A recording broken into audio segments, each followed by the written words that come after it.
And love aren't opposites, they're intertwined. Let passion and pain coexist without. Title: Empire High. Author: Ivy Smoke. Empire High Book 2 by Ivy Smoke. Copyright 2020, Ivy Smoke. All rights reserved. Want a behind-the-scenes look at my journey as an author? The ups, the downs, the movie deals? I'll share it all. And as a special thank you for joining, you'll get an exclusive copy of my short story, Matt Caldwell, The Untouchable. Click here to join the party. To all the girls out there who think their voices are too small to be heard, you're braver than you know. Don't give anyone the satisfaction of silencing you. Contents.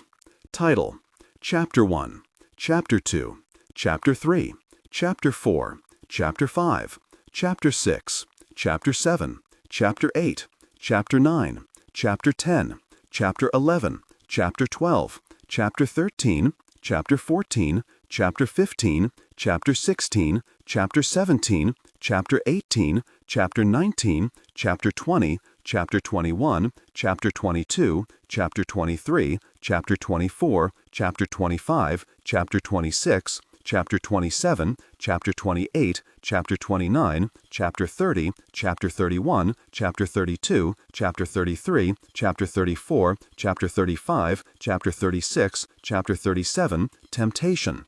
A note from Ivy. Chapter 1, Thursday. No, never, nunca. The words rolled around in my head as I stared at Isabella's father. My father. This isn't happening. I turned in my seat and watched Mrs. Alcaraz and Matt getting smaller and smaller through the back window of the car. There was no way in hell I was going anywhere with this man. Whether he was blood or not, he'd never be my father. I'd never be a Pruitt. And this was kidnapping. I grabbed the door handle and pulled, but the door didn't budge. "Calm down and put your seatbelt on," Mr. Pruitt said. "Screw you. Let me out." My voice came out shakier than I hoped it would. He ignored me. I tried the handle again and then banged on the glass. "Let me out!" I couldn't even see Mrs. Alcaraz and Matt now. "Let me out of here!" I slammed my palms against the glass. Mr. Pruitt put his phone down. But instead of saying anything, he just stared at me. His eyes felt like ice on my skin. The trail they made down my body made me shiver. "You look like her." I swallowed hard. My mom? For just a second, I didn't want to flee. I wanted to ask him a million questions about my mom. He frowned. "But you don't look at all like me." He squinted his eyes. "There's a doctor waiting at the apartment. He'll run a paternity test, just to make sure, and other tests to ensure that you're clean." He said clean the same way he'd said ethnic when referring to Mrs. Alcaraz being my guardian. I didn't even want to know what he meant by that, and it didn't matter.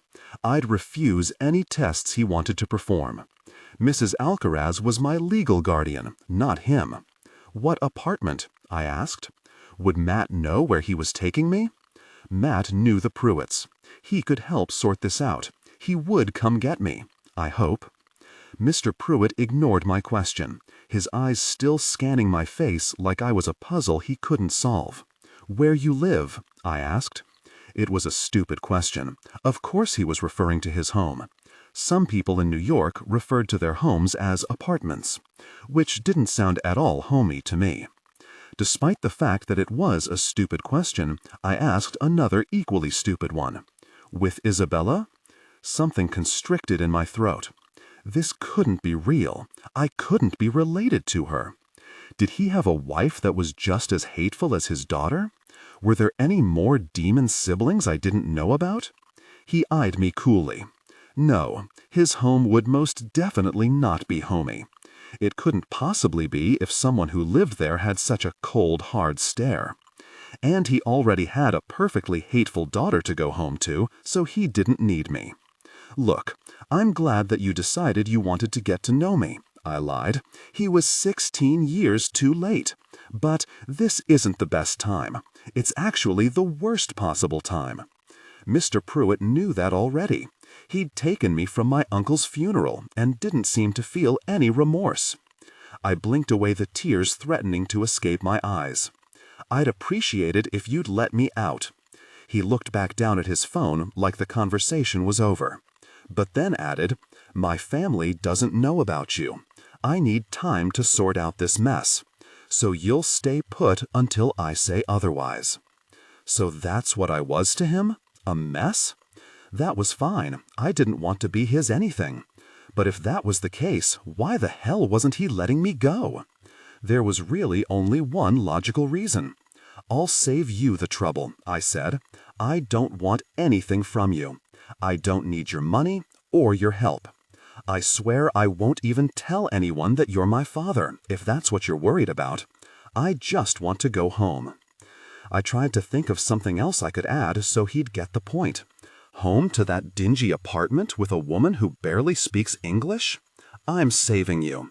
I don't need you to save me. The car pulled to a stop in front of a high-rise that looked like any other newer building in the city. Tons of glass. Cold, hard lines. If that was where Isabella lived, I didn't want to touch it with a 10-foot pole, let alone go inside. He couldn't make me. He couldn't do this. "Your mother is dead," Mr. Pruitt said. "So is your uncle. You have no money, no prospects, nothing. You'll thank me later. And in the meantime, you'll stay here. I'll be in touch shortly." One of the bodyguards opened my door. I looked back at Mr. Pruitt, who was focused on his phone again. "You're not coming with me?" The thought of entering Isabella's apartment without her father was more terrifying than entering it with him. He ignored me as the bodyguard gripped my arm. "You can't just leave me here," I said. Before Mr. Pruitt could respond, the bodyguard hauled me out of the car. He slammed the door shut and the town car pulled back onto the busy city street. I tried to yank my arm away from the bodyguard, but his grip tightened on my bicep. "Let me go or I'll scream at the top of my lungs," I said. He pulled me toward the building. "Help!" I yelled. A few passers-by looked my way, but then kept going. Are you serious? I was being kidnapped and people were just looking the other way? What the hell was wrong with New Yorkers? If screaming didn't work, maybe pleading with the enemy would. "Please, just take me back to the church. It's my uncle's funeral." No emotion crossed the bodyguard's face at all. I might as well have been talking to a brick wall. "There's still a reception being held in the hall. I need to go back." He looked over his shoulder where Mr. Pruitt's car had just disappeared. "I'm sorry about the funeral, but I can't take you back. Please." I felt myself breaking again. I couldn't handle this right now. I needed to be back at the church. I needed to say goodbye to my uncle. I needed to put the yellow rose down on his coffin, just like I had with my mother's. I needed to be there. I had to be there. One thing you should learn fast. The Pruitts get whatever they want. So if you don't willingly go inside right now, I'm going to have to force you to go in. I don't want to have to do that. I don't think you do either. I didn't move. Look at it this way, kid. The sooner you come with me, the sooner this will all be over. That finally sounded like something I could get behind. And him calling me kid reminded me of my uncle calling me kiddo. Maybe the testing wouldn't take that long. Maybe I could get back in time for the burial. Maybe. But the longer I waited, the longer it would take. I let the bodyguard guide me into the building. A chill ran down my back as I stepped onto the shiny marble floors. The air was colder inside than it was outside, but I didn't think it had anything to do with the temperature. I was in Isabella's territory now. The Pruitts get whatever they want. I was hoping this bodyguard was right, because there was no way in hell Isabella wanted me as a sister. As soon as she knew I was in her home, she'd demand that I leave. It wouldn't take long at all. I could already picture the scene in my head. She'd scream and throw a fit, probably make fun of my outfit and threaten to make me disappear. And then I'd be able to go home to the Alcarazes. Everything would go back to normal. And love aren't opposites, they're intertwined. Let passion and pain coexist without. I ignored the tears pooling in the corners of my eyes. Normal? Normal would be back in Delaware with my mom. Normal would be watching a movie with my uncle. There was no more normal. The bodyguard escorted me through the lobby. The man at the concierge desk smiled at us like it was normal for a huge man to be pulling a teenager through the building. It was tempting to tell him I was being kidnapped, but his smile and general air of not caring about my obvious kidnapping weren't leaning in my favor. I just needed to get into Isabella's apartment and make sure she knew I was there. It would all be over soon. The elevator doors dinged open. I stepped on and tried to ignore the feeling that I was entering the gates of hell. Chapter 2, Thursday. The elevator doors opened to an apartment that was as cold as I expected. For just a second, I held my breath, as if breathing the same air as Isabella would turn me into a monster like her. Or maybe I was just scared that she'd appear out of thin air and spit on me. Or worse, I didn't want to be here. I couldn't be here. Before I could beg to be taken back down to the lobby, the bodyguard ushered me forward. Shit. But I didn't fight him. I was resigned to my choice. Because as much as I didn't want to ever interact with Isabella, I needed her to throw a hissy fit and throw me out of her apartment. And that involved finding her. I glanced into the living room we were passing. It didn't look like anyone lived there. There wasn't even a snuggly blanket on the untouched couch. Yet I knew she was here. I could feel her presence. She was the reason why a chill had just run down my spine. She was the reason why I kept glancing over my shoulder. "Where's Isabella?" I asked. The bodyguard ignored me as he steered me past the kitchen and down a hall. Everything was white and pristine and impersonal. There wasn't a single picture of Mr. or Mrs. Pruitt or Isabella on any of the walls. Maybe he hates Isabella as much as I do. We stopped outside a bedroom. There was a man in a white lab coat in the room. He turned toward me. "You must be Brooklyn Pruitt," he said. "I'm Dr. Wilson. If you could please take a seat." He gestured toward the edge of the bed he was standing beside. There was a lot wrong with this situation, but one thing stuck out the most. "Sanders," I said. The doctor raised his eyebrows. "My last name is Sanders, not Pruitt." "Ah." He made a note on the file he was holding. "This won't take very long, Brooklyn. I just need to run a few tests." He set down the file and lifted a needle. There was no way I was entering that room and sitting on a bed while a stranger either gave me a shot or took my blood. No, that's okay. Actually, this is all a big misunderstanding. I don't want anything from Mr. Pruitt. Dr. Wilson cocked his head to the side. "You don't want to know if he's your father?" I hesitated. I was pretty sure he saw it too, but then I shook my head. No. I took a step back and ran straight into the bodyguard. He looked down at me with a hard gaze. What was my plan here? Run past him to the elevators? There was no way I'd be able to escape this buffalo of a man. And even though the bodyguard didn't say a word, I had a pretty good idea that his hard stare involved some kind of threat. I didn't want to find out what it was. Honestly, I hadn't been to the doctor in ages. My mother didn't have insurance. I couldn't remember when my last checkup was. Maybe in middle school. What could it hurt to let Dr. Wilson run a few tests? My mother died too young from heart disease. My uncle too young from lung cancer. Wasn't it better if I knew I was healthy? I looked up at the bodyguard, like he could read my thoughts. But I'd only known him a few minutes longer than I'd known this doctor with a needle. It wasn't like I had a lot of options on who to trust. The only encouragement he gave me was a nod of his head toward the doctor. I pressed my lips together and turned around. The doctor smiled. "Really, it'll only take a few minutes." I slowly nodded my head. "I don't mind making an appointment and coming in at a more convenient time," I said. I was stalling, even though I couldn't think of a single way out of this. "I'm a family doctor. Your father pays me good money to be on call. Trust me, I don't mind." He chuckled, and the sound made me feel a little more at ease. "When was your last period?" he asked, and looked back down at his file. "Okay, not at ease anymore. Who just randomly asked such a personal question with zero segue? I could feel my cheeks turning red, and I looked over my shoulder at the bodyguard. He didn't make eye contact, but he also didn't move. Apparently, he was going to be here for this, too. I swallowed hard. A few weeks ago. It started or ended a few weeks ago. Started. What kind of doctor's visit was this? Wonderful. He wrote it down while still balancing the needle precariously in his other hand. Come in, don't be shy. My feet guided me into the room, even though my head was screaming no. The sooner I did this, the sooner it would be over. I answered the rest of his invasive questions. I tried to slow my rapid heartbeat when he scolded me for my heart racing, and I grimaced when he drew blood. I should have your results by tomorrow morning, he said.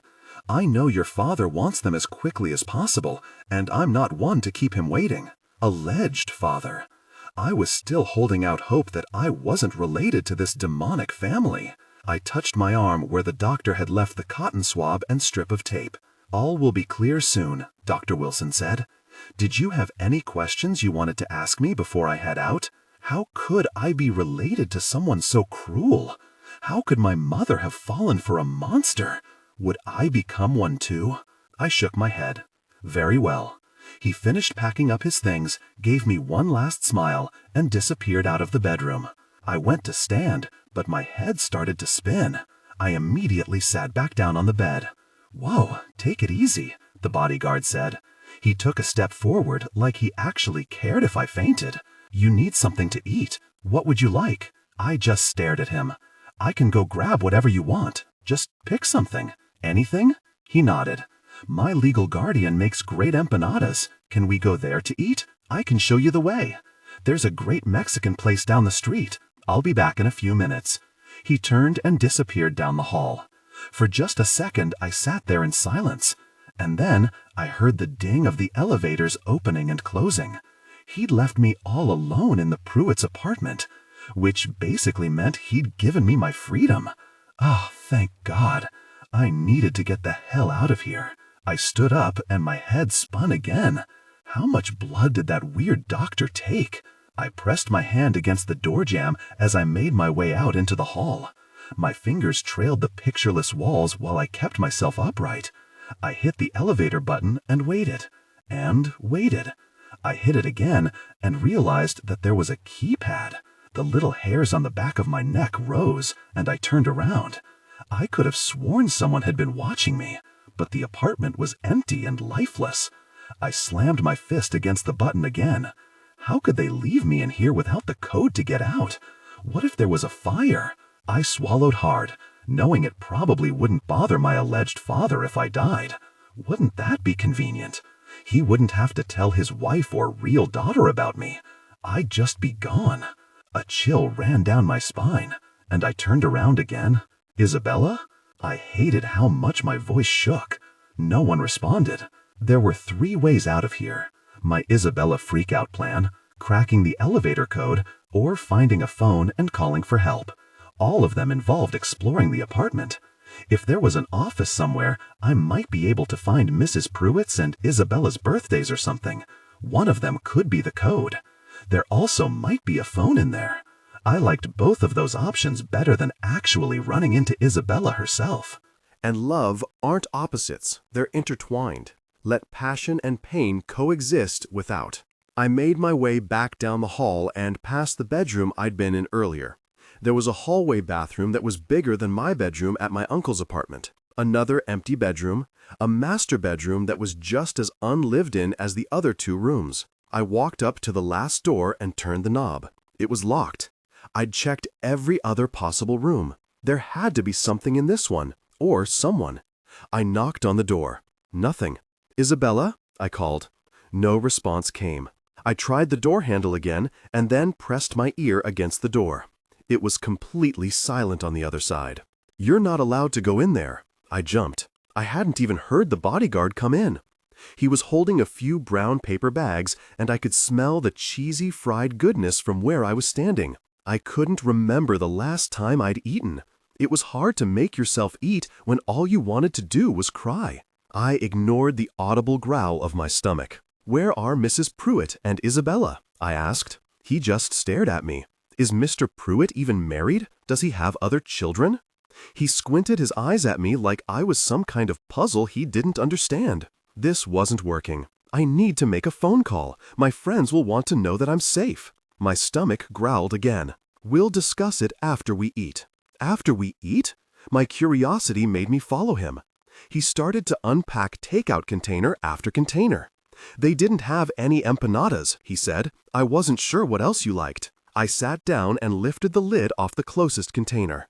It was filled with a bean burrito and rice that were both still steaming. Bean burritos were one of my favorites. He bought me all this food because he didn't know what I preferred? I stared at him as he grabbed a second bean burrito and started eating it. Was it one of his favorites too? He was significantly younger than Mr. Pruitt. He couldn't be more than mid-20s. His hair was dark like Mr. Pruitt's and Isabella's. "Are you his son?" I asked. He started choking. "What? No." The way he said it made it seem like the thought truly disgusted him. Being related to the Pruitts disgusted me too. I pushed some of the rice around with my fork. I wasn't hungry anymore. "He's not that bad." I looked back up at the bodyguard. "Isabella is." He finished chewing his bite. "I'm not supposed to talk about his family with you." For some reason, that was better than him denying that Isabella was horrid. "What's your name?" "You can call me Miller." "Is that your first or last name?" "It's just what you should call me." That was vague, but Miller sounded like a last name to me. "What's your first name?" I could have sworn he was trying to hide a smile. "Eat your food, kid." Kid? I felt that stab in my heart as I remembered my uncle. Would that feeling ever go away? I got it when things reminded me of my mother, too. It was like someone was following me around with a knife, constantly jabbing at my heart. I wasn't sure it would ever stop. "Fine, make your call. 2 minutes, then you eat." Miller slid his cell phone across the table. "But you're staying here tonight, so there's no point in asking someone to come get you." "Okay." I grabbed his phone and slid out of my seat. I wasn't allowed to ask someone to come get me, but that was fine, because the only person I wanted to talk to right now was someone that would just show up anyway, because that was what he always did. He'd figure out a way to get me out of here. He'd fix this. He had just as many resources as Mr. Pruitt. I dialed the number and put the phone up to my ear. "Hello?" His voice was rigid and cold, like he was in the middle of an argument. For a second, I wasn't even sure if it was him, but I'd memorized his number by heart. "Matt? Brooklyn? Is that you?" The anger in his tone was gone. It was just that familiar warmth I'd grown used to. Hearing him say my name like that made my tears start again. I turned away from Miller so he wouldn't see. "It's me." I tried to stop my tears so I could have a coherent conversation. Recently, Matt's arms around me were the only thing that could calm me down. He'd held me as I fell asleep every night after my uncle's death. I couldn't be here tonight without him. I couldn't do it. I needed him. "Where are you?" "I'm at the Pruitts' apartment." Technically, I didn't ask him to come, but I could still feel Miller staring at me. "I'll be right there." I gripped the phone tighter in my hand. "Thank you. Please hurry." "Are you okay? He hasn't hurt you?" Was Mr. Pruitt violent? I gripped the phone even tighter. I wouldn't put it past him. He was certainly uncaring. "I'm okay." I looked over at Miller and my untouched food. "I'm not. I'm really not." He had a doctor run a few tests to make sure I'm his. I heard a car door slam. I'd never seen Matt drive before. He was always riding with James. I couldn't imagine James assisting him in this, even though Matt swore James was sorry about what he'd done. Humiliating me in front of the whole school, and then coming to my rescue? It didn't seem like a realistic jump. Matt's parents had been at the funeral. Would they help? Would they even think this was an issue? I heard Matt tell someone where to head. "Are you with someone?" "Rob. He borrowed James' car." Something about the way he said borrowed sounded a lot more like stole. "Don't worry, Sanders," Rob yelled. A car honked. "We're coming to save you." Matt and Rob were coming to save me from being trapped in Isabella's home? It was such a preposterous thought that I almost laughed. But instead, "I love you," tumbled out of my mouth. There was a long, awkward silence. so long that my eyes burned, and my throat felt parched, and I couldn't breathe. "We'll be there in 10 minutes, Matt said. Okay. Maybe we could just pretend I never said it. I could, Brooklyn? Yeah?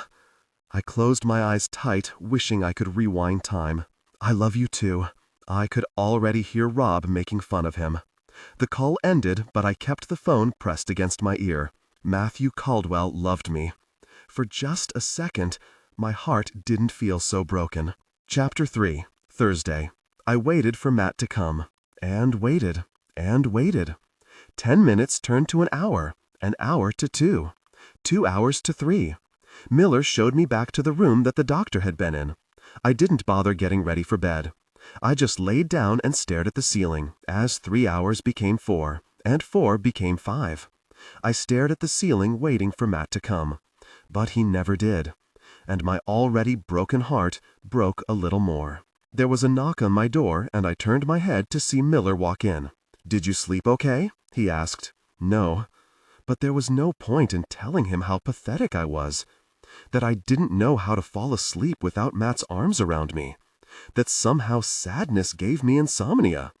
Matt had an uncanny way of lifting my spirits just to crap all over them. It wasn't the first time that he'd let me down. It was just the first time he'd let me down immediately after dropping the L word. Yeah, I lied. "Mr. Pruitt will be here in about 30 minutes. There's some things for you in the bathroom so you can shower and freshen up." He left before I could respond. I slowly sat up and made my way to the huge bathroom. The water pressure in the shower was amazing. The shampoo smelled like $1,000,000, and I hated all of it. I just wanted to be able to go back to Kennedy's house.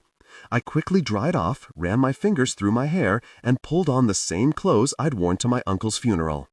As much as I wished Matt would appear last night, I also wished that I wasn't a Pruitt. The first wish didn't come true, so the second one had to. The universe owed me this. Just this one tiny thing.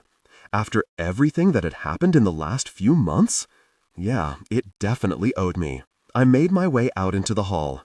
But the universe hated me. Mr. Pruitt was standing in the living room holding a freshly pressed Empire High uniform. That couldn't be a good sign. I didn't think I'd be allowed to go back after my uncle died. And love aren't opposites, they're intertwined. Let passion and pain coexist without. He was the only reason I was a student there. So if Mr. Pruitt was holding that uniform, it either meant he was really nice and somehow persuaded the board to let me keep attending through the end of the semester, or I was allowed to attend because I swallowed. Hard. No. Please, God, no. He smiled, but it seemed forced.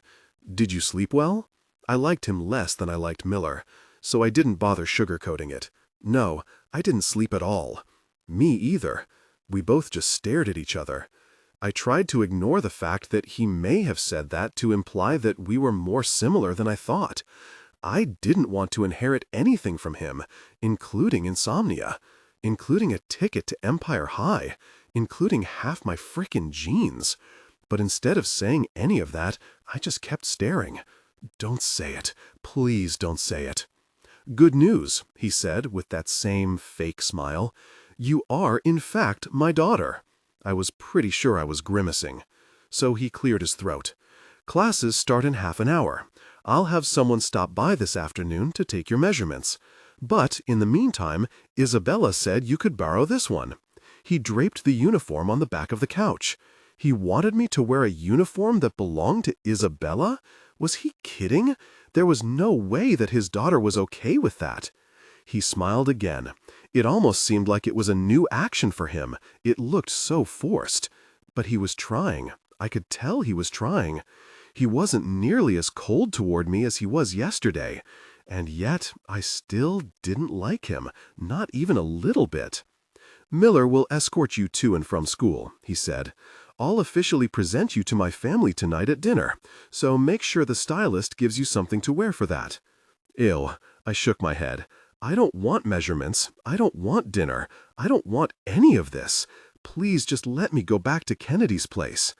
I'm afraid that's not possible, but Miller will also grab all your old things this afternoon and set them up in your new room, so you'll feel more at home.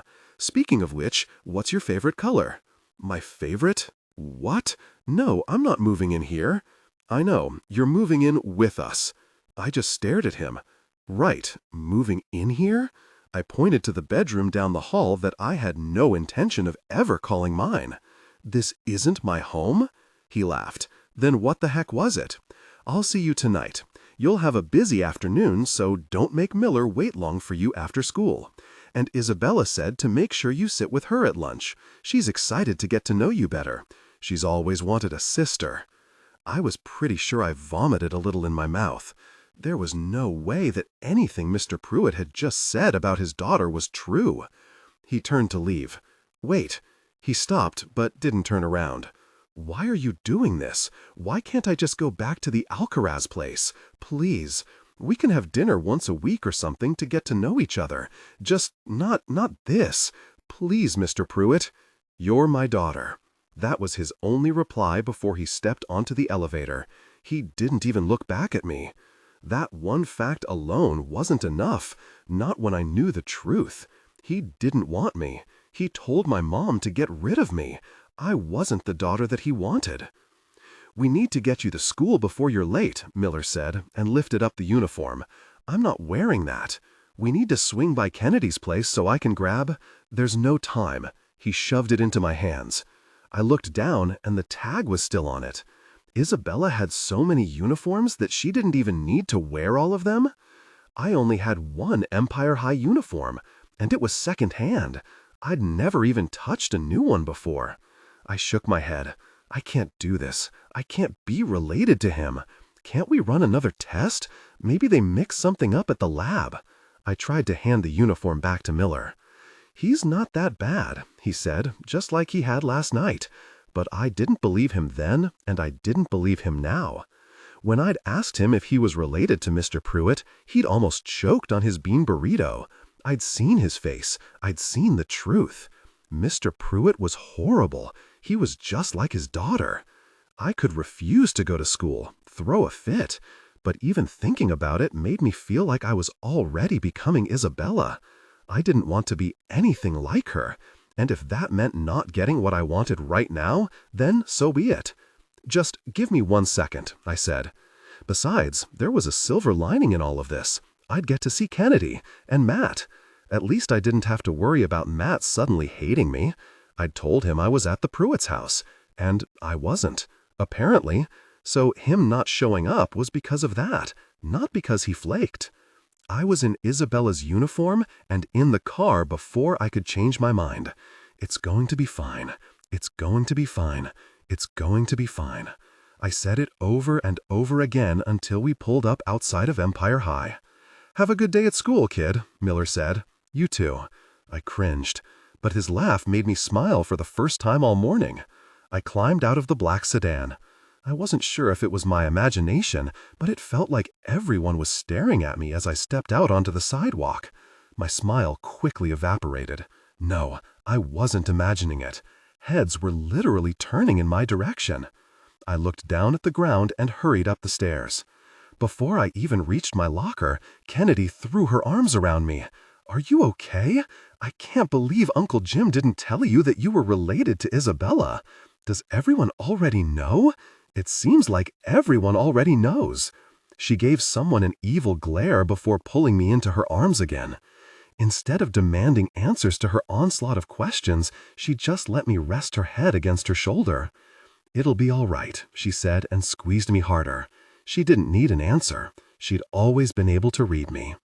My mom will figure it out, Kennedy said. She has a meeting with the lawyer that filed the paperwork for her to be your guardian this afternoon. It's going to be fine. I'm related to Isabella, I mumbled into her shoulder. Nothing is fine. Kennedy laughed. And you are truly the better sister in every sense of the word. Sweeter, smarter, prettier. God, I'm a Pruitt. I shook my head. I can't believe I'm a Pruitt. No, she held me at arm's length. Your mom raised you. You're a frickin' Sanders. Always have been, always will be. I felt my bottom lip start to tremble. How was the rest of the funeral? I couldn't believe I'd been forced to miss it. That wasn't something Mr. Pruitt had ever heal. He'd taken saying goodbye away from me. All the fake smiles in the world wouldn't make me forget. I was a little distracted trying to figure out what happened to you, but it was beautiful. Uncle Jim was really loved. Now it looked like she was going to cry too. I miss him so much. Stop it. You're supposed to be holding me together. I know. She wiped away any tears before they could even fall. It's just been a really hard week. I know. I miss him so much. Someone said from behind us. I closed my eyes and prayed that it wasn't Isabella, even though I already knew it was. It took every ounce of energy I had left to unwind my arms from around Kennedy. Isabella was standing there, surrounded by her minions, with a smile as fake as her father's. Hey, sissy. Sissy? So fake friendly was how she was going to approach this? Great. Hey, I should get to class. Not so fast. She flipped her hair over her shoulder. I wanted to invite you to sit with me at lunch. You can both come, I guess, she said, and smiled at Kennedy too. I knew the friendliness behind the lunch invite was fake. She knew it was fake, but she was still doing it, and I was beyond shocked. Apparently the only person Isabella listened to and respected was her father. I didn't really know what to say. Come on, Charlotte, said. It's going to be so much fun getting to know you better. This was the same minion who always got me in trouble in class, the same one that said she'd make me disappear. She was almost as bad as Isabella. Almost. Maybe another day, I said. And love aren't opposites, they're intertwined. Let passion and pain coexist without. Isabella flashed that smile at me again. Daddy wants us to get to know each other better. She reached out and grabbed my hand. Pretty please. I've always wanted a sister, and that new blazer looks so cute on you. I'm so glad it fits. Oh my goodness, I just realized we're going to get to share all our clothes. Ew. Just ew. Yeah, sure. All I wanted was for her icy fingers to release me. Great, later, babes. She blew us each a kiss and then clicked away in her high heels. Daddy? Kennedy said and pretended to gag. Gross. Yeah. I opened up my locker and pulled out a few things. Most of my books were at Kennedy's place. We're not really going to sit with her at lunch, right? Kennedy asked, because all that was over-the-top fake. And if I hear her say daddy again, I will actually hurl, especially if I'm eating. I was thinking the same thing. Okay, good. I just wanted to make sure you weren't buying it. Definitely not. She pulled a folded-up piece of paper out of her blazer pocket and handed it to me. Before I forget, Matt summoned you. I laughed. How do you know that? I accidentally read it. Accidentally? She shrugged. He wants you to meet him outside. But class is about to start. She winked at me. Looks like you're not going to your first class today. Later, babes. She blew me a kiss just like Isabella, pretended to gag again, and disappeared into the crowded hallway. The bell was going to ring any minute. I opened up the note. I think we have something more important to do than first period. Don't leave me hanging. I can only steal James' car one more time before he completely loses it. I folded the note and slid it into my blazer pocket. He didn't have to ask me twice. I thought being back at Empire High would be comforting, but it just made me miss my uncle even more. I kept thinking I'd see him, like it was a regular day. Just thinking it made it hard to breathe. Matt was the only person who could make me feel better. Missing a class or two was worth it if I could spend the morning in his arms, or whatever he had planned. It would certainly be better than this. Chapter 4, Friday. Matt was leaning against the side of James' Benz, staring down at his phone.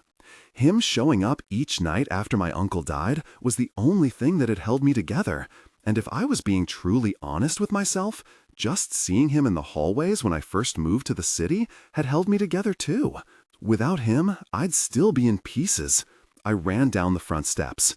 He looked up from his phone just in time to catch me as I launched myself into his arms. He held me tight, not letting me put my feet back to the ground. I'm sorry about last night, he whispered into my hair. I went to their apartment and Mr. Pruitt just kept saying you weren't there. He wouldn't tell me where you were. He wouldn't even let me up. And then this morning, when he left, he said you'd be at school. Wait, I unwrapped my arms from around his neck so I could look at him. You stayed outside the Pruitt's apartment all night? I stared at the dark circles under his eyes. I thought he was lying, Matt said. I didn't want to leave just in case you were up there. I wanted to make sure you knew you weren't alone. And I called that number you called me from about 1,000,000 times, but no one answered. Miller probably wasn't thrilled about all those calls, but I didn't care about Miller, or Mr. Pruitt being annoyed, or any of that. Matt had camped out on a city sidewalk because he was worried about me. He wanted to be there for me, even though he couldn't hold me in his arms. It was the sweetest thing I'd ever heard of, and that was all I cared about. He reached out and traced the circles under my eyes with his thumb. Where were you? I thought I was at his place. But this morning he mentioned that I'd be moving into his actual apartment with the rest of his family. So maybe it was like his spare apartment? I didn't know what sorts of weird stuff rich people were into. Matt frowned. Why would he have a second apartment? I don't know. Maybe a place to hide his illegitimate children? Matt winced. I'm kidding. He probably just rented it for the night or something. I didn't want to talk about this anymore. I wanted Matt to distract me like only he could. But I could see the question in his eyes before he even spoke. Did he... Matt's voice trailed off. Did he get the results from the paternity test back yet? Everyone in the whole school was acting like they already knew. But it was probably just rumors circulating from the scene Mr. Pruitt created at the funeral. Matt was the only one that knew about the paternity test. He was the only person left that thought I was still just me. I didn't want that to change, especially because I knew what he thought of the Pruitts. He told me Isabella was a disease, toxic, and that it wasn't just her. Her whole family was the same. Did that make me toxic too? I took a deep breath and remembered what Kennedy had just told me. I'm a Sanders. I'll always be a Sanders. But yeah, he's my biological father. I shrugged like it meant nothing, but we both knew that wasn't true. It changed everything. I swore it even changed the way Matt was looking at me. Or maybe it was just my own disappointment that I felt. He reached out and ran his fingers through my hair. His touch was so comforting. It helped give me the courage to ask him all the questions that I knew he had answers to. Is he married? Does he have any other kids? It's just his wife and Isabella. Do you know how long they've been married? Matt shook his head. Isabella was older than me, so the odds that Mr. Pruitt was married to Isabella's mom when my mom got pregnant with me were pretty high, which meant he was a cheater. Did my mom know? I swallowed hard. None of it mattered. I didn't want anything to do with his family. He didn't want me. He told my mom so. I don't want to live with them, Matt, and you won't. My mom agreed to meet with your uncle's lawyer along with Mrs. Alcaraz this afternoon. We have a great family lawyer that she's bringing. They'll figure it out. You won't have to spend one night at their place. I heard it in his voice. What he told me about the Pruitts was true. He hated them, and it felt like maybe he hated a tiny piece of me too now. I didn't want to think about any of that. Thank you for asking your mom to help. I want to hear all about how that conversation went. But right now, I just really want to get the hell away from here. Are you sure James doesn't mind that you're borrowing his car again? Not that I really cared. Hopefully Matt would scratch the paint on his car or leave a ding. As far as I was concerned, James was an asshole. One of my uncle's last days had been spent hearing insults thrown at him from Isabella. And it was James' fault. He wouldn't care. But my note was a joke. We're not actually taking his car. He threw his arm around my shoulders and directed me through the small parking lot. Where we're going, we can just walk. So where are we going? I was actually glad that we weren't driving. Fresh air always made me feel better. If you could even describe any air in Manhattan as fresh. He smiled over at me as he steered me towards Central Park, one of my favorite places. It was like he could read my mind. For a while, we just walked in silence. Eventually, his arm fell from my shoulders and he grabbed my hand. I was happy to be walking around Central Park with him and not hiding our relationship to the world. But just thinking about it made me sick to my stomach. I didn't want to go back to school and pretend we weren't together. Not today, when it still felt like my world was falling apart. I gripped his hand a little tighter. "Close your eyes," he said. I laughed when I looked up at him. The smile on his face was contagious. Any negative thoughts I had were easy to dismiss when I was staring at him. He reached out and covered my eyes with his hand. "Now keep them closed." His lips lightly brushed against mine. "I'll be right back." "Wait, what?" His hand fell from my face. And love aren't opposites. They're intertwined. Let passion and pain coexist without. I reached out for him, but my fingers came up empty. "Matt?" There was no response. I squeezed my eyes closed, despite the fact that I really wanted to open them. I trusted him. He'd be back. But as the seconds turned into minutes, doubt started to creep in. I remembered that day with him in the auditorium. It thought it was some terrible prank. He'd scared me half to death. Today felt exactly the same. My heart was racing, and I could feel panic setting in. He'd left me alone in the middle of a path in Central Park. Wasn't that dangerous? I started counting in my head, trying to focus on something besides the random footsteps I kept hearing. "Where are you, Matt?" I screamed when he swooped me into his arms. My eyes flew open. "You're terrible at keeping your eyes closed," he said. "You left me." "I didn't leave you. I just needed to grab something real quick. Now, close your eyes." I followed his directions as he started to carry me somewhere. The farther we walked, the better it smelled. I'd barely touched my food last night, and I'd been in too much of a hurry to eat breakfast. I prayed my stomach wouldn't make that same embarrassing rumble that it had last night. Matt stopped walking and set me down on my feet. He put his hand over my eyes and turned me just so. "Here it is," he said, "the best view in the city." He pulled his hand away from my face.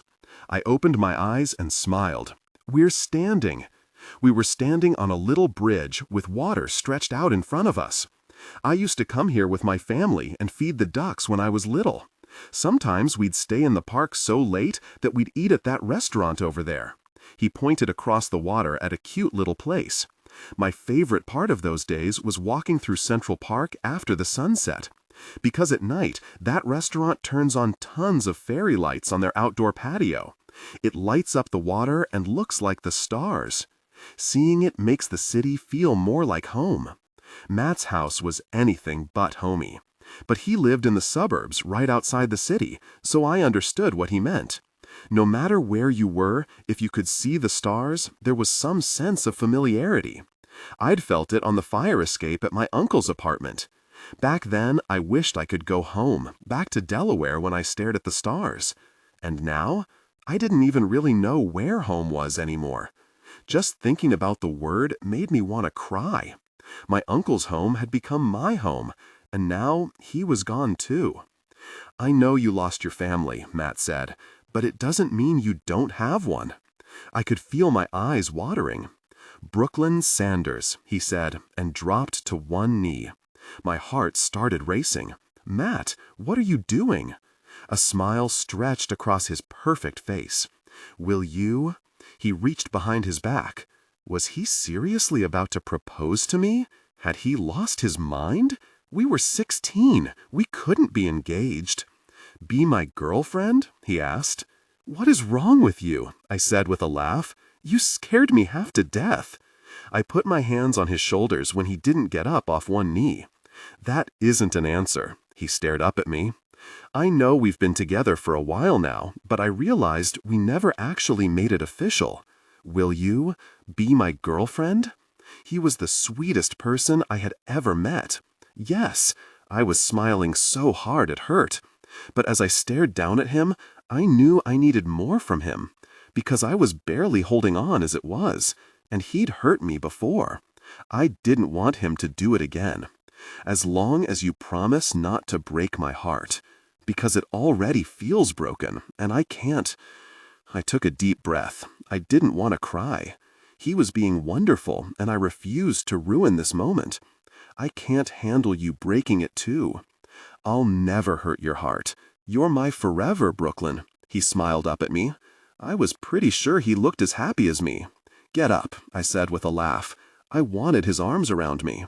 Instead of standing, he pulled out what he'd been hiding behind his back, and I was relieved it wasn't a jewelry box. And since you're now part of my family, I thought maybe you could adopt some of my family's traditions. He handed me one of the foil packets he was holding as he stood up. I know you like to eat healthy. Sometimes you need a little comfort food, though. And whatever you don't eat, you can feed to the birds. I pulled back one of the layers of foil and laughed. I don't think ducks like hot dogs, but they do like bread. He tore a piece of bread off his hot dog bun and tossed it in the water. Sure enough, one of the ducks swam over and grabbed the bread in his beak. I smiled as I watched the water ripple where the bread had been. "You need to eat something," Matt said. "Please." I looked up at him, and for the first time, I could see how worried he was about me. I could feel him staring at the dark circles under my eyes. I wouldn't be surprised if I'd lost some weight. The last few days had been terrible. I smiled to help reassure him, and then took a bite of the hot dog. "Oh my God, this is so freaking good," he laughed. "I thought you might like it. Where did you even get this?" I looked over my shoulder at the empty path. "The best hot dog vendor is just right over there." He pointed down a path in the opposite direction, but I couldn't see any farther. "There's so many things about this city that I can't wait to show you. Stick with me and this will feel like home in no time." I tried to hide my smile as I took another bite. I had no problem sticking with him. The issue was that it was hard to stick to someone who wasn't allowed to be seen with you in public.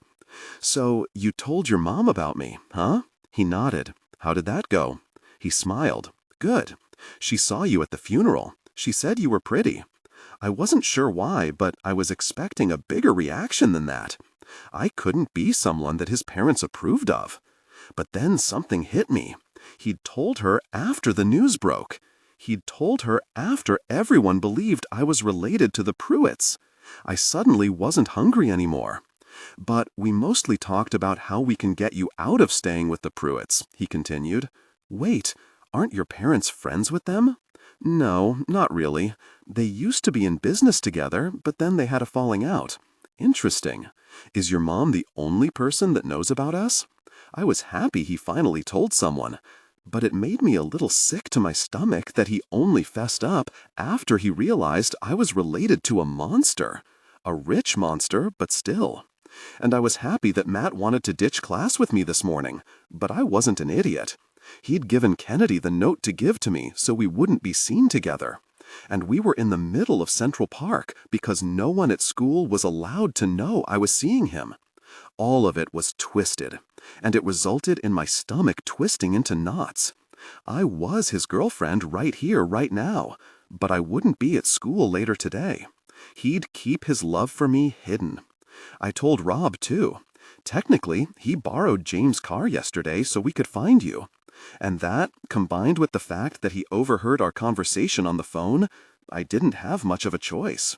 He didn't sound mad, but he also seemed to purposefully avoid the word love again. I was worried I knew why. It felt like my heart was beating too fast. I didn't want him to take it back just because I was a Pruitt.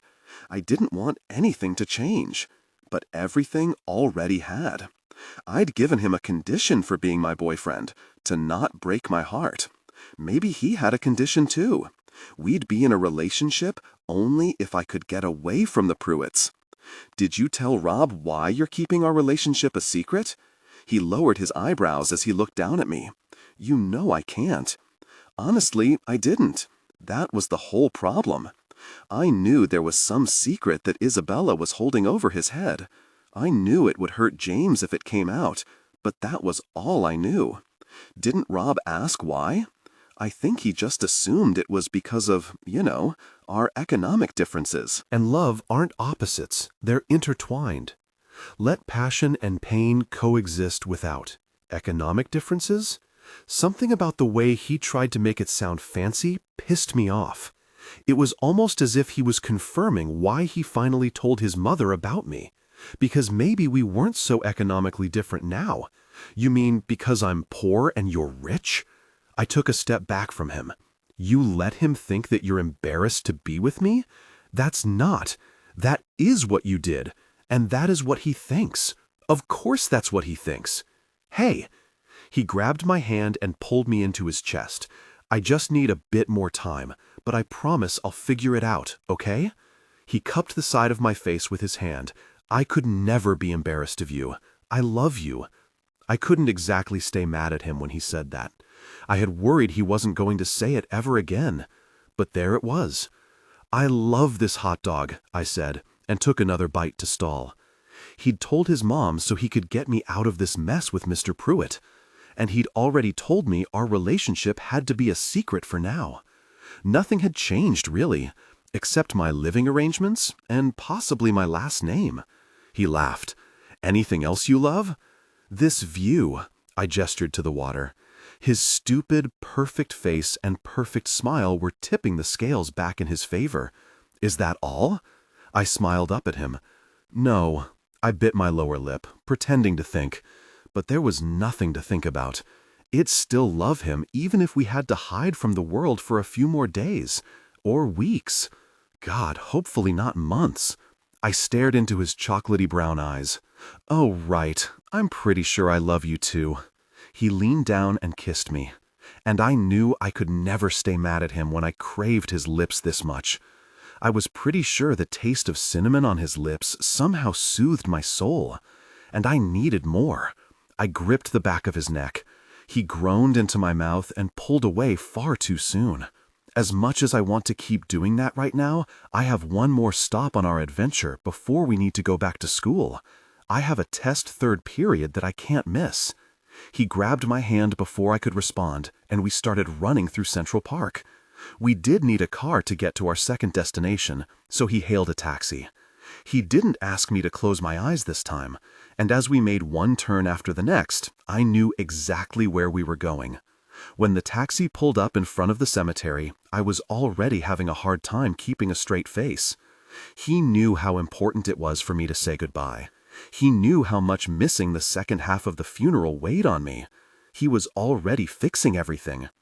I tried to hold it together as Matt opened the taxi door for me, and as he held my hand, winding me through the tombstones until we got to a patch of fresh dirt, and as I forced myself to not fall to my knees. If Matt wasn't here, I knew what I'd probably do. I'd cry big, ugly tears.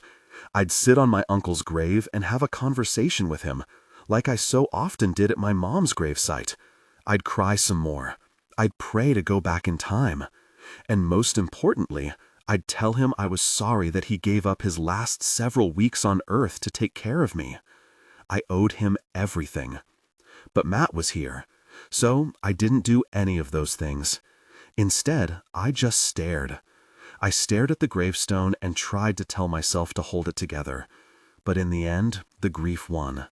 I wasn't strong enough to hold it in. I missed my uncle. I missed him so fucking much. And I regretted that the whole time my uncle was here with me, I'd been missing my mom instead of appreciating him. He'd never know. Instead of saying a word, Matt just held me so I wouldn't fall. He let me cry all over his school blazer. I was pretty sure some snot got on there too, but he didn't even flinch. When I'd sat on my mother's grave, I had never felt so alone in my life. I expected the same thing to happen right now. But it didn't, because I wasn't alone. I had Matt. I closed my eyes hard and tried to stop the tears from falling, and my thoughts latched on to the first distraction, even though it wasn't a great one. My mother didn't want me to know who my father was. My uncle wanted to keep me from it too. Even Mrs. Alcaraz wanted to protect me from whatever went on under the Pruitt's roof. Standing there on top of the dirt, I was devastated. I couldn't even stop the tears streaming down my cheeks.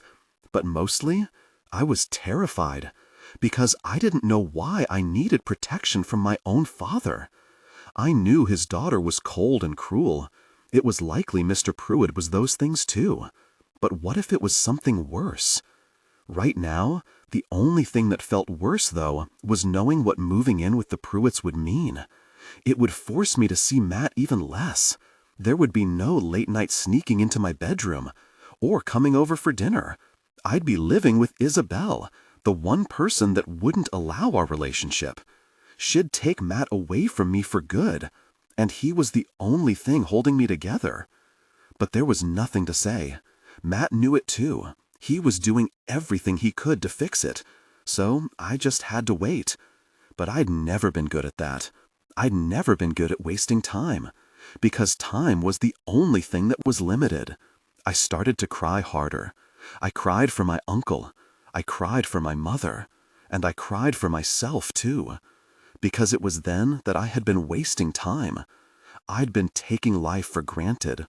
The one thing I knew for sure, I couldn't. I'd wasted away the time I had with my uncle, my last real home, my last real semblance of normal. It was gone before I ever really got a chance to appreciate it. And now, I had to spend all my foreseeable time with a family I hated, a family who might have secrets worse than their cruelty, a family everyone who loved me tried to protect me from. "He knew that you loved him," Matt said, and kissed the top of my head. He knew. I was too embarrassed to tell him that I was mostly crying because I was scared. Chapter 5, Friday. Felix was great at making me laugh, but the thought of going to gym and running when all I wanted to do was curl up in a ball and cry made me actually feel ill. Besides, I didn't need anyone else staring at me with concern. Kennedy kept poking me during English and asking if I was okay, and I was tired of putting on a smile and lying.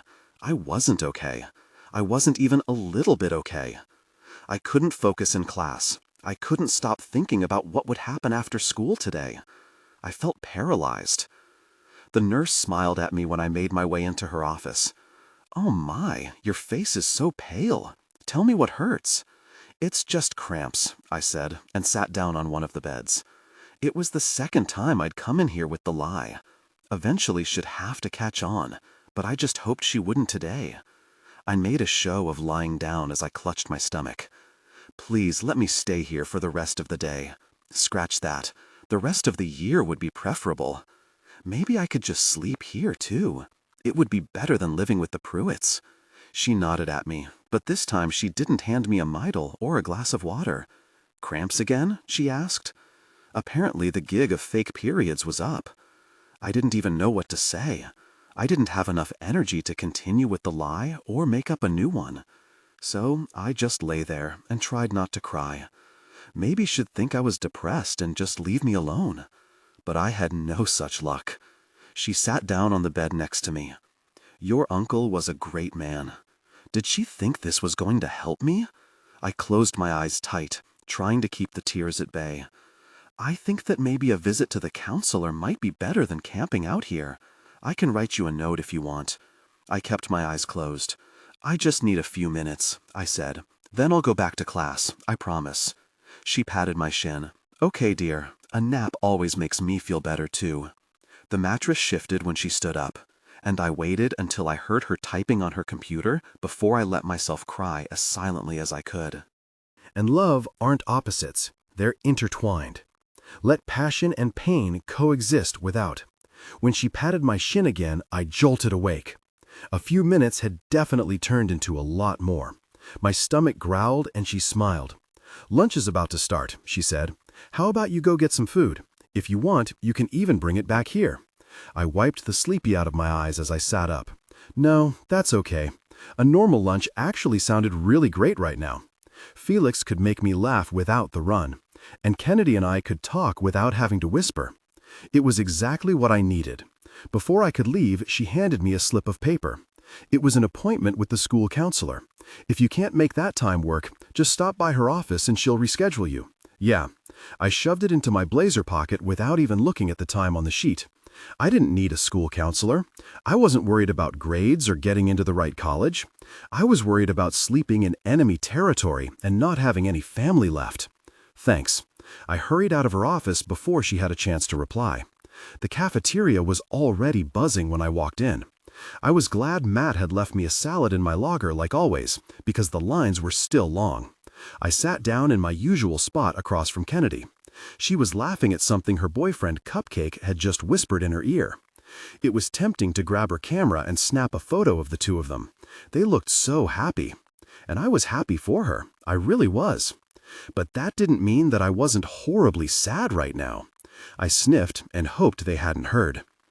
"You made me run all alone," Felix said as he plopped his tray down next to me. I laughed, but it sounded forced, with the counselor note burning a hole in my pocket and the sadness stabbing at my heart. "You really expect me to believe you ran without me instead of sitting on the bleachers? I kinda like running now." "What? You think I did it every day just to hang out with you?" He winked at me. "Please, that would be desperate." My smile felt genuine now. "Quite desperate." He laughed. "Well, I will admit that running is better with a partner. Where were you?" I didn't want to talk about my tearful slumber at the nurse's office, and it was like Kennedy could feel the awkwardness in the air because she jumped in to save me. Dessert is always better than running. She held out her latest box of treats from Cupcake. Felix grabbed one of the pastries and took a big bite. Can't disagree with that. I pushed my salad around with my fork instead of starting with dessert. Just seeing the name Dixon and Sons sugar cakes made me want to cry. My uncle had loved them, but I'd been forcing him to eat healthier. I'd been ruining his last few weeks without even knowing it. If I'd been dying, I would have wanted all the dessert I could get, too. My stomach twisted into knots. "Sissy, aren't you going to sit with me?" Isabella asked from behind me. The words themselves were friendly, but the way she said it wasn't. The knots in my stomach grew tighter. I turned around and looked up at her smiling face. "Maybe Monday?" I said. "I really just need a normal day." She rolled her eyes. "Why be normal when you can be elite?" Was that a serious question? I didn't want to be elite, or however else she described herself. Besides, Cupcake and Felix were just as elite as her, and Kennedy's personality was 1,000 times more elite than Isabella's. Come, she said, like there was no possible excuse to what she'd said. "And I'm sorry, Kennedy. I forgot to tell everyone, and I was only able to save one seat." "Really, Isabella?" I said. "Monday would be better, but Daddy insisted." She stuck out her lower lip, like that would somehow affect my decision. Ew. I heard Kennedy pretend to gag and tried not to laugh. Isabella cleared her throat.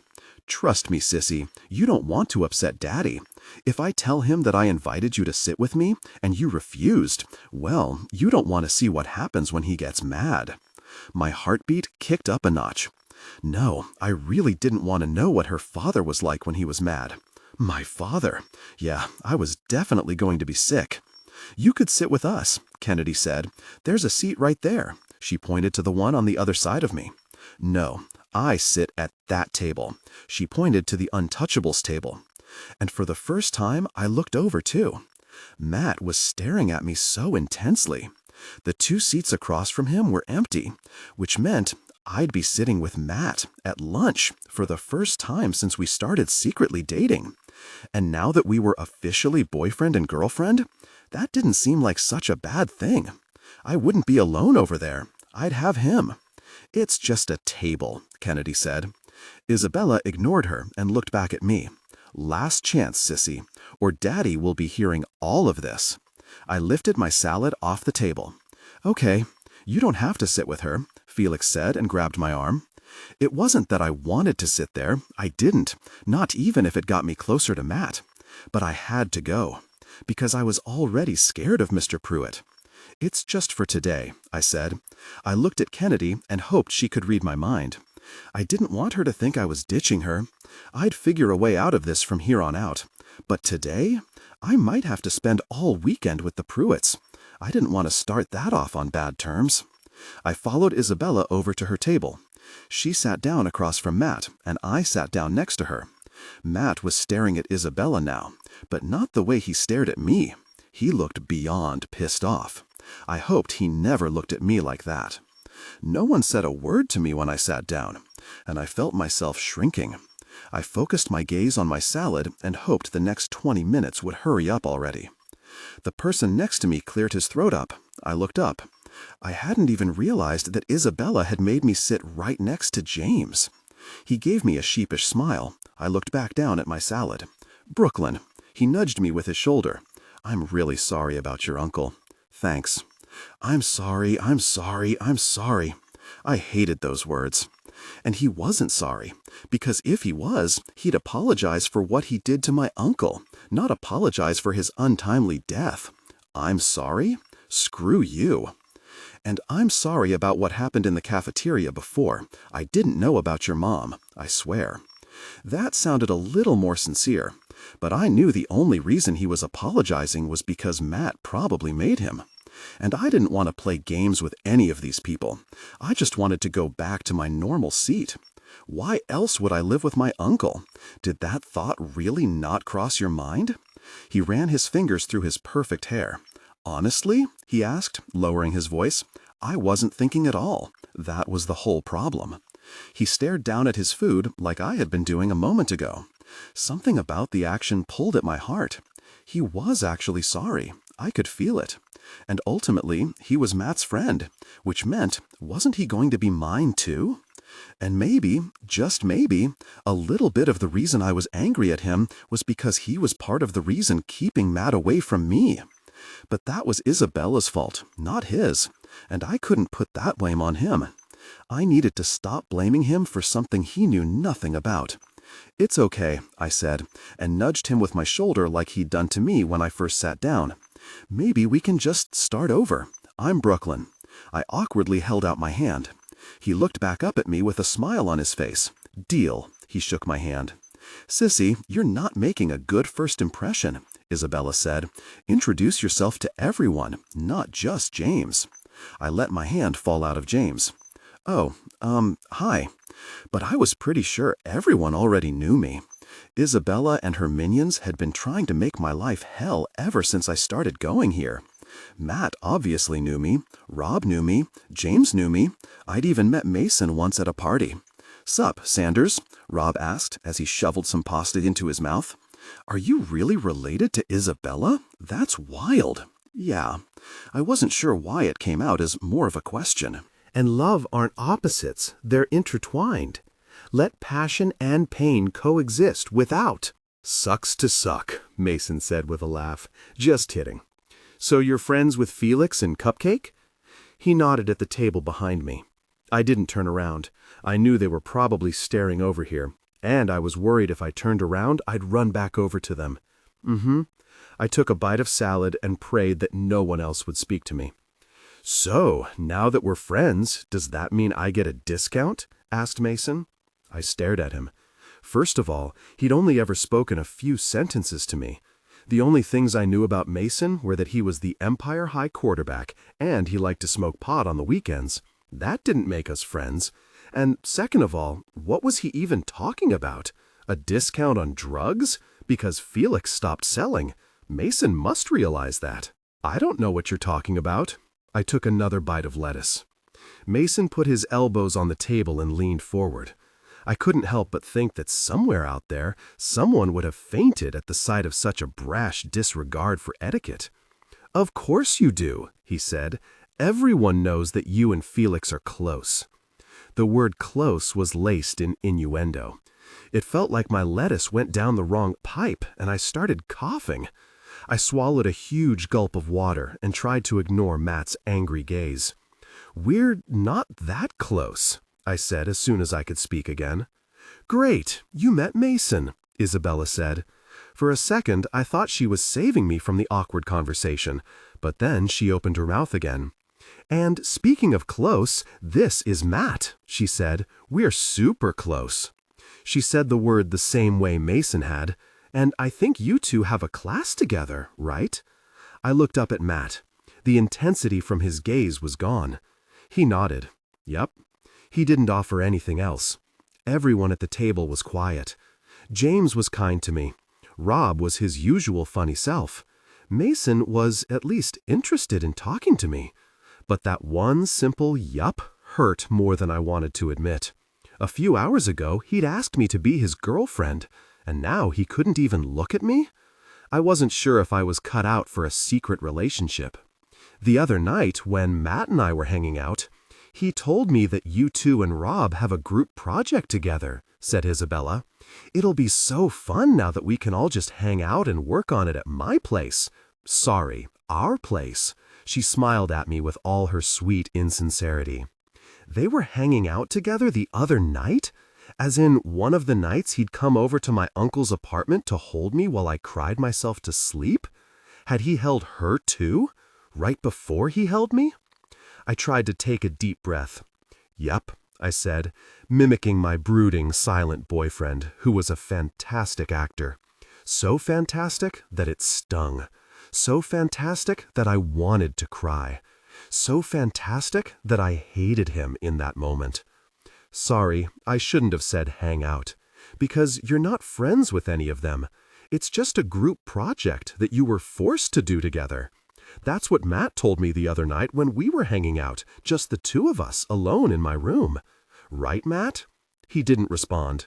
He just sat there and stared at her, not me. I tried to swallow down the hurt. What the hell, Matt? Rob asked. We both know that's not Rob. No one cares what sarcastic thing you have to say, Isabella said, so keep it to yourself, yes? Fuck off, troll, he said. She ignored him and turned to me. Speaking of things that don't belong to you. No one was speaking of that, Mason said with a laugh. She glared at him and then back at me. Speaking of things that don't belong to you, she repeated. I need my blazer back. Right now, she added when I didn't respond. What? I didn't have a spare. Her dad said I could wear this one today. The only other one I have is back at Kennedy's house, and I'll get in trouble if I'm not wearing it. Yeah, but I got a spot on mine. She pointed to absolutely nothing on one of her lapels. You can't expect me to walk around like this all day. I shook my head. I don't see anything. Oh, she laughed. That's right. I'm sorry. It was actually on yours.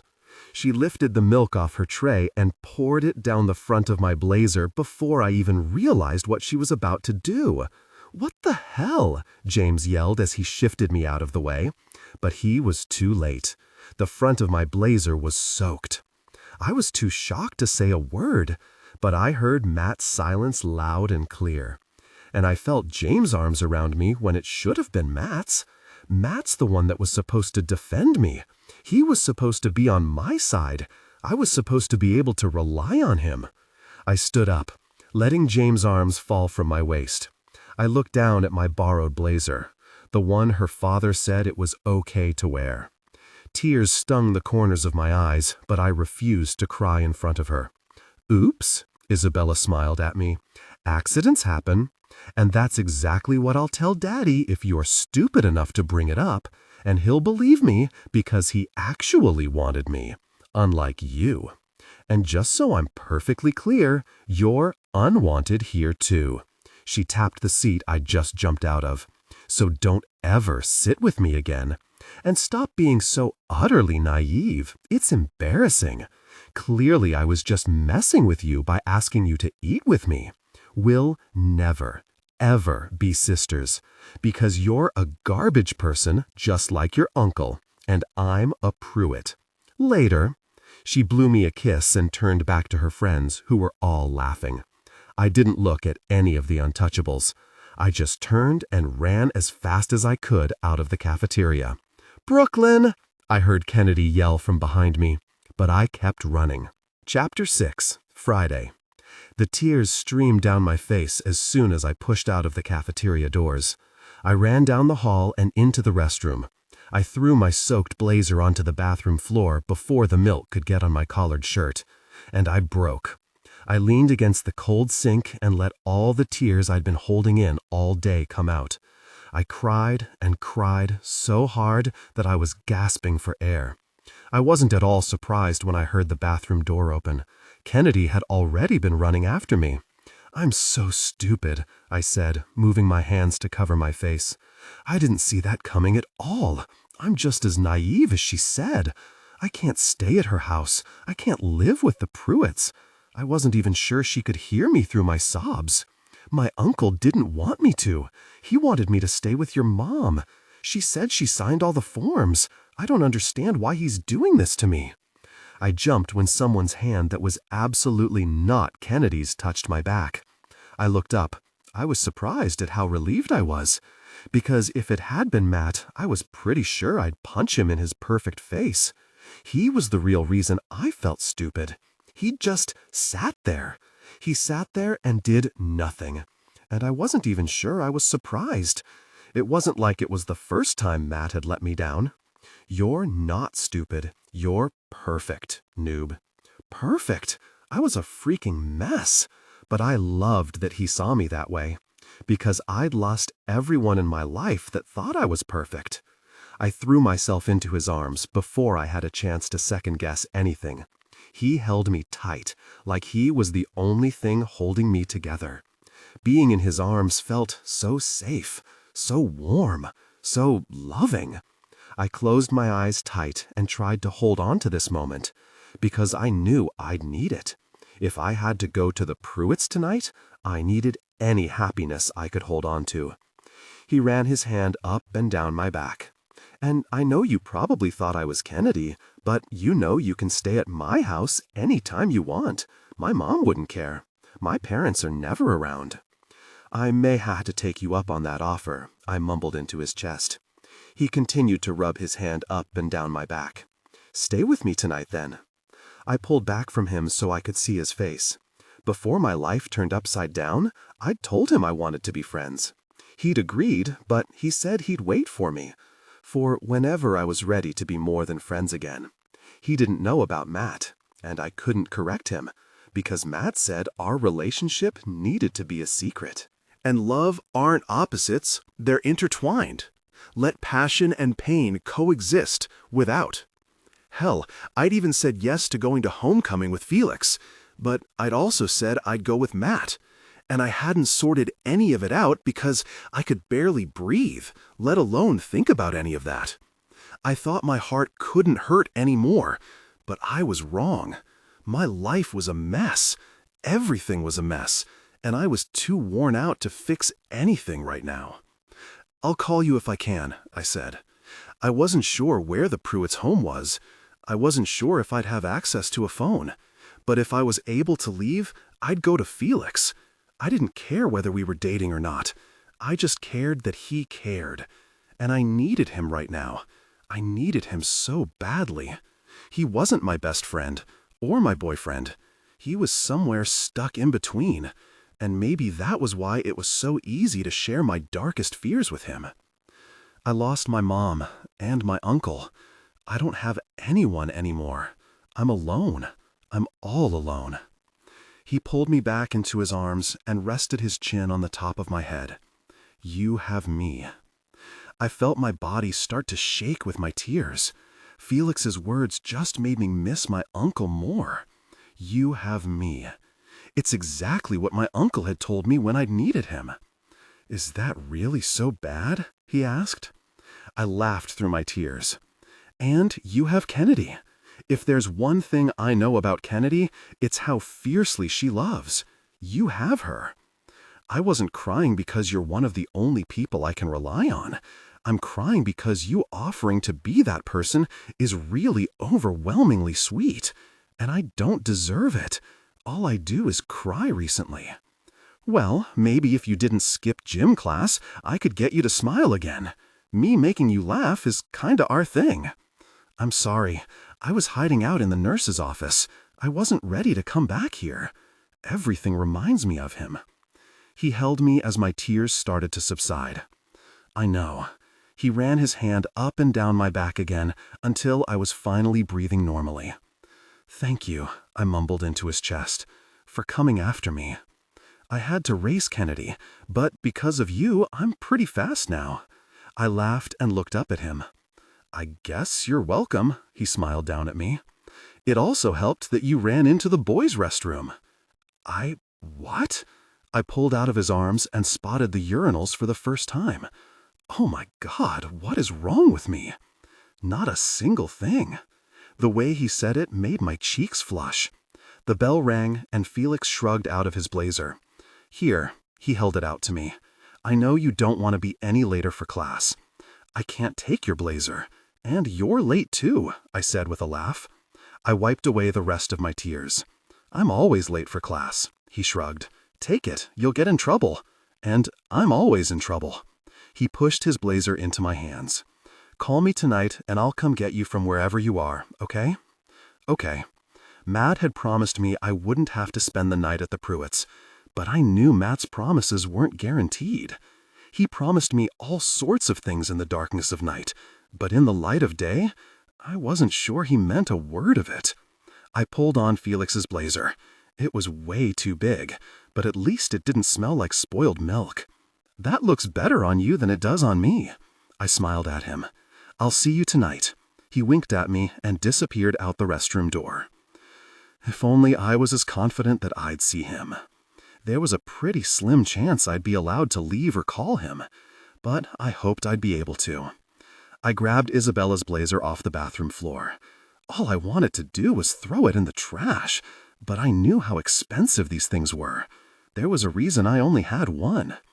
Despite the fact that I was already late for class, I scrubbed the milk stain out of the front, hung it up in my locker to dry, and then just stood there in the empty hallway.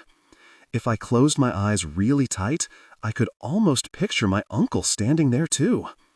I was glad it was finally time for my last class of the day, but I was also terrified about what would happen after school. I pictured the Pruitts living in a big, haunting mansion like Matt's. Matt. I wasn't thrilled to see him either. He'd been so sweet this morning, but he was able to turn off his affection for me so easily, like it was just a switch. It wasn't an easy switch to me. And he wasn't just ignoring me in front of Isabella. Matt, sitting there and letting her pour milk all over me and call me a garbage person? That was just cruel. And I'd never thought Matt was cruel. "Hey," Matt whispered. I didn't look up from the blank page in my notebook. "Hey, how was it possible that I already felt like crying again? I should have been out of tears after this week. I'm really sorry about what happened at lunch. That was a lame apology." "Yeah? Because it certainly didn't seem like it at the time." I wanted to tell him that, but it was easier to stare at my notebook. I wanted to ask him if he was really hanging out with Isabella every night before sneaking into my bedroom. I wanted to ask him if he realized he was being cruel. I wanted more from him. "What are you wearing?" I was surprised that his tone was suddenly harsh. Couldn't he see that I was barely holding it together? I lifted my gaze to him. Yeah, he looked pissed. But he wasn't allowed to be angry with me for borrowing a blazer. I was the one that was pissed with him. "I'm wearing a different blazer, because Isabella poured milk down the front of mine, while you sat there and did nothing. Whose blazer is it?" Of course, he ignored the last thing I said. "Felix's." There was no point in lying. Felix was the one to comfort me. Felix was the one that kept showing up. Felix never made me feel alone. "Take it off." "What? I can't. I'll get in trouble." "Take it off, Brooklyn." "And put on what? Your varsity jacket?" "Oh, right, I can't, because no one's allowed to know about us." For some reason, it was really easy to turn my sadness into anger, and it felt good to feel something besides despair. "Look, I know this whole relationship is supposed to be a secret," Rob said. "But would you lower your voice?" Matt said. Charlotte wasn't even in the room yet. I thought about how Matt just let Rob assume that our relationship was a secret because I was poor. This didn't feel like a secret tryst. This felt like he was embarrassed of me. Honestly, I was embarrassed of myself. What would my mother think of the fact that I agreed to be Matt's dirty little secret? What would my uncle think? How had I let myself become this person? This wasn't me. My mom had raised me better than this. I was a Sanders, and Sanders women were good at walking away from assholes. "It's okay, Rob," I said. "No need to worry about keeping it a secret." I shoved my notebook into my backpack. "Brooklyn!" Matt hissed as I stood up. I didn't turn around as I rushed out of the classroom. No one else said a word. Not a funny comment from Rob, or an insult from Charlotte when I almost ran into her in the doorway. Mr. Hill didn't even scold me for leaving. I was invisible again at Empire High. I mean, who wanted to talk to the girl that lost her whole family? The girl who was hated by the queen bee, Isabella Pruitt? The girl who cried more than smiled? I didn't even want to talk to that girl. And it sucked that I was her. It wasn't until I got onto the busy city sidewalk that I realized I had nowhere to go. Chapter 7. Friday. The black sedan pulled up next to me on the sidewalk. I quickened my pace, but Miller was out of the car and blocking my path in a matter of seconds. "You have an appointment with the stylist in 20 minutes, he said. I had no idea how he'd found me. Did Mr. Pruitt put a tracking device on me like I was a dog or something? I wouldn't put it past him. I'd been roaming around the city aimlessly for the last hour, and his minion had still found me. The whole time I'd been taking turns crying and seething, mostly crying, because I kept reminding myself that a broken heart from a stupid boy wasn't at all comparable to losing the two people I loved most in the world. And the fact that I was even thinking about Matt made my stomach turn with guilt. He wasn't important. He didn't matter. And love aren't opposites. They're intertwined. Let passion and pain coexist without. I kept saying those two sentences over and over again, like I could convince myself they were true if I heard them enough times. But it was hard to convince my heart that it was fine when it felt like Matt had driven over it with James Benz. I tried to sidestep Miller, but he blocked my path again. "What happened to the blazer you were wearing this morning?" he asked. I stopped moving and just stood in the middle of the sidewalk. "It doesn't matter. Nothing matters anymore." "It does matter. The stylist has a whole list of things you're going to need, and if you lost it, we need to add a new one to the list." I clenched my jaw. Lost it? I didn't just lose items of clothing randomly during the day. I could barely afford this stupid uniform. I'd never lose it. And just the thought made me actually lose my mind. I don't need any more blazers or clothes. Just let me go back to Kennedy's. Yeah, I'd lost it, screaming at a practical stranger. "You know I can't do that, kid." Today, the nickname wasn't reassuring at all. Only my uncle was allowed to call me kiddo and make everything better, not this random security guard. "Don't call me that." I tried to sidestep him again, but he put his hand on my shoulder. "What happened today?" he asked. "Why didn't you meet me outside the school like you were supposed to?" "I didn't meet you outside because I have no intention of going anywhere with you." "What happened?" he asked again in such a calm voice that my bottom lip started to tremble. I wiped my angry tears away, hopefully before he could see them. It wasn't like I could tell him about the lunch incident. Isabella's threat had been heard loud and clear. She'd have some alternate story about what happened today, and no one would believe me over her. "Nothing. It's not important," I said. He pressed his lips together. "I think it is important." "You're really not going to let me go back to Kennedy's place, are you?" I asked, ignoring what he'd said. "I grabbed your belongings this morning. It's all in your new room. It'll be just like you're there." Was he kidding? The Alcaraz's apartment was warm and homey. There wasn't a chance in hell that Isabella lived in a place like that. But there was no point in arguing more with Miller.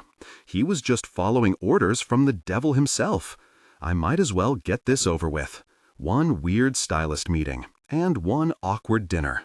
There was no way Isabella would let me stay at her house longer than that. I'd be back at the Alcaraz's in no time, or at Felix's. I'd go anywhere, as long as it was far away from the Pruitts. I sighed. "Okay, let's get this over with." "That's the spirit," he said, with a small smile. We were both quiet as we got in the car, but as the minutes ticked by, I was getting more and more anxious. I leaned forward in the back seat. "What's Mrs. Pruitt like?" I asked. Like Isabella." "And what do you mean by that, exactly?" I asked, even though I had a good guess. He cleared his throat. "You know, a lot like Mr. Pruitt." Great. I leaned back in my seat. He didn't need to elaborate. I did know. The whole family was toxic, just like Matt had said. I refused to let myself think of Matt as the tall buildings flew past in the window. He didn't deserve to occupy any space in my head. But when I glimpsed one of the entrances to Central Park, I wanted to cry all over again. This morning he'd been so sweet. This morning when no one was watching. I was surprised when the car suddenly came to a stop. I'd just assumed we'd leave the city and drive into mansion territory. "This is it?" I asked as I stared out the window. "Home sweet home," Miller said. It was an older building, so much different than the modern monstrosity Mr. Pruitt had locked me up in last night. It reminded me more of the outside of Felix's place. I opened up the door before Miller had a chance to. I squinted at the building. Wait, was this Felix's apartment complex? It certainly looked the same. But I didn't remember his address. Kennedy was the one that knew it. "Aren't you coming?" Miller asked. I realized I'd been awkwardly standing on the sidewalk staring at the front doors. I wasn't sure why he'd asked. He'd made it pretty clear that I didn't have a choice in the matter. The doorman greeted us as I walked into the lobby. The whole building screamed old money, and even though it was definitely restored at some point, it still possessed its old charm. It was the same thing I'd thought when I walked into Felix's apartment building, and I was positive it was the same one. I thought about the way he winked after saying he'd see me tonight. He must have known. I mean, of course he knew. You couldn't live that close to evil and not know it. Why didn't he tell me? Knowing he was close by made me feel so much better. I breathed a sigh of relief while I listened to the elevator music. Yup, it was definitely the same building. Now if I could just remember what number his apartment was. I knew it felt like it took forever to reach his floor, so he had to be pretty high up. I was barely paying attention when the elevator came to a stop. I followed Miller down the hall, one with the same plush carpet that had been in Felix's apartment's hallway. And when we reached a door that had an uncanny resemblance to the ornate front doors of Empire High, I was 100% certain I was in Felix's building. It made me significantly less scared to enter the Pruitt's evil lair. I was expecting it to look completely modern like Felix's apartment, but the Pruitts had gone in a different direction with their interior decorating. Everything inside looked like it was an antique. There was art in gold frames, fancy vases on display, and even a statue in the middle of the foyer. I just stood there, afraid to move in case I broke something. It reminded me more of the decorating in Matt's huge mansion. Is that why he came over here to hang out with her? Because it felt like his creepy vampire-esque home? I swallowed hard. I didn't want to live here. I already knew I'd have nightmares and never be able to sleep. Even if it had been homey and quaint, I'd still have nightmares living down the hall from Isabella. "The stylist is upstairs," Miller said. "I'll give you a tour after your fitting." "Okay." My voice echoed around me. The thought of being alone in the foyer was enough to pull me out of my thoughts. I hurried after him up the stairs. We passed a few rooms, and the smell of fresh paint hit my nose. He guided me to the room all the way at the end of the hall. I peered inside. There was a woman with thick glasses and wiry hair standing in the middle of the room with a long rack of clothes. It was an odd sight, but I was more shocked by the room itself. The room didn't match the aesthetic of the rest of the house at all. Everything inside was light and airy. There was a white four-poster bed with pristine white sheets and a poofy white comforter. There was a matching nightstand and dresser. A huge window was on the far wall with a view of the city. But the most shocking thing of all was that the whole room was painted bright yellow, almost the exact shade that my mom's kitchen had been. "Sorry about the smell," Miller said. "The painters just left." "It's yellow," I said. "You didn't choose a color when Mr. Pruitt asked your favorite, so he chose for you." "He chose this color?" Miller nodded. "If you don't like it, you can just choose a new one, and I'll call the painters back tomorrow." No, I like it. Actually, I loved it. The yellow hue couldn't be a coincidence. Yellow wasn't exactly a safe choice for a teenager's bedroom. Mr. Pruitt knew my mom's favorite color. He chose it because he wanted me to feel like this was home. Right? The thought made my chest ache. What else did he know about my mom? What else did he know about me? "We don't have much time," the stylist said. "I have another appointment in 3 hours." 3 hours? What was she planning on doing with me for 3 hours? "Miller gave me a guess on your measurements, so you'd have a few things to wear this weekend." And love aren't opposites, they're intertwined. Let passion and pain coexist without.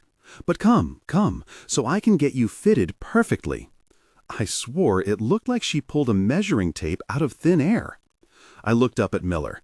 Had guessed my measurements? "It'll be back in a bit," he said, without looking at me, and closed the door. I turned back to the stylist. Her eyes were magnified by her glasses, and it seemed like they were about to bug out of her head.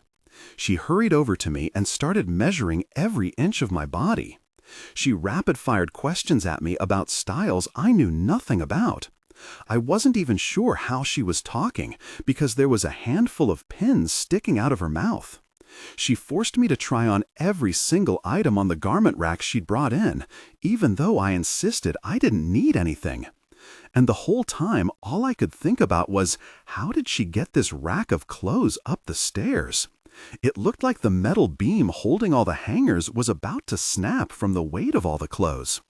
She said it was just for stuff to wear this weekend. How often did the Pruitts change in one day? She tightened a skirt around my waist and put a pin in it. "Perfect, perfect," she mumbled. "I'll alter that one, but the next one should fit fine." She handed me a dress to change into. I stared around at the comforting yellow of the walls as I pulled what felt like the 100th garment over my head. I stared at my reflection in the floor-length mirror. I'd never worn anything so beautiful in my life. My fingers traced the sequins on the shoulder. "A perfect fit," a stylist said. I smiled. For just a second, it felt like this random woman was my fairy godmother, and that maybe, just maybe, everything would be okay. "Wear that one tonight," she said. "Mrs. Pruitt loves red." The idea that this was my fairy godmother quickly disappeared, because all I could think about was that Mrs. Pruitt loves red. A shiver ran down my spine. Red was the color of blood. No matter how hard I tried to shake away the image, I couldn't. Chapter 8, Friday. I sat down on the edge of the bed and practically sank into the cushiony mattress. My butt had never touched something so soft before. I sighed. Half my closet and a few of the dresser drawers were already filled with the most expensive clothes I had ever touched. I should have been grateful, but all I felt was empty. I ran my fingers across the white down comforter. I didn't need a soft mattress or nice things. All I needed was a home where I was loved, and this would never be it. I pulled over one of the boxes that had been stuffed in the closet. There were a few school books, some pictures that had been on my walls, and it felt like something was caught in my throat as I pulled out Matt's varsity jacket. I'd never even gotten a chance to wear it. I'd never even gotten a chance to go to any of his games. There was a knock on the door, and I shoved the jacket back into the box. "Yes?" I said. I didn't know who was on the other side of the door. The last thing I needed was an impromptu torture session from Isabella. Wasn't eating all our meals together enough? And I didn't even want to think about what she'd do if she saw this jacket. I closed the flap of the box. "Dinner starts in a few minutes," Miller said from the other side of the door. "Do you still want that tour real quick?" Not really, but walking around the house with him was better than sitting here alone. I smoothed down my dress and opened the door. A smile stretched across his face. "That dress looks great on you." I wasn't even sure why I blushed. It was probably part of his job description to be nice to the ladies in this apartment. Thanks." I tucked a loose strand of hair behind my ear and waited for him to start the tour. But he didn't move. "You mentioned a tour?" "Yeah, it's just, you need shoes." I looked down at my bare feet. I could see that maybe it seemed a little silly to be wearing such a fancy dress and no shoes, but I had my reasons. One being the fact that my black flats I'd worn to the funeral pinched my heels, and I'd been enduring their wrath for the past 2 days. I also hadn't unpacked my keds yet, but I had a feeling that Isabella's parents would appreciate them about as much as she did. And my uncle wasn't here to fix them if they threw food on them. Oh, and then there was the most obvious reason. But we're inside. The only other thing I'd consider wearing were slippers, and I had a feeling the Pruitts would frown upon that too. Right. I'm just letting you know that they usually wear shoes to dinner. Who wears shoes to dinner? The first answer that popped into my head was Nazis. I'd bet the $0 I had that Nazis did in fact wear shoes to dinner. "I think I'll take my chances," I said. I wasn't a Nazi or a Pruitt, and I wanted to keep it that way. "As you wish," he said, and stepped to the side. I patted across the plush carpet as Miller pointed out a hall bath. Is this the one I'm supposed to use? I figured humoring this arrangement was better than letting anyone know I'd be fleeing to Felix's tonight. Miller gave me a weird look. No, you have your own bathroom. In your room, he added when I didn't respond. Didn't you see it? There was another door in my room. It looked just like the one for the closet, and I just assumed it was more room for all the garments the stylist was shipping me. Oh, I said. Yeah, right. Sorry. He smiled and continued down the upstairs hallway. He pointed out a few guest rooms, an office, some locked door that he skipped entirely. He frowned when I tried to open it. Just ignore that room, he said. Okay. Why was Mr. Pruitt obsessed with creepy locked rooms? There was even one in his other apartment, or rented apartment, or whatever it was. We'd reached the top of the stairs. Isabella's suite and the master suite are on the other side of the hall. He gestured toward the hall that stretched out to the right of the staircase. It was fitting that I was on the side of the hall with the guest rooms. And not just on that side, but at the very end of it. Like if I was far enough away, maybe they could forget I existed. I realized Miller was already walking down the stairs. I quickly followed and tried to remember every turn that took me from the dining room, kitchen, and the staff kitchen where a few people were busy preparing dinner. And then we made another turn into some kind of sunroom, a small library, a living room, a family room, a second more grand office, a room that just had a piano in it, and a few rooms that I'm pretty sure were just to show off more antiques.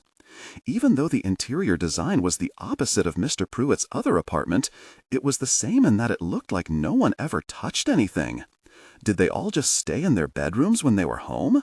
Or maybe there was a separate family room reserved for purebreds or something. And that leads to the lower floor, where the staff stays, Miller said, and nodded to a door.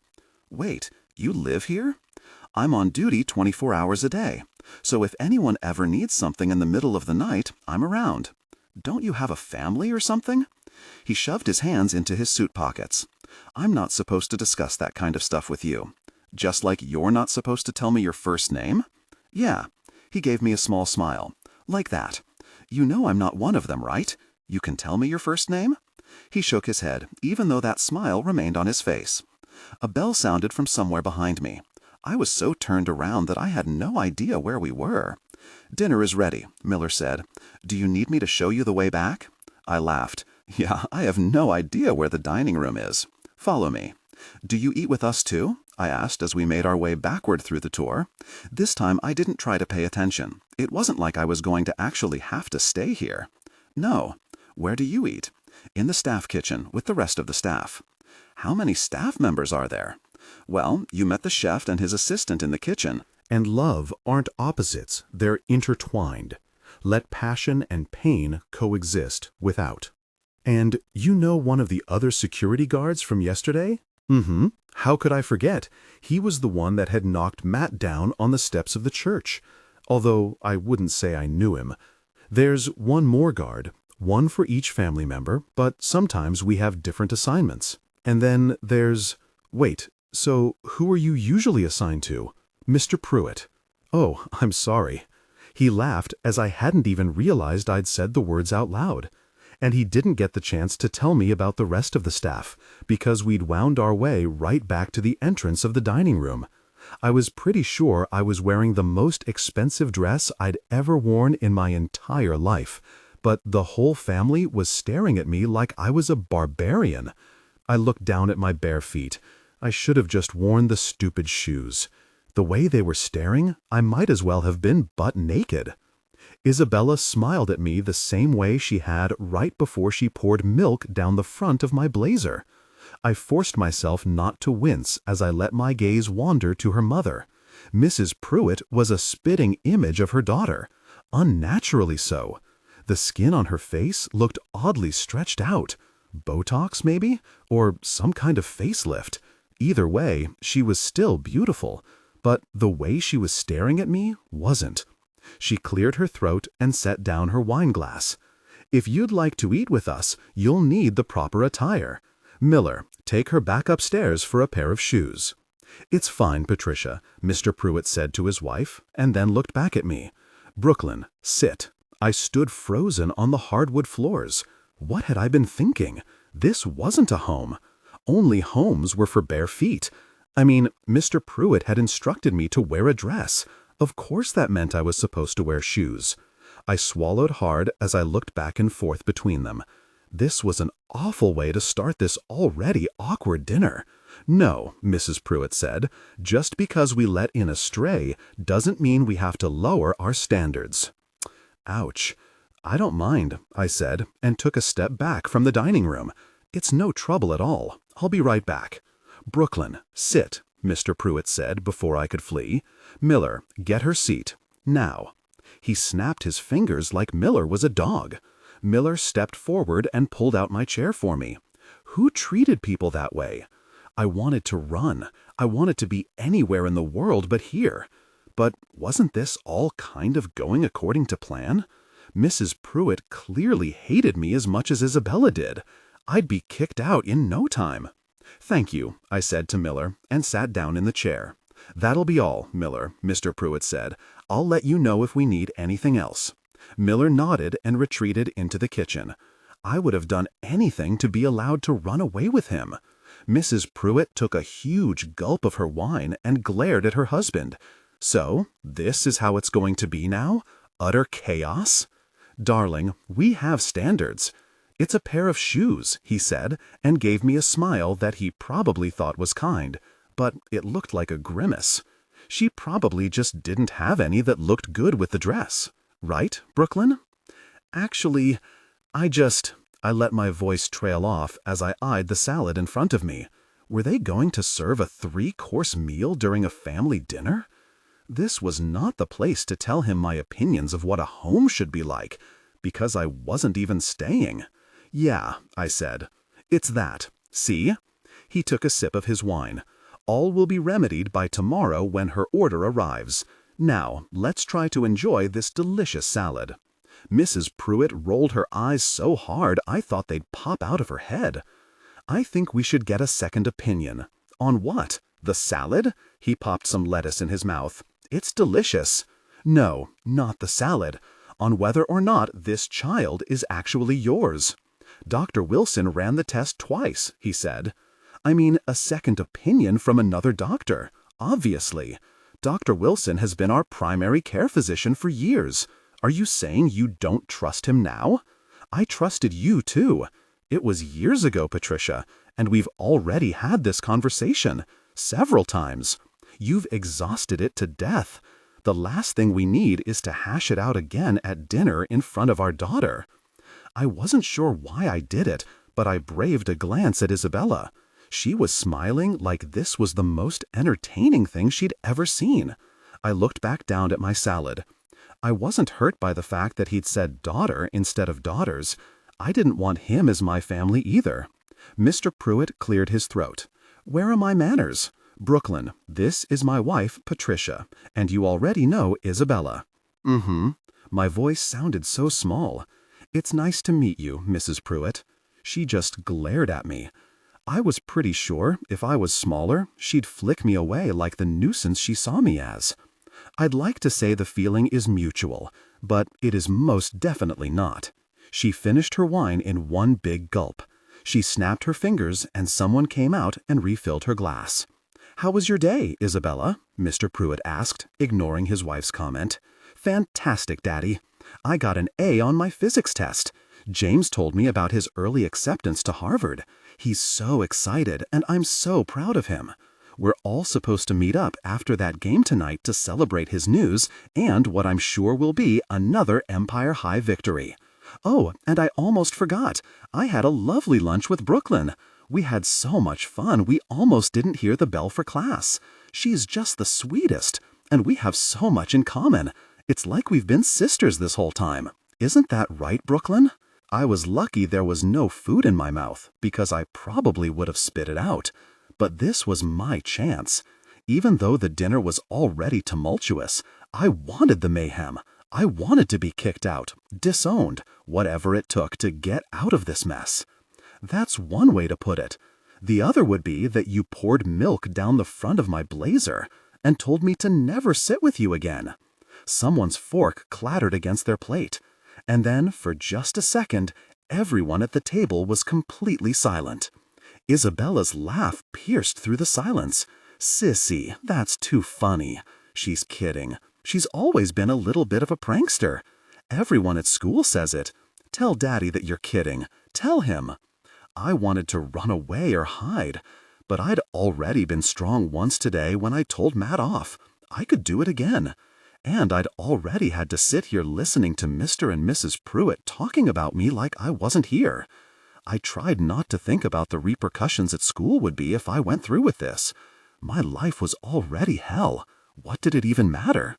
I swallowed down the lump in my throat. I'm not joking. She said I was unwanted. She called me a garbage person like my uncle and said that I'd never be her sister. More silence. Mr. Pruitt pushed aside his salad. "Isabella, is that true?" "Of course not, Daddy. She's lying." He looked over at me. "She's been torturing me ever since I first stepped foot in Empire High," I said, "and today, if anything, was worse." "What?" She laughed. "That's not Brooklyn." She laughed again, but the strain was evident. "We're friends. Tell Daddy that we're the best of friends. Sisters." I was tired of being her punching bag. I kept my mouth closed. "I'm going to ask you one more time, Isabella," he said. "Is what Brooklyn said true?" She rolled her eyes, like her mother had. "Technically, it was my blazer, so apologize to her." Isabella folded her arms across her chest. "No. Now." Isabella's lips pressed together in a harsh line. "She didn't do anything wrong," said Mrs. Pruitt. I was pretty sure I wasn't the only one that jumped when the wine glass collided with the wall. "Both of you get out," he screamed at his wife and daughter. It looked like he was about to throw more food. "You have to be kidding me, Richard," Mrs. Pruitt said, as she calmly sipped her wine. "Like this was an everyday occurrence. Can we please have a civil conversation about your illegitimate child without the theatrics? As far as I can tell, Isabella didn't say anything untrue to the girl. No harm, no foul." And love aren't opposites. They're intertwined. Let passion and pain coexist without. The muscles in his neck twitched. Spend the weekend in the Hamptons. Clearly, you both need more time to adjust to her presence.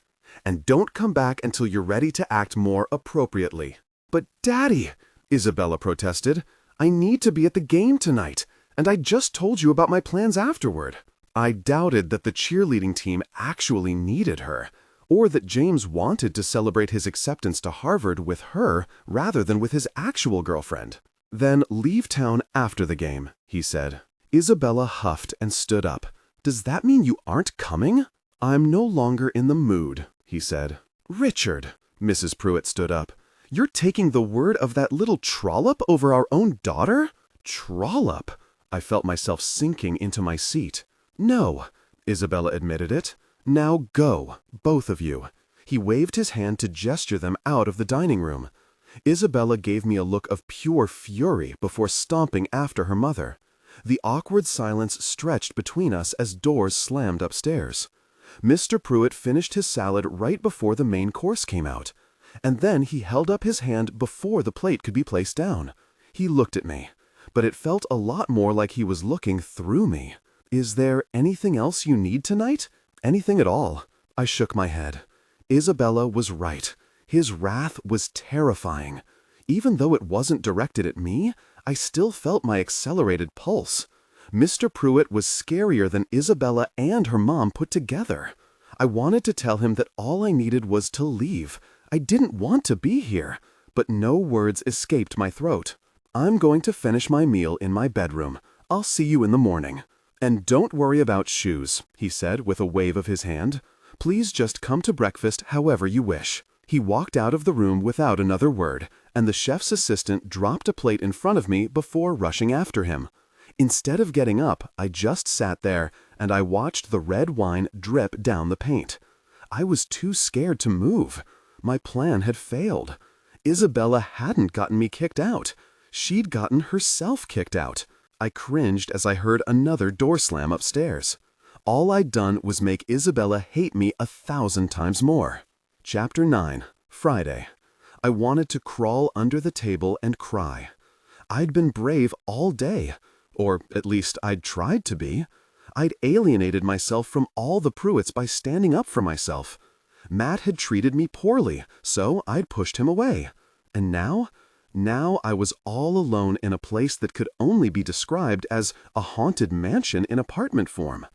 I looked at the creepy portrait of the Pruitt family above the fireplace. It felt like all of them were staring at me, and I couldn't shake the feeling that the two females in the picture wished I was dead. I couldn't stay here. If I did, I'd probably never wake up. I looked behind me at the door to the kitchen. No one was watching me. If I was going to escape, now was my chance. Felix was somewhere in this apartment building. All I needed to do was sneak out. I stood up and looked down at my feet. I guess it would have been a good idea to wear shoes so I could flee. But I didn't necessarily need shoes to roam the halls of this apartment building. I was sure the fancy carpets in the halls were regularly cleaned. And even if they weren't, I'd risk the cleanliness of my feet to stay alive. A floorboard creaked as I tiptoed out of the dining room. I cringed even though I was pretty sure Isabella and her mother had left. Running into them without Mr. Pruitt near to protect me was my worst nightmare. And why had he protected me? It didn't make any sense. He'd kicked out his legitimate family and taken my side. To someone else, it may have been reassuring, but it wasn't when I knew for a fact that he'd never wanted me. It was just odd. I took a left down the hall past the room with the piano. The way to the front door was the only thing I'd remembered about this whole stupid place. I was relieved when I reached it without running into anyone. I grabbed the handle, but it didn't turn. I turned the lock and pulled again, but it didn't budge. What the? I stared at the keypad to the side of the door. Oh no, it was just like the one by the elevator in the other apartment. What kind of maniac made it impossible to leave? This was a fire hazard. The apartment complex shouldn't allow it. I tried the handle again to no avail. Damn it! Freedom was just on the other side of that door. I hadn't come this close only to be stopped by a stupid code. Come on! I pulled again. Mr. Pruitt insists on locking everything down once he retires for the night. I almost screamed. I hadn't heard Miller sneak up behind me. Miller, you scared me half to death. He smiled. I'm sorry. I was trying to find you, but you left the dining room before dessert. I just stared at him for a moment. Had he heard the argument? He must have. Or he must have at least seen the red wine on the wall and the shattered glass. He cleared his throat. A young man stopped by while you were eating. Felix Green. Here's the message he left. He handed me a folded piece of paper. I opened it and read the short note. I was hoping to surprise you, but apparently the Pruitts don't do surprises. Pretty lame if you ask me. And the guy that answered the door said I needed to be on the approved visitors list? I requested to be put on it, but then he said it would take a few days to run the necessary background checks. What the hell is that all about? I'm pretty sure he just didn't like me. Call me. Or better yet, get the hell out of there and come over. I live in 24C. Felix? Boyfriend? Miller asked. I didn't even realize I was smiling until the corners of my mouth fell. What? Oh, no, just a friend. Why didn't you let him in? It couldn't have been the background check that Felix had mentioned. That was clearly a joke. Mr. Pruitt has rules about these things. Or maybe it wasn't a joke. Background checks for visitors? Really? He shrugged, but didn't offer any details. So instead of letting Felix in, can you let me out? I gestured to the keypad behind me. Or give me the code? Locking everything down when Mr. Pruitt retires extends to everyone in the household. Okay, but Felix invited me over. I waved the note in the air. He lives in this building. I'll be back in just a few hours. I lied. I was never, ever coming back to this place. I'm sorry, but I can't let you out. Isn't this kidnapping? The corner of his mouth lifted ever so slightly. If I was allowed to let you out or give you the code, I would. But I can't.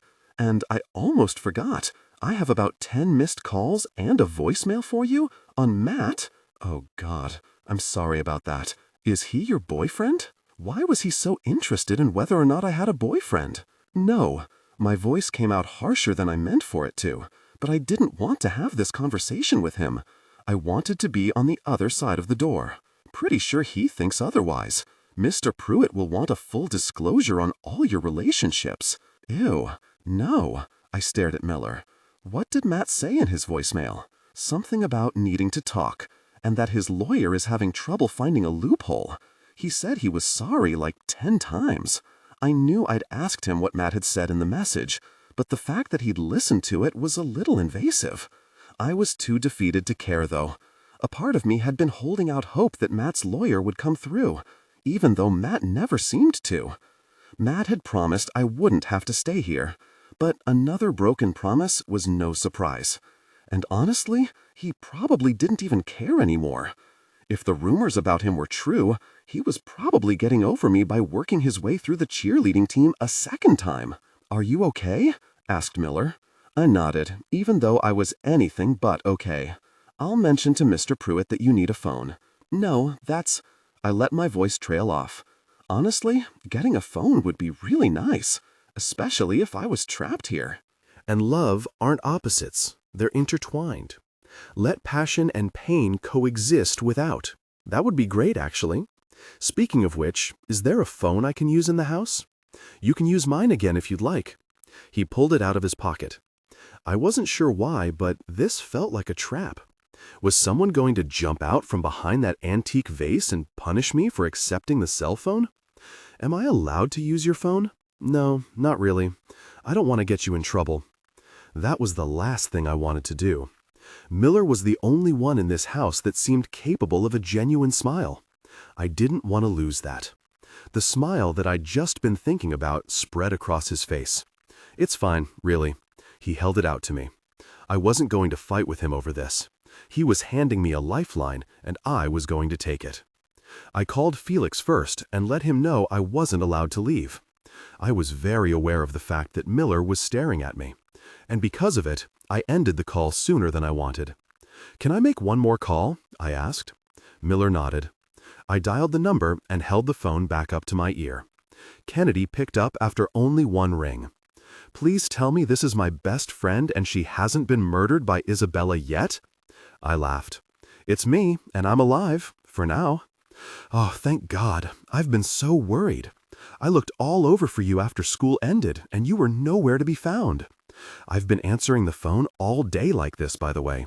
I really freaked out the pizza delivery guy." I laughed again. "I miss you." "I miss you too." "What's it like there?" asked Kennedy. "Oh wait, let me guess. Creepy as hell." "Pretty much." "Do you think you'll come to work tomorrow? I know you had called out sick today, but I thought you were still planning on coming tomorrow. I think it'll feel normal, you know?" Normal? I doubted that. But a night of work sounded a lot better than a night of whatever the hell this was. "Yeah, if I'm allowed out, I'll be there. I'll talk to Mr. Pruitt about it in the morning." "If you're allowed out? What does that mean?" Kennedy asked. "It means there's a keypad and I don't have the code. Weird."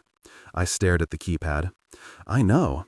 Maybe the code is Isabella's birthday," Kennedy said. "Do you have any idea when that is?" "Nope." You really should know your sister's birthday, Brooklyn." "She's not my sister." Kennedy laughed. "I know, I was just kidding. Maybe the code is 666. You know, the universal code for Isabella? That's not a bad guess." I didn't try it, though. Just because I thought the Pruitts were evil didn't mean they personally identified as evil. Or did they?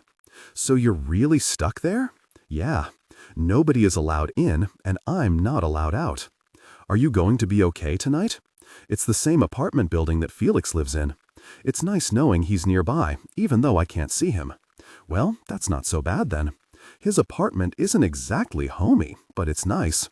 Not even a little creepy. The Pruitt's place isn't decorated like Felix's. It's more haunted mansion-esque in here." Miller laughed from behind me. I turned around and smiled at him. "I should probably go. I'm borrowing a phone." "Okay, but you should call Matt when you get a chance. He's kinda losing it. He stopped by about an hour ago, and he looked awful." I swallowed hard. He'd been a jerk, countless times, but it still hurt me to know that he was hurting. Or hurt me more. I was already hurting. "So I guess he told you what happened in class?" "No. What happened?" I gripped the phone a little tighter in my hand. He hadn't told her that I broke up with him? He just showed up at my best friend's place to try to get her to make me call him back? That wasn't him being hurt. That was him being manipulative. We broke up. The line was silent for a few beats. Because of what Isabella did? No. Because of what he didn't do. Another stretch of silence. Kennedy knew about Isabella's blackmailing Matt. I'd spilled everything to her on the steps of Empire High the morning before, when Matt was supposed to announce to everyone that we were dating, but didn't. The same day that my uncle died. We hadn't talked about it since. I hadn't talked about it with Matt either. None of it seemed important after that. But for some reason, I expected today to be different. Especially since Matt had just asked me to be his girlfriend officially. Today was my first day back at school, and I'd needed him. And he hadn't stepped up. I'd lost my whole family. I just needed one person to rely on, to have my back. And it wasn't him. I sniffled, remembering how sweet he'd been in the park this morning. Secret rendezvous weren't enough. I'll explain it all at work tomorrow. I'm proud of you, she said, cutting me off. God, I was so freaking mad at him for just watching when Isabella poured milk on you. I should have known she'd have my back. I didn't need Matt. I had her. Screw Matthew Caldwell, she said. Yeah, screw Matthew Caldwell. I said goodbye and gave Miller's phone back. For just a second, my fingers brushed against his palm. He cleared his throat and shoved his phone back in his pocket. Do you want me to have some ice cream sent up to your room? He got me. A recent breakup meant eating a huge bowl of ice cream in your room and crying. But that wasn't what I wanted. I didn't want to be alone. But I also knew how inappropriate it would be to ask if I could eat ice cream with him. He'd already let me borrow his phone. So instead of saying anything at all, I just nodded. Have a good night, Brooklyn. He gave me one last smile and walked back toward the kitchen. I hugged my arms around myself to help prevent the chill in the air. A good night? That wasn't possible. I watched him disappear down the hall. I was pretty sure I was already going mad in this house, because all I could think about was how Miller's arms looked just as strong as Matt's. I didn't know how to sleep alone anymore. I'd quickly grown used to falling asleep in Matt's arms. But running to Miller wasn't the answer. He worked here. He wasn't my friend. And I was sure he didn't want to hang out with a high schooler on a Friday night. I knew all that. I knew it, and yet I hurried after him. Chapter 10. Friday. The kitchen was empty, so I pushed into the staff kitchen. Miller was leaning against the counter, laughing at something the chef had just said. But his laughter faded away when he saw me. The chef turned around to see what he was staring at. I'll be right up with some options, sweetie, she said. Actually, is it okay if I just eat it in here? She looked at Miller and then back at me. I guess that would be all right. What do you prefer, mint chocolate chip or... She tugged open the freezer and pulled out 2 containers. There's also raspberry with chocolate chips. I wasn't paying attention to the options because I was focused on the fact that each ice cream container had a little label with Miller's name. Oh, I don't want to steal anyone's ice cream. Don't the Pruitts have some? She laughed. No, the Pruitts don't eat ice cream. Are they lactose intolerant or something? I was glad I didn't inherit that. I wasn't sure which was worse, never eating cheese or inheriting the evil gene. Probably the evil thing. But it was close. More of a vanity thing, she said.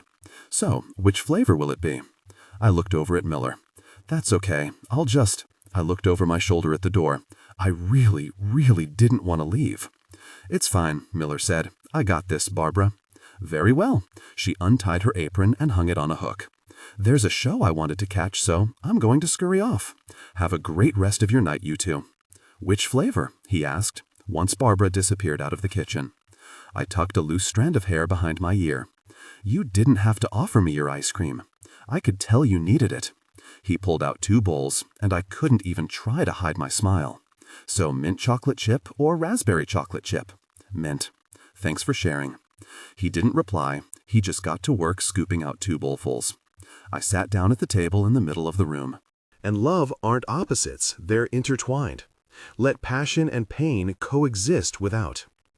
I could add the fact that he liked ice cream with chocolate chips to the few things I knew about him. He was also generous and kind for letting me use his phone.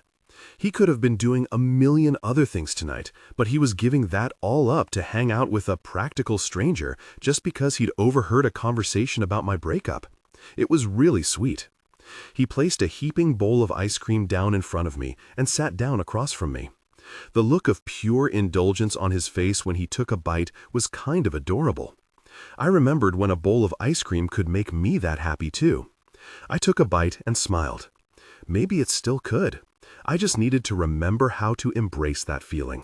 Seeing his smiling face made it seem possible. "How old are you?" The words tumbled out of my mouth before I could stop them. "Older than you." He resumed eating, like that was a suitable answer. But before I could question it, he beat me with a question of his own. "So what didn't he do?" Miller asked. I swallowed down my bite of ice cream. "What? You said you broke up because of what he didn't do." He lifted up a huge spoonful of ice cream. "Your ex," he added when I didn't respond. "Oh, I figured since you came in here that you needed someone to talk to, but we don't have to talk about it if you don't want to." I shook my head. I just didn't want to be alone. His jaw tensed. "Look, Brooklyn, I'm not even supposed to be talking to you, let alone sitting here with you. I should probably go." But he made no movement to get up. "Just tell me something about you. Anything." He pressed his lips together. "Please, distract me from whatever hell I'm currently living in. Like how you ended up working for the Pruitts of all people. It's good money, and I'm saving up for college." College? So that made him what, 18? It was older than me, but only by 2 years. He acted like we were a whole lifetime apart. Surely there are other high-paying security jobs in the city. Not this good. Why? He took another bite of his ice cream as he thought about the question. Because it's the Pruitts. Yeah, but this city is full of wealthy families, like the Hunters and the Caldwells, the Greens and the Dixons. I wasn't sure if Felix and Cupcake's parents were as wealthy as the other families I'd mentioned, but surely they could afford the best security. Hell, most of the kids at my school were from families as wealthy as the Pruitts. What's so special about this gig? Miller finished his ice cream and put his elbows on the table. Higher risk means higher salaries. Higher risk? Because of Mr. Pruitt's line of work? I just stared at him. What's his line of work? I didn't know anything about the man I was living with. I hadn't had an opportunity to ask. The only hint I could even think of was that when I first met him, he'd asked if I'd ever picked up a newspaper. I also get paid to keep his secrets. He smiled. Really, what does Mr. Pruitt do? If he was in the paper, that made him what? A writer? Or maybe someone that graced the pages of the local paper? A politician? I've already said too much. Now back to you. Are you sure you don't want to call Matthew Caldwell back? He keeps lighting up my phone. No. No, you aren't sure? Or no, you don't want to? Both. I took a bite of my ice cream. I didn't want to talk about me. I wanted to talk about Mr. Pruitt's secrets. The whole staff heard the argument at dinner. Did Isabella really pour milk all over you at lunch? I nodded, but I couldn't tell if he believed it or not. He was just staring at me like I was a puzzle he couldn't solve. Why didn't you tell me when I asked you what happened to your blazer? Because I wasn't sure if I was going to tell anyone. But then I thought it was the perfect opportunity to get Isabella to explode and get me kicked out of the house. My plan kind of backfired, though. Now her mom hates me as much as she does. Yeah, you really don't want to be on Mrs. Pruitt's bad side. Now you tell me? I said with a laugh. He smiled. It doesn't seem like she was really open to getting to know me regardless. The circumstances are pretty uncomfortable. Besides, did you really expect for it to be an easy transition with people like this? People like this. I smiled. He didn't think I was one of them. Just a little tip for you when it comes to Mrs. Pruitt. Don't back down from her. It'll make it worse. I nodded, even though I didn't really know what he meant. It was her house, her rules. What was I supposed to do? Miller let his spoon fall into his empty bowl and then stood up. He grabbed my bowl too, and I watched him silently do the dishes. "Thank you for letting me have some of your ice cream," I said as he placed the last dish in the dish rack. He folded his arms and leaned back against the counter behind him. "No problem at all. I hope it helped." It did. Just knowing that there was one nice person in this apartment meant a lot to me, more than he probably knew. "Tomorrow will be better," Miller said. Will it? I wasn't so sure. "At least Isabella and Mrs. Pruitt won't be here. You'll have some time to get to know your father." That wasn't time that I wanted. But instead of saying that, I just nodded. "It's getting late. I should head to bed." "Okay." My voice sounded so small. I was about to be alone in this horrible house. A shiver ran down my spine. He walked over to the door, but then stopped and turned around. "For the record, a guy who doesn't stick up for you isn't someone who's worth your time." I felt frozen under his gaze. "Good night, Brooklyn." "Good night, Miller." His last name felt weird on my tongue. Even though it seemed like he was on my side, the use of his last name was like a line in the sand. He was hired to keep Mr. Pruitt's secrets, and I knew that meant he'd keep them from me, too. For a while, I just sat there. Going to my room meant another sleepless night staring at the ceiling. But when the clock ticked closer to midnight, I finally got up. I made my way through the creepy house and up the stairs. I looked right at the top of the stairs, down the hallway where the real family slept. Was Mr. Pruitt awake right now? Was he wondering how the hell he wound up in this situation too? He'd taken my side at dinner. I should have felt something. He'd protected me like a father should. But I just felt confused. He had a wife and daughter that loved him. Why would he defend a girl who didn't? I retreated down my hall and stopped at the locked door. I looked over my shoulder to make sure no one was watching and then tried to open it. But it was locked, just like the front door.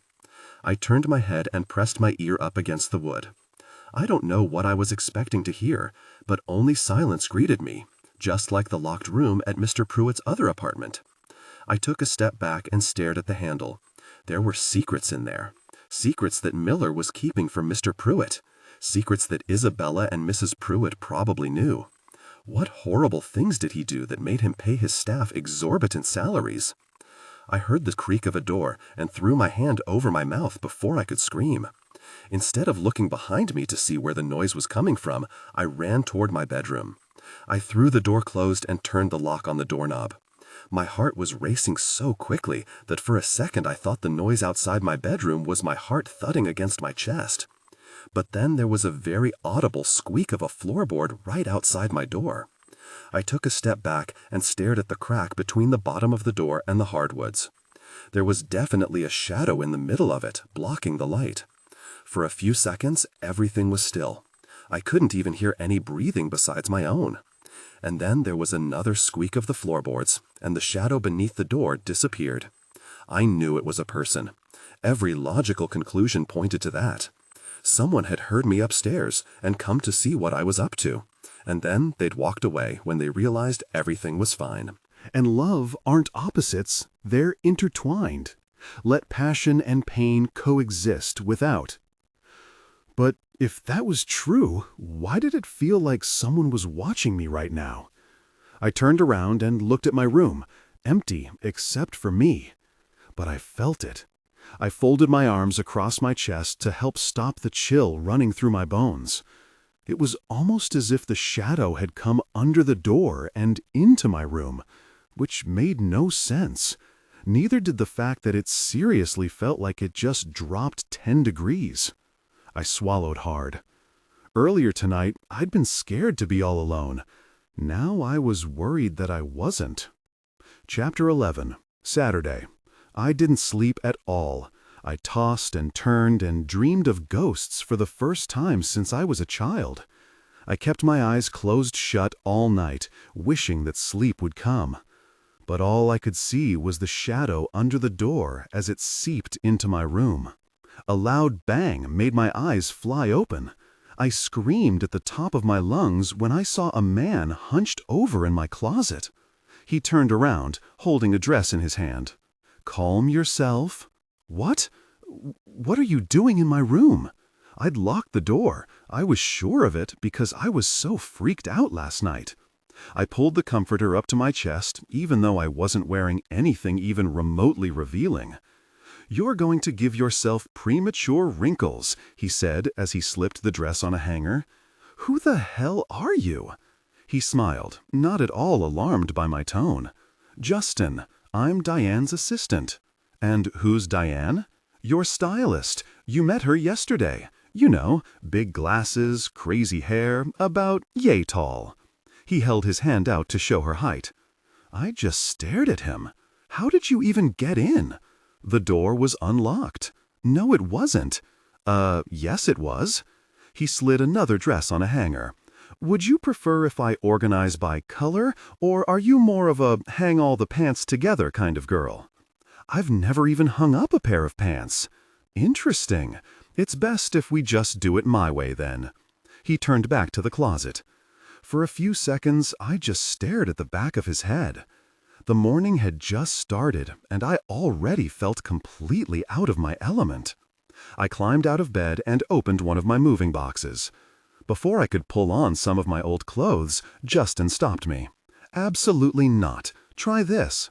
He tossed me a pair of dark-washed jeans and a sweater that would definitely show off my midriff.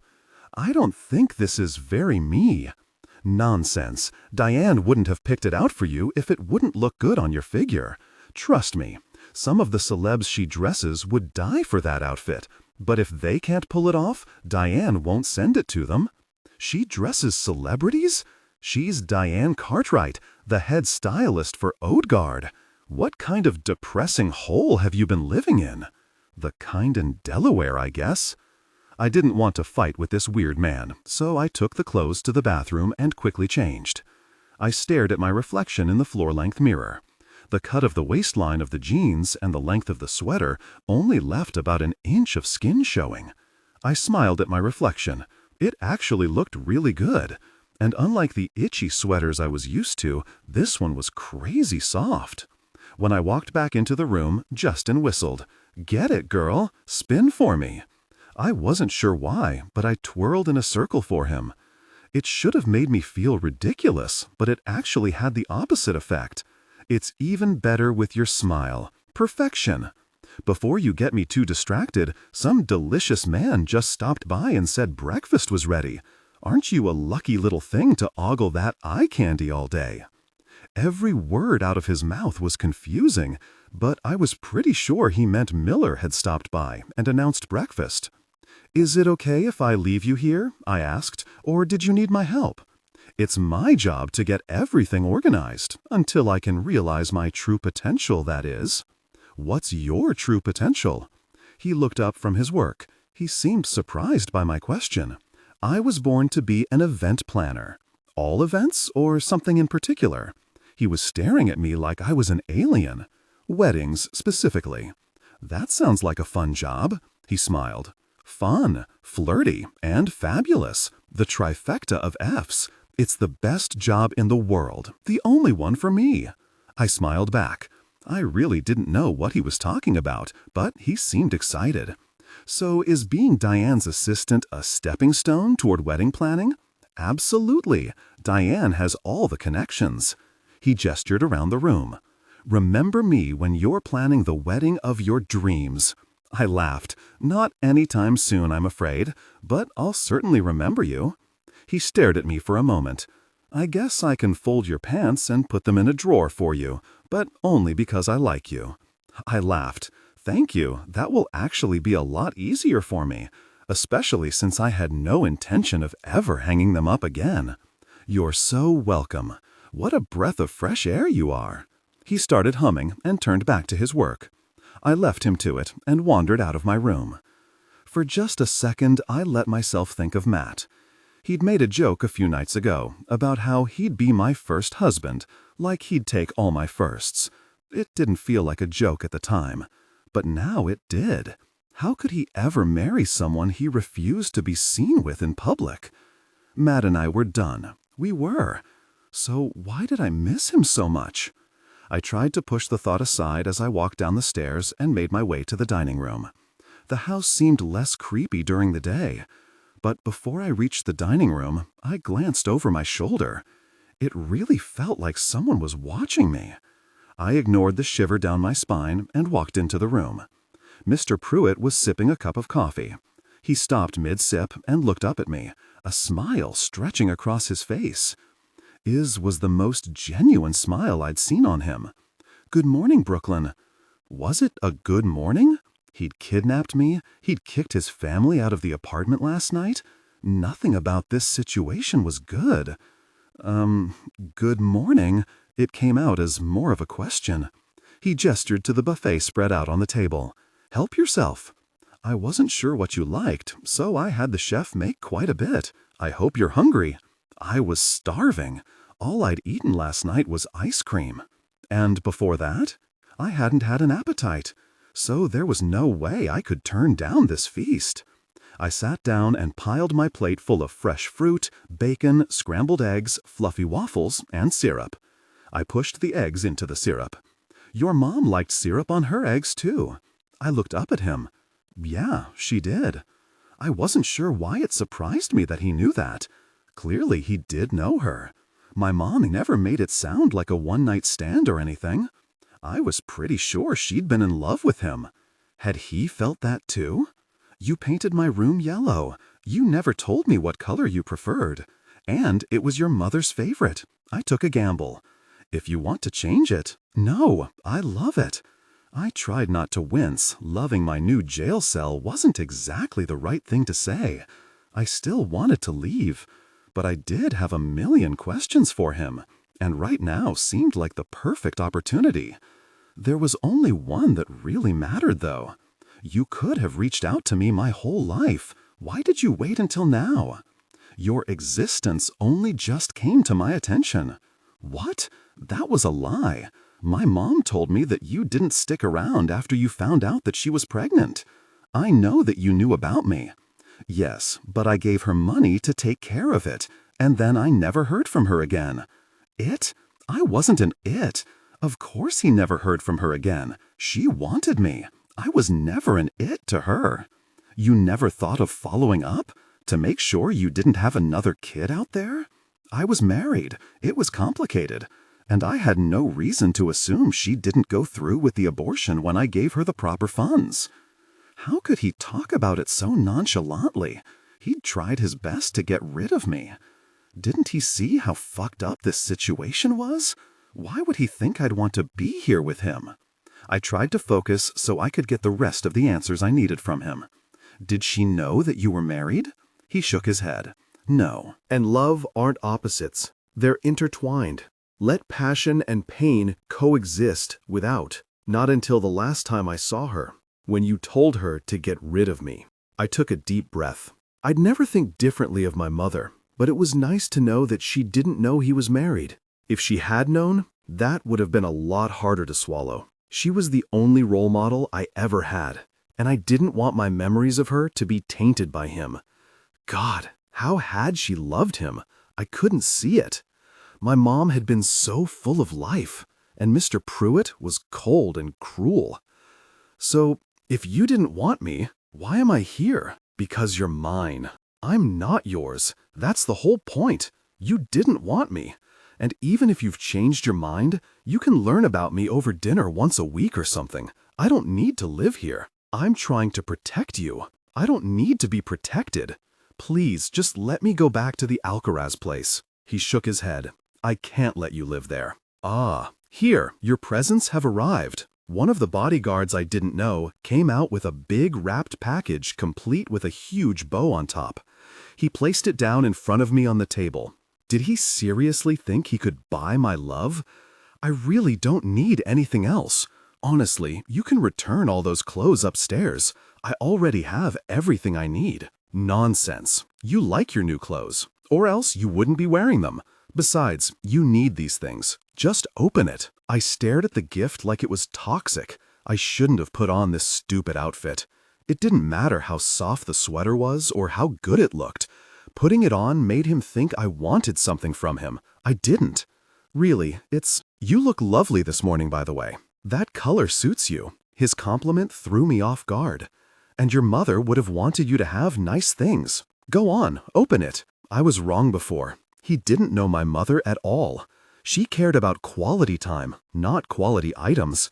The only expensive thing she owned was a floor-length cobalt blue dress that she wore on special occasions, like when I pretended to open a bakery in the middle of our kitchen and she came to my opening night. Mr. Pruitt didn't know me or my mom. He wasn't my family. But I also didn't want to fight him. I'd be gone soon enough. I pulled the bow and lifted the lid off the box. There was a laptop and a cell phone staring back at me, and a black Amex card with my name on it. "This should make you feel more at home," he said. "You'll still be able to converse with the Alcaraz girl over the phone without actually seeing her in person." Throwing expensive things at me wasn't the way to make me want to stay. And talking about my best friend like that, it made me want to run in the opposite direction of him. "Her name's Kennedy. This will be better for everyone. You'll stay nice and safe here instead of ever being in that dingy building you came from." "Wait, am I not allowed to leave?" He laughed. "Of course you are. I have a whole list of approved visitors and of people you can visit as well. Miller will accompany you for all outings, and itineraries for the upcoming week must be submitted to me on Sunday mornings so I have time to approve them. If you'd like to give a list of friends to Miller, he'll do the proper background checks." He had to be kidding. I waited, but he didn't laugh. "There's a code on the front door." "What is it?" "You don't need to worry about that, since Miller will be accompanying you." "But it's for your safety." It was a fire hazard, not a safety precaution. But I didn't care. I'd already gotten a plan in my head. I wouldn't be coming back. I just needed to get out of here once, and I'd be all set. "My friend Felix Green lives in the building. Can I go see him today?" "The Greens?" He took a sip of his coffee. "They're art dealers, right?" "Yes." Although Felix had implied that was just a front for something much more sinister. The less Mr. Pruitt knew about that, the better. "Very well. Miller can take you over to their place after our round of golf." "Our round of golf?" "Yes. I thought it would be nice to show you around the club and introduce you to some of my associates." That sounded worse than my nightmares last night. I didn't want him to parade me around to his associates, whatever that meant. "Unless you count mini-golf, I don't know how to golf." "Really? Where the hell would I have learned how to golf?" "Really? Then I'm afraid today won't work. Bill is a real stickler for speed of play. I'll have to teach you another day. As it is, I have a tea time." He placed his napkin down on top of his plate. "Enjoy the rest of your day, and please don't hesitate to ask the staff for anything at all that you need. Their numbers are already programmed into your phone." Wait, he'd sidetracked the conversation so much I'd completely forgotten my most important question. "I have work tonight." It seemed like telling him was better than asking. "So I won't be here for dinner." He laughed. "No, absolutely not." "No?" I purposely didn't ask his permission. He didn't get to tell me no. Despite what he thought, he wasn't my parent. He wasn't even my legal guardian. He was a kidnapping psychopath. "You won't be working anymore," he said. "But I have to work." He tilted his head to the side as he stared at me. "I can give you everything you need." He gestured to the presents still sitting on the table. "I don't want anything from you. I'm saving up for college. You get decent grades. I looked at your transcript. Pick any school you please, and I'll make it happen." I opened my mouth and closed it again. "I don't want to get into a good school because of your name." "Of course you do. You're already reaping the benefits. Why do you think you didn't have detention yesterday after you started that food fight last week? I got you a clean slate at the school. Have fun with Mr. Green, and expense whatever you want to your card." He strolled out of the dining room. I honestly hadn't thought about my detention at all. I'd been a little too preoccupied with my grief and being taken from my uncle's funeral. And a food fight was stretching it. I'd thrown one green bean at Isabella after she'd berated me and my uncle. I didn't even deserve detention. Isabella did. And it twisted my stomach into knots knowing that it was Isabella's last name that had gotten me out of it. Chapter 12. Saturday. "You really don't have to come with me," I told Miller when we reached the front door. "Actually, I do. But you could just give me the code." "You know I can't." I felt bad dragging him into this, but I couldn't think about what would happen to him when I ran off. All I could focus on right now was myself and getting as far away from here as possible. My backpack was stuffed with everything I needed. I'd even snagged a few bottles of water and some granola bars from the kitchen. I wasn't coming back. Miller typed in the code, being careful not to let me see. And then we walked in silence down the hall and into the elevator. The elevator music played through the speaker system. For some reason, it was really soothing. "So, what are the two of you doing today?" Miller asked as he shoved his hands into his pockets. "Just hanging out." Felix didn't even know I was coming, but hopefully he was home. If I didn't see a familiar face right now, I was pretty sure I'd lose it. I knew Mr. Pruitt was trying to be nice this morning, gifting me a phone, inviting me to his tea time, complimenting my outfit. But at the same time, he was also controlling and rude. I didn't want to be here. I couldn't do this. "Sounds like fun," Miller said. "Mm-hmm." The doors opened on the 24th floor. "Are you sure you want to be an awkward third wheel?" I asked as we stepped off. I wasn't sure anything about Miller was awkward, which made me think I'd somehow wind up being the awkward third wheel with him and Felix. This was going to be a disaster. "You won't even notice that I'm there. That's the whole point. I'm pretty sure I'll notice that you're there." The corner of his mouth ticked up. I wasn't giving him a compliment. I just meant that if he was staring at me and Felix, it was going to be weird. But his smile made me smile. And love aren't opposites. They're intertwined. Let passion and pain coexist without. We stopped outside of apartment C, and I knocked on the door that looked exactly like the Pruitt's apartment door. After a few seconds, I knocked again. "Please, Felix, please, please, please." If he wasn't home, I wasn't sure what I would do. The thought of being dragged back to the Pruitt's place was horrifying. Felix was my ticket to freedom, but first he had to show up. "Can I use your phone?" I asked. "Didn't Mr. Pruitt give you one this morning?" "Oh, right." I pulled it out of one of the pouches in my backpack and tapped out a text to Felix.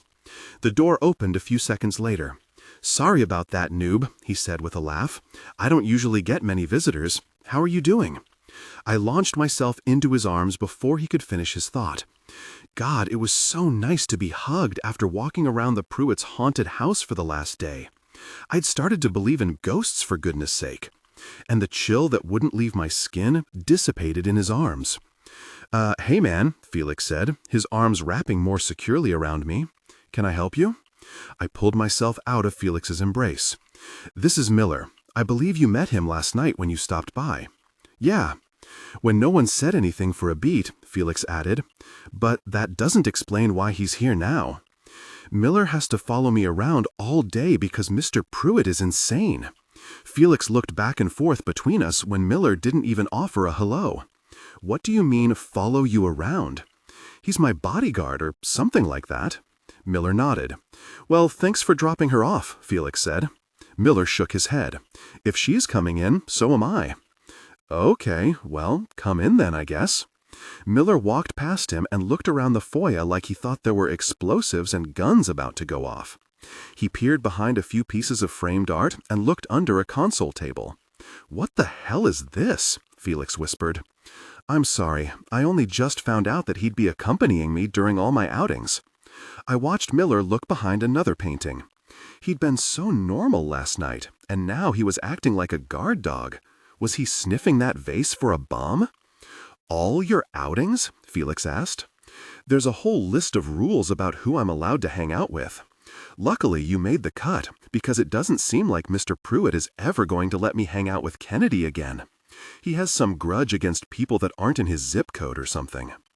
"Which is why I need to ask you a favor," I said, lowering my voice. "What do you need?"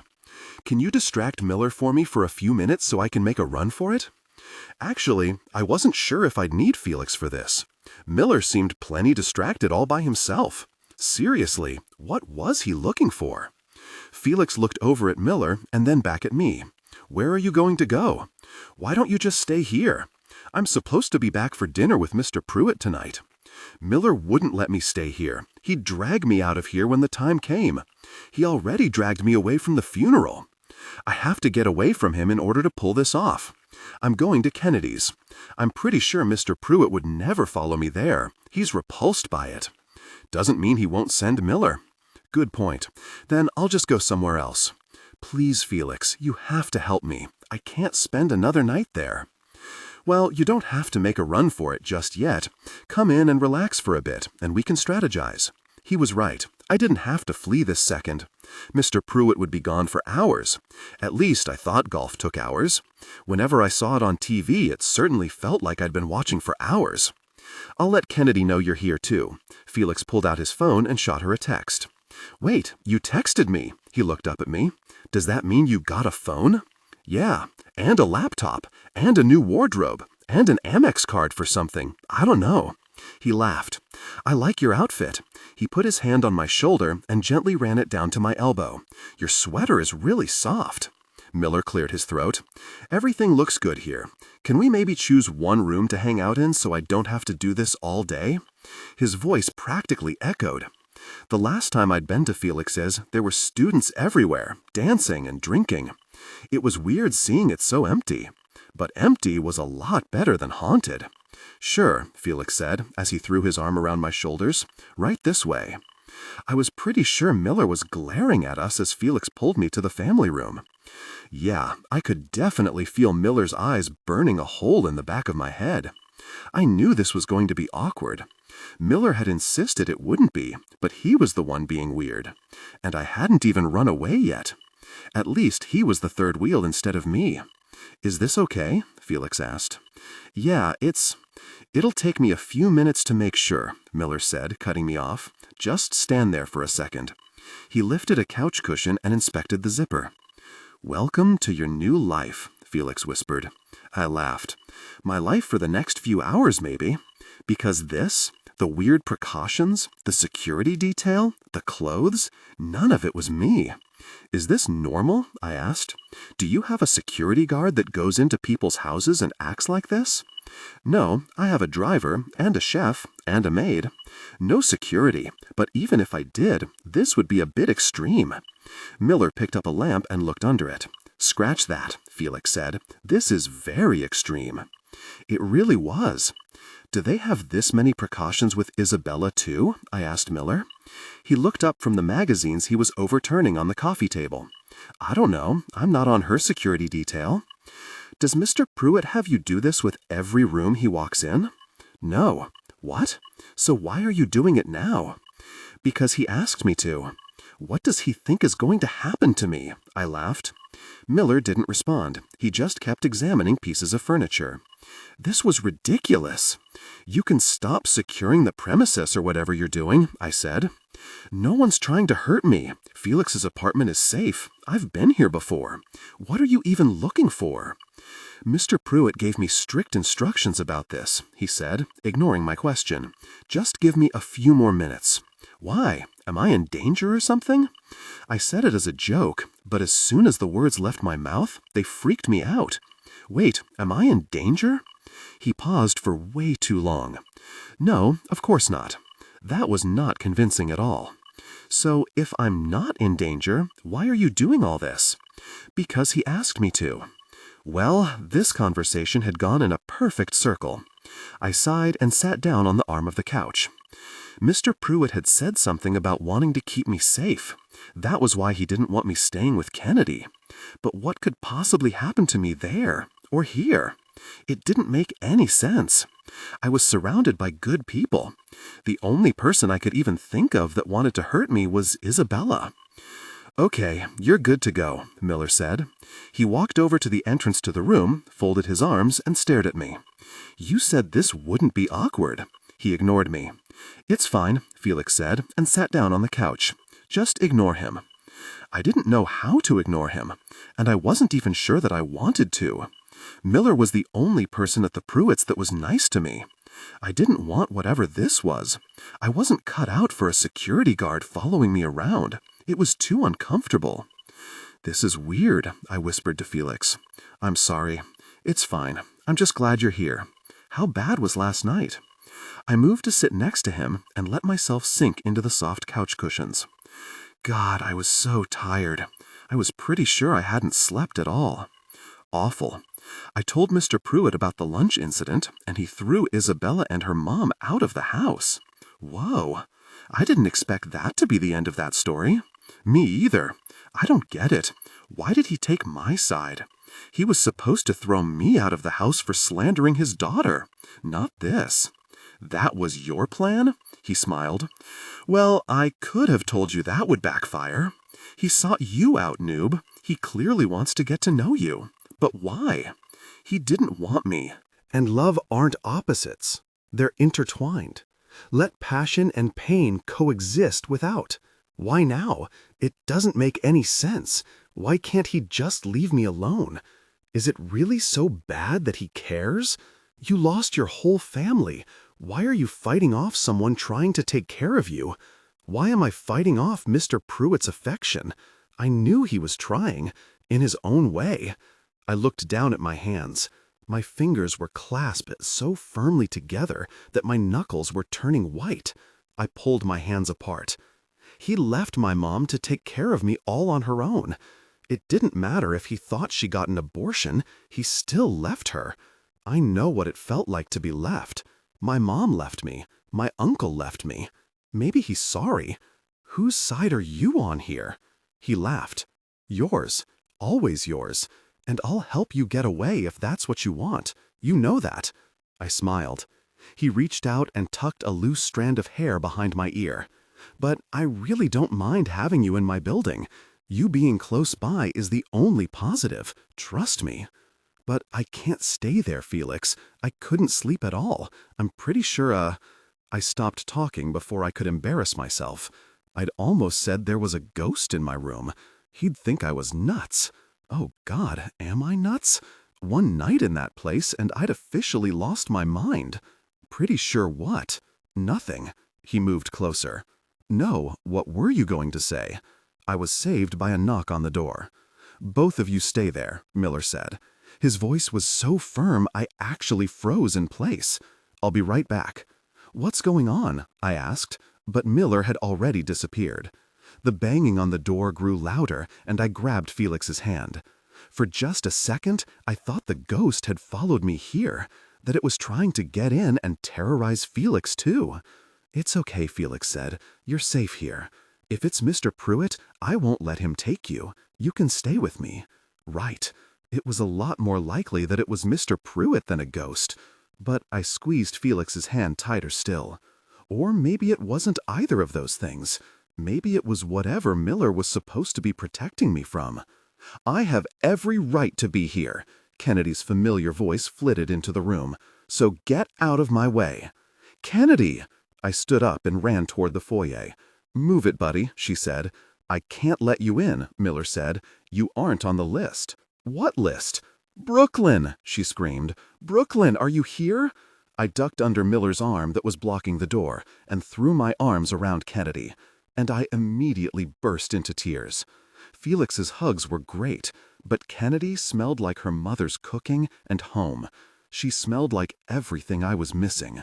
Brooklyn, Miller said from behind me, you need to let go and come back inside, right now. Fuck you. Neither of them are on the list, he said. Neither? I opened my eyes and looked over Kennedy's shoulder at Cupcake. He was holding a box that I was sure was filled with high-calorie, sugary treats. Hey, Brooklyn, he said, I brought dessert. Thought it might make you feel better. It was the first time I'd ever been happy to see him. Another familiar face, even if it was one that had thrown a dodgeball at my nose. Thanks for coming, guys, and for bringing snacks. Where else would we be? Kennedy said. Felix said you were here, and I knew you needed me. I had the best friends in the world. That's enough, Miller said more firmly. Brooklyn, get back inside this apartment right now. Or, I turned around, or what? They're not going to hurt me if that's what you're worried about. He frowned. They're my friends. I don't care if they're on Mr. Pruitt's approved list because they're on mine. Brooklyn, Miller, please. My voice cracked. Please. Come on, man, Cupcake said from behind me. I brought cupcakes. Yeah, we brought dessert, Kennedy said, and we absolutely won't hurt her. That's not really what you're worried about, is it? There was an awkward silence. Wait, that is what you're worried about? She lifted up her camera. The worst I could do is sell pictures to the paparazzi, and I'm not even going to do that. I laughed. See? Please, Miller. I blinked up at him. We'd shared some kind of moment last night. Maybe it was one-sided, maybe it wasn't, but it felt like he was at least my friend. Please. Fine. But don't tell Mr. Pruitt. That was a promise I could easily keep, because I was never going to see Mr. Pruitt again. Chapter 13. Saturday. Kennedy pulled me into the bathroom with her before Miller had a chance to demand to search it for whatever it was he was looking for. "Are you okay?" she asked, and put her hands on my shoulders. "Tell me everything. What was it like at their place? Were they as awful at home as they are in public?" I messed up. I tried to blink away the tears that had started the moment she'd hugged me. "What do you mean?" "I told Mr. Pruitt the truth about what happened at lunch and got Isabella and her mom kicked out of the apartment for the weekend. Isabella's going to be worse than ever to me. What was I thinking?" "You were thinking that the truth is better than lies. Not when it comes to the Pruitts, apparently." Kennedy's hands fell from my shoulders. She was staring at me with so much concern on her face. I didn't know if she was waiting for me to say more, or if she had more to say. But it was easy for me to fill the silence. "I don't know what to do," I said. "I can't stay there another night. And I was hoping Felix would help cause a distraction, and then I'd be able to sneak away to your place. But he brought up the point earlier that Miller would easily find me, and I don't have anywhere else to go. What am I supposed to do? They'll always find me, won't they?" I'd already answered my own question. Kennedy nodded. "Here's what you're going to do. You're going to be brave. And you can tell me all about how horrible they are when we hang out every day. And you're going to get through this. Before you know it, we'll be off to college and you never have to see them again." That wasn't what I was expecting her to say. At all. What was she talking about? College? That was 2.5 years away. "Your mom told me she was going to fix it. Kennedy shook her head. "Matt even had his fancy lawyer go with my mom. There isn't anything they can do." "But Mr. Pruitt isn't my legal guardian. Of course they can do something. He freaking kidnapped me." "Trust me, they brought up that point. But no one's budging. Matt's fancy-pants lawyer thinks Mr. Pruitt bribed someone. Everyone my mom goes to just looks the other way. Maybe he bribed a whole lot of somebodies. So you're telling me that there's no way out?" I tried to take a deep breath, but it didn't feel like my lungs were expanding anymore. "I'm stuck here?" "Brooklyn, you're the strongest person I know. You got through your mom's death, and I'm not through it. I couldn't breathe. My heart is still broken." "That doesn't mean you're not strong. You're still standing here, fighting the next battle. I was barely standing. And I'll be there for you the whole time. Kennedy, he's not going to let me see you. He barely let me leave the apartment today. I let my voice trail off. I'm trapped. I'd known it all along. I'd held on to hope when I tried to sneak out last night, and hoped that today I'd be able to run away. But I'd known the truth all along. I was trapped in this hell." "He has to let you see me," she said with a smile. "We go to school together." She didn't get it. Mr. Pruitt had made it very clear about what he thought of Kennedy and her mom. Yes, I'd get to see her at school, but never after. Not on the weekends, not at work. But all the fight was out of me once the truth sunk in. I'm trapped. "Let's just try to forget about it for a day." That was easy for her to say. She wasn't living with the Pruitts. She hadn't lost her whole family. But instead of saying anything at all, I just nodded. Kennedy smiled. "Come on, it'll be fun. It's kind of like we're having a double date." Oh God, that's exactly the way it looked. But she had to realize that I couldn't possibly be on a date right now. My heart had broken when my mom died. It had shattered when my uncle died. And it got tossed into oncoming traffic when I broke up with Matt. And love aren't opposites. They're intertwined. Let passion and pain coexist without. I didn't have a heart left for anyone. Kennedy pulled me out of the bathroom and we practically ran into Miller. His arms were folded across his strong chest and he looked pissed. Or was it amused? I didn't really know him at all. But then I realized that amused and pissed were probably exactly right if he'd just been listening to our conversation. "How much of that did you hear?" I asked. "Just about all of it," he said. "So plans to run away and the double date bit? Great." As if my day couldn't get any more terrible, now he had to be mad at me too. But why was he mad? Really, I should be the one who was mad. Was it actually in his job description to eavesdrop? "Awkward," Kennedy said, a little too high-pitched, and pulled me past him. Felix and Cupcake had already cracked open the box of sweets. I usually didn't eat much dessert. It was easy to be hyper-aware of the food I put into my body when my mom and my uncle had both died so young. But today, I really didn't give a shit. I picked up what I figured was the infamous sugar cake and took a huge bite. It practically melted in my mouth. No wonder these things are so popular. I took another bite, and another. I grabbed a second sugar cake and pretty much shoved half of it into my mouth like a barbarian. "You should probably slow down. You don't need all that," Cupcake said and grabbed my arm. "Excuse me?" I was pretty sure that offhand comment about my weight was worse than him literally throwing a dodgeball in my face. "What's your problem, man?" Felix said, breaking the awkward silence that followed Cupcake's comment. "Nothing," Cupcake said. "I just really think one's plenty for her." There was no other way to look at it. Cupcake thought I was fat. I looked down at my sweater that showed off my midriff. I tried to pull it down a little. I knew wearing these stupid clothes was a mistake. Justin was wrong about Diane Cartwright knowing how to dress people, because I clearly wasn't pulling this off. "Don't be rude," Kennedy said and lifted up her own sugar cake. "She's had kind of a rough few days if you haven't noticed." "Right," Cupcake nodded, but he still looked weirdly concerned about me downing a second dessert. "Screw you too, Cupcake. I picked up a third just to annoy him." "Ignore him," Felix said. "You look amazing." It was sweet of him to say when his friend had just called me fat. But all I could think about was that it was also very awkward, because I could feel Miller staring at me. I turned toward his piercing gaze. "Miller, don't you want any?" I asked. I hated that he just stood there watching us.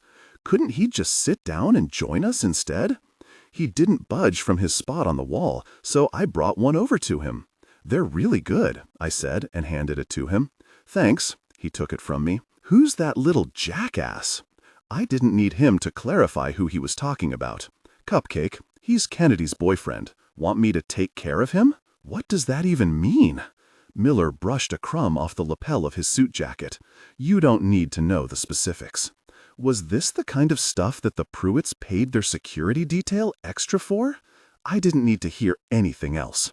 I could tell by Miller's tone that it was something sinister. "That's definitely not necessary. Let me know if you change your mind. I could take care of myself. I didn't need him to do whatever it was he was referring to." And why was that Miller's first reaction?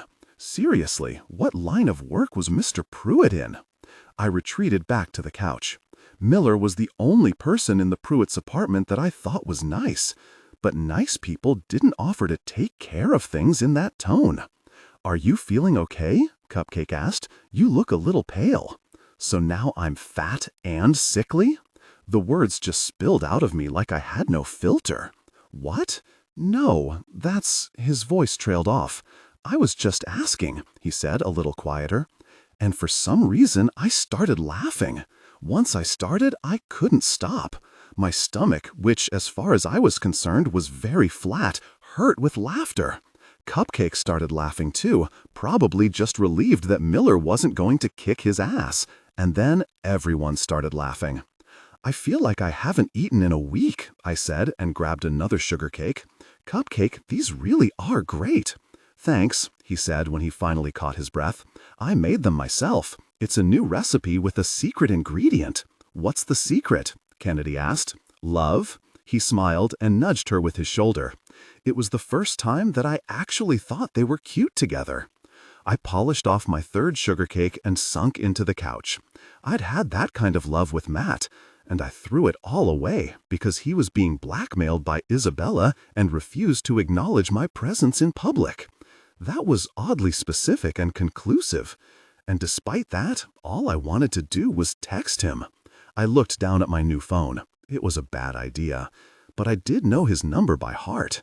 What was I even doing texting Matt? I shook my head. Thinking about Matt, I was most definitely not texting him. Which was good, because there was a guy that actually cared about me sitting next to me. He had my back. He cared about me. And he wasn't embarrassed of me. Even when I did stuff my face with 3 sugar cakes. "Have you thought about what you're going to wear to homecoming?" Felix asked. "I want to make sure my tie matches your dress." Homecoming? Crap balls. I'd told both Felix and Matt that I'd go with them. But seeing as Matt and I were over, and he was never allowed to be with me in public in the first place, he was out of the race. Which was good, because telling one of them that I overbooked would have been very uncomfortable. So, really, the breakup saved me. Yup. I don't know yet. As soon as I do, I'll make sure to tell you.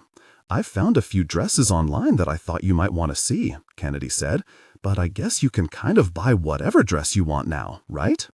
I didn't want to talk about this. I wanted to forget about the Pruitts, not picture myself in one of the stupid dresses Diane Cartwright had fitted me for. They probably all showed my midriff, and Cupcake would just make fun of me all night. "Do you guys want to watch a movie or something?" I asked. It was a lame segue, but I prayed that it would work. "Sounds good to me." Felix put his arm behind me on the couch, being careful not to touch me. I breathed a sigh of relief. Apparently, my segue was perfection. Kennedy abruptly stood up. "Better idea. Let's play Never Have I Ever." "Oh, good idea, babe," Cupcake said. Felix looked at me like he was waiting for me to make the decision for both of us. "Yeah, let's do it." I was actually feeling a little too wired to sit and watch a movie anyway. All the sugar had made me forget about the fact that I hadn't slept at all. I'd just be careful not to bring up homecoming during the game. "Miller, you're up first," I said with a laugh. He just stared at me, but I swore I saw a hint of a smile. "I can go first," said Cupcake. "I always forget. Do I say I haven't done something, and if you guys have done it, you raise your hands?" "Yep," Kennedy said as she settled herself into his lap. He nodded. "Got it. Never have I ever used a public restroom." I laughed. He clearly didn't understand the game. That was just a flat-out lie. I was about to correct him, but Kennedy beat me to it. "Wait," Kennedy said. "Your thing is supposed to be something you haven't done. Right. I've never used a public restroom." "That's what I just said." "Wait," Kennedy said again. "Are you seriously telling me that you've never used a public restroom?" "Never." Her jaw dropped. How is that humanly possible? I always just go home. "So if you had to pee right now?" He shrugged. "I'd go home." No freaking way. That was the weirdest thing I'd ever heard in my life. Had he never had a bathroom emergency? Oh no, what if he had? That meant he'd probably wet his pants in his fancy town car. "But you'd have to drive like 20 minutes, she said. "You're supposed to raise your hand if you have done that thing," Cupcake said. "And love aren't opposites. They're intertwined. Let passion and pain coexist without. You're not supposed to question it." "I'm sorry, babe. It's just... You're serious?" "Of course I'm serious. Public restrooms are gross. So is peeing your pants." I giggled to myself, even though Cupcake hadn't admitted to such an incident. He finally corralled us into finishing our side of the game. We all raised our hands. Because we weren't psychopaths like him. "Okay, that was interesting," Kennedy said. "Well, it finally all makes sense. Now I understand that thing you told me. You know, that tidbit of information would be really great for this game." Cupcake looked horrified. "Don't. Never have I ever sharted my pants at school," Kennedy said, before Cupcake could stop her. I almost spit out the sugar cake I was eating when I saw Cupcake's eyes bug out of his head. "I told you that in confidence," Cupcake hissed at her. She held back her laugh as only Cupcake raised his hand. "It was one time," Cupcake said. Felix laughed. "Man, maybe you should start using a public restroom." "One time," he grumbled. Suddenly, Cupcake nailing me in the face with a dodgeball or calling me fat didn't seem so bad. The poor guy, hard-sharted in school. It was hard to come back from that. And yet, he was one of the most popular kids at Empire High. With the name Cupcake, he was basically a genie for pulling that one off. Okay, I rubbed my hands together while I tried to think of something fun and witty too. Never have I ever had a real boyfriend or girlfriend. You know, one that takes you on dates in public and holds your hand in the hallways of school? God, that wasn't fun and witty. It was pathetic. Kennedy, Cupcake, and Felix all raised their hands. So you've only had a fake one? Felix asked with a laugh. Something like that. That's not part of the game, Kennedy said, saving me from answering. It's your turn, she said to him. Coming from someone who forced Cupcake to clarify about 1,000 times, Felix said. Kennedy threw a pillow at him. Felix easily caught it before it hit him in the face. Never have I ever wanted pizza more than I do right this second. I let the sentence roll around in my mind. Wait, does that mean you do want pizza? I think it means he doesn't, Kennedy said, because he said I never. She put her hand up in the air, but she looked really confused. Cupcake shook his head. No, it means he definitely wants it right now. My head hurts. I have no idea whether or not I'm supposed to raise my hand, I said, but all I can think about is eating pizza right now. Same, Kennedy yelled and waved her hand in the air. Pizza, please. Felix started laughing. I was trying to be clever, but I have no idea if that made any sense. I'm starving. Who else wants pizza? I shoved Felix's shoulder. Cheater. You're supposed to confess something like the rest of us. I'll make it up to all of you by ordering pizza. Oh, you should use my Amex card. I think it's for stuff like this. It's fine. I got it, he said with a wink and started talking on the phone. Amex card? Kennedy asked. One of the perks of being a Pruitt. Mr. Pruitt gave me a credit card and told me to expense whatever I wanted on it. Pretty irresponsible of him if you ask me. Kennedy shrugged. I guess he trusts you. That was it. I just had an epiphany. What if he didn't trust me? She just stared at me. I should just go crazy and buy a ton of stuff. Then he'll hate me and disown me. How much stuff do you think you'll have to buy to make him mad? I don't know, like $1,000 worth? I looked down at the couch I was sitting on. I should buy a couch. That would really show him. Kennedy nodded. Those are expensive. We got ours second-hand and it was still a few $100. This is genius. Miller, can we go furniture shopping? It wasn't just a small corner of his mouth to lift up this time. He was full-on smiling. He even laughed. It'll have to be more than a couch. You're thinking too small. So like the matching love seat and chair too? He won't even bat an eye at that. He'll just think you're decorating your room. Well, what do you suggest I do? I don't know. He walked over to us, his air of seriousness completely gone. But I'm going to have another one of these. He picked up a sugar cake. They're great. Thanks, Cupcake said. What if I bought 1,000 sugar cakes? I asked. That would be a lot. I couldn't mentally get over the number 1,000. Anything more seemed so extreme. Why don't you just tell him how you feel? Felix asked. His arm was still stretched out behind me on the couch, and I let my head fall on his shoulder. I already tried that. It didn't work. I left off the fact that Mr. Pruitt swore he didn't know about me. It didn't change anything. It was my mom and me against the world.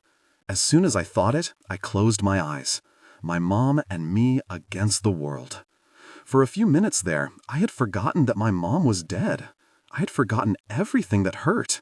I took a deep breath and breathed in Felix's familiar cologne. It was him. He'd taken away the pain. God, I was such an idiot. I thought Matt was the one for me. Hell, for a few minutes there, I even thought Miller could be it. But it was Felix. Clearly it was Felix. He was literally my shoulder to cry on. And he'd made me forget. My whole body felt weird and light, like the realization had put me on a cloud. I'd let myself forget about Matt for an hour, and it had given me all the clarity I needed. I love you, Felix, I thought to myself. I did. I loved him. It had always been him. Everyone around me stopped laughing and talking. A hush fell over the room. I lifted my head off Felix's shoulder and stared at them staring at me. What did you say? Felix asked. Holy hell in a handbasket. Had I just said that I loved him out loud? Like the words came out of my actual mouth? I reached up to touch my lips and was weirdly surprised that they were even there. "What?" I croaked. "You said you loved me." Felix's voice was soft, like butter. God, butter was so good. I wanted some right now. I wanted him right now. I did say those words out loud, yes. The doorbell rang, but Felix didn't break eye contact with me. Miller cleared his throat. "The pizza's here. I'll get it." Felix reached out and ran his fingers down my jaw. The action made me shiver. "You love me," he touched me, like he was scared I'd disappear. And I realized it wasn't just me that didn't have any love left in my life. I lost everyone who put me first. But Felix had said his parents never put him first either. They were always gone. He was all alone, just like me. And when I'd told him I was all alone at school the other day, he told me that I wasn't, that I had him. I had him. But that wasn't why he was looking at me like that. He was staring at me because he had me. And he needed love just as badly as I did. I tilted my head up to his. I didn't care that Kennedy or Cupcake were watching, or that Miller and a pizza delivery guy could probably see too. I was much too curious to find out if two broken souls could make one perfectly whole one, because I really needed them to. I didn't want to feel like I was drowning anymore.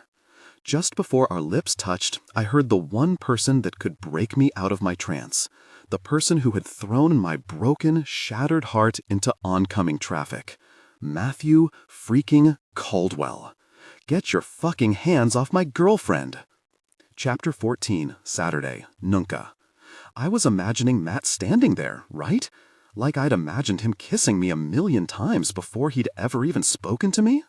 He was just ingrained in my brain and wouldn't go away no matter how much I tried to force him out.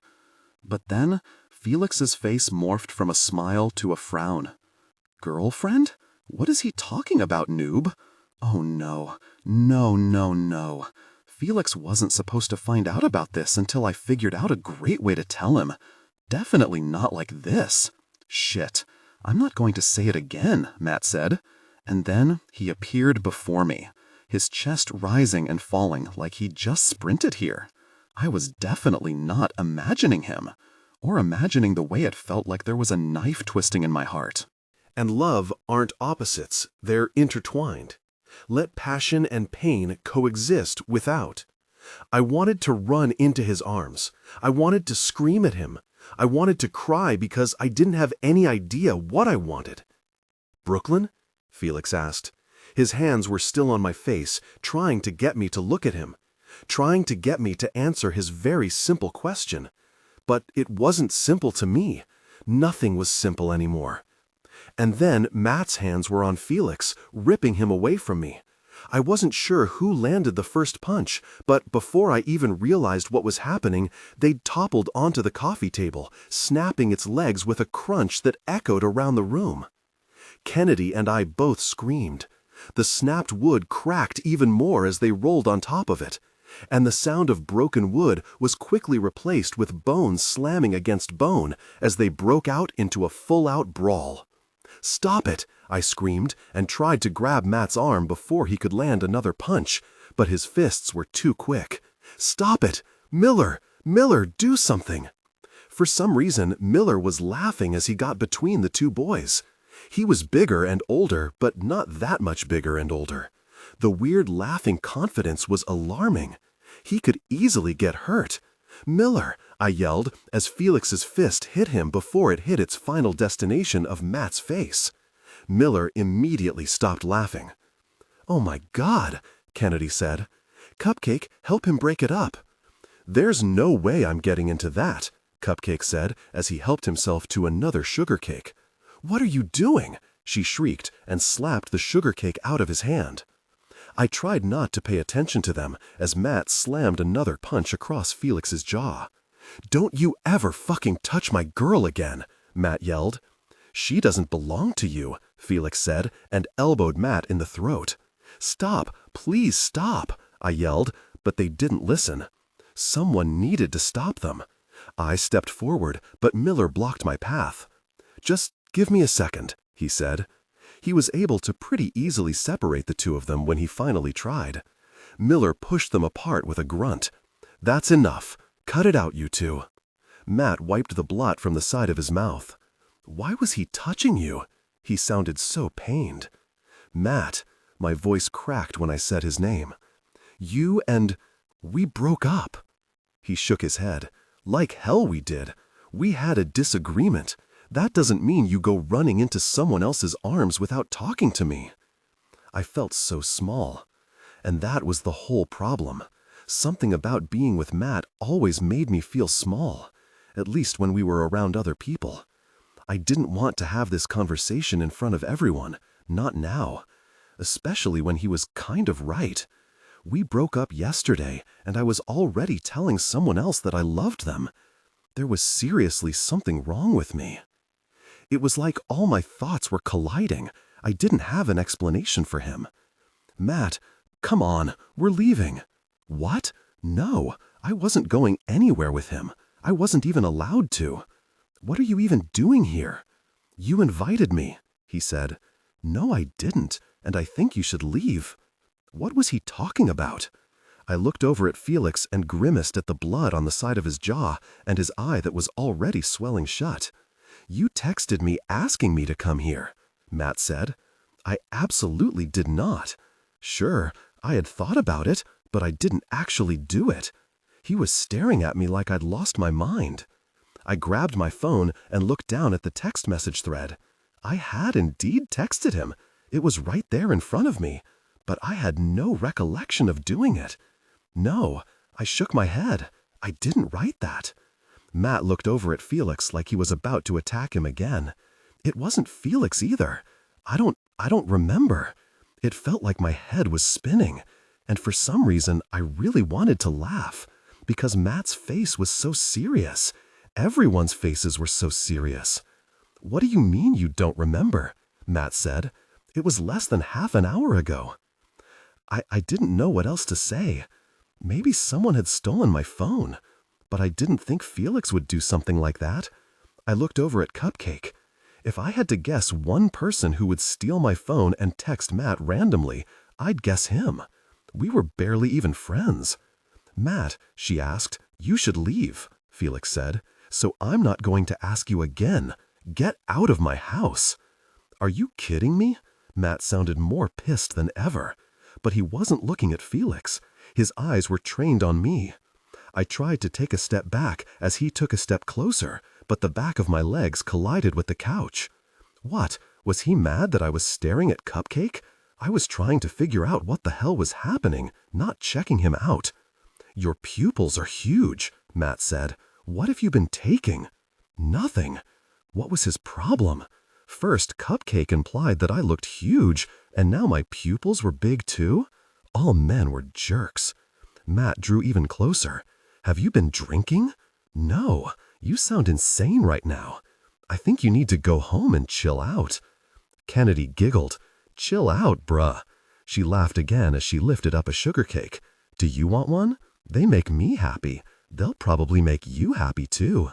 She held it out to him. Matt looked at the sugar cake in her hand and then down at the almost empty box of desserts. He grabbed it out of her hand. "Did you put something in these?" No, psycho," said Kennedy. "What would I have put in them?" Matt turned toward Felix. "What the hell did you do?" "I didn't do anything," Felix said. "You're a drug dealer." He tried to step around Miller, but Miller blocked his path. "You wanted to get with my girl, and the only way you could do it was to get her high off her mind? You laced these with something, you dirtbag." He threw the sugar cake at Felix. Felix ducked, but not quite quickly enough. The sugar cake smushed into the side of his face, smearing the blood along his jawline. Felix lunged at Matt, but Miller stopped him. "Enough," Miller said. And then he laughed, and then he stopped, and then he laughed again. Shit, there is definitely something in those. Everyone turned toward Cupcake, who was sitting there happily on the couch munching on a sugar cake. "What?" he said. "I told Brooklyn not to have any more, and everyone made it seem like I was a monster. I was trying to get her to pace herself. She didn't listen." "Pace myself?" I asked. "What the hell is in those sugar cakes?" "Pot, obviously." I was trying out a new recipe so it would be easier to get away with selling them at school. It was Felix's idea. He's a freaking genius. We're all about to make so much money.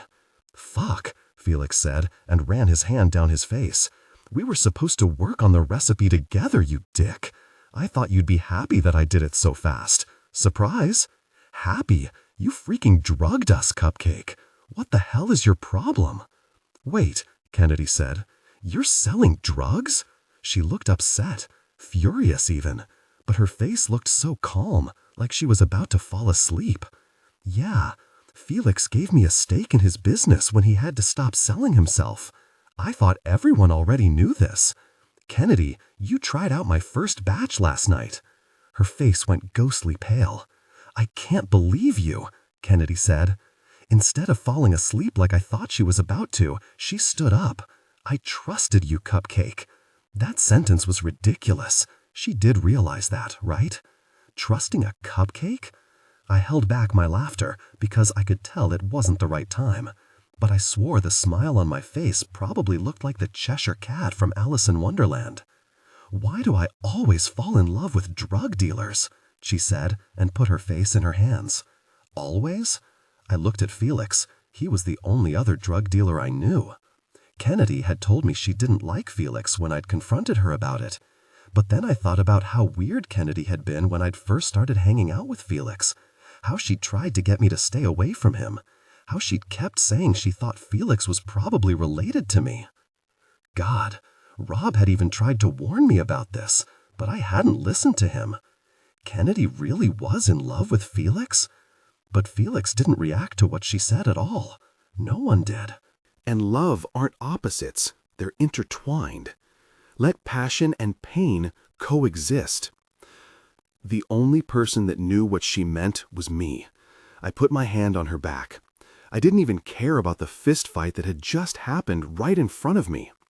I was solely focused on my friend's pain. Kennedy, I'm so sorry. You told me you... I didn't. I let my voice trail off. My best friend was in love with the guy I just told I was in love with, and I couldn't say any more in front of all these people who were still clueless. What? She said and pulled her face out of her hands. Her eyes grew round as what she'd just said dawned on her. I didn't mean that. I'm just upset that my boyfriend is selling drugs without telling me and tricking me into being his guinea pig. Her throat made a weird squeaking noise when she swallowed. For a second, everyone just stared at her. I have to go. She sprinted so fast I would have sworn she was on the track team. Shit, Cupcake ran after her. I tried to move around Miller to run after her too, but he stopped me. You were only given permission to come here, Miller said. You can't follow them wherever they're going. So now we're following the rules again? I only didn't follow them one time by letting those two in the first place. And look at what happened. He gestured toward the broken coffee table. No, this happened because you just let Matt waltz in here, and he's not on my approved acquaintance list, or whatever the hell it's called. Actually, he is, Miller said. All the Caldwells are. Of course. The one person I don't want on it already is. Pizza delivery, some stranger said as he entered the family room. Whoa, what happened here? Miller cursed under his breath and grabbed the pizza delivery guy by the arm, hauling him back toward the hallway. Felix, Matt, and I were left standing there in an increasingly awkward silence. I wanted to make a joke about how good the pizza smelled, but it didn't seem like it would be well received. So, he's the one you kissed? Felix asked. When you promised I could be your first? I wasn't sure if his words were just harsh against the silence, or harsh because he was angry. I swallowed hard. Matt stole my first kiss. I didn't give it to him. Felix shook his head. Were you seeing him that whole time? Or just after you told me you wanted to be friends until you were ready for more? Felix, I'm just your backup plan. He ran his fingers through his hair. I feel like a fucking idiot. Felix, that's not... Then how else would you put it?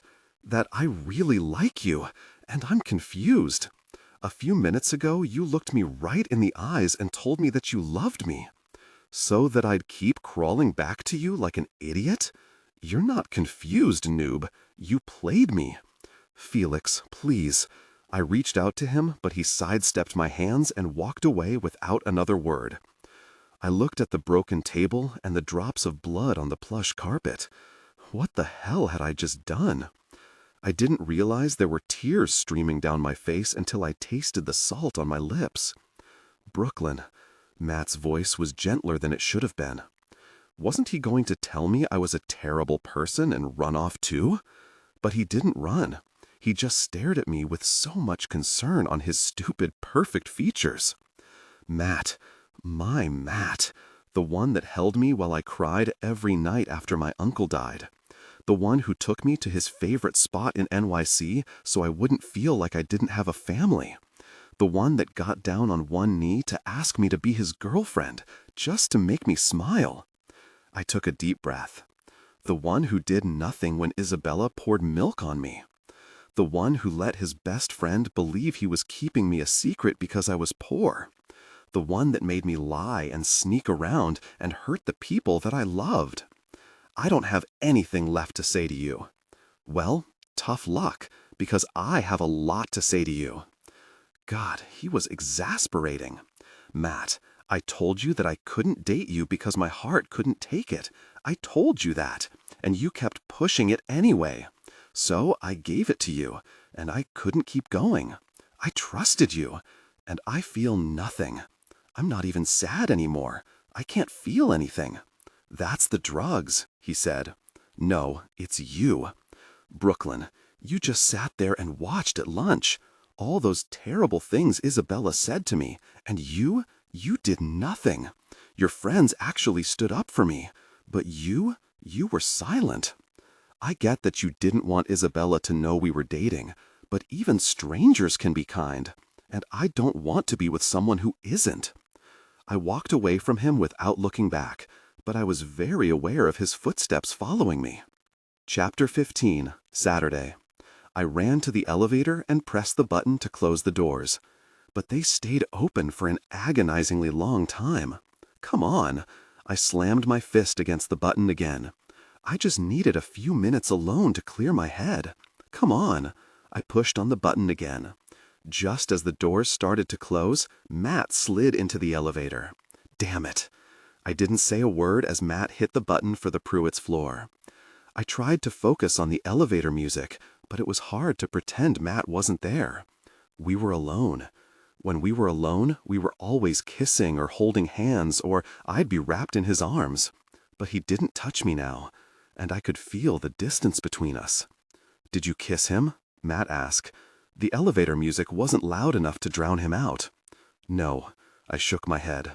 I mean, not today. Not recently? Not recently? Not since you left me your varsity jacket. Even though Matt and I hadn't made our relationship official that night, that's when I was all in. That's why everything he did hurt so freaking much. Do you still have feelings for him? Why weren't these doors opening? Yes, his inhale was sharp, like I'd just slapped him. Why? I didn't want to talk about Felix with him. I didn't want to talk to him at all. For starters, he's not embarrassed to talk to me in public, and he's always been my friend. Brooklyn, but you have nothing to worry about because he clearly hates me now. I wasn't even sure who I was more upset with, Matt or myself. This was the longest elevator ride of my life. Matt would never understand. He had tons of friends. He had a family. Everyone loved him. All I had were Kennedy and Felix. That was it. And now I only had Kennedy. That wasn't my intention. No? I finally made eye contact with him. It wasn't your intention to make him hate me when you were punching him in the face? I hit him because he touched you. The elevator doors finally opened with a happy little bell jingle that made me want to scream.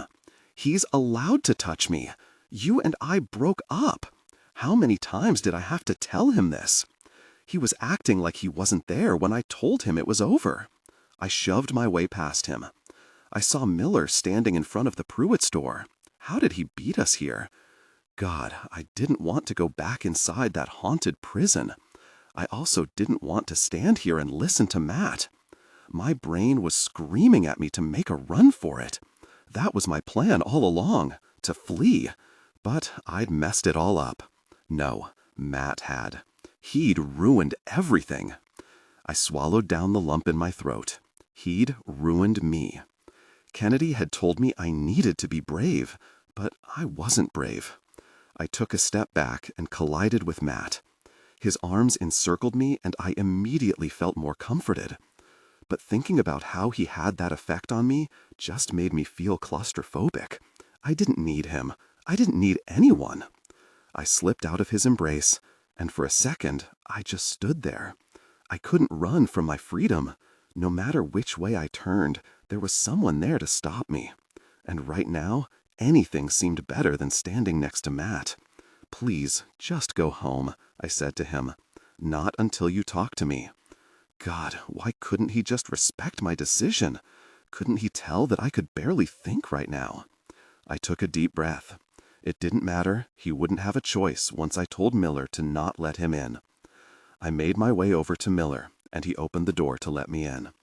I'd feel better once I was in my room. The rest of the apartment was too creepy to comfort me. Take him off my list, I said to Miller. And love aren't opposites. They're intertwined. Let passion and pain coexist without. I didn't wait for a response. I hurried through the foyer and up the stairs. But still, I heard the footsteps behind me. I wished it was a ghost. I'd take the place being haunted over having Matt alone with me in my room. Or Miller, if he was the one following me. I didn't want to speak to either of them. I didn't want to see anyone. I tried to close the door to my bedroom, but two strong hands stopped it. Brooklyn, I just need 5 minutes. Matt, you've had plenty of my minutes.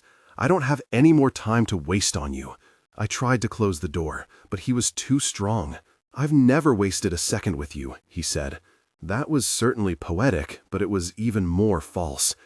He didn't get it. He'd never understand. Time is limited, Matt, and every time you don't have my back, that's time I can never get back. I'm running out of time. I pictured my mom unconscious on the kitchen floor. I pictured my uncle coughing at the kitchen table. I'd never have enough time. He pushed the door open hard, knocking me backward. I fell back and landed on my butt. Shit, he said as he reached down to help me up. I didn't need his help. I didn't need anything from him. I pushed his hands away from me. Just let me help you up. He grabbed my bicep when I wouldn't let him grab my hand. I could smell the cinnamon on his breath and feel his fingers digging into my skin. Suddenly, all I could think about was being closer to him. I just wanted to feel something, anything. I grabbed the front of his t-shirt and pulled him toward me.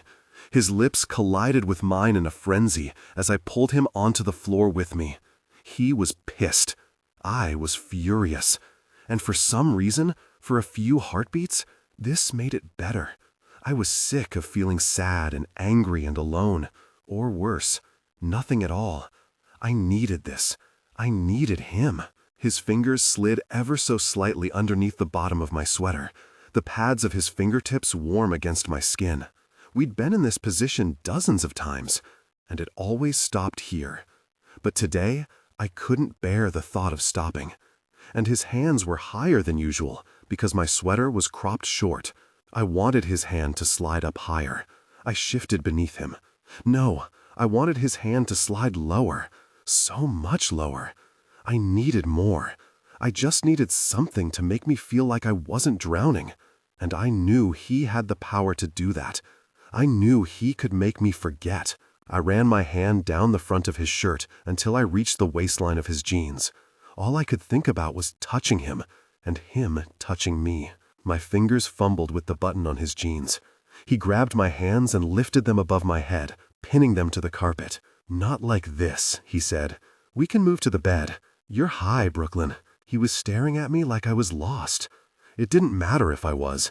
I just wanted him to stop looking at me like that. I know what I'm doing, I said. I tilted my hips and I could feel him pressed against me. I knew that he wanted this too. The evidence was clear enough. He pushed himself off of me. This felt like the one thing that would make me feel better. And him denying me? You'll sleep with the whole cheerleading team, but you won't sleep with me? My voice sounded so small. I slid away from him and stood up. Who told you that? It wasn't a denial. Screw you, Matt. I pulled my sweater back down.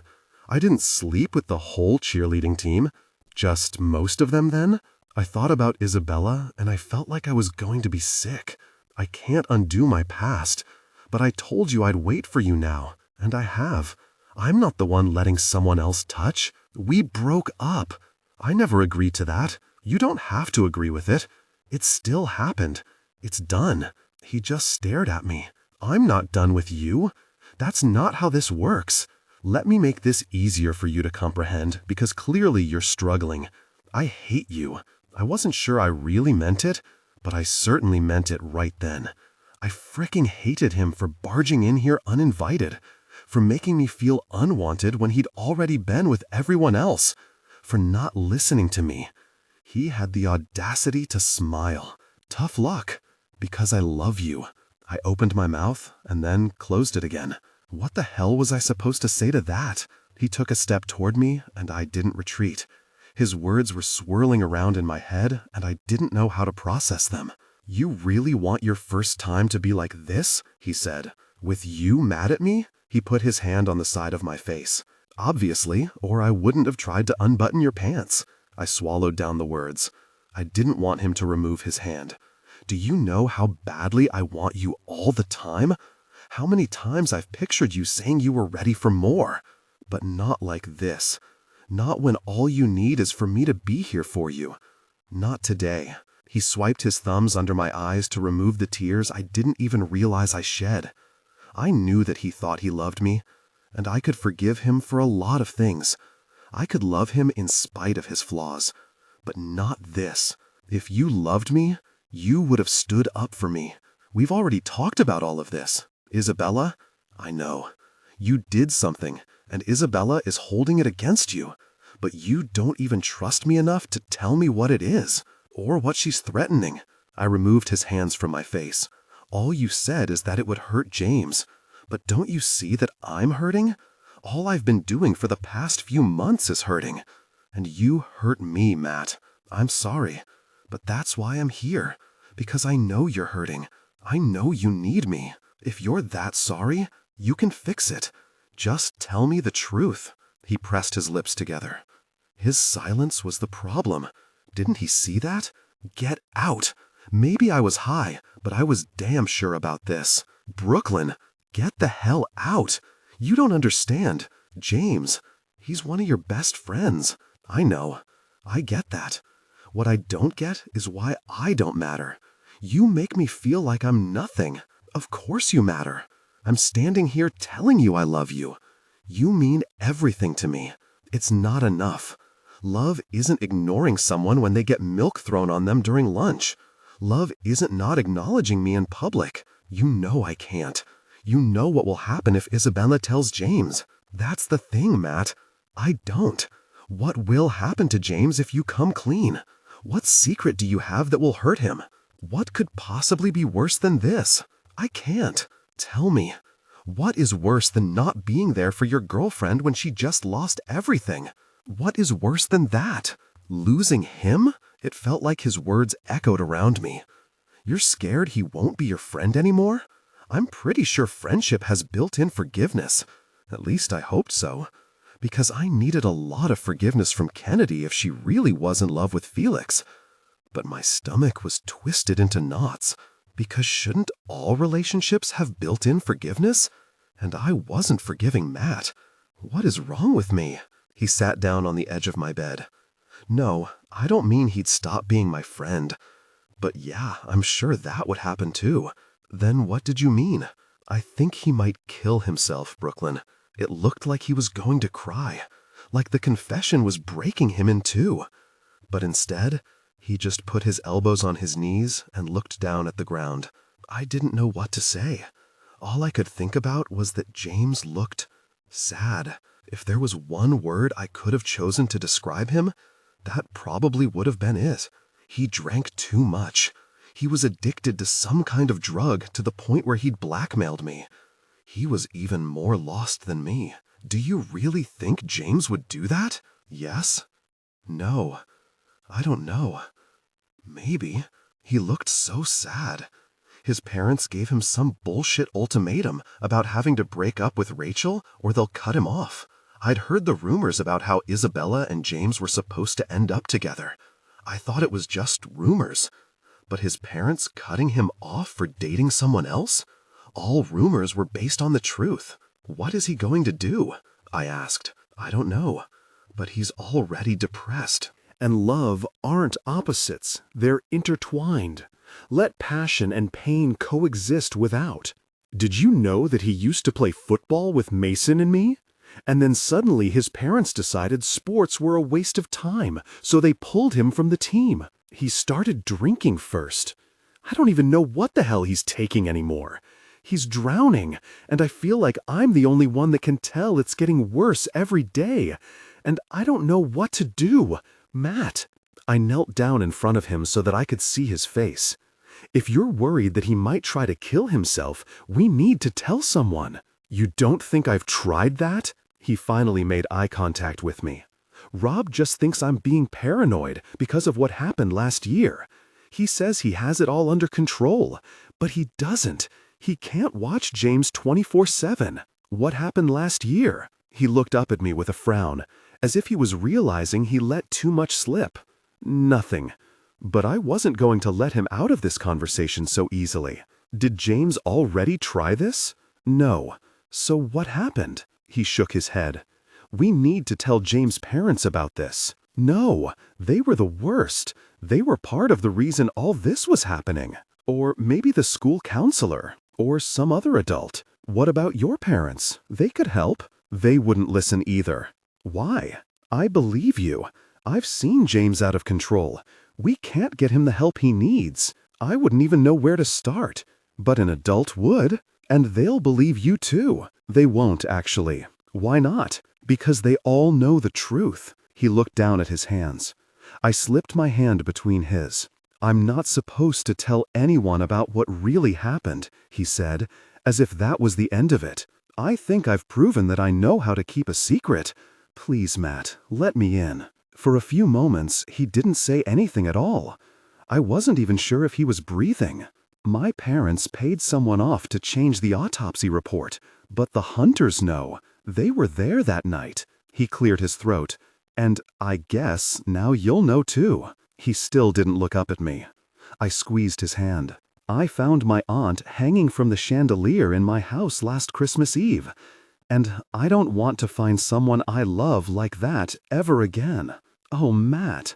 Tears welled in my eyes. I thought about the rumor about how his great-great-grandmother or something like that had hung herself from the chandelier in their foyer. Rumors always started with a grain of the truth. I'd just thought that about James and Isabella, and it was true in both cases. Matt was always so put together. He was the only untouchable that I thought was truly happy. But that was just the front he put on. He was as broken as me. That was why he always knew the right thing to say to me. That was why he knew all I needed was for him to hold me. He just knew. He knew what it felt like to lose someone. I climbed up on his lap and straddled him on the bed. I understood all of it. The pain he carried around, the fear too. I placed my head on his shoulder and wrapped my arms around his back. My heart hurts for you, I whispered into the side of his neck. For a few minutes, we just sat there holding each other in silence. It always felt like he took away some of my pain when he held me. I hoped I was doing the same for him. I can't stand the thought of you hating me, he said into my hair. I can't lose you too. It didn't matter how mad I was. I loved him. I loved him so much that it hurt. That's why I was hurting right now. That's why he was hurting. I didn't want to cause him any more pain. Of course I don't hate you, Matt. I just didn't very much like you for a couple days there. I'm sorry. I shook my head. He didn't have to apologize. I got it. I really did. He was scared of losing someone else. Maybe he was projecting his fears of suicide onto James. Maybe he wasn't. But either way, I could see his fears becoming reality. And I would never do something to jeopardize James' health. "Can you tell me about your aunt?" I asked. And then my stomach growled embarrassingly loud. I laughed because I didn't know what else to do. He leaned back with a smile on his face. But I saw it now. The sadness in his eyes. How had I not seen it before? "I don't even know if you're going to remember any of this tomorrow," he said. "But yeah, I'd like that." His smile grew. "You have the munchies, though, so let me go grab us some food from downstairs, and then I'll tell you all about her." I moved off his lap and watched him leave. And I tried not to think about the fact that he knew where the kitchen was because of his visits with Isabella, or the fact that I might forget all of this in the morning. I touched the side of my head. Stupid cupcake. I shook away the thought. Our fight from a few minutes ago had changed everything. Matt had lost someone too. He was just like me. I didn't feel nearly as alone anymore. And at least I understood now why he couldn't just come clean. But I was very aware of the fact that nothing had really changed. He hadn't told me what Isabella was blackmailing him for, and I'd still be a secret. Chapter 16, Saturday. It was hard to picture Matt as a little kid. He was just so big and intimidating now. I couldn't imagine him small. But I'm sure his hair was just as golden back then, and his smile was probably equally contagious. He was smiling now, reminiscing about moments with his aunt from when he was younger. They used to paint together. I had the same reaction to the idea of his hands being little and holding a delicate brush. They seemed much too big to hold a paintbrush. But they were probably a lot smaller back then. "Do you miss that?" I asked. "Spending time with her or painting?" I stared into his eyes. "Both," he nodded. "Both," he agreed. "You could still paint, you know? Maybe it'll make you feel closer to her. Like how I felt close to my mom when I looked at the stars on the fire escape, or saw the color yellow without him. You want me to stay, right? Of course." I sat down next to him at the table, avoiding the chairs Mrs. Pruitt and Isabella had sat at the other night. "If it was up to me, you'd never leave." I opened my mouth to say something else, but one of the staff members I hadn't met yet bustled in carrying a tray of salads.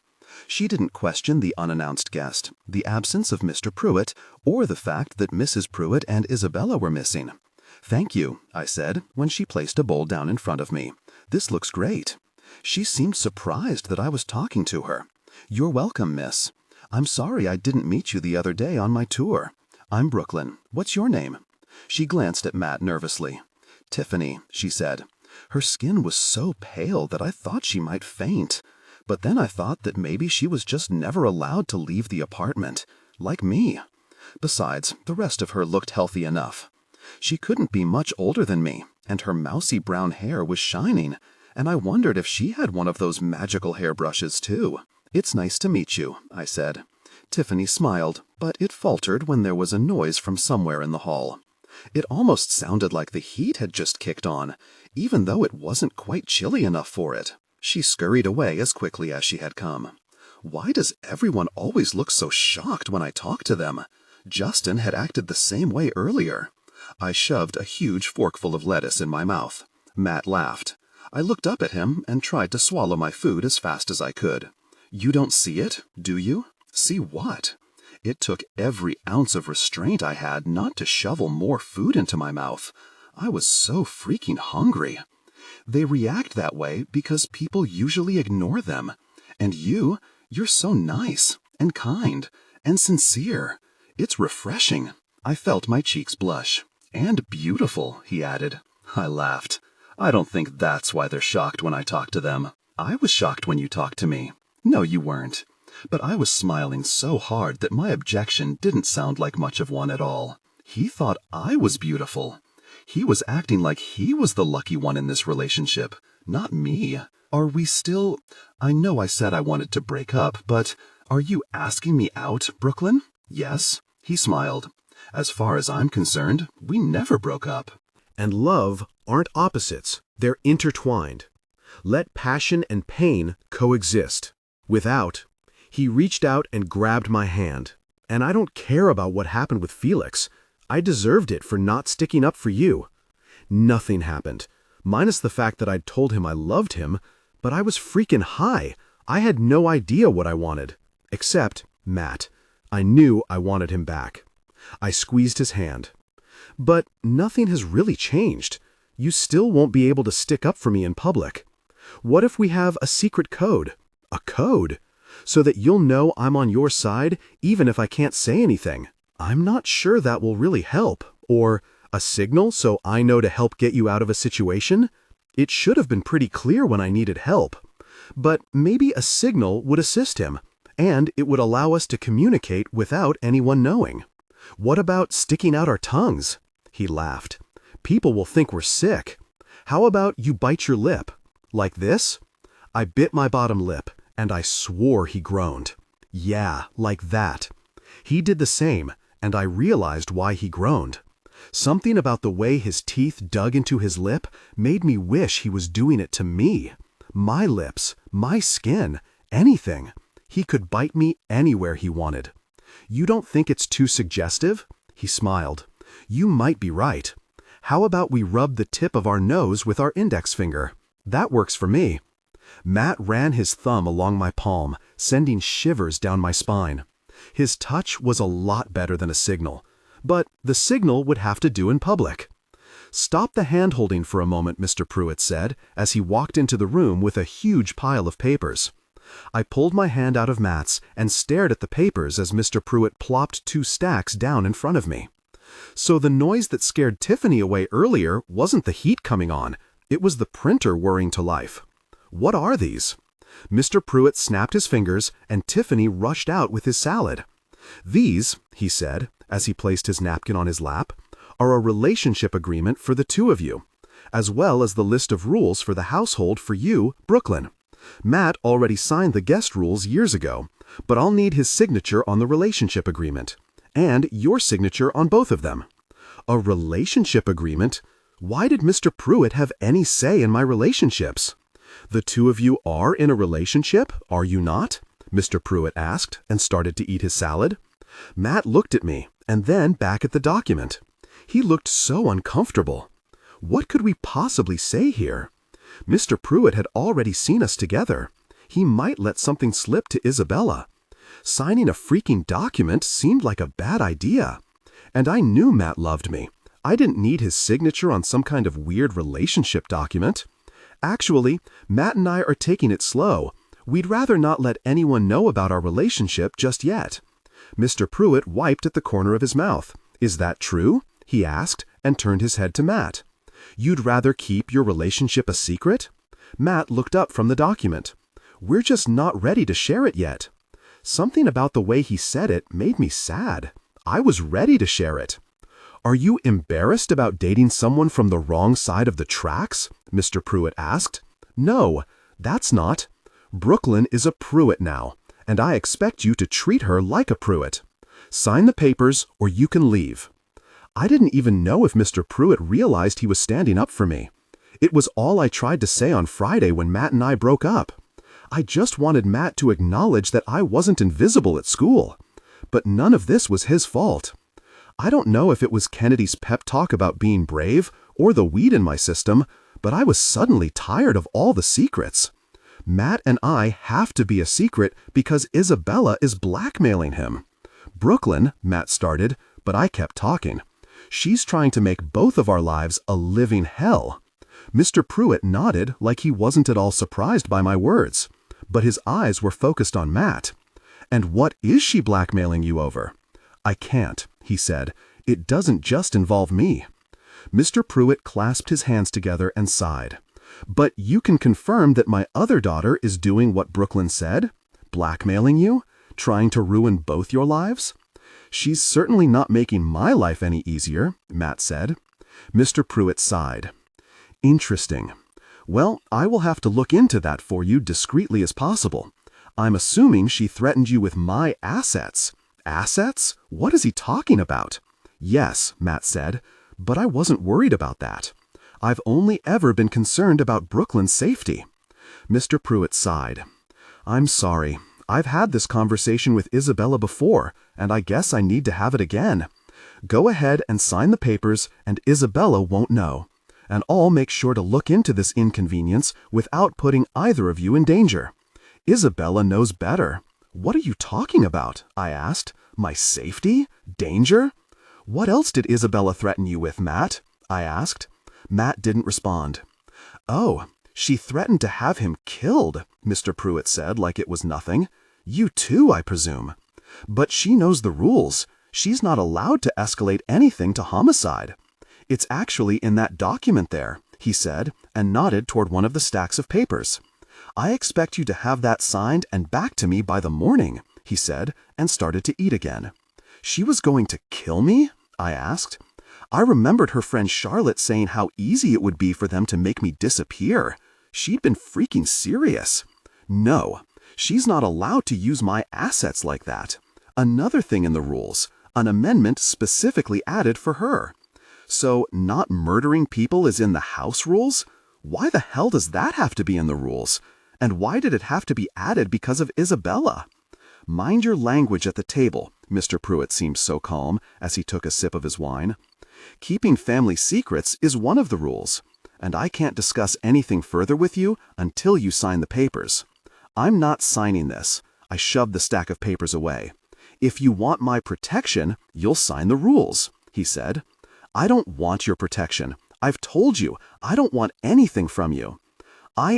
It doesn't matter what you do or don't want from me. You need my protection. Why? I was perfectly safe before, but you aren't now, he said firmly. So please sign the papers and don't disobey me again. I need to know why I'm not safe now. What am I not safe from? I thought about Miller checking everything so thoroughly in Felix's apartment. What exactly had he been looking for? Because you're a Pruitt, Matt said, like that was explanation enough. I just stared at him. I don't know why that changes anything. Mr. Pruitt looked exhausted as he pushed his salad to the side.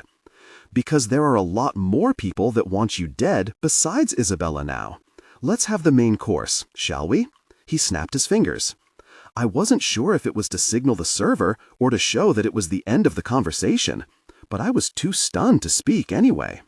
Chapter 17, Monday. I walked up the steps of Empire High in my new uniform. It didn't feel like students were staring at me anymore. Whatever rumors had been circulating had died down, probably thanks to some other rich person's scandal.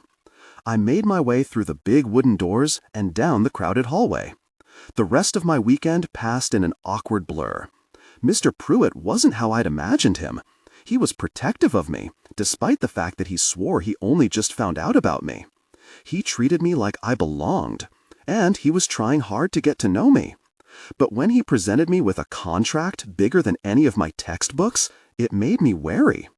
I'd signed the relationship agreement as soon as Matt had. I didn't even really get a chance to look at it. If Matt trusted it, so did I. But as for the house rules, I hadn't signed those yet. Mr. Pruitt had given me a stern look when I didn't have it signed and ready yesterday morning like he'd requested. But instead of chastising me, he handed me a section of the Sunday paper to read. And love aren't opposites, they're intertwined. Let passion and pain coexist without. Instead of reading anything, I just stared at the crossword puzzle and missed my uncle. I spotted Kennedy by her locker and hurried over to her. She hadn't answered any of my calls yesterday, or the night before, and I was dying to talk to her. Hey, are you okay? I asked. She looked up at me. Shouldn't I be asking you that? I just stared at her. There were dark circles under her eyes. One of the times I'd called, her mom had said she was taking a nap. If that were true, wouldn't she look a little more rested? I'm fine. I was worried about you after you ran off. That was nothing. It wasn't nothing. She'd confessed that she loves Felix. Well, kind of. She hadn't actually said his name. But I knew. She knew that I knew, right? Kennedy started playing with her camera instead of looking back up at me. How was the rest of your weekend? She asked. Should I push this? I stared at the way her bangs hid her face when she was fidgeting with her camera display. If she wanted to talk about it, she would. I couldn't force it. It was okay. Mr. Pruitt gave me some weird house rules document to sign. I've only read half of it, but it's all pretty insane. She finally looked back up, and she was smiling. "Did you expect anything less than crazy from him?" I laughed. "Not really. I'm sure it only gets weirder. I'd just sign it and get it over with." Fair point. She was probably right. I couldn't memorize all the rules anyway. I thought about the contract sitting on my bed. Signing it would make Mr. Pruitt happy, and he was significantly more pleasant when he was in a good mood. Oh, and Matt and I made up. Well, that's good. How did Felix take it? Oh, balls. I'd been so happy that Matt and I had gotten back together that I hadn't even thought to tell Felix. I haven't told him.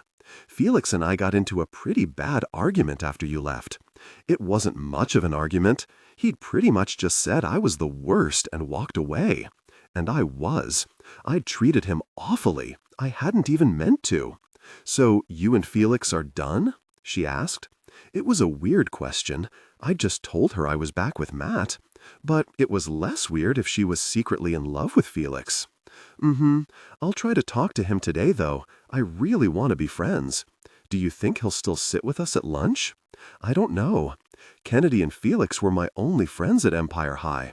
I didn't even want to think about the fact that there was a chance I'd lost that.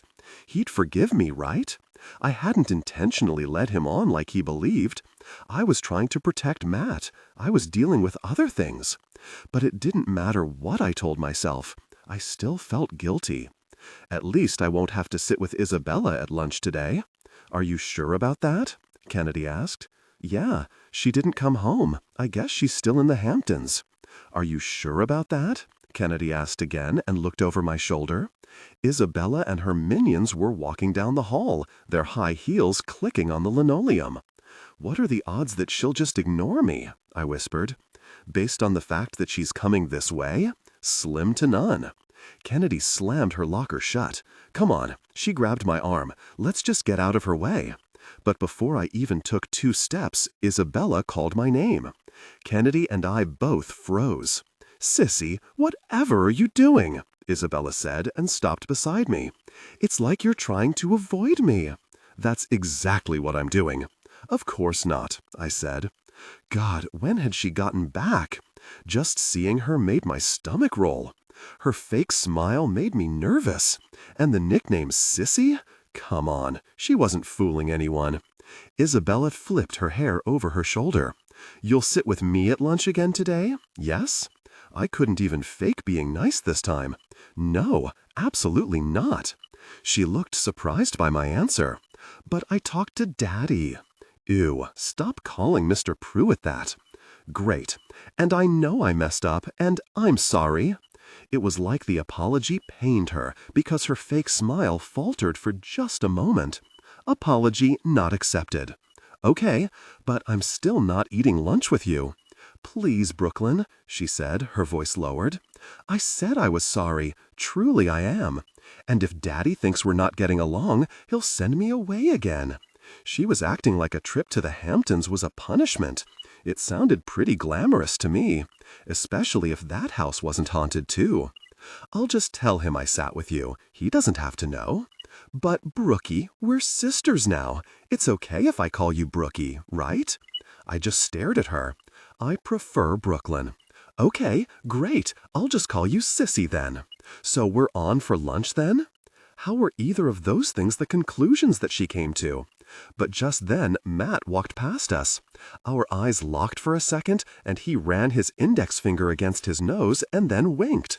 I was pretty sure I melted right there. It wouldn't be as bad now that we had a signal, right? Maybe it would be nice to sit with him this time. I quickly looked away before Isabella could notice. "I'll think about it," I said. Her smile grew, and for the first time I wasn't sure if it was fake. She actually looked relieved. Daddy will be so pleased with this news. I know it's his wish for us to become close, and now I can tell him we're doing just that. "See you later, Sissy." She blew me a kiss, and her posse clicked off, everyone in the hallway parting for them to pass. "Sissy," Kennedy said under her breath. Could she be any more manipulative? "It's fine," I said. "I'm not actually going to sit with her. But I don't think she's planning anything sinister today." "Oh, yeah?" Kennedy raised her eyebrows. "What makes you say that?" Because Mr. Pruitt has my back. He'd kicked her out of the house after the milk incident. And he was keeping my relationship with Matt a secret. He wasn't even going to let Isabella kill me anymore. Although I still wasn't sure of the specifics on that. Mr. Pruitt refused to elaborate, and I hadn't seen the amendment in the document yet. Either way, Isabella was scared. I could tell. She wouldn't pull anything like that again at lunch. "So you're coming around to him?" Kennedy asked. "Is it the new clothes?" She looked down at the blue tights I was wearing. There wasn't a single hole in them. "You know my love can't be bought," I said. "It certainly can't hurt." She stopped outside her homeroom. "I'll see you later." "Kennedy, wait," I said. She hugged her books to her chest. "No, nothing. I just didn't feel well yesterday, and I think I still have whatever bug it was." I could tell she was lying, but I didn't know what to say.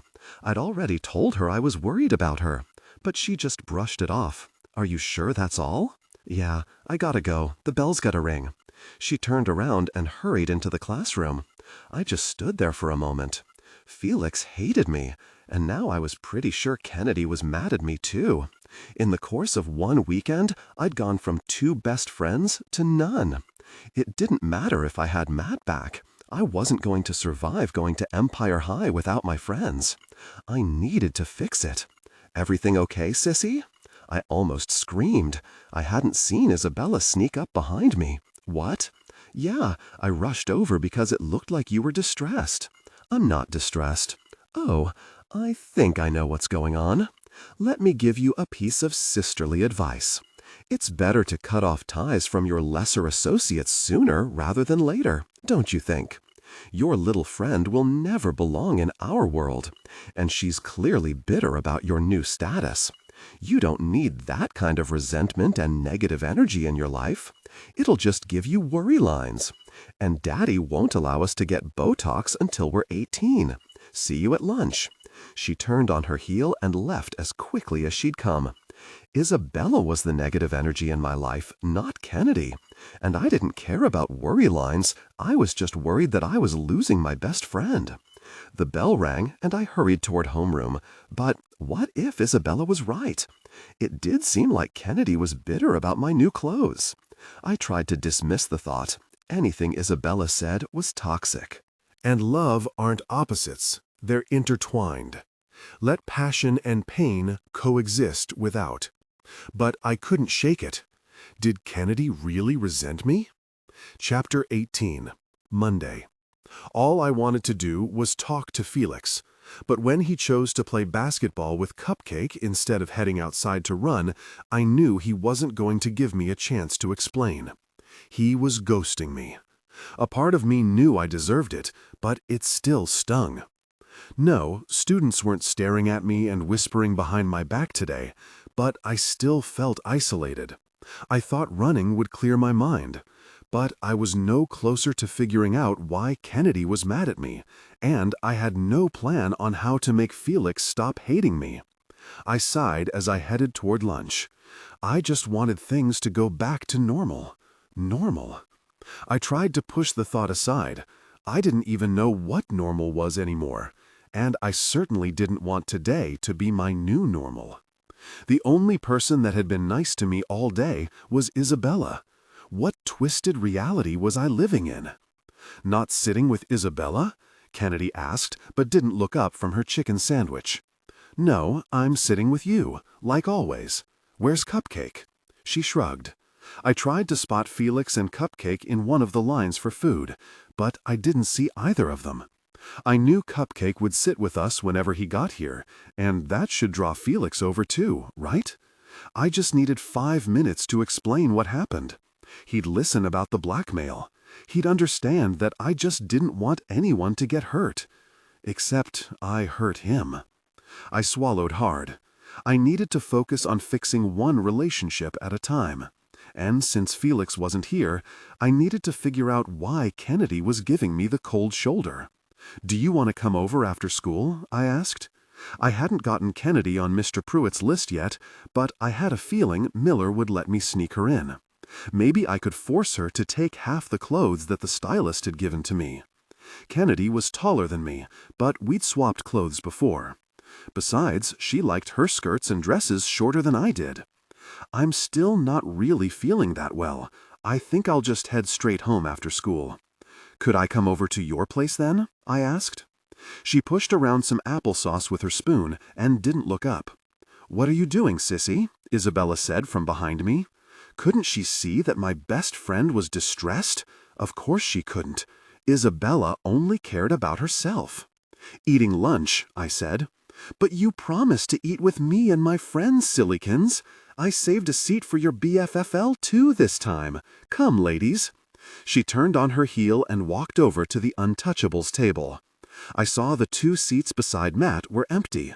I could finally sit right next to him at lunch for the first time since Isabella had started blackmailing him. Or threatening to kill me? Or whatever the hell she was doing. I pressed my lips together. But I couldn't go over there, not when Kennedy was mad at me. God, why had I even considered it? Isabella was a monster. I could hang out with Matt some other time. Today, I was solely focused on making sure Kennedy was all right. We don't have to, I said, but Kennedy was already grabbing her tray. No, I want to, she said. You do?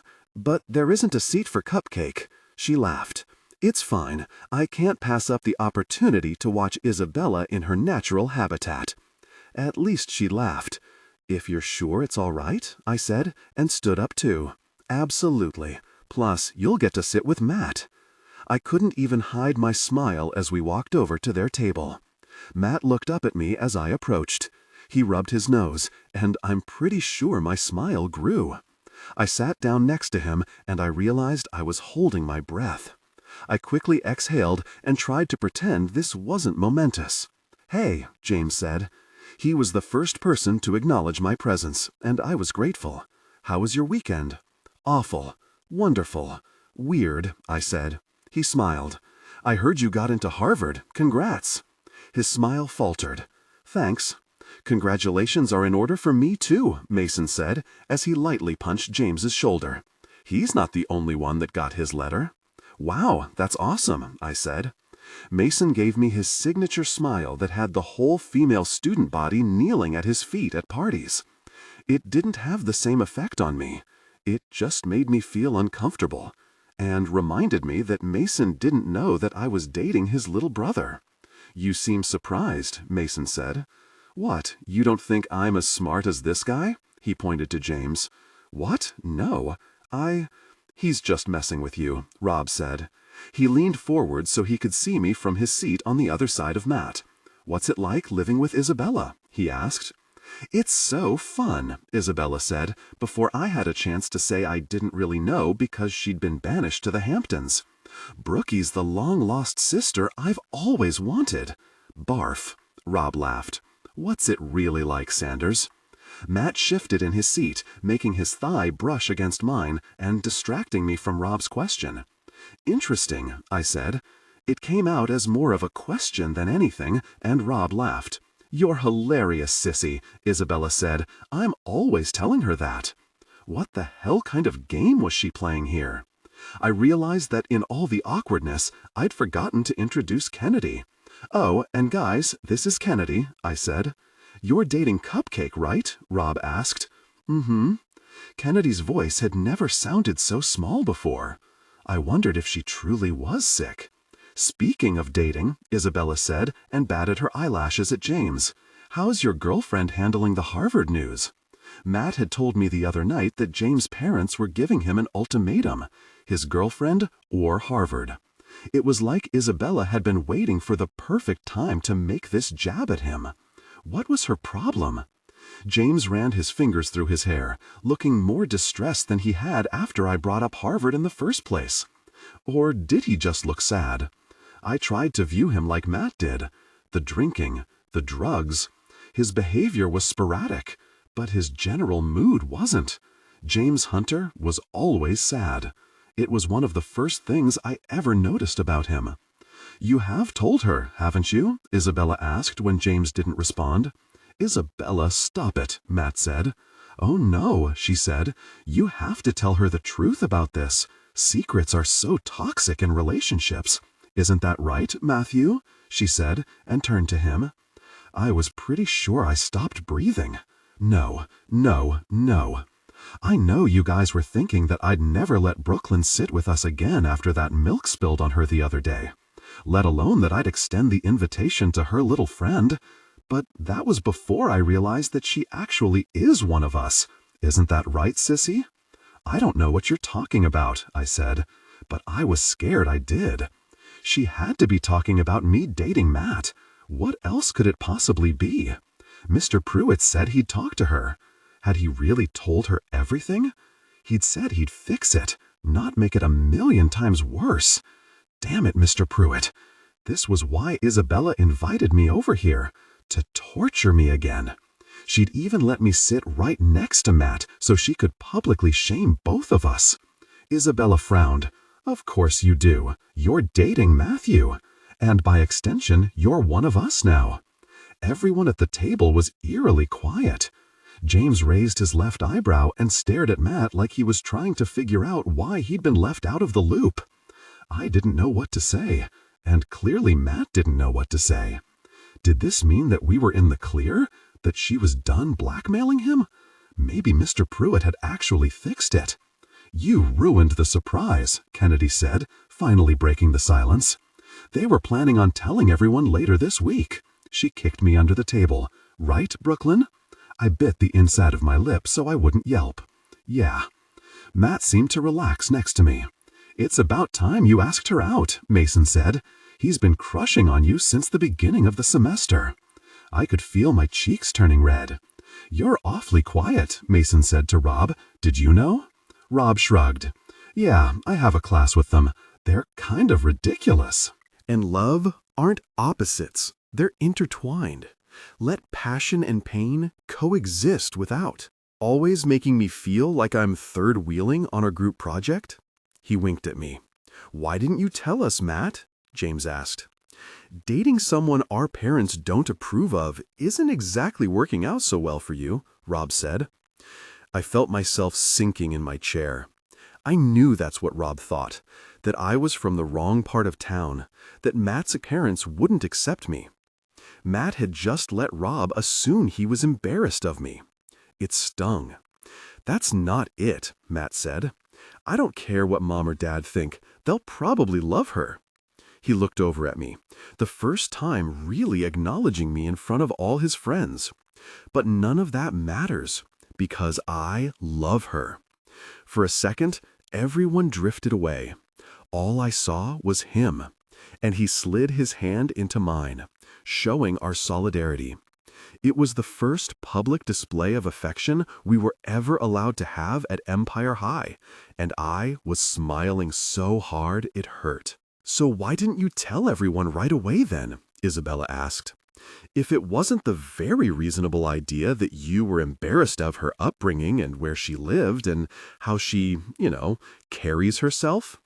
She waved her hand at me like that explained everything.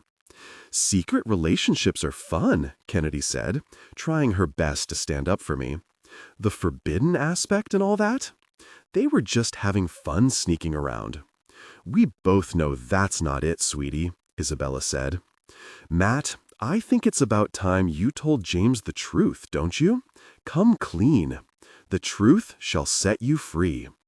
She was a murderous psychopath, and now she was quoting scripture? This girl was completely nuts. What is she talking about? James asked. Nothing. Matt was glaring at Isabella. Can I talk to you in private? Now. He pulled his hand out of mine. Why? I think it's time we put it all out there. I mean, you finally came clean about your charity case of a girlfriend. Why not admit to the rest of it? I wanted to know what Isabella had on Matt, desperately. But not like this. Not right in front of James when Matt swore it was going to hurt him. Isabella, I started. Shut your daddy-stealing mouth. I wasn't talking to you. I was talking to your whore of a boyfriend who owes my future hubby an apology. I didn't close my mouth because she'd told me to.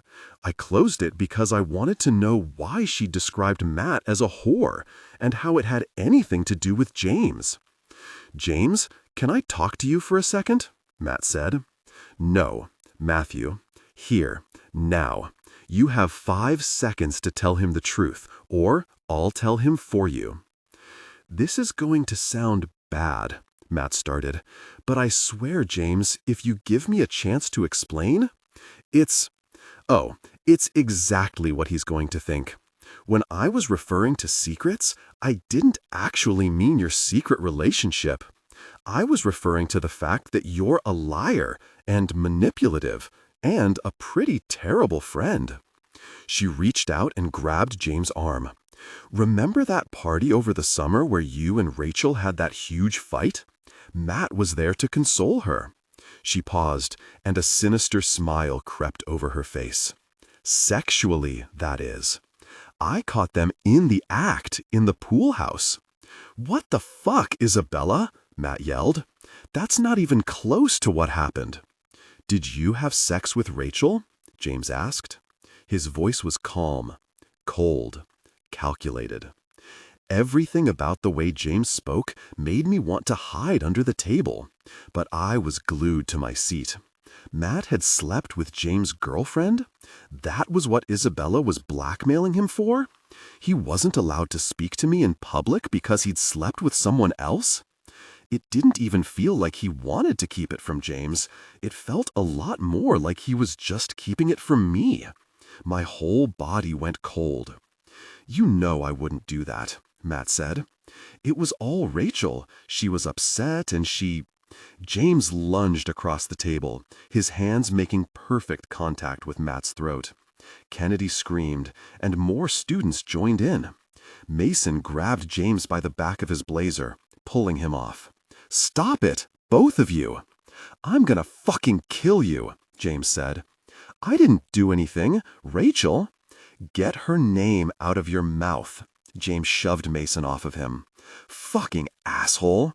Instead of trying to attack Matt again, he stormed out of the cafeteria. But not before his fist collided with one of the windows. The sound of glass shattering echoed all around us. For just a second, no one moved or spoke. All I could hear was my own breathing. But then Matt went to follow James.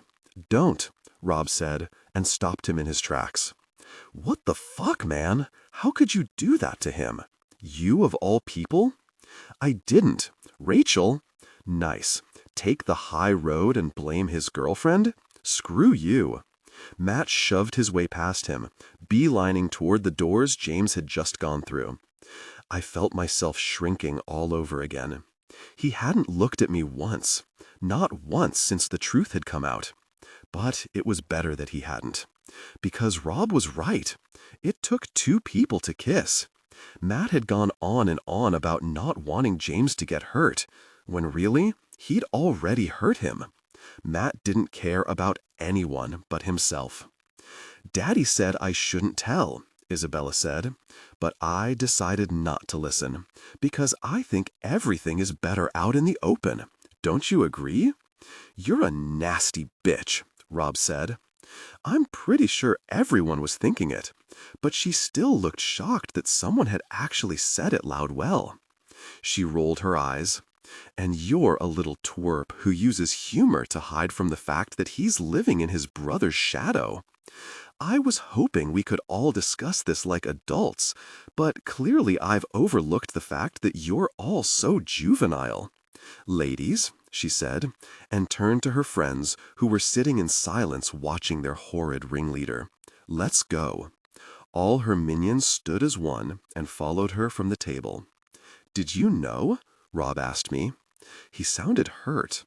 I wasn't sure if it was because of what Isabella said or if he was somehow channeling James' pain. Maybe it was both. No. He said we had to keep our relationship a secret because Isabella was blackmailing him. He never told me what she had on him. He'd hinted that if it came out, it might hurt James. I shook my head. I was such an idiot. What else would have hurt James? Rob sighed, like the weight of the world had just been put on his shoulders. If Matt was right about James, maybe it had. What if James tried to hurt himself? What if I was the only one besides Matt who realized he might? I should go stop them before they try to kill each other again, Rob said. Mason stood up. I'll come with you. Kennedy, do you mind telling your boyfriend I need to talk to him? She nodded. Thanks. He's probably the only one that has something to smooth this over. Mason followed Rob out of the cafeteria. Are you okay? Kennedy asked. I nodded, even though I wasn't. I guess I should go find Cupcake. I'll see you later. She dumped her tray of uneaten food in the garbage and hurried off. I didn't know if she was sick or if she hated me. All I could think about was how many times I had dreamed of sitting at the Untouchables table. The first time I'd been here, Isabella poured milk on me. And this second time, I was sitting all alone at their table. Isabella had tricked me with her fake niceness again. I was so naive. I stared at the empty table. I'd been right all along. I didn't belong in their world. I didn't want to be an untouchable, and I didn't want to be with someone like Matt. Chapter 19. Monday. Please, Miller, I said from the back seat. I tried to hide my tears from him. Matt and Rob hadn't shown up to our entrepreneurship class. I hadn't seen any of the Untouchables the rest of the day. Even Isabella had left me all alone. Felix was ghosting me, and Kennedy hadn't shown up with a smile and her camera at my locker to walk me out of school. It was like the whole school was hushed. And being alone with my thoughts, I felt like I was being swallowed whole. I needed my best friend. I had to go see Kennedy. I needed to fix whatever was broken between us before I lost everything. She's not on the list, Miller said. Please, my voice cracked. And love aren't opposites, they're intertwined. Let passion and pain coexist without. He didn't respond. He just kept driving in the opposite direction of my old neighborhood. Only if you tell me what's wrong, he said.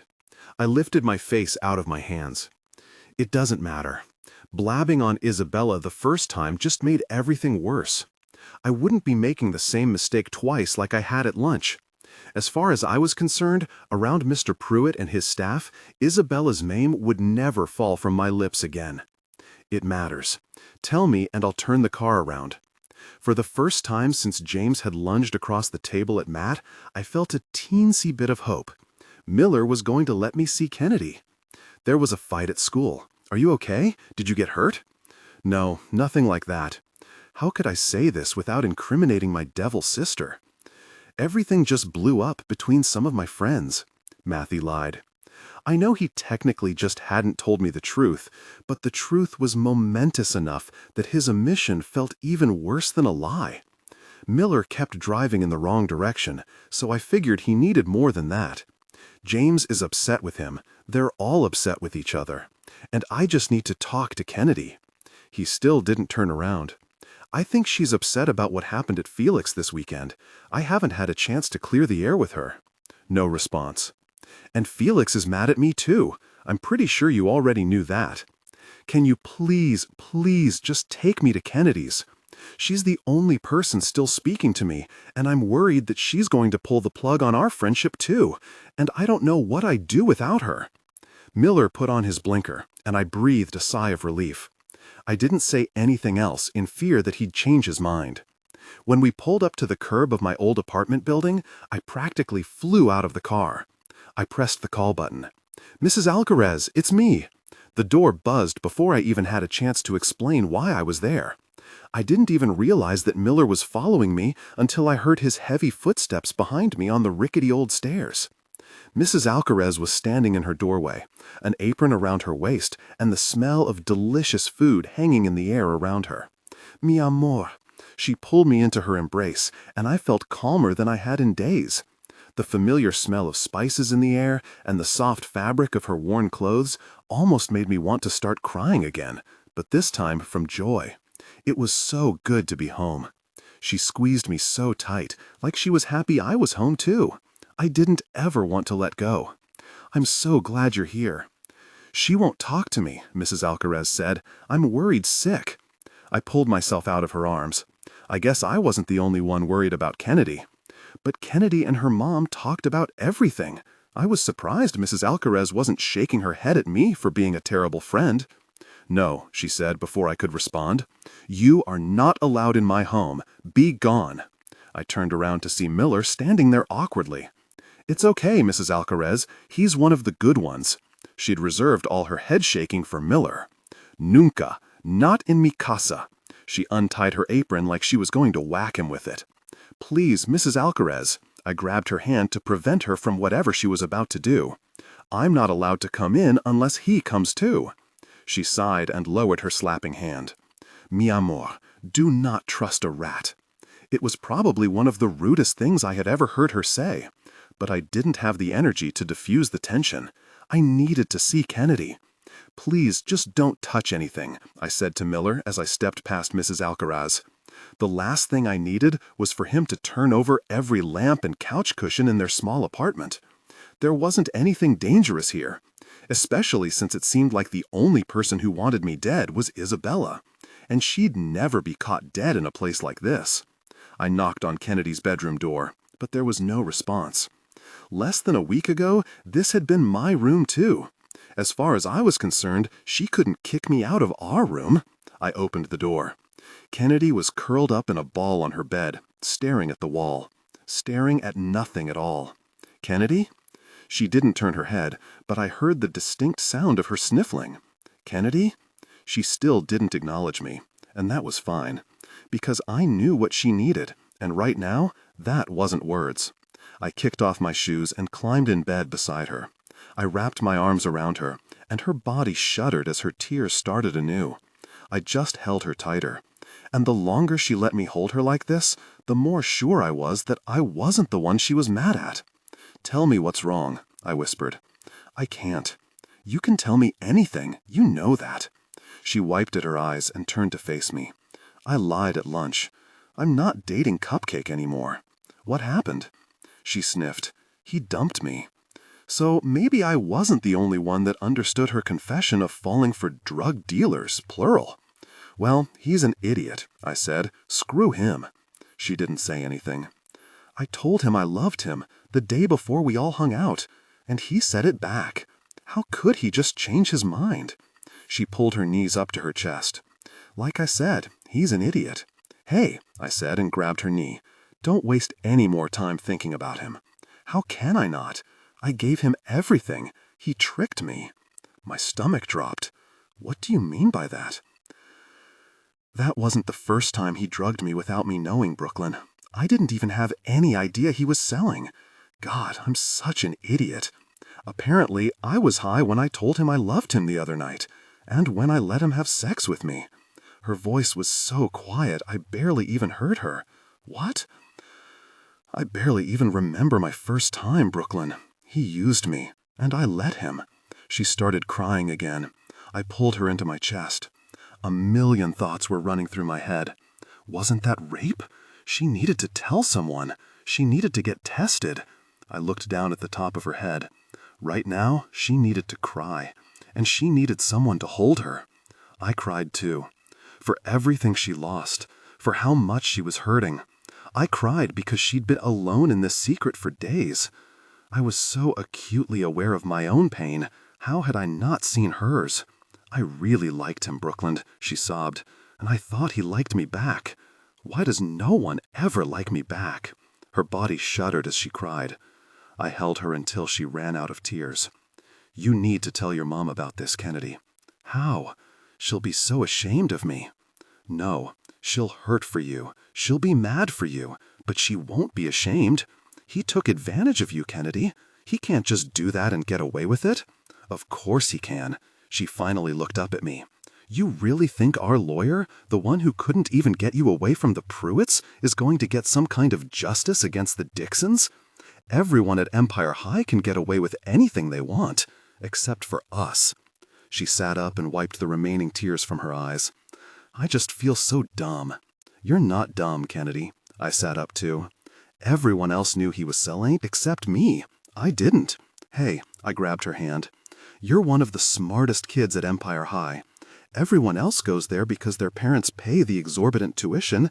You're there because you're smarter than everyone else. And you're going to go farther than everyone else, too. We both are." She sighed. "Well, I might be book smart, but not relationship smart. I asked Cupcake to stop selling. That's why he dumped me. Apparently money and cocaine are more important to him than I am." She shook her head, but the sadness was gone from her voice. The fiery Kennedy I knew was back. "Puta mierda." What does that mean? Nothing worth repeating. "I'm sorry I didn't tell you sooner. I was just so mad, and then embarrassed, and then I couldn't even think about it without crying." She looked determined not to cry again. "Can I tell you something if you promise not to get mad?" I asked. She nodded. "I've always hated Cupcake." She laughed. "Yeah, I kind of figured you hadn't forgiven him for nailing you in the face with a dodgeball." And love aren't opposites, they're intertwined. Let passion and pain coexist without. I mean, who does something like that? Cupcake? Ugh, and what a gross nickname, right? Seriously, if that kid went to my school back home, he would have been made fun of so hard. I'm just pissed that I already wasted money on a homecoming dress. I looked over at the beautiful purple dress hanging in her closet. "I don't think that should go to waste," I said. "Homecoming is this Saturday. I won't find a date before then." "Me either. Which is why we're going together. We'll make everyone there so jealous that they didn't think to go with a friend instead." She suddenly looked sad again. "I'm sorry, I didn't even ask you about what's going on with Matt. Did you talk to him after lunch?" "No. All the untouchables kind of disappeared from school after that." I tried not to think about the fact that it bothered me that Matt hadn't reached out. I didn't blame him for running after James, but it was like he'd completely forgotten that the news would affect me too. But I'm definitely not going to homecoming with him after that, and Felix isn't talking to me. So, will you go with me? I'd gone from 2 dates to none, and I was actually a little relieved. A girls' night sounded so much better. "It's a date," she said with a laugh. "Do you know what you're going to wear?" I had dozens of appropriate dresses now, but they weren't me. There was only one dress that I wanted to wear, the blue one my mom used to wear on special occasions when I was growing up. I just hoped it would fit me as well as it had fit my mom. I'd never tried it on before. I already have the perfect dress picked out. I should probably get some homework done. I've gotten a little behind over the weekend. I climbed off her bed. "Will you tell your mom?" I asked before I could stop myself. Mrs. Alcaraz would know what to do, and I knew Kennedy would feel better once it was off her chest. She nodded. "But don't tell anyone else, okay?" "I won't." Even though all I wanted to do was storm over to Cupcakes and kick him right in the nuts, or ask Mr. Pruitt to sick his lawyers on him. But what good would that do? Kennedy couldn't get her virginity back. She couldn't undo that night. And Cupcake would always be an asshole. I'd stay silent because she asked me to, but I really hoped she wouldn't stay silent. I closed the door behind me. Matt had stopped me from trying to have sex with him when I'd accidentally eaten tons of pot sugar cakes. He promised to be all my firsts, but I was so grateful that he hadn't taken that one too. I was done with him. Done with the untouchables. Done with all the boys at Empire High. Chapter 20. Monday. "Princess, how was school today?" Mr. Pruitt asked Isabella. Of course he calls her Princess. "Superb, Daddy. Is it okay if I go out on the town after dinner? I need to pick up my homecoming dress." I ignored the rest of their conversation when I felt my phone vibrate in my pocket. I wasn't sure why, but I'd been carrying around the stupid thing all afternoon, hoping Matt would call, hoping he wouldn't, hoping Felix would call, hoping he wouldn't either. I wasn't sure anymore. But as soon as I felt the vibration, I couldn't lie to myself. I wanted it to be from Matt, even if I wasn't sure I'd ever be able to forgive him. I pulled my phone out of my pocket and hid it under the tablecloth so that no one would see. It was from him. I held my breath as I read the words. Meet me outside after you're done with dinner. I read them again as if a second glance would make them make any more sense. No apology, no explanation for what he'd done with James' girlfriend. Nothing. Meet me outside after you're done with dinner, my ass. Daddy, she's definitely on her phone, Isabella said. I heard it buzz. I looked up. I'd been doing a great job of avoiding Isabella and Mrs. Pruitt's evil glares all night. But now I was locked in Isabella's. We don't allow phones at the table, Mr. Pruitt said. I'm almost done. I wasn't, and I was leaning toward just signing them like Kennedy had suggested. I quickly slid the phone back into my pocket. Did you hear what I asked you? He said. I shook my head. I hadn't realized that their conversation had turned to me. Would you like to go with Isabella to pick up her homecoming dress? Maybe you can try on a few yourself. Oh, no, that's okay. Even if I hadn't already decided to wear my mom's dress, I wouldn't have taken him up on the offer. I'd stopped tattling on Isabella at dinner because there was no point to it. She'd always win. But I wasn't going to go out of my way to do things with her. I wasn't insane. Do you already have one or something? Isabella asked. Mm-hmm. Oh, is it one of the ones in your closet upstairs? She asked. Yes. It came out as more of a question. This felt like some kind of trap, but I didn't know how. What color is it? What style? This was definitely some kind of trick, because everything with her was a trick. Why do you want to know? She laughed. Because I don't want to accidentally get something similar, sissy. How embarrassing would that be? So describe it to me. It's green. The lie came easily to my lips. I knew this was one of her games, even though I couldn't figure out what exactly her motive was. It was easier to just go along with it. I tried to picture one of the new dresses hanging in her closet. A deep emerald green. It's tight all the way through except for the bottom that flares out. Sounds pretty, Isabella said. It is. Just not as pretty as my mom's dress, which I'd actually be wearing. I was happy that I'd lied when Isabella got a smug smile on her face. What are you up to? May I be excused, Daddy? The girls are waiting for me outside. How did she know that unless she was also hiding her phone under the table? Sure thing, Princess. Don't be home too late. I won't. She gave him a kiss on the cheek and practically skipped off in evil joy. I take it the two of you are getting along better now, Mr. Pruitt asked. No. You told her everything you promised you wouldn't. She made another scene at school and dragged all the untouchables into it. She's worse than ever. But there was no point in the truth with the Pruitts. Mm-hmm, I said. It was alarming how quickly I'd grown used to lying. My stomach twisted in knots with guilt. What would my mom think of that? May I be excused as well, Richard? Mrs. Pruitt asked. Of course. Mrs. Pruitt placed her napkin down on the table and stood up. Without looking at me, she said, "Thank you for wearing shoes to the table." And then she walked off. It was like Mr. Pruitt had asked her to give me a compliment, and that was the only thing she could think of to say.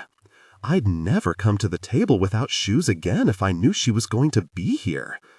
A shoeless home was just that, a home. This wasn't a home. I'd learned that just as quickly as I'd learned to lie. Because I was living in a haunted mansion full of crazies. As if the ghosts could hear my thoughts, there was a loud crash in the foyer. Mr. Pruitt and I both rushed out to see what happened. One of the large vases had toppled over. Glass was all over the floor. Mrs. Pruitt was nowhere to be seen. Had she knocked it over? Had it been something else? Someone else? A chill ran down my spine. It didn't matter who or what had done it. Someone needed to clean it up. I got down on my knees to start to help pick up the pieces. Get up. Mr. Pruitt's voice was stern. I looked over my shoulder. It's not your job to clean. His voice softened when he saw my expression. Not anymore. He grabbed my arm and helped me to my feet. And for a second, his hand just stayed there. You look so much like her. My mom. His smile was so sad.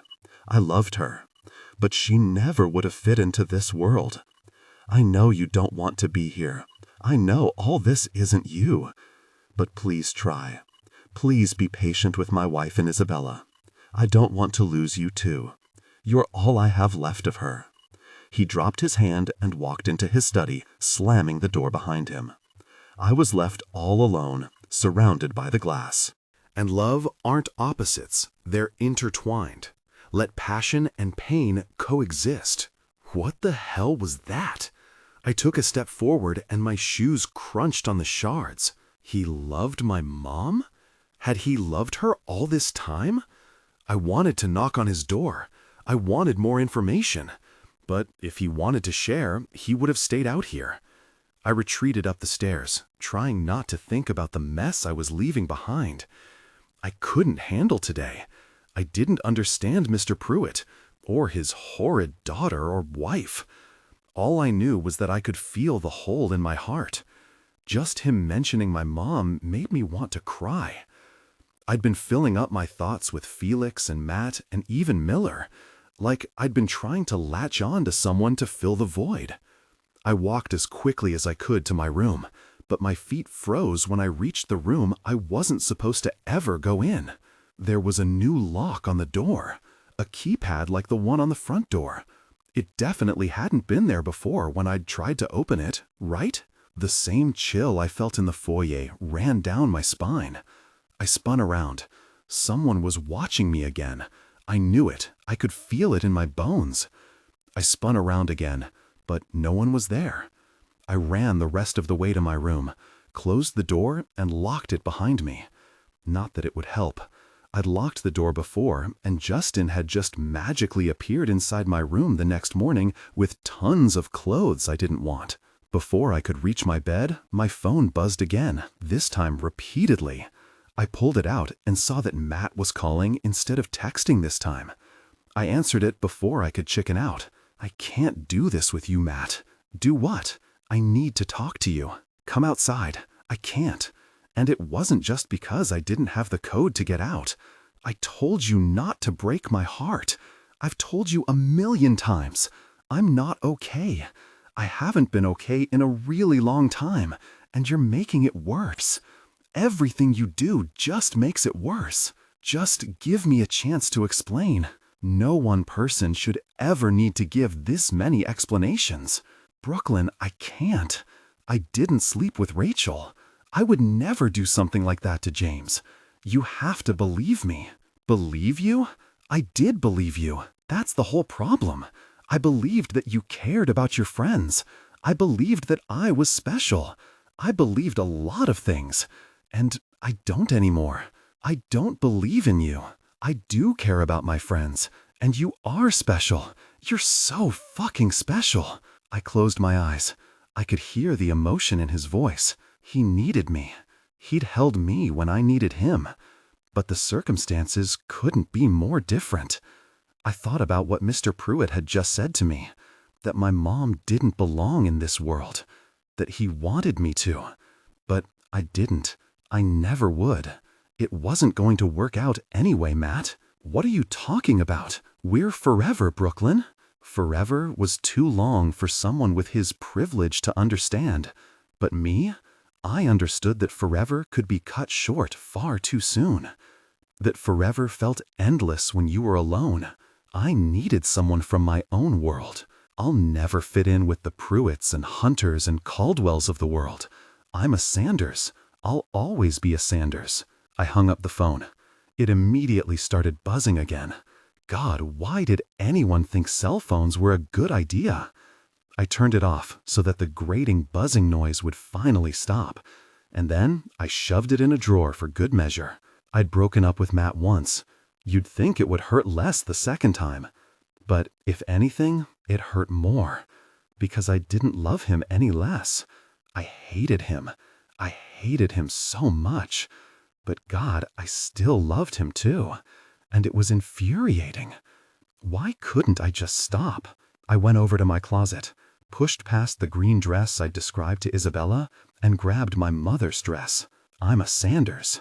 If my mom had lived longer, she would have warned me about the kind of boys that went to Empire High. She'd have made sure I didn't make her same mistakes.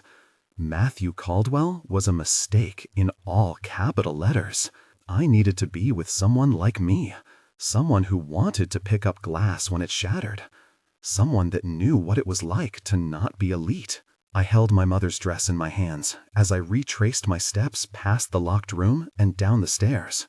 Miller had shown me where the staff resided. Left, right, left, left. This door wasn't locked. I made my way down the second set of stairs and through the empty hallway.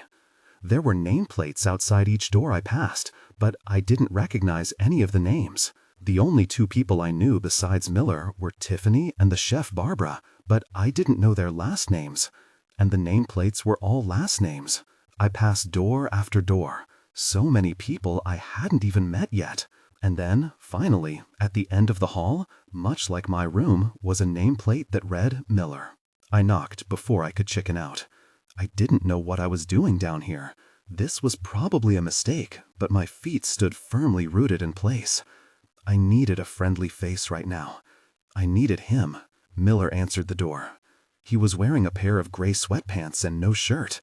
I wasn't sure which was sexier, the outline the gray sweatpants gave the muscles in his legs, or the exposed muscles of his very defined six-pack. I swallowed hard, and my throat made a weird squeaking noise. "You shouldn't be down here," he said. I held up my mom's dress. "I need to hide this from Isabella. Can I keep it down here with you?" I knew that Isabella was up to something devious, but I didn't know what. And I'd be devastated if my mother's dress got caught in the crossfire. He leaned out of the doorway, looked both ways, and then grabbed my hand to pull me inside. The room felt small as soon as I entered it. Or maybe it was just because Miller was so massive. His hand fell from mine.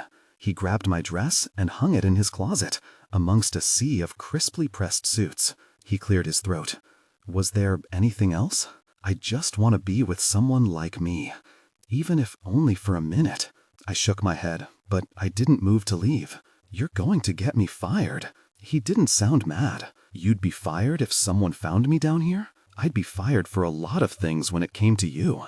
Letting you get high, letting you go to the Alcarazes. But this? Yeah, this is probably the worst. Why? I'm just standing here." I watched as his Adam's apple slowly rose and fell. Was he thinking it too? That he wanted to do more than stand? My eyes wandered to his bed behind him. It wasn't made, and something about that felt so homey to me. I wanted to crawl under his sheets and never leave. "You need to go," he said. "You're the only one here that makes me feel like I'm not alone. I can't be that person for you." "Why?" I hated how small my voice sounded. "Because I work for your father. He's not my father. A father is someone who's there for you when you fall off your bike and skin your knee. A father is someone who hugs you when you're crying. A father that didn't pay off your mother just to get rid of you. He isn't my father. He's a monster. No matter how hard he tries, he'll always be a monster. Because that was how my mother remembered him, and I'll never dishonor her memory." I didn't even realize that he'd drawn closer to me. He reached out and ran his index finger and thumb down a loose strand of my hair. "It doesn't matter how you think of him. He's still going to take care of you. And I'll never be able to. Not the way he can? Are you talking about money? I don't care about money. You date guys like Felix Green and Matthew Caldwell? I hate guys like Felix Green and Matthew Caldwell. Hate and love are a fine line, kid. I wasn't a kid. I was barely younger than him. You were right. I shouldn't have come down here."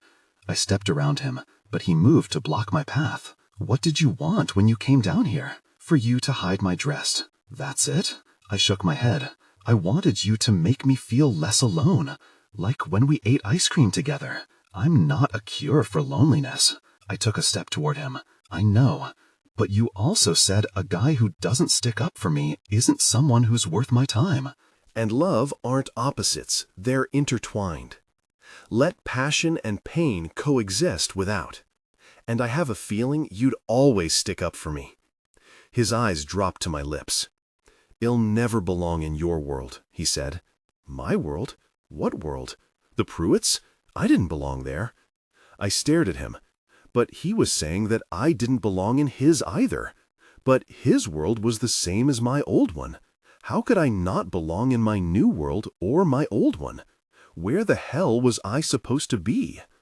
Before I even realized what was happening, his lips were on mine. His words said leave, but his grip on my hips and his tongue in my mouth begged me to stay. And I was more confused than ever as his kiss made my head spin. He pulled away far too soon, his forehead pressed against mine. I'll make you feel less alone whenever you want. I'll let you see your friends. I'll stop checking every room you walk into if that's what you want. I'll let you eat my ice cream and borrow my phone. I'll give you the code so you can sneak out whenever you want.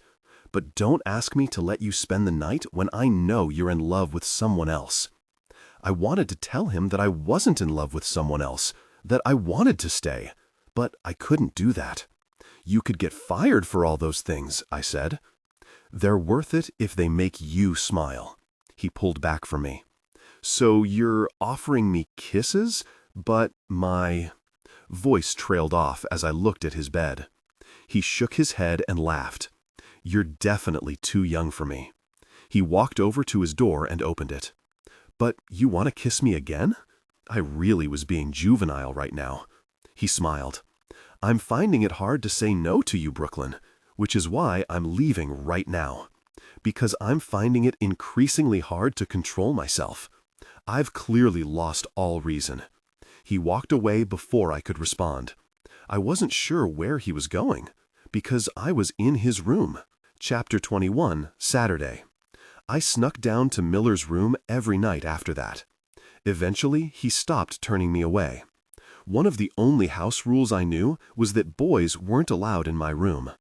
What would Mr. Pruitt say if he knew I spent every night in Miller's? Technically, it wasn't breaking the rules, just the spirit of them. And honestly, I didn't care about Mr. Pruitt's endless rules. That's why I'd signed the papers without reading any further. Isabella didn't follow half the ones I'd read, and I had no intention of following them either. But for some reason, I hadn't given the signed papers back to Mr. Pruitt. It was almost like if I gave them to him, I'd officially be one of Pruitt's, and I didn't want that at all.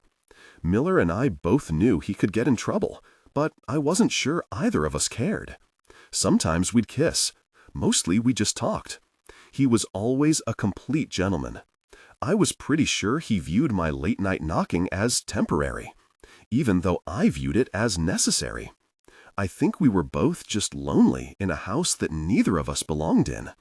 I opened my eyes and stared at the wall of Miller's small room. I didn't want to move.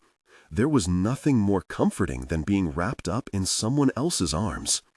Miller's breath was light on the back of my neck, but his arm was heavy around my waist. It was hard to feel alone that way. But each morning, just like this one, I still woke up feeling lost, if not alone. Nothing made sense anymore. Kennedy was suddenly as scared of the other students at Empire High as I was. We started eating lunch every day in the library instead of the cafeteria, tucked away from prying eyes. But I wasn't sure anyone was even looking. Cupcake never came close to her, which was good, because I could strangle him for what he'd done to Kennedy. He broke her. And I think not having Kennedy act like Kennedy broke me too. My phone was still sitting turned off in my drawer. And Matt hadn't come to school for the rest of the week. I didn't know if he was okay. I didn't know if any of his friends were even talking to him. And even though I was mad at him, I was worried too. Because there was one thing I did believe that he'd said. James did seem capable of hurting himself. He'd shown up drunk to school at least twice. His eyes were bloodshot, his tie was always a little askew. He had stubble on his face when he was usually clean-shaven. He was a mess. So I watched him whenever I could. Because even though I was still mad at Matt, I didn't want his fears to become a reality. Besides, if Matt wasn't at school watching James, who was? "What are you thinking about?" Miller's voice was groggy. "That I should probably get back to my room before anyone else wakes up." "You weren't daydreaming about homecoming tonight?" I turned to look at him. I'd studied his face a lot over the last several days, but I'd never seen that expression before. He looked wary of me. No? What was there to daydream about? I was supposed to go with Matt, but we were no longer in us. I was supposed to go with Felix, but he'd stopped speaking to me. I was looking forward to going with Kennedy, but it wouldn't be the same. It would be the first homecoming dance I'd ever gone to. I'd been looking forward to it for weeks. I just thought it would be more magical than this. Not even a little bit? Asked Miller. I wish you could come with me, I said. I'll be there. I propped myself up on an elbow. What? Mr. Pruitt doesn't want me to let you out of my sight. I have to be there. I wanted to make some joke about how he didn't even let me out of his sight when I was sleeping, but it didn't feel right. Why is he watching me so closely? It was the one question I couldn't get a straight answer about. There was that look again. Maybe he was just wary of the awkward situation. You know I can't talk to you until you sign the papers. I signed them. I bit the inside of my lip. I just need to give them back to Mr. Pruitt. He sighed and sat up, his ab muscles tightening in a delicious way. Well, talk about it again after you give them back. He stared at me, searching my face. You read all of it then? Yeah, I lied. I'd had homework to do, cupcake revenges to plot, texts from Matt to ignore, plans to go over to avoid Isabella whenever possible, and of course my daily 15-minute cry session after school. When would I have had time to read that monster of an agreement? You're sure about that? He asked. I hated when he treated me like a child. Of course. He nodded and then turned away. We should head out a little early so we can swing by and grab Kennedy before the football game. I almost forgot about the homecoming game. I could feel the smile stretch across my face. Really? Can she get ready here too? I'll see what I can do. Thank you. I leaned over and kissed him. He caught my hip bone in his hand and pulled me closer. You should go, before you get caught. He reluctantly let go of my waist. I climbed out of his bed. Maybe if I get caught, they'll throw me out. I pulled on my white puffy robe over my pajamas. And where would you go? Asked Miller. I don't know. I looked at my mother's dress hanging in the closet. Somewhere far away from all this. Home. I turned back to him, and he was frowning. What? I assumed you were no longer planning on running away. He grabbed his watch off the nightstand and strapped it in place on his wrist.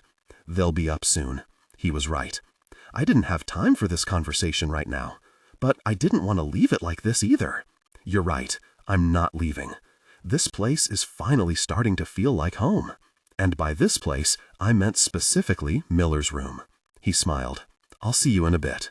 I looked both ways before leaving his room and then hurried off to my bedroom. I thought I was in the clear, but as I rounded the corner to the staircase, I saw the whole family sitting at the dining room table. There you are, Mr. Pruitt said. Where have you been? We were all worried. I saw Isabella roll her eyes. Think of something. Think. I was just exploring. Mr. Pruitt raised both eyes. Exploring? Haven't you been given a proper tour?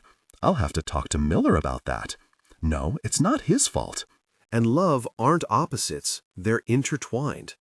Let passion and pain coexist without. It felt like I was digging my own grave. Or maybe Miller's. I just get so easily turned around. It's fine, darling. Come eat with us. Isabella looked shocked by his term of endearment.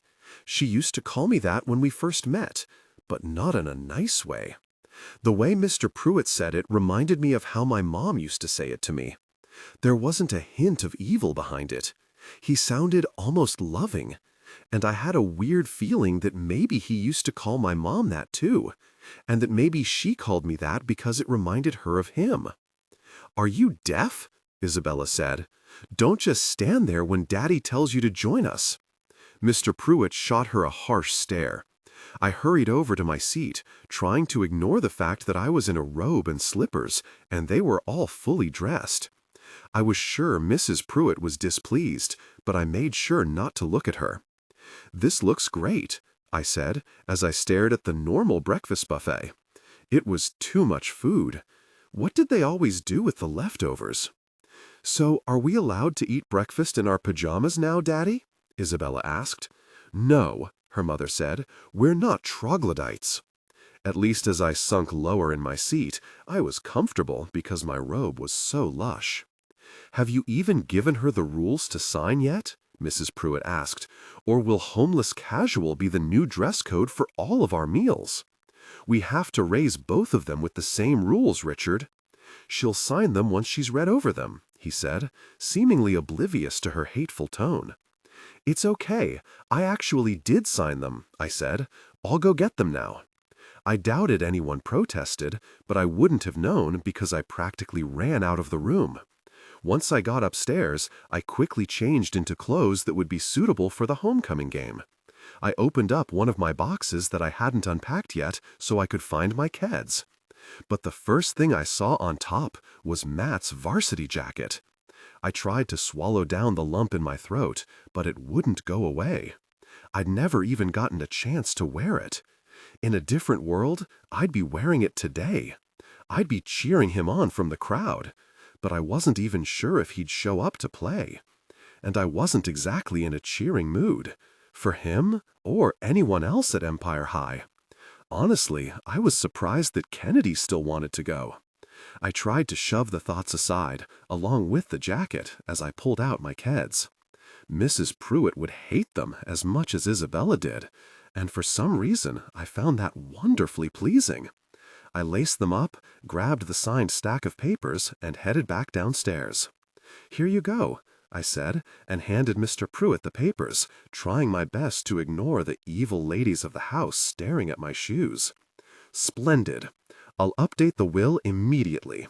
He snapped his fingers, and a staff member I hadn't met before appeared. "Have this sent over to my lawyer at once," he said. "Your will, Daddy?" "Yes." He took a sip of his coffee. He was so calm when all I felt in the room was building tension.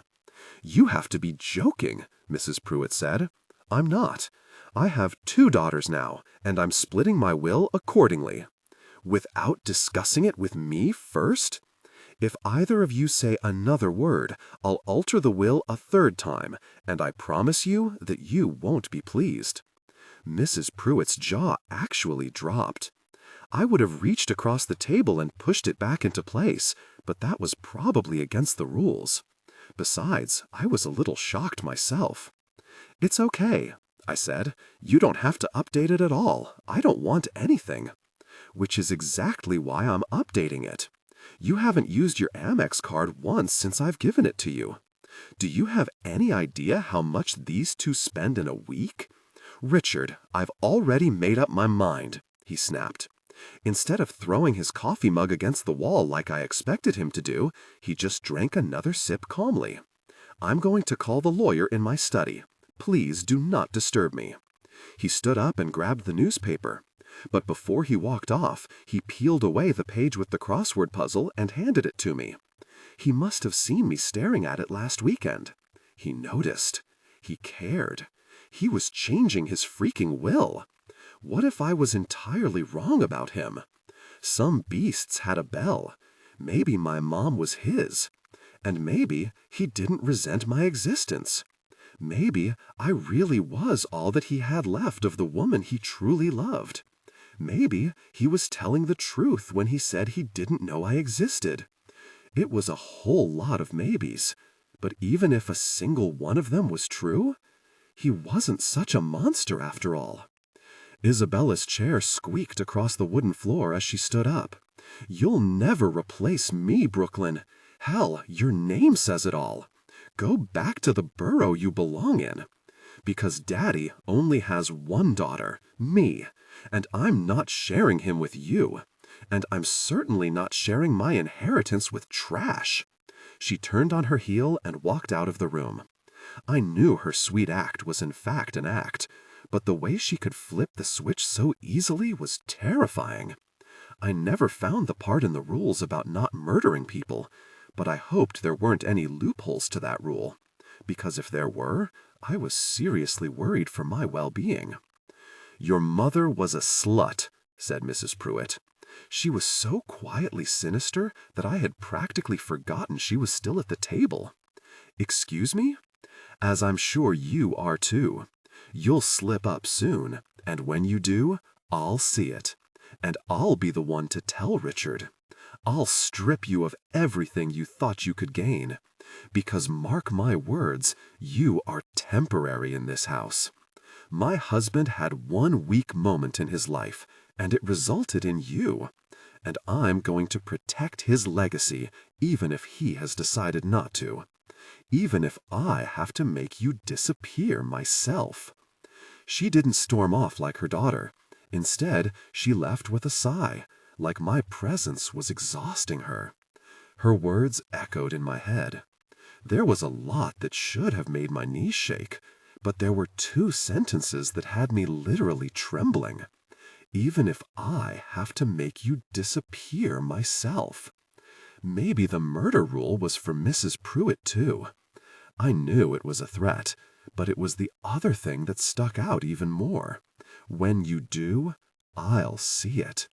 I felt the familiar chill run down my spine and turned around to see no one at all. She was watching me. I knew she was. And I'd already slipped up every night when I went to Miller's room. Did she know? God, she had to know. I heard the clock ticking down in my head that I always heard when something bad was about to happen. I'd never been wrong before. I'd always been good at knowing when my time was running out. Tiffany came out to clear the dishes. "Are you all right?" she asked. "You look a little pale." "Because I just found my ghost. I'm fine." "You barely touched your food. Do you want me to send a plate up for you?" "No, that's okay. Thank you, though." Tiffany seemed nice enough, but I suddenly saw everything differently. I could think of a million loopholes to a murdering rule. One being that she could pay someone else to do it for her. A little drop of something in my food. Tiffany smiled at me. I needed to get out of this house before I wound up dead. Chapter 22. Saturday. I could feel the stands rumbling as Kennedy, Miller, and I searched for 3 seats together. Music blared through the speakers, pumping up the crowd for the upcoming game. The stadium was a blur of Empire High blue and orange, except for a small section of the stands where our rivals Bernstein Prep were sitting. "Go ahead and grab those seats," Miller said, and gestured toward a section of the bleachers where he most definitely wouldn't fit. Maybe I'd misunderstood. I could barely hear him over the music. "Aren't you going to sit with us?" I asked. He tilted his head to the side, and I followed the direction with my eyes. Mr. and Mrs. Pruitt were seated across the aisle a few rows ahead. They were here to see Isabella cheer, I guessed. I didn't know whether or not either of them were alumni of Empire High, but they were sitting with a group of other adults right next to Mr. and Mrs. Caldwell. I quickly turned away. And love aren't opposites, they're intertwined. Let passion and pain coexist without. Matt had said he'd told his mother about me. Did he tell her we broke up too? Did she know everything? I swallowed hard and turned back to Miller. "Well, this sucks. It's fine. I'll just be a few rows back, keeping an eye on you. Grab the seats before someone else does." Kennedy grabbed my hand and pulled me past a few familiar faces from school. Familiar, as in I'd seen them, not that they'd ever spoken to me. Kennedy and I sat huddled together, bracing ourselves from the chilly fall breeze. For just a second, I let myself think how nice it would be if I could have worn Matt's varsity jacket. "Go Eagles!" Kennedy shouted at the top of her lungs and jumped to her feet with the rest of the crowd. What the hell? I didn't realize she was so school-spirited. And why was everyone standing? There were perfectly good bleachers to sit on. She pulled me to my feet. "They're coming out!" she screamed over the cheers. I turned in the direction she was pointing, just in time to see the football team burst through a homecoming sign that the cheerleaders were holding.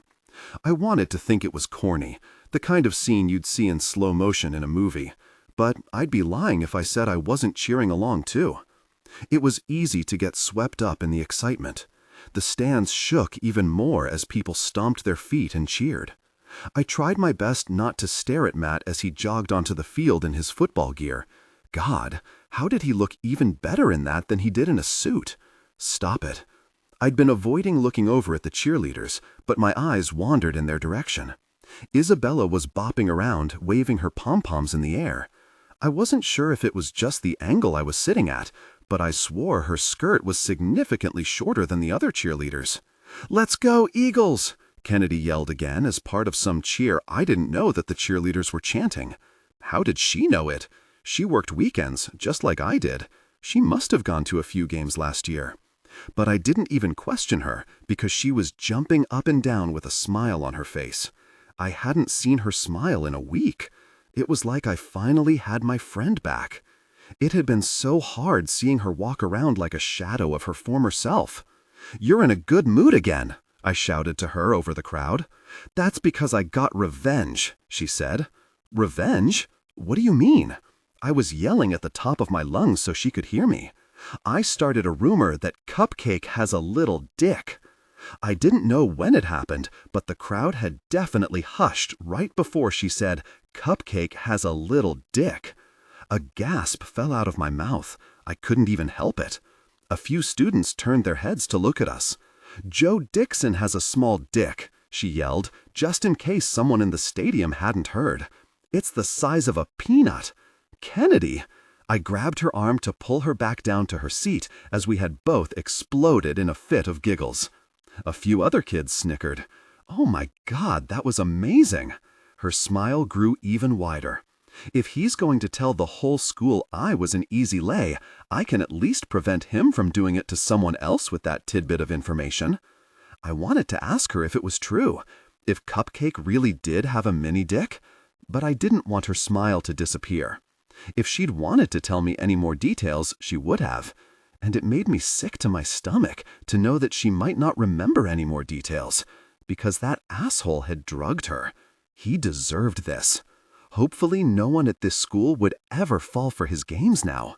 I pulled her into my side, keeping us both warm. "You're amazing," I said. "I know. Let's hope our team is as good as they were last year, because I seriously hate Bernstein Prep." I didn't mind the change of subject. This was my first homecoming game, my first high school football game ever, actually. And it didn't matter that I was in love with one of the players. Used to be in love. I was going to try to enjoy this. If Kennedy was smiling, I could smile too. Besides, this was the first time where I was able to stare at Matt without Isabella giving me shit, or someone else being suspicious. I could stare at two of the untouchables unabashedly, and they were both freaking amazing, totally lost in their element. It seemed like every pass Mason made went straight into Matt's arms. "Go, Matt!" I yelled and jumped to my feet as he rushed toward the end zone. His head turned like he could hear me, and maybe he had, because I swore for just a second we locked eyes, right before some asshole from Bernstein Prep completely decked him. I threw my hand over my mouth. "Stop distracting them," Kennedy said and pulled me back down into my seat. "Is he okay?" I wanted to run down there and make sure, but a piece of me hated myself for it. He'd never run after me in public. Of course, he's used to being tackled. See? Matt was already standing up, straightening his jersey over his pads. He looked back up at me in the stands and my heart started racing. He ran his index finger across the tip of his nose. My heart melted. Our secret signal. But then he turned his head as if he was looking for someone else. My heart started beating faster. Who else was he looking for? Was I even allowed to be jealous? I'd spent every night the past week in Miller's arms, but I still found myself following Matt's gaze, my heart beating faster. My eyes landed on his mother. Mrs. Caldwell was staring right at me, a smile on her face. I quickly looked away. I didn't know what that meant. Matt said she'd seen me at my uncle's funeral. Did she recognize me now? Did she know I was responsible for breaking her son's heart? And if so, why was she smiling? "I really hope they go for a 2-point conversion if they score," Kennedy said.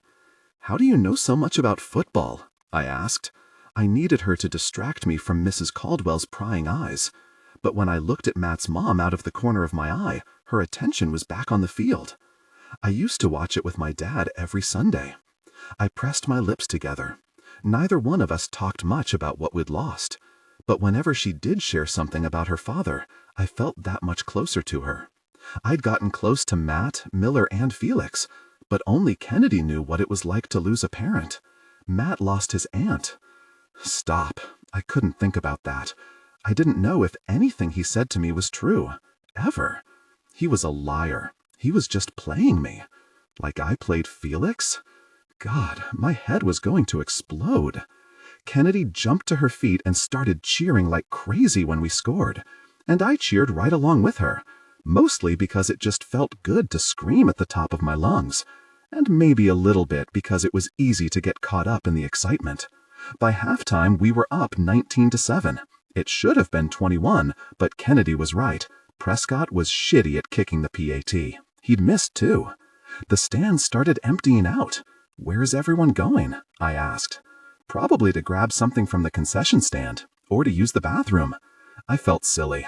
I thought there was some weird homecoming congregation or something, but food and using the toilet was the logical conclusion. "Are you hungry?" "No. You?" I shook my head.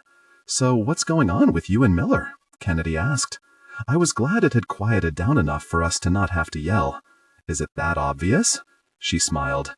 "No, I was kinda joking because it's literally his job to stare at you." She turned around and waved at him, but now I know it's more than that. I grabbed her arm to make her face forward again. "He's the only one at the Pruitt's apartment that isn't a monster. I thought you were getting along better with Satan." Satan was Kennedy's new affectionate term for Mr. Pruitt. I don't know. Sometimes he's nice. Sometimes he's rude. I don't know if he means to be, but I don't fit in with any of them. "And you fit in with Miller?" "Yes." It came out as more of a question than a statement. Kennedy laughed and adjusted her thin fall jacket. And love aren't opposites. They're intertwined. Let passion and pain coexist without. I made a mental note to give her one of my new ones. "Doesn't he remind you of someone?" she asked. "What?" "Brooklyn, he's just an older-looking version of Matt." "He is not." Yes he is. Matt a few years in the future with brown hair." I turned and looked at him. His broad shoulders, his easy smile. Not that Matt's smile came easy anymore. I quickly turned back around. "I don't see it." But it was a lie. I did see it. Is that why I climbed into his bed each night and let him hold me? The marching band had come onto the field, making it a little harder for us to talk. But that didn't deter Kennedy. "I bet Miller played football when he was in high school," she said. I shook my head. Yes, maybe Miller looked a little like Matt, but the resemblance ended there. Miller couldn't be more different, and he was definitely no jock. I knew for a fact that his muscles were from a moving company he used to work for before Mr. Pruitt hired him. He'd told me so. Miller wasn't cocky. He wasn't privileged. He was real. He was like me. "Are you too serious?" she asked. I shrugged. He knows I still like Matt. "You're still in love with Matt after everything he did?" I didn't say that. "Yeah, but it doesn't mean it isn't true. Brooklyn, he kept you a secret for weeks because he didn't want James to know he'd screwed Rachel. He lied to you." Technically he didn't lie. He just didn't tell me." She shook her head. "Same difference. Is this the part of the lecture where you tell me you warned me about the untouchables? That guys like that don't end up with girls like us?" "What? No, it's not a lecture at all. I'm just worried about you. It's not like you to tell Felix you love him, then Matt within the same day, and now you're with Miller a few days later. I'm worried about you."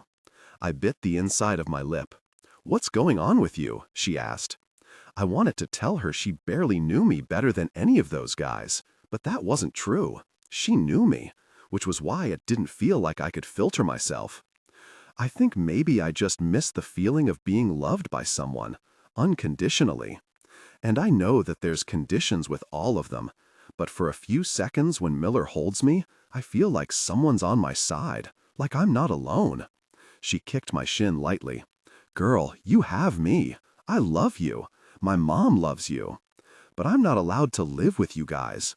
Do you have any idea what it's like for me to go back to the Pruitts after school every day? To live down the fricking hall from Isabella? I'm terrified all the time. I'm scared of her and her mom. I'm even scared of Mr. Pruitt. I don't trust any of them. Some mornings my bedroom door is open. Did you know that? And I lock it, Kennedy. I swear I lock it." She pressed her lips together. "I'm not judging you. I'm just worried about you. It's not like you to tell Felix you love him, then Matt within the same day, and now you're with Miller a few days later.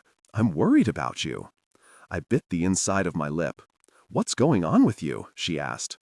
I wanted to tell her she barely knew me better than any of those guys, but that wasn't true. She knew me, which was why it didn't feel like I could filter myself. I think maybe I just miss the feeling of being loved by someone, unconditionally. And I know that there's conditions with all of them, but for a few seconds when Miller holds me, I feel like someone's on my side, like I'm not alone. She kicked my shin lightly.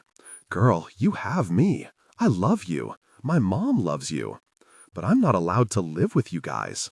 Do you have any idea what it's like for me to go back to the Pruitts after school every day? To live down the freaking hall from Isabella? I'm terrified all the time. I'm scared of her and her mom. I'm even scared of Mr. Pruitt.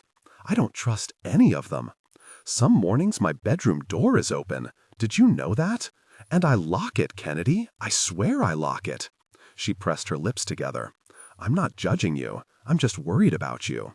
If you still like Matt, you should tell him. Or if you like Felix more," her voice trailed off, "you should tell him that then." I stared at her. She didn't get what it was like in my shoes. Yes, she'd lost a parent, but she didn't lose her only parent, and she didn't lose Uncle Jim the same way I had. We both loved him, but I needed him. He was all I'd had left, and now I felt starved for love. Just thinking about it made me feel cheap. I owed Felix an apology. I owed Miller an apology. I even owed Matt an apology, but I wouldn't give it to him because he owed me a lot more. But the worst part was, I was worried I loved a piece of each of them. I was too confused to know better. I just liked the way they made me feel. "I'll talk to them," I said, "as soon as I figure out which one I like the most." She laughed. "We both know it's Matt." I didn't contradict her. We did both know it. And we also both knew he was an asshole. It was one trait I wasn't sure how to overlook. Everything else I thought I'd known about him had just turned out to be a lie. "You're eventually going to need to talk to him," she said. "I don't want to think about it today. It's homecoming. Shouldn't we be having fun?" She laughed. "I am having fun. I'm watching my favorite sport with my bestie. And now everyone knows that Cupcake has a mini dong. What's more fun than that?" I laughed. But in the back of my head, I was thinking that a swift kick in the nuts would be more satisfying than a rumor. Cupcake deserved worse for what he did to her. "Oh, the floats are starting." Kennedy pointed to the field. Several convertibles led the way, each with 2 members of the homecoming court sitting in them. I hadn't been paying attention to homecoming details at all. But I wasn't surprised to see that James, Mason, Isabella, and a few of Isabella's minions had all been nominated for Homecoming King and Queen. The stands started to fill up again so that everyone could watch who would be crowned. Not that I cared in the slightest, although I really wished Isabella wouldn't win. If she did, it was probably because she'd threatened the student body. Stupid Pruitt rules that she doesn't follow. Behind the convertibles were floats that each grade had been assigned to decorate. Neither Kennedy nor I had been asked to participate. I watched the senior float go by. It was an 007 theme, which was pretty clever for their graduating year. The junior float didn't look nearly as good. There was an eagle made of crepe paper that was practically falling off the float. Apparently the juniors were a bunch of slackers. Then the sophomore float started to go by, and I could barely breathe. Matt was standing in the middle of it, still in his football gear but without the helmet. A few of his teammates were on either side of him. He was holding a microphone in his hand and staring right at me. Music started blaring through the speakers of the stadium. It was a "You're an American Reject" song that I knew pretty well, called My Dirty Little Secret.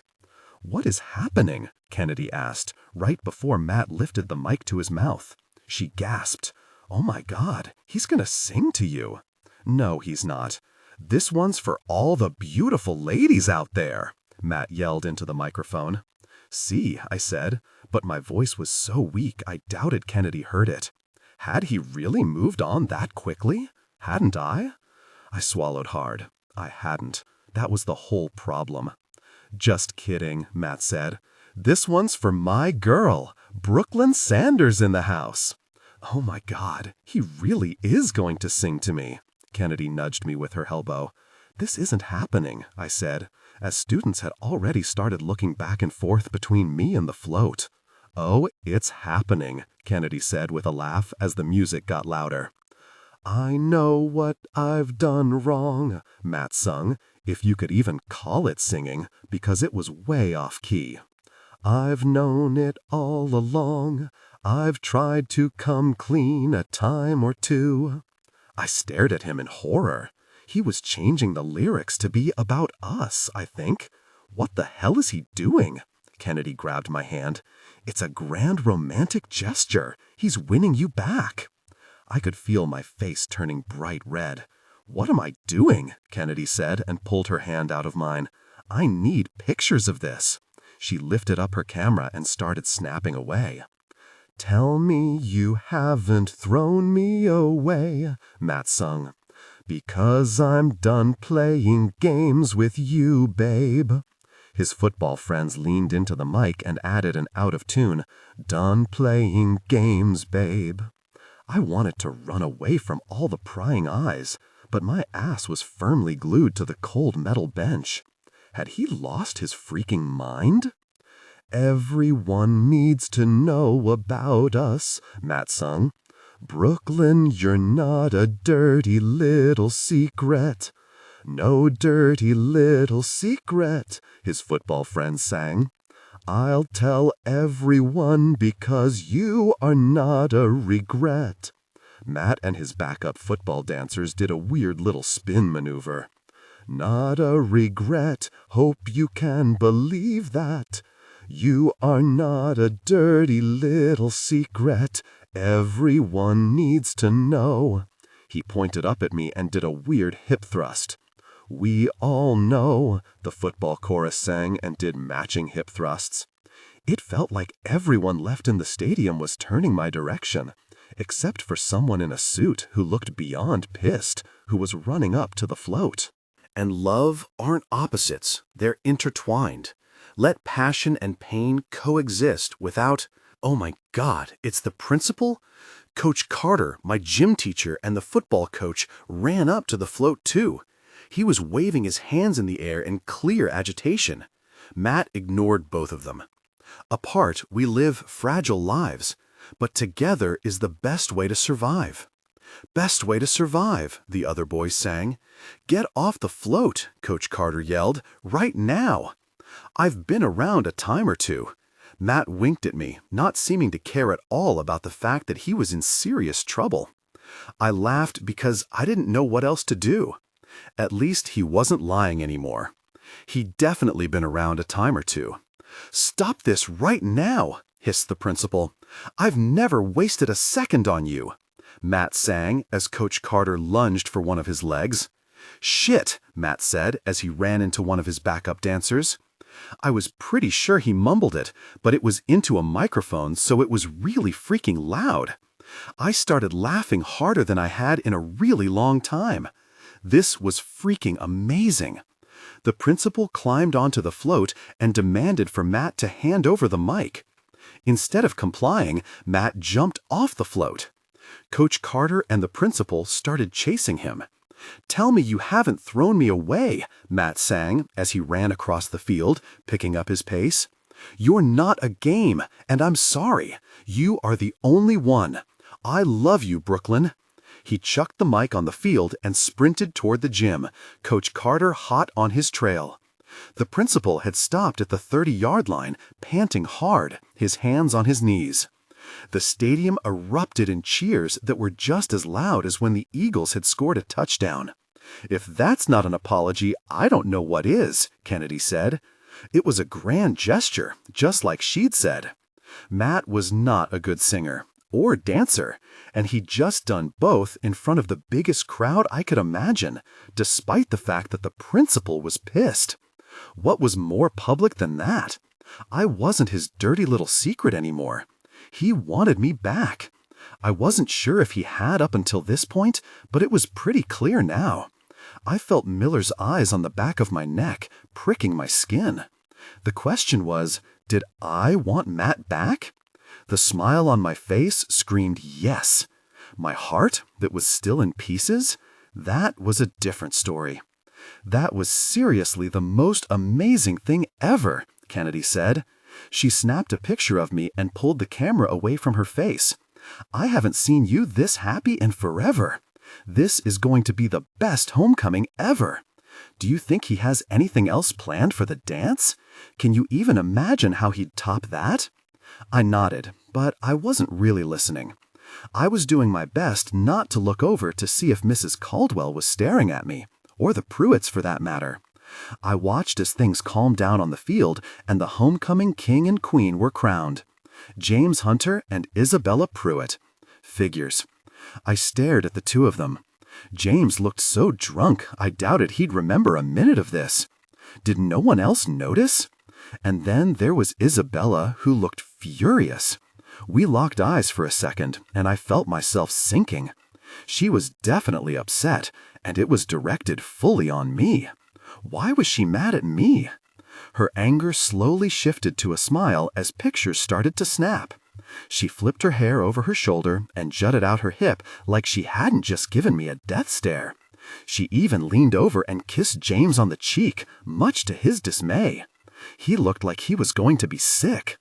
I would have maxed out my untouched credit card to see him throw up on her cheerleading outfit. But he didn't. He just looked so freaking sad. Like his heart had been stomped on too. I didn't want their life. I wanted a little house in Delaware with a yellow kitchen.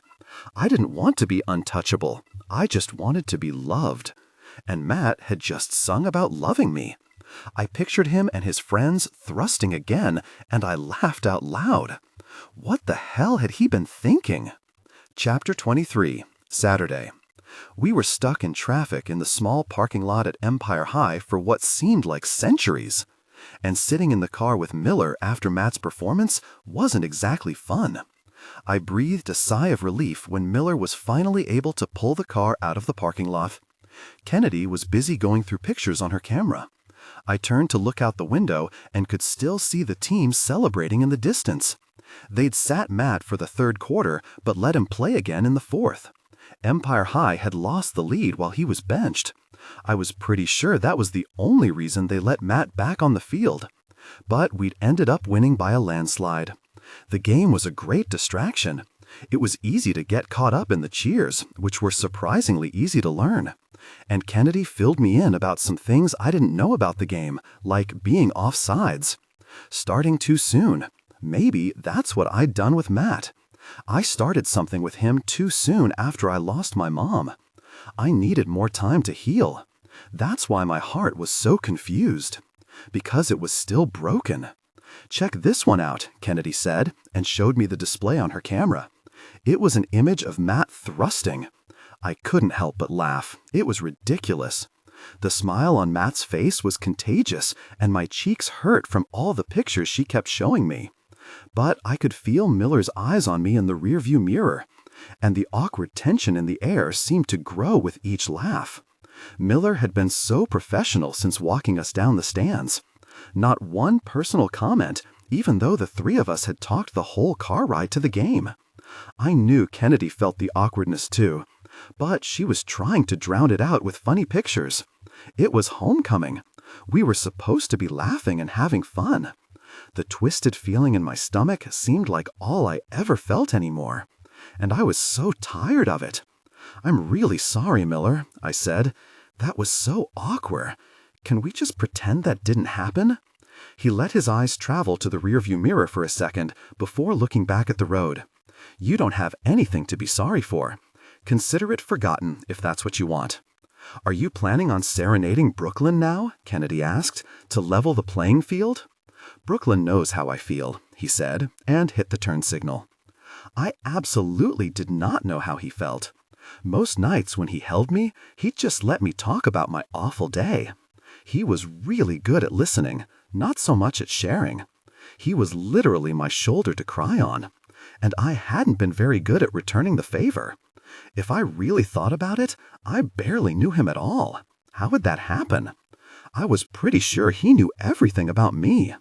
"And how do you feel, Miller?" Kennedy asked, as if she could read my mind. "Right this second?" He focused on the road. "I feel like my patience is wearing thin." Kennedy laughed. I didn't. It had to have been hard to watch Matt sing to me. "I really think a grand romantic gesture would do you well after that performance," Kennedy said. "Maybe you could choreograph a dance with the other security guards. That would be so much fun." "Actually, bothering to show up is the best gesture," Miller said. I jumped in, hoping to end the awkwardness. "Agreed." "Sick burn on Matt," Kennedy said. I saw a hint of a smile on Miller's face at my agreement. He was right. Matt dancing was wonderfully public and hilarious, but it didn't really change anything. He had still slept with his best friend's girlfriend. And yes, he still tried to call and text me, but he stopped showing up to school. He stopped showing up for me. He'd never shown up for me before that either. I was a dirty little secret, despite what he sang. Miller, on the other hand, was always there. He was solid like a rock, literally. I stared at the way his muscles bulged beneath his suit jacket. He'd never let anything bad ever happen to me again. All Matt did was make bad things happen to me, sprinkled with moments that tricked my mind into forgetting. But I wasn't an idiot. And love aren't opposites, they're intertwined. Let passion and pain coexist without. "Well, if you can really sneak me into the Pruitt's apartment, that's a pretty grand gesture all by itself," Kennedy said. "This is going to be so much fun." She elbowed me in the ribcage. This really was going to be fun. I took a deep breath. Tonight was going to be the best night ever. Sneaking in turned out to not be hard at all. Despite the traffic, we'd beaten Mr. and Mrs. Pruitt back in record time. All we had to do now was get safely to my room. Sneaking back out would be harder, but we'd deal with that little hiccup later. I tried to pull Kennedy through the foyer, but her feet had frozen in place. "This place," her voice trailed off as she turned in a circle. "Cold? Over the top? Massive? Vulgar?" She laughed. "No, it's haunting," she finally said, as she eyed a portrait of the Pruitt family above a vase Mrs. Pruitt hadn't gotten a chance to smash yet. Her words sent a chill down my spine. Or maybe it was just the dead look in Isabella's eyes when they were so blown up. Or maybe it was because it felt like someone was watching me. "You two should get up to Brooklyn's room before they come back," Miller said. He handed Kennedy her homecoming dress. Kennedy folded her dress over her arm. "Yeah, I really don't want to run into Isabella outside of school if I can help it. Welcome to my new life. Her bedroom is on the other wing upstairs. I actually run into her less here than at school. Now that I thought about it, that was pretty weird. It was like she avoided me here but sought me out in public. A game she played for her father, I guessed. Our father. You'd think she'd pretend to like me here, right in front of him. And the more I thought about it, the less any of it made sense. I'd never understand Isabella, and I never wanted to, because if I did, I was worried it meant I was truly becoming one of them. "But you see her at family dinners," Kennedy said. "I love those stories. I can't believe your life now." "Oh God, don't get me started on family dinners," I said with a laugh. "Can I see the dining room real quick? I want to be able to picture your epic stories of the upper class better." "The Pruitts just pulled up," Miller said as he looked down at something on his phone. "You have about 3.5 minutes until they come in. Make it fast and I'll go get your dress from my room." He walked away without waiting for a response, suddenly all business. I wasn't sure if he was upset with me or not. Maybe he was just tense because he was putting his neck on the line by letting me sneak Kennedy in. "The dining room is this way." I grabbed Kennedy's hand so she wouldn't keep stopping and staring at everything along the way. "Why is your dress in Miller's room?" she asked as we stopped outside the dining room. It's silly. I thought maybe Isabella was trying to sabotage me or something. But maybe she really was worried we'd be wearing the same color. The feeling of being watched all the time was getting to me. I was even making up evil moves by Isabella. She was horrible. But it didn't mean she was out to get me all the time. Surely she had other people she had to harass. Her list of enemies was probably quite long. The same color dress for homecoming? Oh, the horror, Kennedy said with a laugh. Which wall did Satan throw the wine on when he got mad? I laughed and pointed to the far wall. Kennedy loved hearing stories about Mr. Pruitt, and I loved reenacting all of it for her. I'm pretty sure hearing about my horrid living situation was the highlight of her day, and I was happy to give her all the dirty details because they distracted her from Cupcake and his assholery. He seems legit crazy, she said. Yeah, and you legit don't want to run into him. I have no idea what his reaction would be. He pretty much banned me from seeing you, and I signed all these papers agreeing to it, I think. I really should have read that contract. She rolled her eyes. How can I hate someone that I don't even know? Easily, when it's a Pruitt, I said with a laugh. But come on, let's get upstairs. The last thing I need is to get Miller fired. She followed me up the ornate staircase. This place is seriously insane. I can't believe you live around all this gold. She ran her index finger along the gold trim of the railing. Isn't that just paint? She leaned down and tapped it with her finger. I don't think so. The sound of locks clicking open echoed around us. Hurry, I whispered, and sprinted up the stairs with Kennedy hot on my trail. But when I reached my room, I realized that Kennedy wasn't with me. She had stopped in front of the door down the hall with the new security system. What the hell is in there? She asked as she stared at the keypad. I have no idea. You haven't asked? It's right by your room. Miller said not to go in, which I promptly ignored, I said with a laugh. But it was locked when I tried to open it. And the next thing I knew, there was all this, I said and pointed to the display. That's really freaking creepy, Brooklyn. What do you think is in there that they don't want you to see? I shrugged. I'm sure Miller would warn me if it was something really bad. Yeah, you're probably right. But she didn't look that convinced. I didn't have time to think about what was behind that door right now. All I could think about was the fact that I couldn't get Miller fired. I'd never be able to forgive myself, especially because my heart was still so stupidly confused. This time, when I pulled Kennedy to my room, she didn't protest. I practically pushed her in when I heard the sound of footsteps on the stairs. I was about to close and lock my door, but I heard her gasp. I turned around to see what she was upset about. My heart dropped to the floor. What the hell happened in here? Asked Kennedy. My clothes. All the beautiful clothes that Justin had organized for me were on the floor in shreds. Thousands and thousands of dollars worth of clothes that I hadn't even touched them. I swallowed hard. It wasn't just all my new clothes. No. I took a few steps into my room and I felt like I was about to burst into tears. The few outfits that I'd owned were ruined too. The sundress my mom had always complimented, her old riding boots, my favorite pajamas, even my black dress shoes that hurt my feet. Everything. It was all torn to pieces. All I could think about was how lucky I was to have been wearing my Keds. I was never going to take them off again. Seriously, what the hell happened? Kennedy asked as she wandered toward the mess. She lifted up a pair of designer jeans. They looked like they were cut with scissors. What? I walked up and looked down at the mess. The rips were precise, perfect, planned. Oh no, sissy, Isabella said from behind us with zero shock in her voice. Kennedy and I both spun around to her. She was holding a tiny, fluffy white dog in her arms. The smile on her face was eerily calm. She slowly stroked the fluffy dog like a psychopath as her smile grew. Sir Wilfrid must have accidentally gotten into your room. Sir Wilfrid? I asked. Had she had a secret dog this whole time? I hadn't heard a single bark. Yes, isn't he such a cutie pie? She scratched behind his ears. "When did you get a dog?"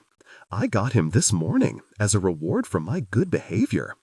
Daddy always lets me get whatever I want when I'm good, because he loves me the most. I was going to be sick." Isabella walked farther into my room. Just her standing here made the room feel less safe. She was invading my space, and I knew for a fact it wasn't the first time. A dog didn't do this. Like Kennedy had said, it looked like my clothes had been cut into perfect pieces with scissors. They hadn't been shredded by dog claws and teeth. I'd been right. Isabella was trying to sabotage me. But why'd she even bother asking what dress I was wearing when she was planning on ruining everything and blaming it on an innocent dog? Isabella lifted up what was left of the emerald green dress I'd described to her the other day at dinner. "Sissy, your homecoming dress is ruined." And love aren't opposites. They're intertwined.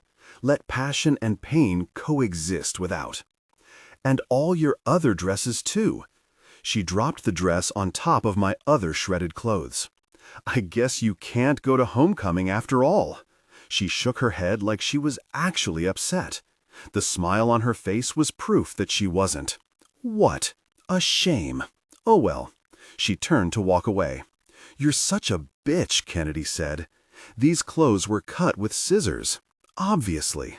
She picked up a shirt that was cut in half. "You did this. Are you calling me a liar?" "If the shoe fits." Isabella continued to pet her dog.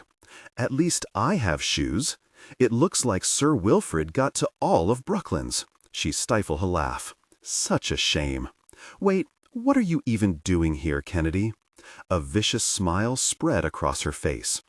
"Daddy!" she screamed at the top of her lungs. "Daddy, there's an intruder!" "Stop yelling," I hissed. I could handle all my clothes being destroyed by a monster. What I couldn't handle was getting Kennedy kicked out and Miller fired. What the hell had I been thinking, bringing Kennedy here? Of course we'd be caught. "Please, Isabella, I'll do whatever you want. Go tell your dad that everything's fine. Tell him not to come up." "Whatever I want?" she asked. "Anything, please." But it was too late. Mr. Pruitt was standing at the door with a frown on his face. Chapter 24, Saturday. "Sorry, Daddy," Isabella said with a smile. "Everything's fine. It's just Brooklyn's friend. I was mistaken." He didn't seem to care what she said. "Where is Miller?" he asked. "I don't know," I said. "I snuck Kennedy in on my own, though. It wasn't his fault." I stepped in front of Kennedy as if that would save her from his wrath. "Not his fault? It's his job to watch you 24/7. Miller was watching me 24/7? What?" I tried to shake away his comment. That wasn't important right now. "I'm sorry I snuck her in," I said. "But did your little friend do this?" he asked, and gestured to my destroyed clothes. "What? Of course Kennedy didn't do this. It was like this when we got here. It was Sir Wilfrid," Isabella said, cutting me off. She gave me a death stare. I didn't dare contradict her when she was staring at me like that. I'd heard Mr. Pruitt loud and clear the other day. Isabella had murdered people before, I think. And I just wanted to go to homecoming, not land 6 feet under. "Yeah, I'm pretty sure it was Sir Wilfrid," I said. Mr. Pruitt shook his head. "Isabella, I told you that you had to keep him in your room while he's being trained. We talked about this." "I'm sorry, Daddy. He must have slipped out when Anderson came in to clean." "I told you we should fire her. She's horrid help. This is all her fault, not mine, and not poor Sir Wilfrid's. He didn't know any better. But Anderson did. Anderson. I didn't know of any of the staff's last names besides Miller. I wondered who was going to take the blame for Isabella's cruel prank. I bit down on the inside of my cheek. I didn't want to start World War III. "Very well," Mr. Pruitt said. "I'll take care of Anderson. As for this," he shook his head, "will you be a dear and let Brooklyn borrow one of your dresses for homecoming? I'm sure the two of you can find something that fits her." "But Daddy—" "No buts. Your dog did this, so you will share with your sister. He turned to me, his expression void of the anger that had been there moments before. "Brooklyn," he said, and cleared his throat. "I wasn't sure if you had hired someone to help get you ready, so I arranged for Justin to assist you. He'll be here shortly. And I'll have him order another of everything that was ruined." He sighed, like Isabella was as exhausting to him as she was to me. "Your friend can stay, of course. It's the least I can do after this disaster." He stepped forward and put out his hand. "I'm Richard Pruitt. You must be Kennedy Alcaraz. I'll add you to Brooklyn's list of approved visitors." For a second, Kennedy just stared at his hand. "It's a pleasure to meet you," she finally said and shook it. I swore she curtsied, and the corners of Mr. Pruitt's mouth ticked up ever so slightly. "The pleasure is all mine. You two have fun getting ready, and if there is anything you need, please don't hesitate to ask. I'll be in my study." He turned back around. "Apologize before you leave, Princess," he said as he walked past Isabella and out the door. It looked like Isabella was going to explode. The three of us just stood there awkwardly for a moment as Mr. Pruitt's shoes echoed in the hallway. "If you think I'm loaning you one of my dresses, you're out of your damned mind," Isabella said. "And I can't wait to cash in on that favor you owe me." "What favor?" "Your dad came up here anyway. I don't owe you anything." "Yeah, but I told him I made a mistake, that everything was fine. That's what you asked me to do, and I did." What the hell was wrong with her? "You were supposed to do that before he came up here." "I don't owe you a thing." She shrugged. "Too bad. We had a verbal agreement, sissy. Now you owe me whatever I want." I believe your exact words were, "anything." "You should be thanking me," I said. "I went along with your Sir Wilfrid lie." She kissed the side of her dog's head and put him down on the ground. "Which was your choice. I can't help it if you're a little slow." "Make, Sir Wilfrid." I was about to ask her what she was talking about when Sir Wilfrid pranced over and proceeded to pee all over the pile of ruined clothes.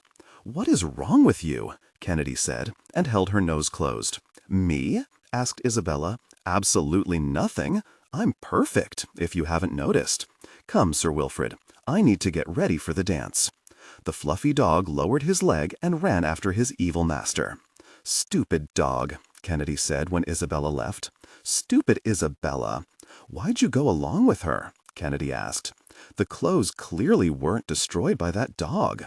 I didn't want to admit that I was scared of Isabella, that I was worried she'd actually kill me. I was pretty sure it was all in my head, and I needed to learn how to stand up to her if I was going to live here. I've learned to pick my battles with her. Kennedy flopped down on my bed. "What do you think she's going to do when she realizes your homecoming dress is in Miller's room?" I had completely forgotten. I breathed a sigh of relief. Thank God. I couldn't care less about homecoming, but I would have cried if something had happened to my mom's dress. She's going to lose her mind. Well, she'd lose it if she hadn't already. We both looked at each other and laughed. "This is actually great," Kennedy said. "We got Isabella's shot at sabotage out of the way early. Now we can just relax and have fun." That was a good point, unless she's planning more. I sat down next to Kennedy on the bed. Why would she? She thought her first trick would prevent you from going at all. I nodded. "You're right," I said with a smile. "But I was thinking about Anderson, and if there was a way to make sure whoever she was didn't get fired for something she absolutely didn't do. Your dad actually seems kinda nice." "Mr. Pruitt is not my dad." "Technically, I never saw the results of the tests," I said with a laugh. "Fair enough. But he took your side over Isabella's." "No one ever takes anyone's side over Isabella's. Maybe he's not so bad. He's letting me visit now, and he's going to replace all the clothes. He's at least trying. He seems kinda nice." "Nice?" He'd immediately blamed her for destroying my clothes, but I bit my tongue. Mr. Pruitt was trying. I knew that. And yet, I was still uncertain about him. But maybe if I could convince him not to fire Anderson, if he took my side on that, then maybe I could finally let my walls down.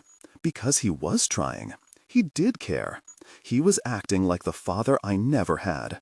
And I was pretty sure that was a good thing. Maybe I'd just been fighting it off because Uncle Jim had felt like a father to me too. And as soon as I'd let him in, I'd lost him. Tiffany, the timid server, rushed into the room, carrying some black trash bags. Mr. Pruitt said I needed to clean up. Her voice trailed off as she looked at the mess.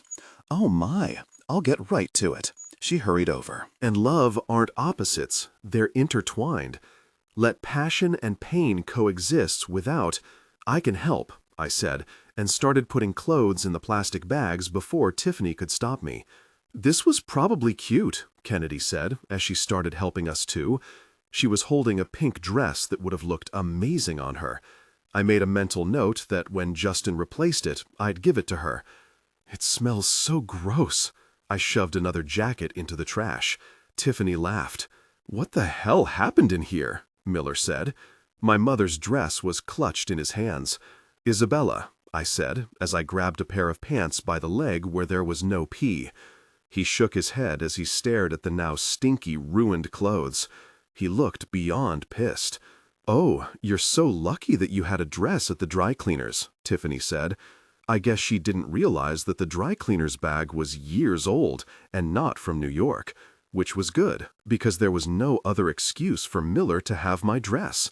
Let me grab that so I can steam it for you, she said, and pulled it out of Miller's tight grip. You're wrinkling it, she laughed. Sorry, he said. I stood up as I put one of the torn pairs of leggings in the trash bag. Who's Anderson? I asked. Tiffany pulled my dress out of the dry cleaning bag and turned around. That's me. What? My face fell. She was so sweet and polite, but up here she'd laughed at our jokes. She didn't complain about the dog pee. She was wonderful. Why? She asked. I swallowed hard. Why did Mr. Pruitt send her up here to help with this mess if he was just going to fire her? No reason, I said. I actually need to run to the bathroom real quick. I'll be right back. Mr. Pruitt wasn't a nice man. He was a monster, just like his legitimate daughter, and I was going to give him a piece of my mind. I practically ran into Justin as I beelined for the door. Careful, darling, he said, as he adjusted 2 large plastic containers in his dainty arms. Sorry, I need to— What in tarnation happened here? Justin asked. All my clothes. And is that urine I smell? Miller will fill you in, I said. I'll be right back. Well, I certainly have no problem with Miller filling me wherever he pleases, Justin said, and handed off the plastic containers to him. He winked at Miller. But we don't have much time to get ready for the dance, and it's my understanding that I need to give 2 makeovers in the time I'd allotted for 1. He looked over at Kennedy. Great, I said. You can get started on Kennedy, and I'll be right back. It's a bathroom emergency. It seemed like no one had any intention of letting me get away, but adding that it was an emergency silenced the room. Awesome. Yes, it was nice that Mr. Pruitt had asked Justin to help Kennedy get ready too, but that didn't take away the fact that he sent Tiffany up here to clean up a mess she hadn't made, right before he was going to fire her for that very same mess. He had some explaining to do. I hurried out the door before anyone else could stop me. Chapter 25, Saturday. Miller caught my wrist right after I made it into the hallway. There's a bathroom attached to your room, Brooklyn. God, stupid rich people with fancy bathrooms in their bedrooms. I'll never get used to this stuff. Oh, right.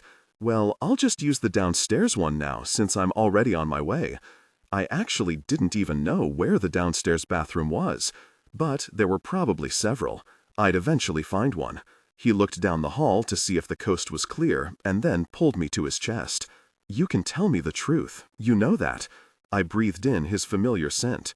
Isabella said it was Tiffany's fault for not watching Sir Wilfrid better. Mr. Pruitt is going to fire her. Who is Sir Wilfrid? Isabella's stupid new dog. But that's not even the point. Isabella did it. The clothes weren't ripped by a dog. They were cut with scissors. Miller shook his head. But I'm going to go fix it. I'm going to go talk to Mr. Pruitt now. Miller tilted his head down to mine. You're amazing, you know. It looked like he wanted to kiss me. I smiled up at him. I'm not amazing, but I am going to try to save her job. I looked down the hall to see if anyone was looking, but Miller grabbed my jaw and kissed me. Every now and then, when I'd climb in his bed and talk his ear off, he'd kiss me, maybe to make me stop talking so he could sleep, maybe because sometimes he just wanted to be closer to me. I didn't know why sometimes he did and sometimes he didn't.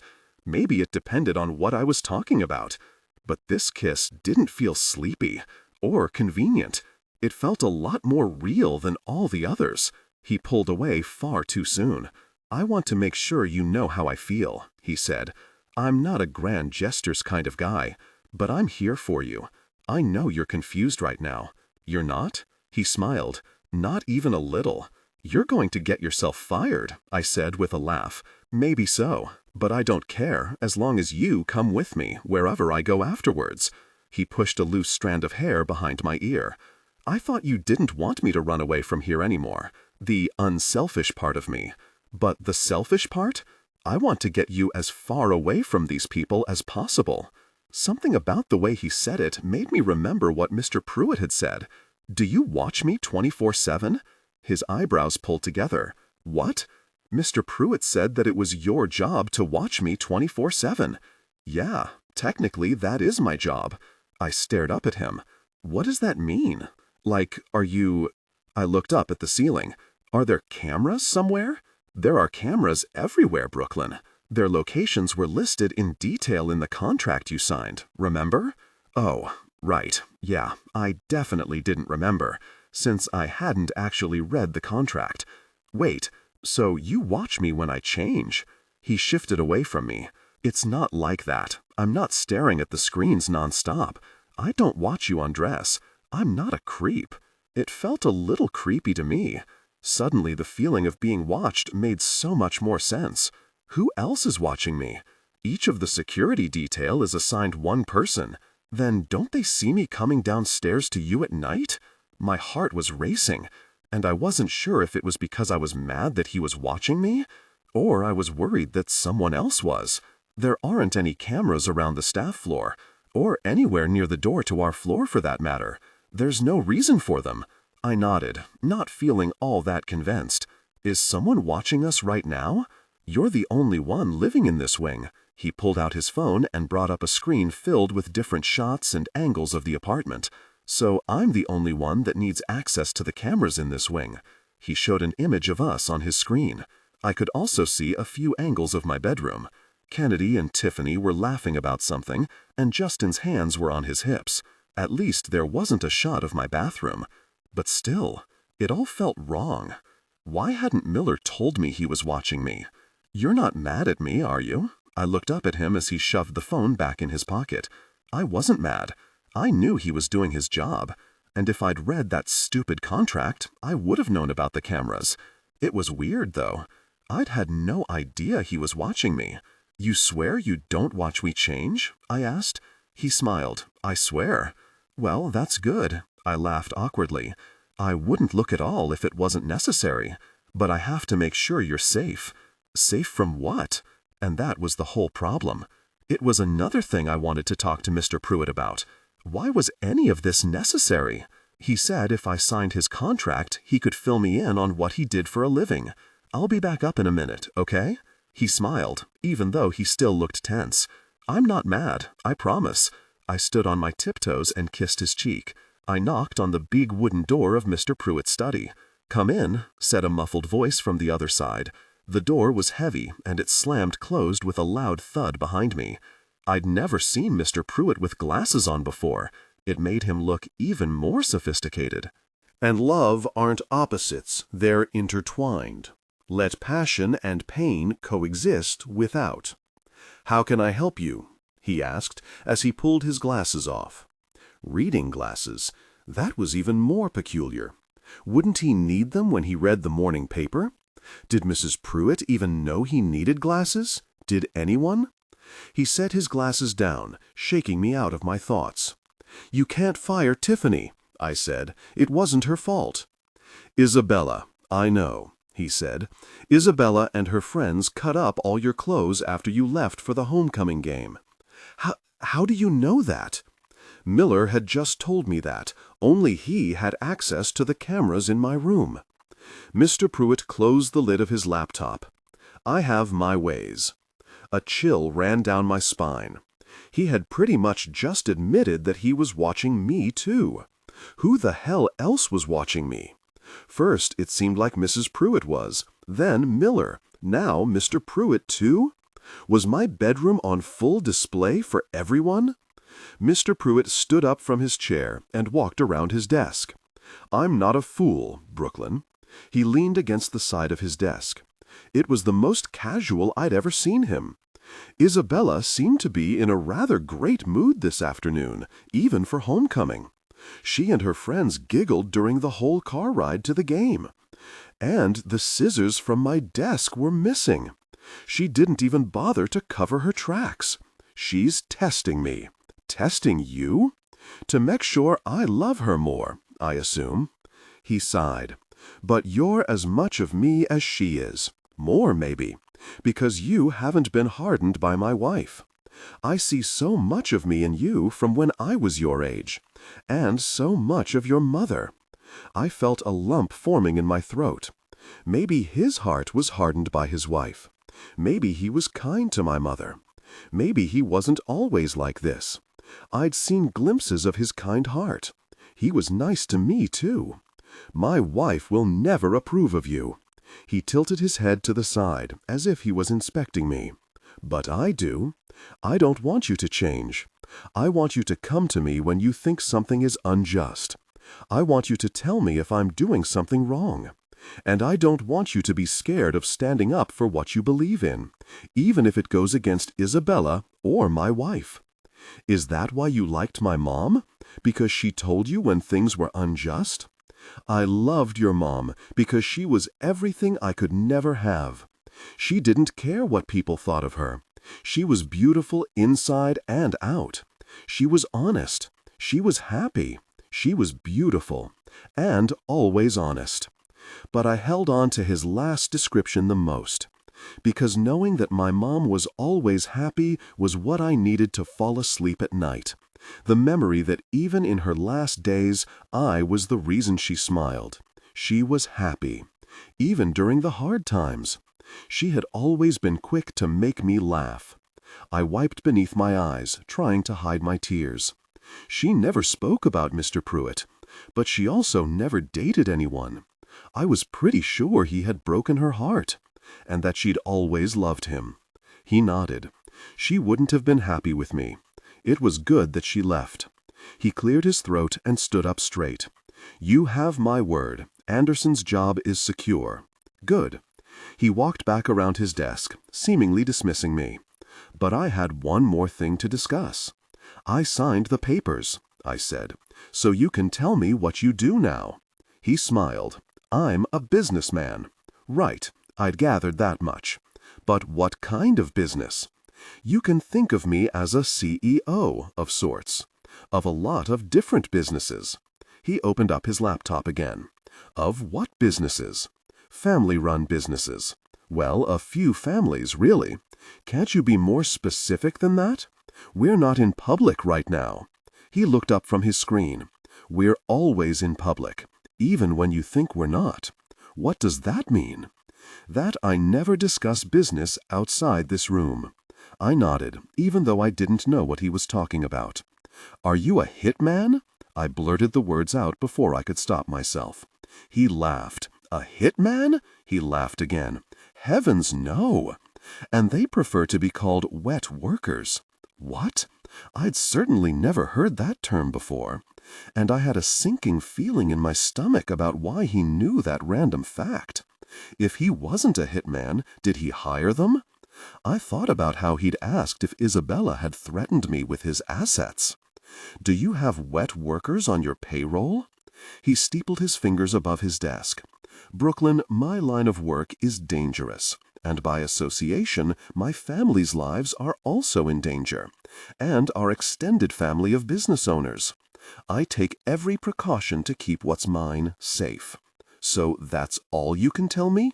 That it's a dangerous family business? He leaned back in his chair. Trust me, that's all you need to know. Don't you have a dance to get ready for? Was my mom scared of you? Is that why she left? I needed to know everything. There were missing pieces in my story. I wanted him to fill them in. I was married when I got your mother pregnant. I was trying to do the right thing by my family. He looked back at his laptop. I thought he was going to tell me to leave, but then he added, "If I could go back, I wish that I could say I'd do it differently. But my obligations are hard to break ties from. I had to let your mother go, for her own safety. She wasn't scared of me, but she should have been." I swallowed hard. Should I be scared of you? Honestly, a little. He smiled. A little fear is always a good thing in my book. It'll do you well. That was not in any way an answer. He laughed. You have no reason to fear me, Brooklyn. You're my daughter. I couldn't make your mother mine, but I already made you mine. You're Brooklyn Pruitt. You're protected under my name. You're untouchable. Untouchable. The nickname for the Hunter and Caldwells wasn't lost on me. Officially, I was now one of them. Unofficially, I'd never be. Mr. Pruitt had said something about my last name being Pruitt before. Had he actually changed my last name without my permission? Legally? That seemed like a discussion for a different day, because he still hadn't answered my other questions. If I'm untouchable, then why do you have Miller watch me 24/7? Because sometimes people like to touch what isn't theirs, now don't they? What is that supposed to mean? It felt like I was in trouble, and I'd come here to get Tiffany out of it, not push myself into a hole. Matthew Caldwell signed your relationship contract and had a different date than you did. He said your relationship started several weeks before you did, which means that you were already seeing him before you came here. You're just like me, always trying to reach for more. That's not why I like Matt. Mr. Pruitt was basically insinuating that I was a gold digger. Then why do you like him?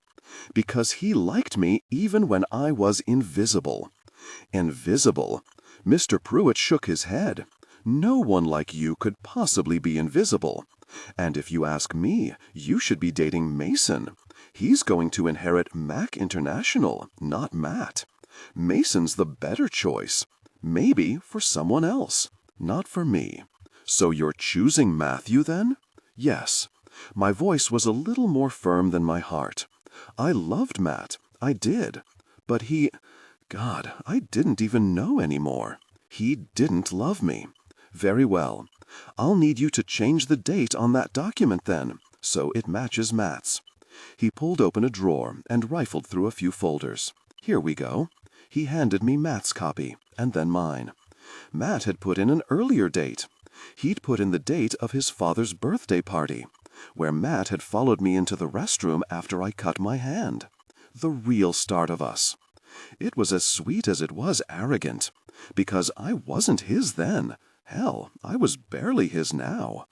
And maybe take a lesson from me and stop sneaking off to the staff floor between midnight and 6 a.m. every day. If it continues, I'll have no choice but to figure out who it is you're seeing and fire him. Do we understand each other? Oh my God, of course he knew. But it seemed like he didn't know it was Miller, and at least that was a relief. That's nothing. Do we understand each other? He asked again. There was no backtracking. He knew. Yes. Wonderful. I need to get back to work, but please knock again before you leave. And love aren't opposites, they're intertwined. Let passion and pain coexist without. I'd love to take a picture with you in your dress. I need one of you for my desk. He gave me a kind smile that didn't at all match his latest threat. Chapter 26, Saturday. It was easy to push the conversation with Mr. Pruitt to the back of my mind when I went back to my room. Kennedy was sitting on my bed getting her nails painted, laughing with Justin. Her hair was piled on top of her head in big rollers. I wasn't sure I'd ever seen her with such a big smile. I just wanted to focus on the dance and having fun for one night. Besides, Miller wasn't here, so I couldn't talk to him right now anyway. Going down to the staff floor was absolutely not the right move. Mr. Pruitt was clearly watching me, and I wasn't going to give him a reason to fire Miller. "Don't you love this color?" Kennedy asked as she showed me her purple nails. The hue matched her dress perfectly. "It's great." I sat down next to her on the bed. "So, let me get this straight, Justin. You're an assistant, a stylist, and a self-proclaimed makeover artist?" He put the brush back into the nail polish. "Your father called and asked if I had any recommendations, so I recommended myself right into this gig. I knew you'd be a valuable client. Now, pick a color. We don't have much time." He opened up one of the plastic containers he'd come in with. It was filled with a whole rainbow of nail polishes, a blow dryer, more bobby pins than I could imagine, and so much freaking hairspray. More hairspray than should ever be in anyone's hair. I suddenly understood how Justin always kept his hair just so. "If we're running low on time, I can skip doing my nails," I said. "I never really bother to paint my nails."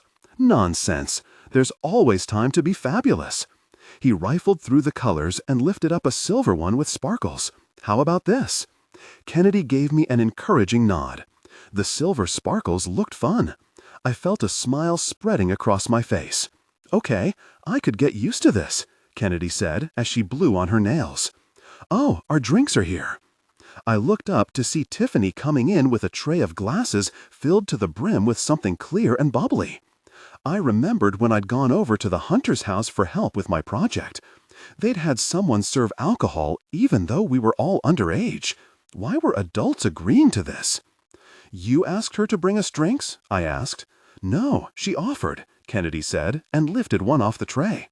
"Don't worry, it's just sparkling water, not punch." I laughed. I couldn't be mad about sparkling water. I grabbed one too. "Thank you so much, Tiffany." She smiled. "Anything else I can grab for you? I know Barbara just pulled some chocolate scones out of the oven." Kennedy and I both looked at each other. "We would love some scones," Kennedy said in a ditzy voice that sounded a lot like Isabella. Tiffany laughed. For a few minutes there, I thought Kennedy was getting more used to this lifestyle than I was, but she was just having fun. And Tiffany was enjoying it too. "Right away, ma'am," she said, and we all giggled. "I swear to God, if you girls smudge your nails, I'm not redoing them," Justin said, as he snagged the sparkling water out of my hand for himself. "Be still." "Yes, sir." He laughed too, but then slapped the back of my hand when I fidgeted again. "This room isn't nearly as bad as the rest of the house," Kennedy said. "I love the color. Everything is so light and airy now that the smell of pee is gone. It reminds me of this beach house I went to when I was a kid." "Mr. Pruitt picked out the color," I said. "No. Yes. Interesting. I guess his wife decorated the rest of the apartment. Who knew he was such a bright and cheery guy?" Justin laughed and then silently scolded himself for some imperfection I couldn't see on my nails. "My mom loved yellow," I said, and he remembered. "That's sweet." Kennedy reached up to touch one of her rollers. "Don't you dare touch that," Justin said. "It needs time to set." He screwed the cap back on the silver nail polish. "Now, what to do with your hair?" he said to me, and shoved the sparkling water back into my hand. I didn't really have any suggestions for him. I'd never had my hair done before. He continued to stare at me for a few more seconds before he snapped his fingers. "I've got it. It's going to be fantabulous. You're going to love it." His voice went up about 12 octaves, and his eyes rolled back into his head when he said, "Love it." He seemed to be selling it pretty hard. But I trusted his judgment. The clothes he'd helped pick out had looked good on me. He knew what he was doing. He was going to plan weddings one day, so he could surely handle a hairdo. Kennedy lifted her camera, being careful not to mess up her nails, and snapped a picture of me. "This is seriously the best day ever. I don't want to ever forget it." "Can you get one of us together?" she asked Justin and handed him the camera. "Promise you won't touch your hair again?" he asked. She nodded. He took the camera from her. "Say cheese," he said. I smiled as big as I could. Kennedy was right. I didn't want to forget today either. We'd basically gotten a spa day without leaving my room. Plus, Kennedy was allowed to visit whenever she wanted now. "What happened to your new cell phone?" she asked as she took the camera back from Justin. "It's in my dresser." "Why?" "Because it was annoying," she laughed and walked over to the dresser. "Why was it annoying?" "It has so many new features that mine doesn't." She pulled it out and turned it back on. It immediately started buzzing in her hand. "Whoa, what?" "You have so many missed calls and text from Matt."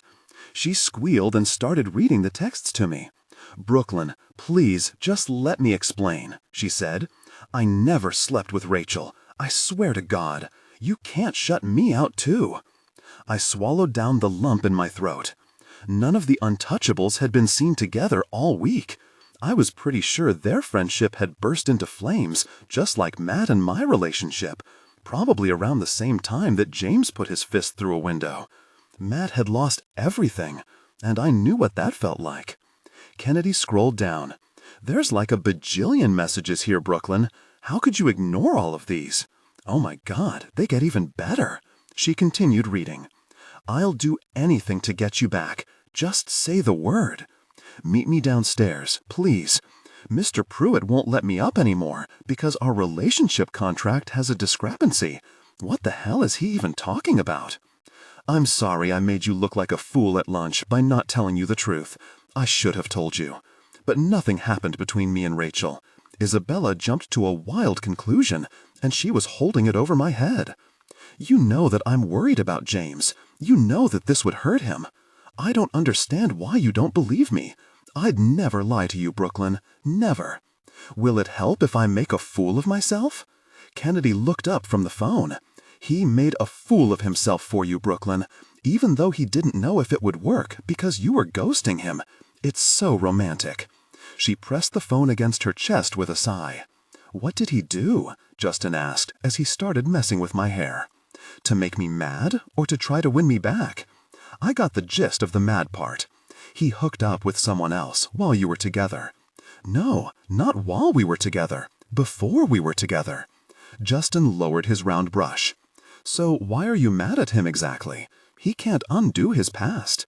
"Because he didn't tell me about it. And he hurt his friend, who he swore he was trying to protect."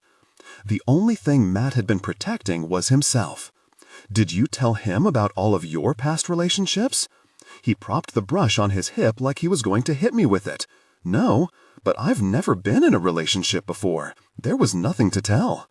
"Oh, honey, you have a boy blowing up your inbox and another hunk of a man staring at you with googly eyes." He waved his hand in the direction of the door, and I assumed he was talking about Miller. I don't see the problem. I wasn't really sure if I did anymore either. And love aren't opposites, they're intertwined. Let passion and pain coexist without. It'd kill to be in your shoes.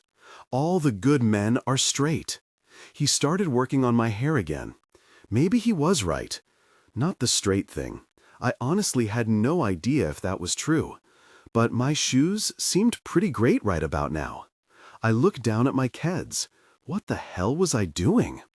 Kennedy put the phone down on my lap with another text message opened on it. "Brooklyn, I love you. I wouldn't have said it if I didn't mean it. I've never told anyone else that. I've never felt like this about anyone else. I don't want to give up on us. Please talk to me. I need you." I pressed my lips together. "You have to text him back," Kennedy said. "What if he's telling the truth? What if he didn't sleep with Rachel? What if it's all just a crazy big misunderstanding?" I stared at the phone. I needed to hear Matt out. I owed him that much. "Before you text him back," Justin said, "what in the name of Judy Garland is a relationship contract? Is that some kind of kinky sex thing? Because if it is, I need a copy ASAP." "No," I laughed. "It's because my dad's a crazy person and needs to know all my business." Kennedy gasped. But I'd already heard what I said. It was the first time I'd ever referred to Mr. Pruitt as my dad. It made me feel all warm and fuzzy. I had a dad, and he acted like it too. "Well, your father tips well," Justin said, "so how bad could he really be?" If good versus evil was so easily defined by a tip, my life would be so much better. But Justin did have a good point. A monster wouldn't leave a tip at all. My dad wasn't a monster. I looked down at the texts. Maybe the monster was me. I quickly typed out a response to Matt. "Are you still going to homecoming?" Matt's response came almost immediately. "Yes, I'll pick you up in an hour." Of course he jumped to that conclusion. I wasn't going to give in to him taking me. I already had my date. Kennedy and I were going to have a fun, drama-free evening. "I'll just see you there." The phone buzzed. "Save a dance for me?" "Always." I clicked send before I could change my mind. I'd give Matt the length of one dance to explain himself. Chapter 27. Saturday. "Wow," Kennedy said when Justin finished my makeup and hair. "You look so amazing, Brooklyn." I smiled and looked over at her. "No, you look amazing." Justin had finished her makeup first, and she was flawless. The eyeliner and mascara made her eyes pop even more than usual. The hair rollers that Justin had taken out had given her updo more volume. Cupcake was going to eat his heart out. "Thank you," she said with a smile, "but I'm serious." She grabbed the handheld mirror and lifted it in front of me. I looked just like my mom. I swallowed hard. My loose curls cascaded down past my shoulders. I wasn't used to wearing much makeup. I looked all grown up. I blinked fast, making sure my tears wouldn't fall. Everyone always said I looked like my mom, but it was almost like I was staring at her reflection. Justin was the most talented person I had ever met. I wanted him to do my makeup every day. I felt closer to my mom than I had in months. I didn't know whether to cry or try to hug the mirror. But then my eyes settled on the crown on top of my head that sparkled with crystals. I can't wear this," I said. "What do you mean?" Kennedy pulled the mirror back. "You look just like that picture of your mom that you had on your nightstand back at Uncle Jim's. You look beautiful. You're going to make Matt lose his mind." "It's not that." I shook my head and turned to Justin. "You did a fantastic job, but you have to take the crown out of my hair." "Why? Honey, you look fabulous. When you step into the room, everyone will be looking at you." "Isabella's homecoming queen," I said. "She's supposed to be the only one wearing a crown. She'll kill me if I go like this." Justin laughed. "Well, maybe you should have won," he said. "That'll show that nasty bitch. Maybe it'll teach her some manners." He almost made me laugh. Not because it was super hilarious, but because Rob had said something so similar about Isabella before. Was it possible that Rob was gay? What am I even thinking about? I need this crown off my head. I'm a sophomore. I couldn't have won. Please just take it out. I lifted up my hand, but Justin smacked it away. "You're a masterpiece," he said, "a vision, and you will not ruin my work. Now let's get you girls in your dresses before you give me a coronary." He sashayed off toward our dresses. It seemed like the angrier I made him, the more his hips swayed. "Really, Brooklyn," Kennedy said, "screw Isabella. She literally destroyed every piece of clothing you've ever owned, and then had her demon dog pee on everything, and then tried to blame it on me. She deserves to be knocked down a level. I know that, but I'm just scared of what she'll do when it happens." "Nothing to be scared of. I'll be with you the whole time." "Not when I come home." God, did I just refer to this horror house as my home? "Maybe we can convince your dad to let us have a sleepover." "Come on, don't worry. Tonight is supposed to be fun," she added before standing and walking over to Justin. Isabella was going to kill me. I didn't dare glance in the mirror again.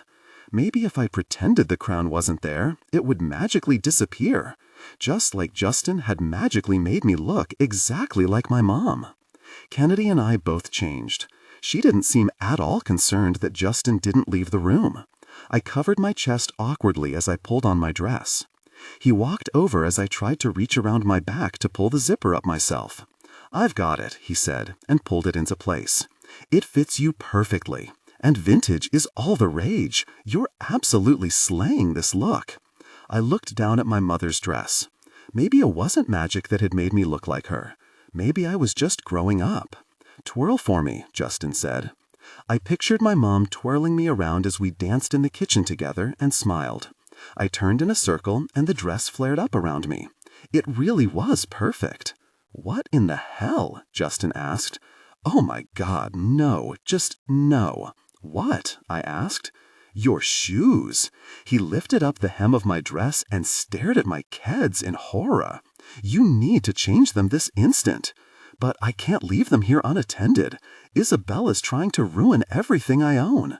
Besides, I think they look kinda cool with the dress. No, he said with zero sass. He was all business. But, Justin, no, absolutely not. No one wears a crown with sneakers.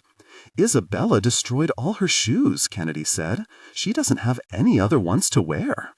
Don't you have like millions of dollars? Justin asked. I'm already late for my next appointment, but I'll literally go buy you a pair right now if the tip is right. And any tip is right, because this is literally a fashion emergency. Kennedy grabbed his arm. Her mom got her those. I think they're cute, Brooklyn. It's very rock star of you. You think? I lifted the skirt of my dress and looked down at my keds. Justin looked horrified, but then he pinched his face and looked away. Very rock star, he agreed. I knew he was just saying it to be polite, but I appreciated it nonetheless. He clapped his hands to end the discussion. No matter how sweaty you get dancing, don't wipe your face. Blot it. It's all about the blotting, ladies. Your makeup and hair should have no problem lasting through midnight. Midnight? It was the last Cinderella coincidence I could take. Justin, you're like my fairy godmother. Did you just call me a fairy? He put his hand on his hip. Do you have any idea how offensive that is? Oh, I didn't... He laughed and leaned in to hug me. I'm just kidding. Knock 'em dead tonight. And call me before your next event. I'll bring an even bigger tiara. He winked at me as he let me out of his embrace. I gotta run. I can't believe you two made me late. I'm never late. He grabbed his boxes of beauty products and hurried out the door. I freaking love him, Kennedy said. I laughed. I'm 99 sure he's gay. Why only 99? Girl, he's definitely gay. There's not a doubt in my mind. Trust me, I don't want to date him. And love aren't opposites. They're intertwined. Let passion and pain coexist without. I don't want to date anyone for a long time. I just meant that he's the coolest person ever. He really is. But if he was straight, I'd marry him in a heartbeat. I love being pampered like this. That was so much fun. When can we do it again? I laughed. Hopefully soon. I feel like we're in one of those makeover shows. Queer Eye for the straight teenager, Kennedy said. We should pitch that idea to Justin. We really should. I'm going to run to the bathroom real quick, and then we can go? I nodded, and she went over to the bathroom. Even she knew it was attached to my room. I bit the inside of my lip. Every ounce of me wanted to ask her about Felix. I'd heard her the other day when she said she always fell in love with drug dealers. Plural. And Felix and Cupcake were the only two drug dealers we knew. I wanted her to open up to me about it, but I couldn't yank the information out of her. Regardless of whether she wanted to tell me or not, I had a plan for tonight to fix everything. First, I had to talk to Felix and apologize. He'd been avoiding me at gym ever since the fight at his house.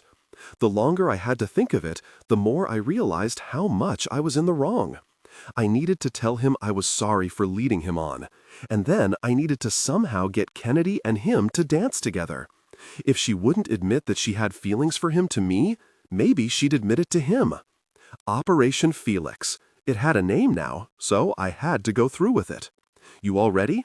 Kennedy asked. She emerged from the bathroom fidgeting with one of the loose locks that fell from her updo. Mm-hmm. You better stop touching your hair or you'll give Justin a heart attack from miles away. She let her hand fall. You're right.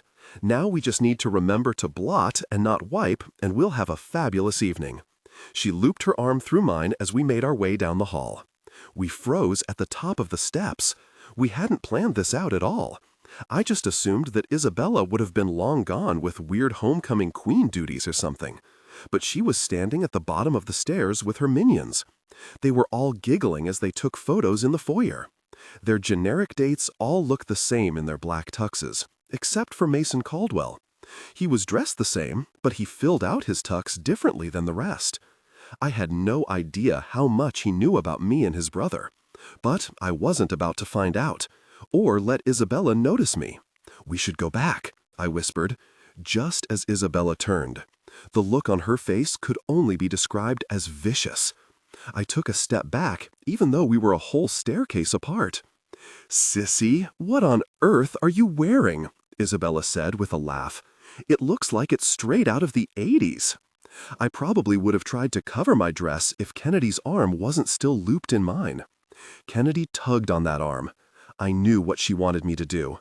I needed to stand up to Isabella if this was ever going to stop. I tried to hold my head up high, even though her jabs stung. It's my mom's. They weren't fighting words. And I had no idea why I thought something personal could work against a monster. Isabella laughed. "You're wearing a hand-me-down? Good God, you're so pathetic." I looked down at my dress. It was beautiful, even if it was old. And Justin had said that vintage was in. And I bet those aren't even real diamonds on your tiara. It seemed to be a rhetorical question, so I didn't say a word. "My dear, sweet, ugly half-sister, take off the crown you don't deserve, and then do the world a favor and stay locked in your room tonight like the hideous ogre you are. No one wants you at the dance." "Isabella," Mason said, "isn't that enough?" "No, I'm not nearly done. You look fucking hot, Brooklyn," he said, "and I know my brother is excited to see you at the dance." My cheeks flushed. Isabella's mouth was hanging open. Apparently, she wasn't used to being cut off mid-sentence. She was used to doing the cutting. "Who even invited you here, Mason?" Isabella spat. "My date, Lossie." He pointed to one of Isabella's minions. "Freaking Lossie," Isabella said under her breath, but loud enough for everyone to hear. I swore a few of Isabella's other minions inched slightly away from the girl in question. Poor Lossie. "Well, you can both get the hell out," she said to Mason and Lossie. "Talking to an ogre makes you an ogre." Mason leaned against one of the tables displaying a vase. Somehow his bulky frame didn't knock it over. "You were literally just talking to her, Isabella, so doesn't that make you an ogre too?" Lossie had the audacity to laugh. Isabella took a deep breath, but it looked like her head was about to explode. "Semantics. None of this matters. Sissy, you aren't going to the dance. Now be a dear and go back to your room. Now." "She's not a dog," Kennedy said. "Right. She's not dirty and living in a cesspool. That's you." "I'm gonna kill her." I grabbed Kennedy's hand to stop her from storming down the stairs and doing God knows what to Isabella, even though Isabella most certainly deserved it. Isabella put her hand over her mouth, stifling a laugh. "You're literally on a leash, Kennedy." Kennedy tried to lunge for her again, but I didn't let go of her arm. "It's fine," I said. "We're just going to go back to my room, and we'll leave after you're done taking pictures down here." "No, you're not going to the dance at all. Get it through your thick skull." "Why don't you want me to come?" "Because I said so." "That's not a reason, Isabella. Why are you so hell-bent on torturing me? Why do you hate me so much? What did I ever do to you? Can we please just start over, or at least be civil?" Her lips were pressed in a thin line so hard that I could barely see them. "Is everything all right out here, Princess?" Mr. Pruitt asked as he emerged from his study. Or should I say, Queen? Isabella spun around. "Yes, Daddy, we were just having a bit of fun." Her voice was laced with sugary sweetness. "You look beautiful," he said. Isabella beamed and adjusted the crown on top of her head. "Sissy was just telling me she felt ill. I'm worried about her. I think we should make her stay home." "What the hell? She couldn't lie her way into preventing me from going to homecoming, could she?" Chapter 28, Saturday. Mr. Pruitt's eyes traveled up the stairs to me. For a second, I thought he looked horrified. I was wearing a dress from the '80s. It wasn't vintage. It was just old. I could practically feel his embarrassment. I just wasn't sure if he was embarrassed of me or for me. But then he smiled. A real one. Way more genuine than I'd ever seen. "You're breathtaking, Brooklyn." My dad thought I was beautiful. I wasn't an ogre. I didn't deserve to be locked in my room. He'd let me go to the dance. Mr. Pruitt walked up the stairs, stopping one step below me. She kept it all these years? He reached out and touched the fabric. It barely seemed like he was looking at me. It was more like he was looking through me. You knew my mom used to wear this? He smiled. I bought it for her. His hand fell from my shoulder strap. She kept it all these years. You look just as gorgeous as she did. Thank you. I almost tacked on a dad at the end of my sentence. I wasn't even sure why. Maybe because he was looking at me like he loved me, like he loved my mom too, like I wasn't a mistake. Are you really not feeling well? He gently put the back of his hand against my forehead. You don't feel warm, but I should probably call Dr. Wilson just in case. He was already pulling out his cell phone. I'm fine, I whispered. Isabella just didn't want me to go. His eyebrows drew together. But you're sure you're all right? He whispered back. Positive. Then I can handle this. His smile was back. I'm so glad you're feeling better, he said loudly enough for everyone to hear. Come on, I want that picture with you. He put his arm out for me. You too, Miss Alcaraz, he said, and offered her his other arm. Kennedy laughed and took it. I couldn't help but glance at Isabella as her father escorted Kennedy and me down the stairs. Pure venom, and so priceless. And love aren't opposites, they're intertwined. Let passion and pain coexist without. Do you mind if I get a shot? Kennedy asked and pulled her camera out of her backpack. That would be delightful. Thank you, Mr. Pruitt said. The tiara suits you, he added, right before Kennedy snapped a photo. He didn't actually call me princess like he called Isabella, but it was pretty much the same thing. I smiled harder when Kennedy took another shot. Would you be able to send me copies? Mr. Pruitt asked. As long as I can sleep over tonight, Kennedy said. He laughed. You strike a hard bargain. Very well. He turned to Mason. Mason, why don't you come over and get a picture with Brooklyn, too? Oh my God. I thought about my conversation with Mr. Pruitt earlier, about how he thought Mason was the better choice. Was he seriously trying to push us together? I just wanted to laugh, because it was such a protective father thing to do. I was even a little embarrassed. My dad's so embarrassing. Mason shrugged and walked over to me. You okay? He asked. He didn't even have to do the head nod toward Isabella for me to know what he was talking about. I'm used to it. You shouldn't have to be used to it. He smiled for the camera. I looked up at him. It's kind of the new normal, right? You could always crash at our place. James and Rob are there half the time anyway. I didn't know that. Well, they used to be. He shoved his hands in his pockets. Used to be. They didn't come over anymore since the fight. I'd expected as much. I hadn't seen any of the untouchables together in days. But it still made me sad. The four of them were best friends. How could everything crumble with one secret? Weren't the elite propped up with secrets and silicone? I can't, I said. Mr. Pruitt is really strict, and I don't even know what's going on with me and Matt. Well, I do. Matt's never been this into someone before. Mason looked down at me. You gotta give him another chance. He's a mess without you. Mason was a playboy. Everyone at Empire High knew it. So it was shocking to hear him talk like this. First being open about the rift between the Hunters and Caldwells, and now about his little brother missing me? I could have been wrong, but it seemed like Mason Caldwell had a soft side. Time to go, Isabella said. Make sure to let Brooklyn and Miss Alcaraz ride in the limo with you, Mr. Pruitt said to Isabella. But Daddy, she can't come. She's wearing a crown, and she wasn't voted queen. It isn't fair. You will be nice to your sister, or you'll be the one staying home. Isabella's eyes grew wide. But no buts. He turned to me. And Brooklyn, if you do feel ill, please call me right away. I'll come get you. It was silly and overprotective, but I was smiling so hard.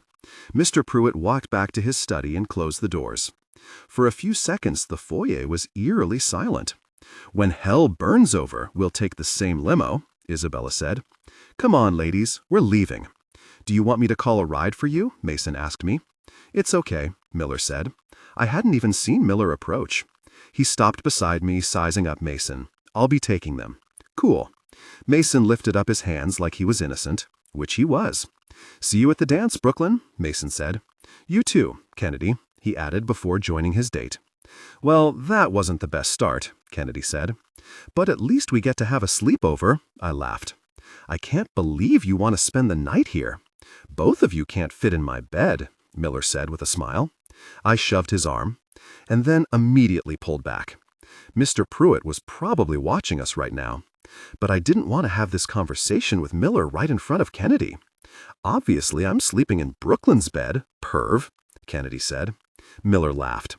"Let's get you girls to homecoming. While we're at the dance, would it be possible to have all of Isabella's clothes cut up?" That was a great question. We all laughed, even though I actually wanted to know the answer. How was I going to get through living with Isabella until she went off to college next fall? I looked over my shoulder at Mr. Pruitt's study door. I was only safe from Isabella when he was in the same room as us. And, for the first time, I felt a chill run down my spine when I left the apartment instead of when I entered. Chapter 29. Saturday.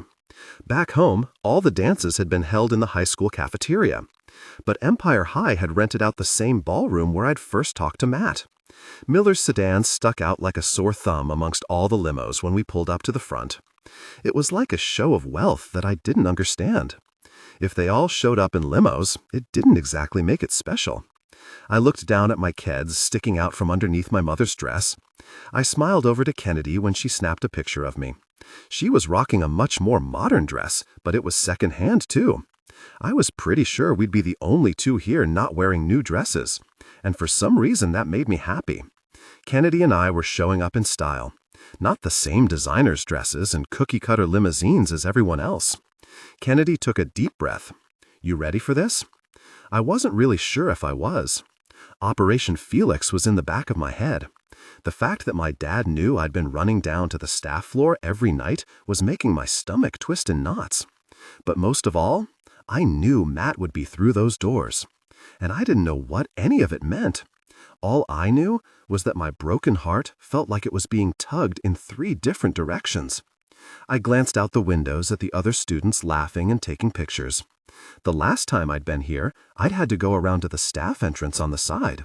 But tonight, I'd get to walk through the front doors. Or, we could just ditch the dance and go see a movie or something. Kennedy laughed.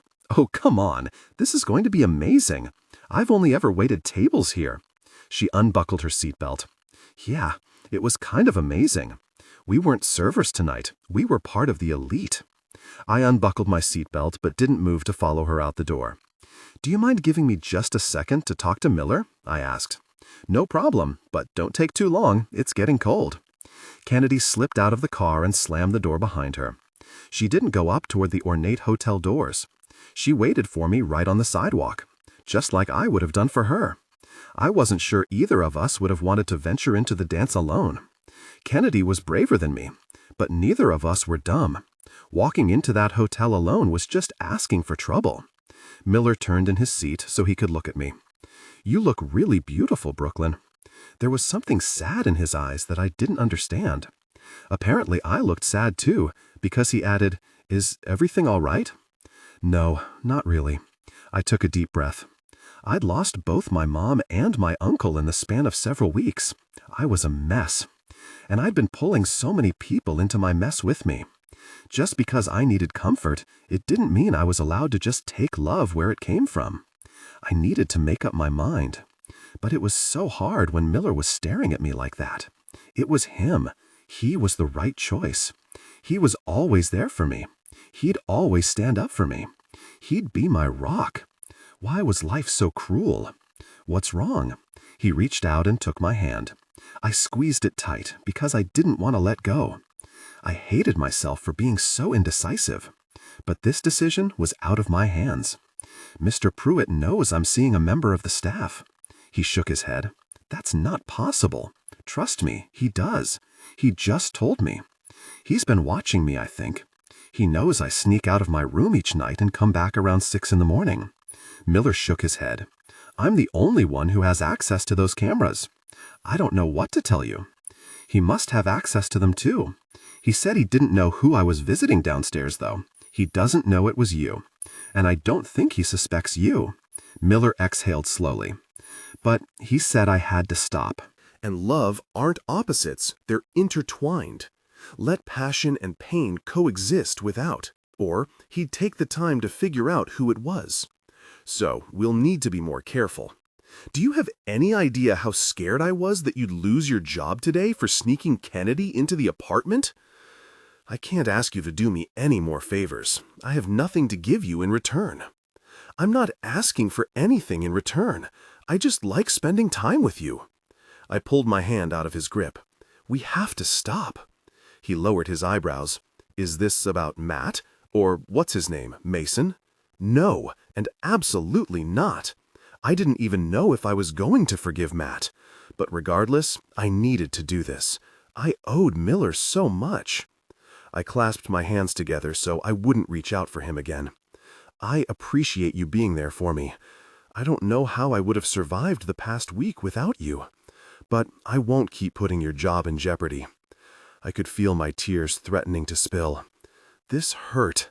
I wanted to choose him. My heart was screaming at me to. I don't care about my job. Of course you care. You said you needed the money for college. You think I would seriously leave you alone in that house with them and go off to college? I already mentally pushed it back 2 years. My heart skipped a beat. Miller, you can't do that. And you can't tell me what to do, kid. Kid? He used that nickname when he was annoyed with me. And every time I heard it was like a punch in the gut, reminding me of my uncle calling me kiddo. What was I doing? Why was I trying to push him away when he made me happy? Why did I have to choose right this second? Why couldn't I just catch a break? I really like you. It was the opposite of what I was supposed to be saying. But it was the first thing I said to him tonight that felt right. I really like you too. I pressed my lips together. I'm still confused. I've got time. He smiled out of the corner of his mouth. And I never asked you to make a decision tonight.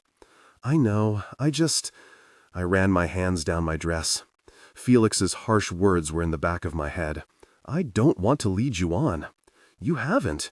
I knew full well what I was getting myself into when I let you climb into my bed. I laughed. You make it sound so much more salacious than it is.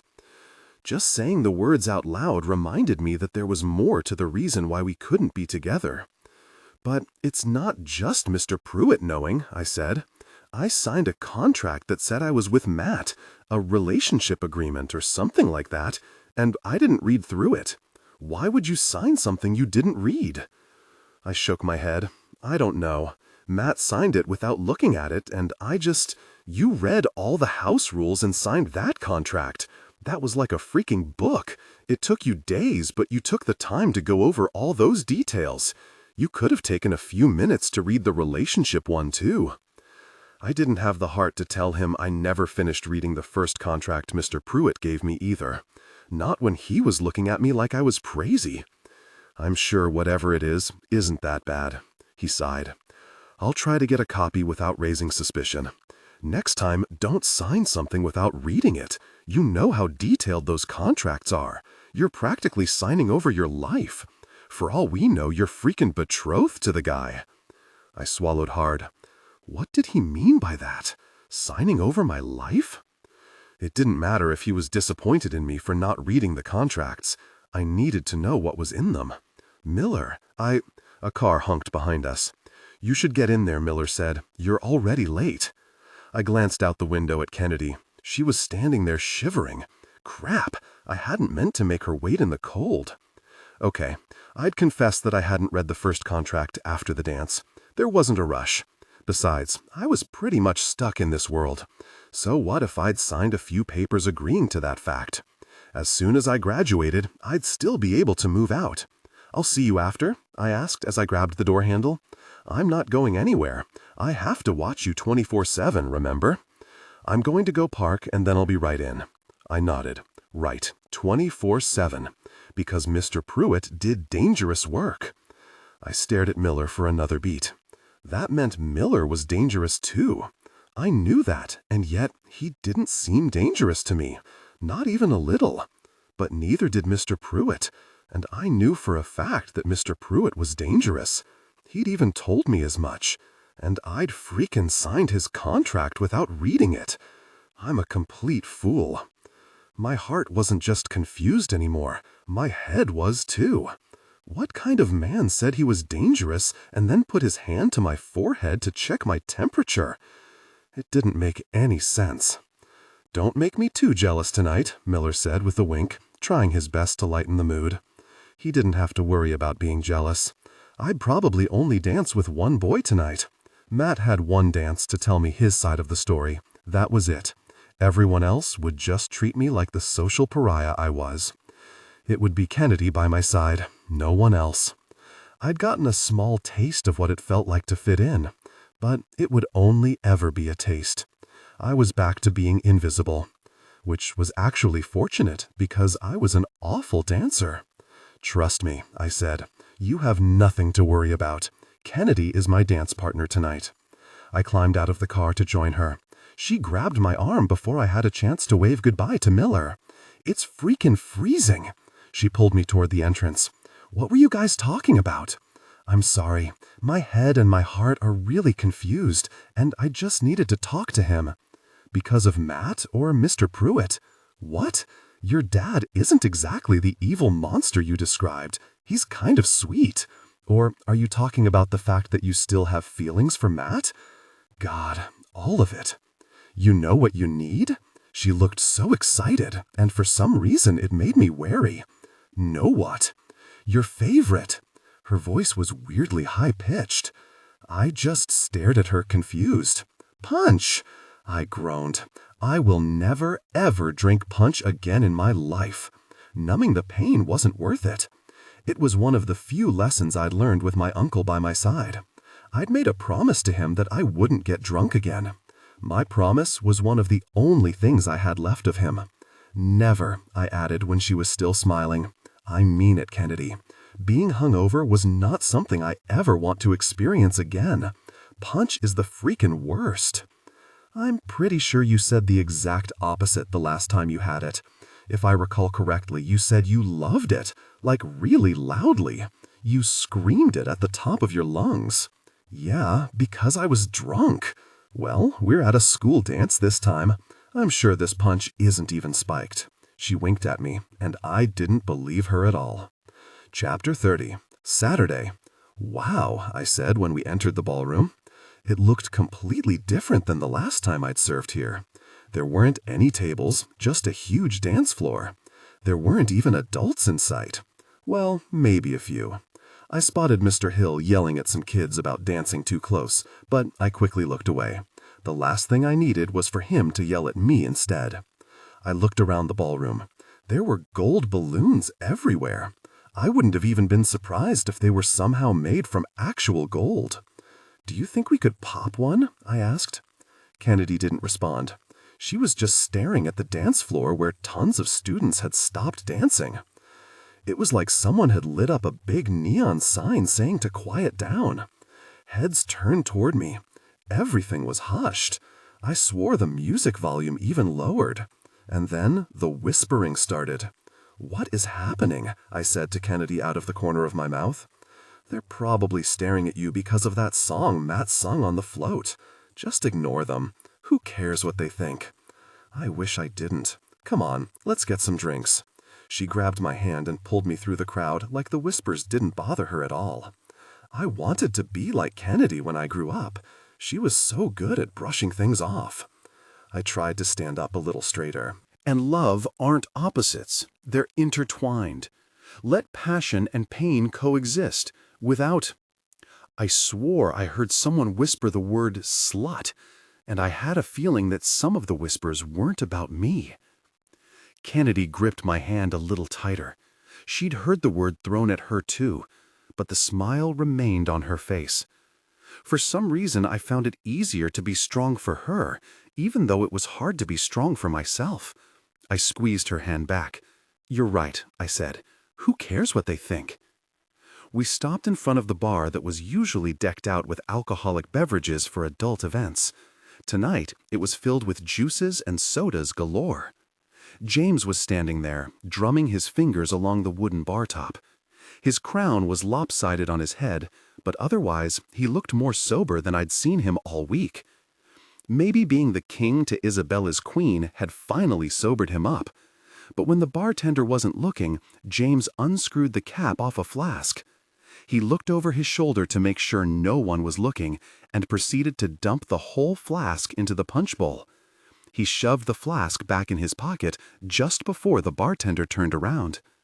"Can I get you ladies anything?" the bartender asked, completely oblivious to what James had just done. "I'll have some punch," Kennedy said, and stepped forward. I opened my mouth, but then closed it. Kennedy could drink one glass, and I could still keep my promise to Uncle Jim. Honestly, if people were whispering about me being a slut, I'd want a drink too. I'd keep an eye on her. "What about you?" James asked me. "Don't you want some too?" He tried to straighten his crown, but it just made it more lopsided. No thanks." For some reason, that made him smile. Smiles from James were few and far between, especially real ones. I wasn't sure why he was even talking to me, let alone smiling at me. Aside from Matt's performance today and his texts, all the untouchables had been avoiding me like the plague ever since the truth had come out. Well, except for Mason tonight. He'd been weirdly kind. And he'd hinted that the Caldwells and Hunters weren't really speaking anymore, which broke my heart. "So, no drink," he said as Kennedy joined me by my side. "How about a dance then?" I forced myself not to look over my shoulder, even though I couldn't believe James was asking me for a dance. Wait, why was he asking me? "Actually, Kennedy is just going to drink this real quick and join you two on the dance floor in a bit," Kennedy said. She raised her eyebrows and stared at me like I was insane, which was weird because she was the one that was acting insane. James and I weren't friends. He was nice sometimes. Other times he was just plain cruel. And I didn't feel like playing whatever game he was currently making up in his head. Come on, Brooklyn," he said, and put his arm out for me. "I promise I won't bite." I glanced at Kennedy, who was shooing me away. This felt like some kind of weird trap, but I wasn't exactly sure how to get out of it without looking like an ass. And after what Matt had done to James, the least I could do was cheer him up with a dance. I looped my arm through his, and the smile came back to his face. A slow song cut in as soon as we walked onto the dance floor. He pulled me in a little closer, too close. I could smell his cologne and the mint on his breath. Why was he so close? "Is Rachel here?" I asked. James' hands settled on my waist. "What do you think?" "Well, if you're anything like me, you haven't spoken to her all week." He laughed. "Yeah, that sounds about right." I looked up at him. There was nothing I could say. If Matt was telling the truth, Rachel had come on to him, not the other way around. And I didn't want to ask James about what he thought actually happened. It would just make everything worse. "So you aren't speaking to her, or Matt, or Mason?" I nodded. "Or Mason. Aren't they your best friends?" "Best friends don't fuck their said best friends' girlfriends." "Fair enough. Congrats on being homecoming king." It was a terrible segue, and we both knew it. He laughed again. It was so strange hearing him laugh. I liked the sound. I wished he'd do it more. "It was rigged," he said. "The homecoming king? I'm sure Mason won. Everyone actually likes him. Well, except for all those girls he screwed and dumped. I think they make up enough of the student body that he wouldn't have won. But now that I thought about it, Mason was the one always high-fiving people in the hallway. He was usually smiling. He wasn't nearly as silent and brooding as James." James shrugged. His expensive tux felt like silk against my forearm. It was still rigged, trust me. Isabella found out she was going to win queen by threatening someone, I'm sure, and then she manipulated it for me to be king. I'm sure she didn't, although I wasn't so sure. That sounded a lot like something Isabella would do. Threats and manipulation were her first language. No, she told me as much. "Oh, I'm sorry. Why?" I'm the frickin' king. He didn't look so happy anymore. Well, it looks good on you. I reached up and straightened his crown for him. It looks better on you, the tiara, I mean. I wasn't so sure about that, but I could feel my cheeks blushing, and I realized my hand was still on his crown. I moved it back to his shoulder. His eyes traveled to my flushing cheeks, and he smiled. For some reason, it just made me blush more. You know, he said, his voice trailing off as his eyes drifted to mine. I was thinking, maybe there is a way I could get over Matt being an ass. Yeah? And how would you do that? I wanted James to be happier. I didn't want to have to worry about him. And he had such a nice laugh. It would be nice if the world could hear it more often. For starters, we could fuck. I stopped swaying back and forth. It took every ounce of restraint not to slap him. I knew he was up to no good. Asking me to dance so he could prove some kind of point to Matt? Screw him. I don't think that would fix anything, James. Really? I think it would fix everything. I stared back at him. How would that fix anything? You're dating Rachel, and I'm dating... Who the hell was I dating? Felix? Miller? Matt? God, was I kind of dating all of them? I'd had zero punch, and my head was still spinning. You know, this summer I told Rachel I'd give everything up for her. All this shit I don't care about. That I'd pass on Harvard, that I'd renounce my inheritance, I'd give up all my responsibilities, that we could run away together. And she got mad at me. Furious, actually. That was the night Matt screwed her. And all I keep thinking about is that my mother was right, that Rachel just likes me for my money. Rachel thought I was going to give it all up, so she hopped in bed with someone else. I don't want to believe that. But his voice trailed off, and he shook his head. I'm sorry that you're hurting. I truly was. This was one of James' nicer moments, and all I could wonder was if Matt was right. If he was hurting so much that he might do something to himself? He wouldn't, right? He couldn't. He smiled. Then how about you make me feel better? Just when I thought he was being nice. I'm not sleeping with you, James. I don't do that. Don't do what? Have revenge sex? Let me tell you, you're seriously missing out. His hand slid slightly lower on my waist. I looked away from him, searching for Kennedy in the sea of other students. She said she'd join us on the dance floor. Where was she? Oh my God, James said. What? I didn't look back at him. Kennedy, please magically appear and save me from this awkward conversation. Are you a virgin? I forced myself to look back at him. That's none of your business. I was done being polite. I didn't have to dance with him. He wasn't my responsibility to look after. I'm going to go find Kennedy. Wait, he caught my arm as I tried to flee. I'm sorry. It would make Matt so fucking mad. How could you not want that? He kept you his dirty little secret for weeks. He didn't tell any of us about you. Doesn't that piss you off? That he was that embarrassed of you? He wasn't embarrassed of me. Isabella was threatening him. And love aren't opposites. They're intertwined. Let passion and pain coexist without. She, Isabella, threatens everyone. He's a pansy if he was scared of her. It's her father he should be worried about. I tried to ignore his last statement, mostly because I was worried it was true. The thought of that unread contract made my stomach twist into knots. But if I thought about that now, I was pretty sure my head would explode. Matt said Isabella threatened to kill him. And me. And you believe him? After everything he put you through? It wouldn't be the first time Matt lied just to get into some chick's bed. You're allowed to be mad at him, Brooklyn. Freaking let it out. You know what? I am mad. I'm mad that you're trying to use me to get back at him. I'm not a pawn. I didn't say you were. I just thought we might feel the same way. Rachel used me. Matt used you. Why can't we make each other feel better by making them feel like shit? Because you don't even like me. Why do you think I don't like you? Because you're being an ass. He laughed. Well, my offer stands. I rented a room for the night, 315. Take a key.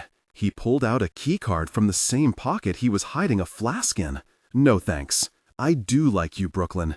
You're everything I thought Rachel was. And what did you think Rachel was? My way out of this hell. He slid the key card down the front of my dress. This time, I was going to slap him, because his hand had frozen on my left breast. James Hunter was not a very nice boy.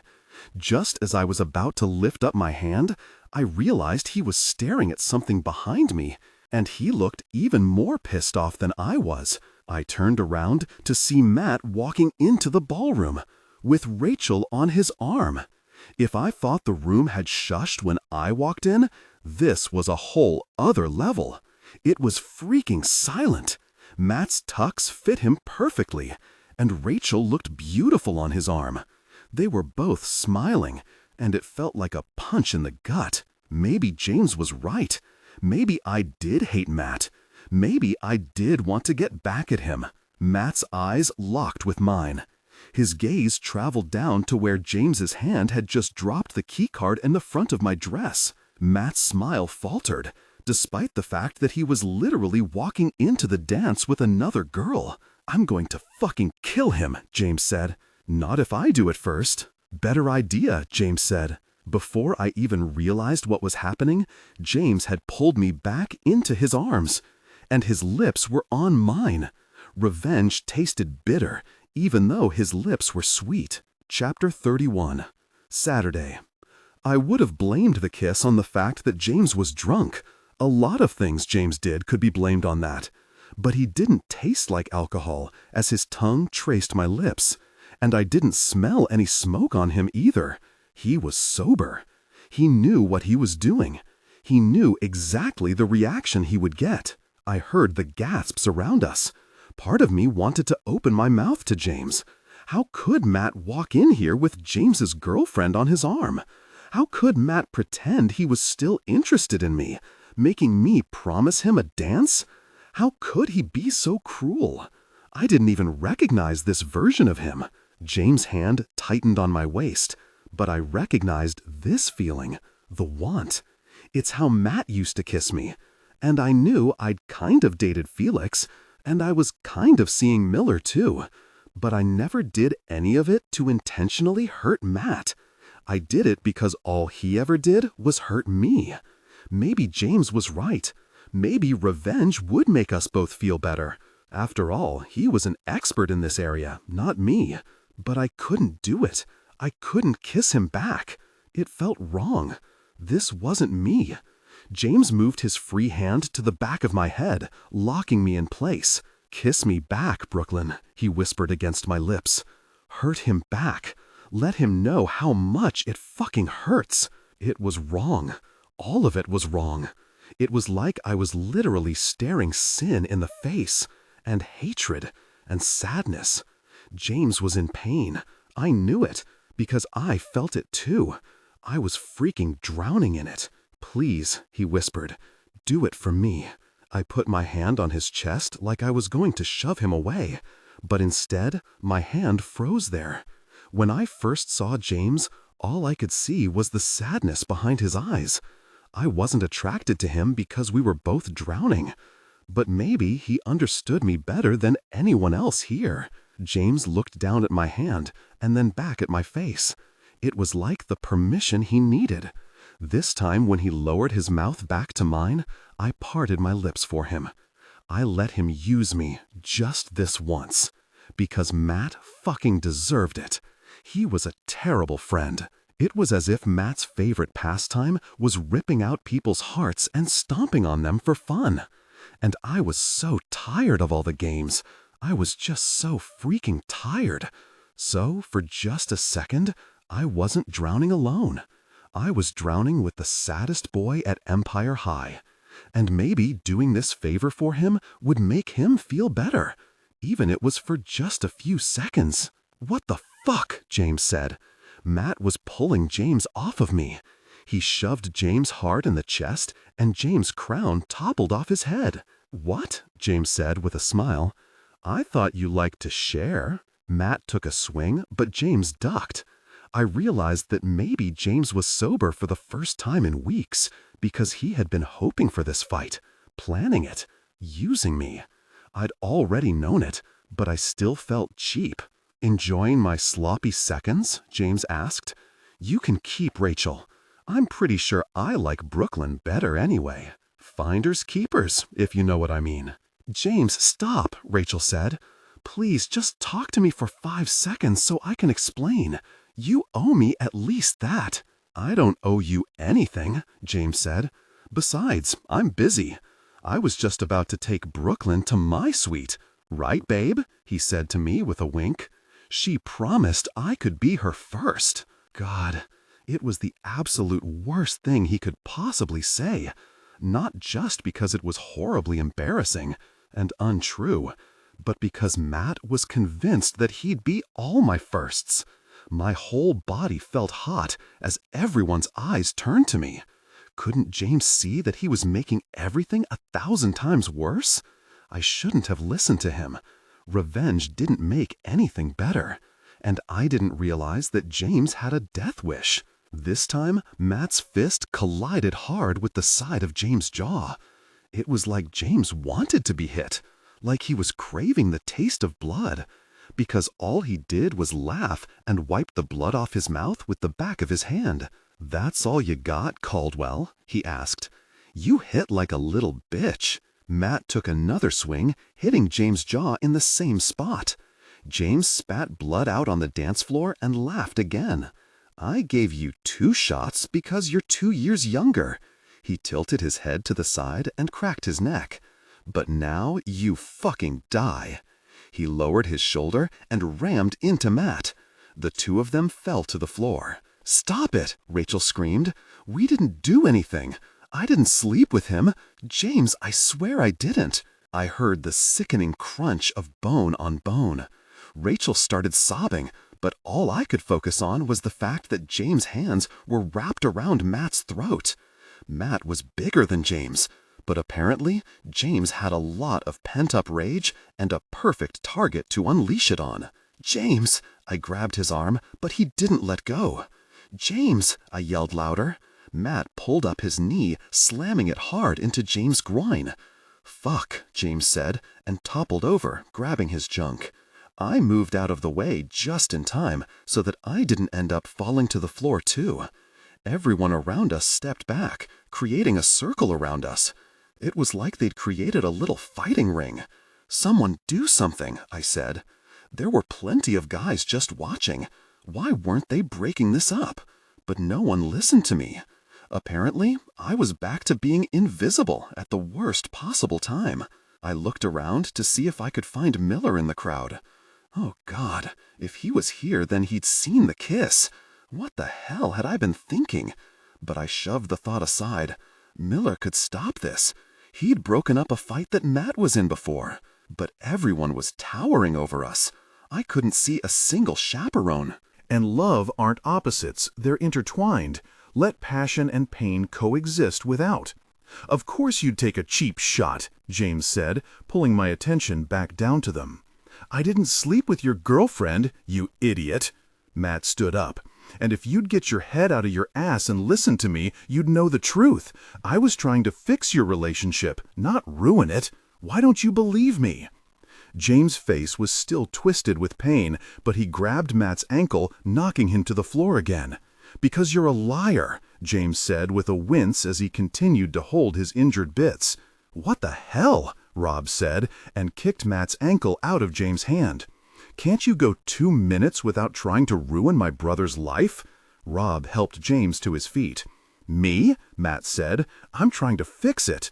He grabbed his wrist like it had hurt to take so many swings at his friend's face. "Like you were fixed on having your dick in my brother's girlfriend?" Rob said. Matt lunged at Rob, knocking him to the floor too. "Why the hell won't either of you listen to me?" yelled Matt. "Stop it!" I screamed. "All of you, stop it!" God, where were all the grown-ups? For the first time in my life, I actually wanted Mr. Hill to appear. I needed someone, anyone, to help me break this up. I reached out again, this time to grab Matt's arm, hoping I could pull him away. But he was as solid as rock. "James, if you just—" Matt started. Rob slammed his elbow into Matt's throat like he was literally trying to silence him. Matt's arm fell out of my grip. James seemed to finally be able to breathe again after being hit in the nuts, and he had the audacity to wink at me like he thought everything was going according to plan. And then Mason came out of nowhere and rammed into Rob's side, knocking him to the floor. They rolled over, running into James, who fell back down on the ground too. Mason punched Rob. Rob hit Matt. James kicked Mason, and Matt kneed James. Rachel was sobbing uncontrollably. Someone screamed at the top of their lungs.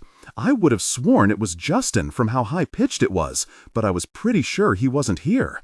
"Stop it!" I yelled. I tried to step in to pull Rob away and had to dodge an elbow. "All of you, stop it!"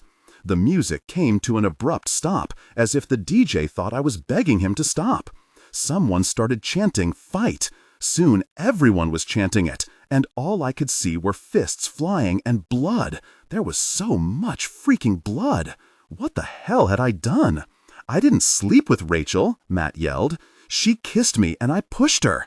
His words were drowned out when James punched him in the side of the mouth. "You pushed her right onto your lap?" James said.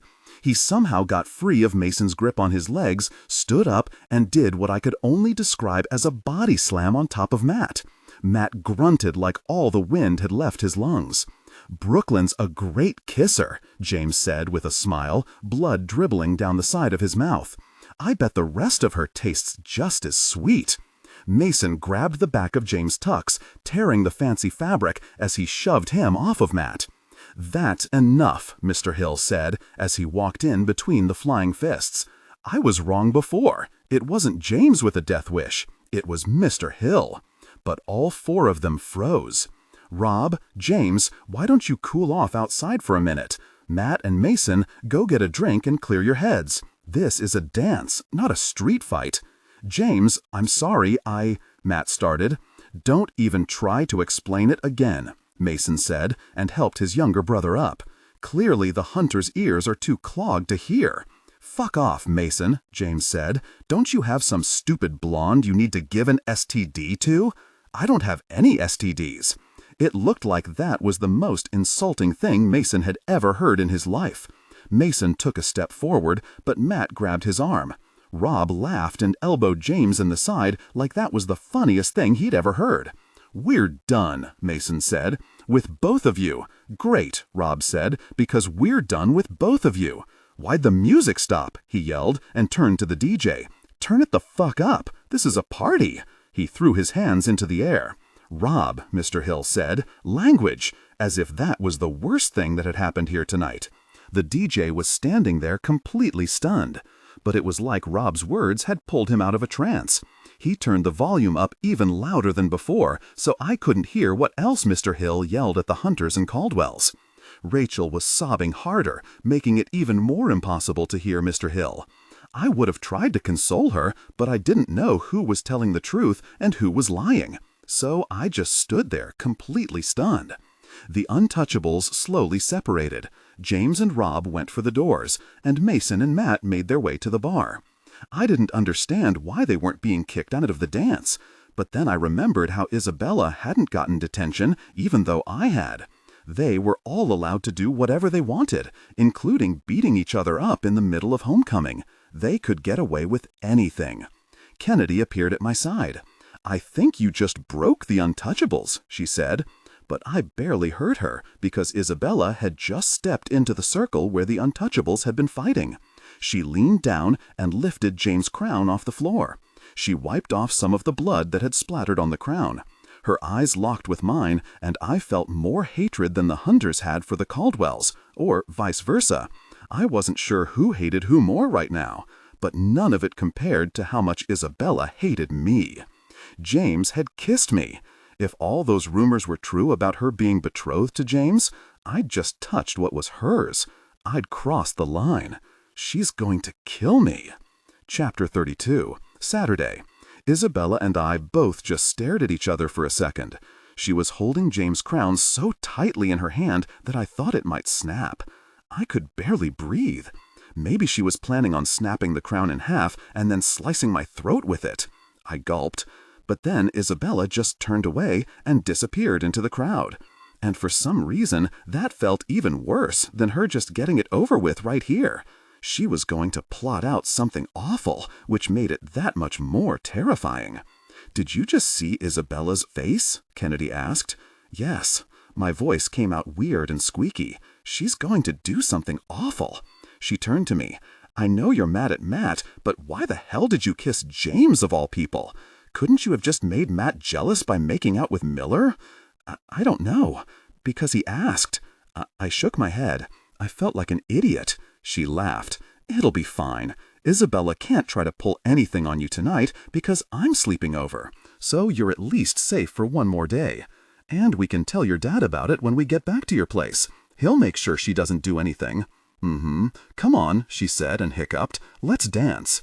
How much had she had to drink while I was making terrible choices? "Kennedy," I said, and looked down at the empty cup in her hand as she started shimmying her hips. "Haven't you had enough?" She laughed and threw her hands up in the air. "Nunca!" She threw the glass in the air along with her hands, and it shattered on the floor. But the noise was drowned out by the music blaring all around us. She looked so happy and carefree that all I could do was laugh along with her. I couldn't be mad at her, and she wouldn't let me be mad at myself because she grabbed my hands and we started spinning in a dizzying circle. At least I couldn't be mad until she let go of my hands. I stumbled backward and right into someone's strong arms. No, not just someone. I looked up and saw a very familiar-looking clean-shaven chin. "Hi, Felix." "I was just about to tap you on the shoulder, but you literally fell into my arms," he said. I turned around, easing out of his grip. "Thanks for catching me."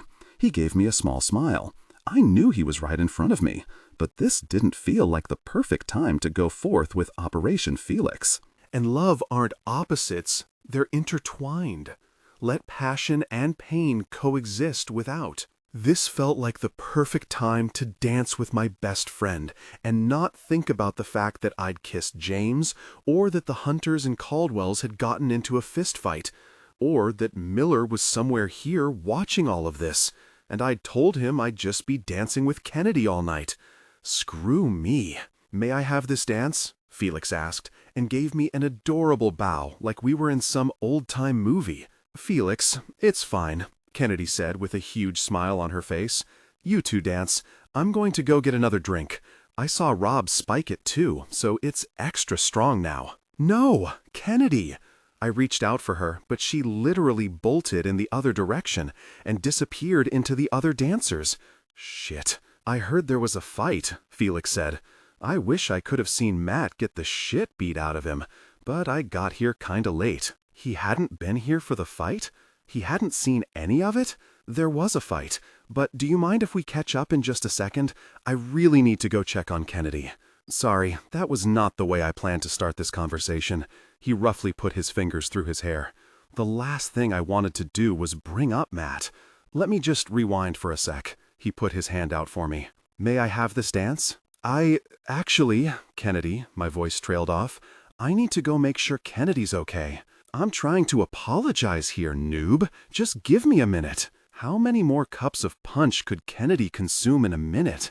Probably not that many. I'd been waiting for Felix to talk to me again all week, and here he was wanting to talk. Not that he needed to say anything to me. I was the one that needed to apologize. And instead of manning up to it, I was trying to run in the opposite direction. What was wrong with me? I took a deep breath. Instead of taking his hand, I just started talking. "Felix, I'm so sorry. I never meant to lead you on, I swear. It's just that Matt made me promise I wouldn't tell anyone we were seeing each other. And we weren't exclusive. Him and I. Or you and I. This was all coming out in a jumbled mess. And Felix was just staring at me. I wasn't even sure he could hear me, so I started talking louder over the music. "Felix, you're one of my best friends. I hate fighting with you. I hate you being mad at me. Please don't shut me out. I know I was a jerk, but I didn't mean to be. In the moment, I just really, really needed a shoulder to cry on. Literally. And you were there. And you're so handsome. My gaze had locked onto his ocean blue eyes.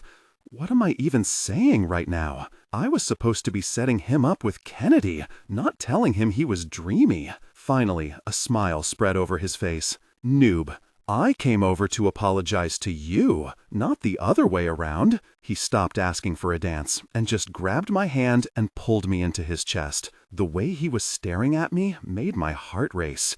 I needed to focus, and not on the way his body felt pressed against mine. I like being friends with you, I said. You're not looking at me like a friend, he said. Yes, I am. No, you're not. He tilted his head a little lower to mine. I closed my eyes to drown out the image of him in front of me. Felix Green, it's true, I am attracted to you, and I love talking to you. You have no idea how much I missed our conversations this week.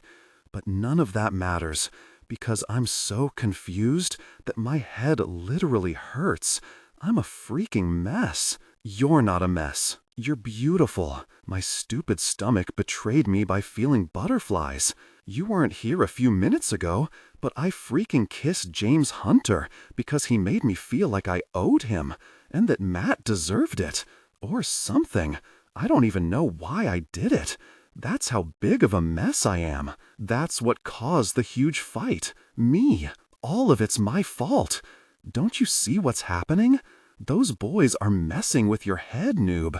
They don't care about anyone but themselves. They don't care about you.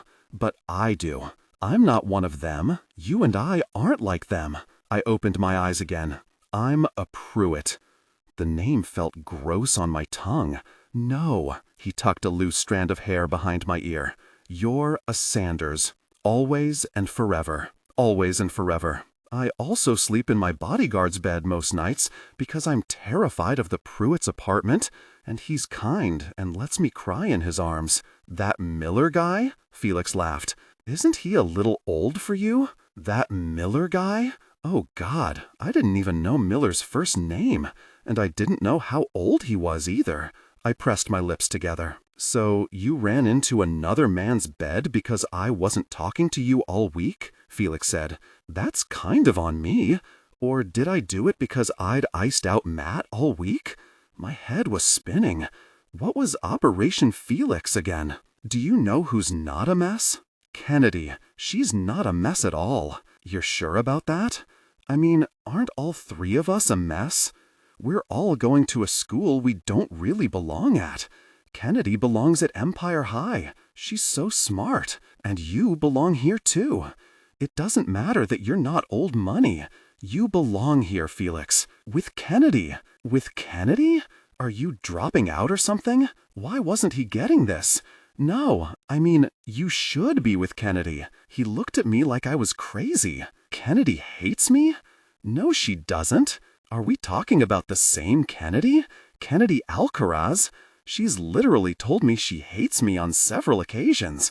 Sometimes she yells at me in Spanish, and I don't know what she's saying, but I can tell from her tone that it's not very nice. Well, you should read between the lines. There's probably knives between the lines. She doesn't hate you. But it was true. Usually the things Kennedy said in Spanish were not the kindest. I was still wondering what a puta mierda was, but I figured it wasn't good because of the tone she'd used. Well, we can agree to disagree on that one, Felix said. Besides, it doesn't matter, because I'm pretty sure I'm addicted to you. I tried to stay away, yet here I am. Do you think I'd ever be caught dead at a freaking homecoming dance if it wasn't for you? This isn't exactly my scene, noob. Like participating in gym class wasn't his scene. I'd known that when I fell into his arms. He wouldn't have ever come to this dance if it wasn't for me. It was sweet and... Damn it, I wasn't supposed to be confused about this. And if you're still up for kissing people to make Matt jealous, he's watching right now. Oh no. I looked over my shoulder to follow Felix's gaze. Matt was staring at us like he was about to internally combust. I was surprised I didn't see steam coming out of his ears. He downed a cup of punch in one gulp.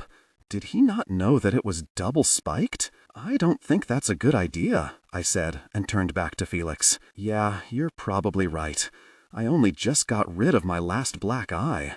I'm so sorry about. You already apologized, and I already told you I'm the one that needed to apologize, which I still need to do. And no, I'm not going to sing about it and get chased by Coach Carter. I laughed. But I am sorry.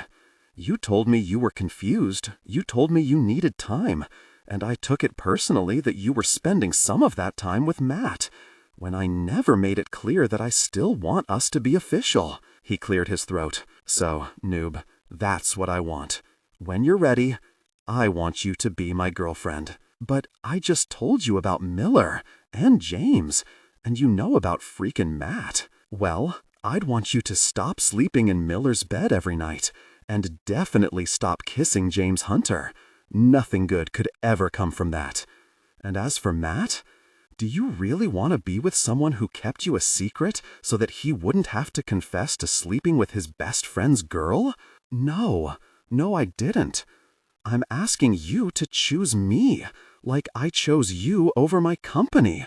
Brooklyn, I gave up everything for you. My stomach twisted into knots, but not just because of the fact that his words were true. He had given up his drug business for me. He'd stopped selling, just like I'd begged him to do. But it had just made everything worse. Well, I didn't know that giving up your business would leave room for Cupcake to start one of his own. And love aren't opposites, they're intertwined. Let passion and pain coexist without... Well, I mean, we're partners, 50-50. But I'm not selling anymore, so you don't have to worry about anything. Cupcake handles the distribution now. By putting it into cupcakes. Right, pretty clever, huh? I took a step back from him. No, not clever. Felix, he gave those cupcakes to all of us without even telling us what was in them. He was testing the recipe. He'd already tested it on Kennedy. What? You know that rumor going around? Kennedy's not a slut. I didn't say that she was. Cupcake drugged her and took advantage of her, and you let it happen. Whoa. Felix put up his hands. Yes, I told him to put the pot in cupcakes, but we were supposed to work on the recipe together. I had no idea he'd already done it. I found out about it the same time you did, and I definitely didn't tell him to hide the fact that there was pot in the cupcakes. The whole point is that people do know. That's how we make money. I didn't care about how he made money. I cared about my friend. He raped her, Felix. His Adam's apple rose and fell. I wanted you to stop selling altogether, I said, not pass the business off to a monster. And you asked me to give up my business when you won't even commit to being my girlfriend. You don't know how much you keep asking for, and I'm trying my best to give you everything you want. I'm sorry about Cupcake. I'll talk to him. I'll fix it. You can't fix it. You can't undo what he did to her. He pushed his hair off his forehead. I'm sorry. I know you hate those words, but what else can I say right now? I'm really fucking sorry that happened. I'll talk to Cupcake, and I'll talk to Kennedy. I'll try to stop the rumors. Don't talk to Kennedy. I put my face in my hands for a second. She didn't want me to tell anyone about this. God, I was supposed to be pushing them together, not telling Felix not to speak to her. I pulled my face out of my hands. I promised not to tell anyone. Okay, I won't talk to her. Operation Felix was a complete bust. All I'd accomplished was remembering how easy it was to get lost in his eyes, and forbidding him to speak to Kennedy. This was a total mess. And suddenly, everything just felt so heavy. I was used to carrying the weight of the world on my shoulders when I'd been worried about my mom every day. And now I'd messed up this fresh start in New York. Everything just felt even heavier. It was like I was stuck in quicksand and I couldn't get out. Hey, come here. He pulled me into his arms. I won't let him do anything like that ever again. I promise. Since Kennedy wouldn't tell anyone else about it, his words did make me feel better. He'd make sure it didn't happen to someone else. That was the best that could be done. Thank you. I rested the side of my head on his chest. The music had changed to an upbeat song, but neither one of us seemed to care. You can't deny that this feels right, he said. No, I really couldn't. I held on to him a little tighter. Him cutting me out of his life had felt terrible. I never wanted that to happen again. I breathed a sigh of relief.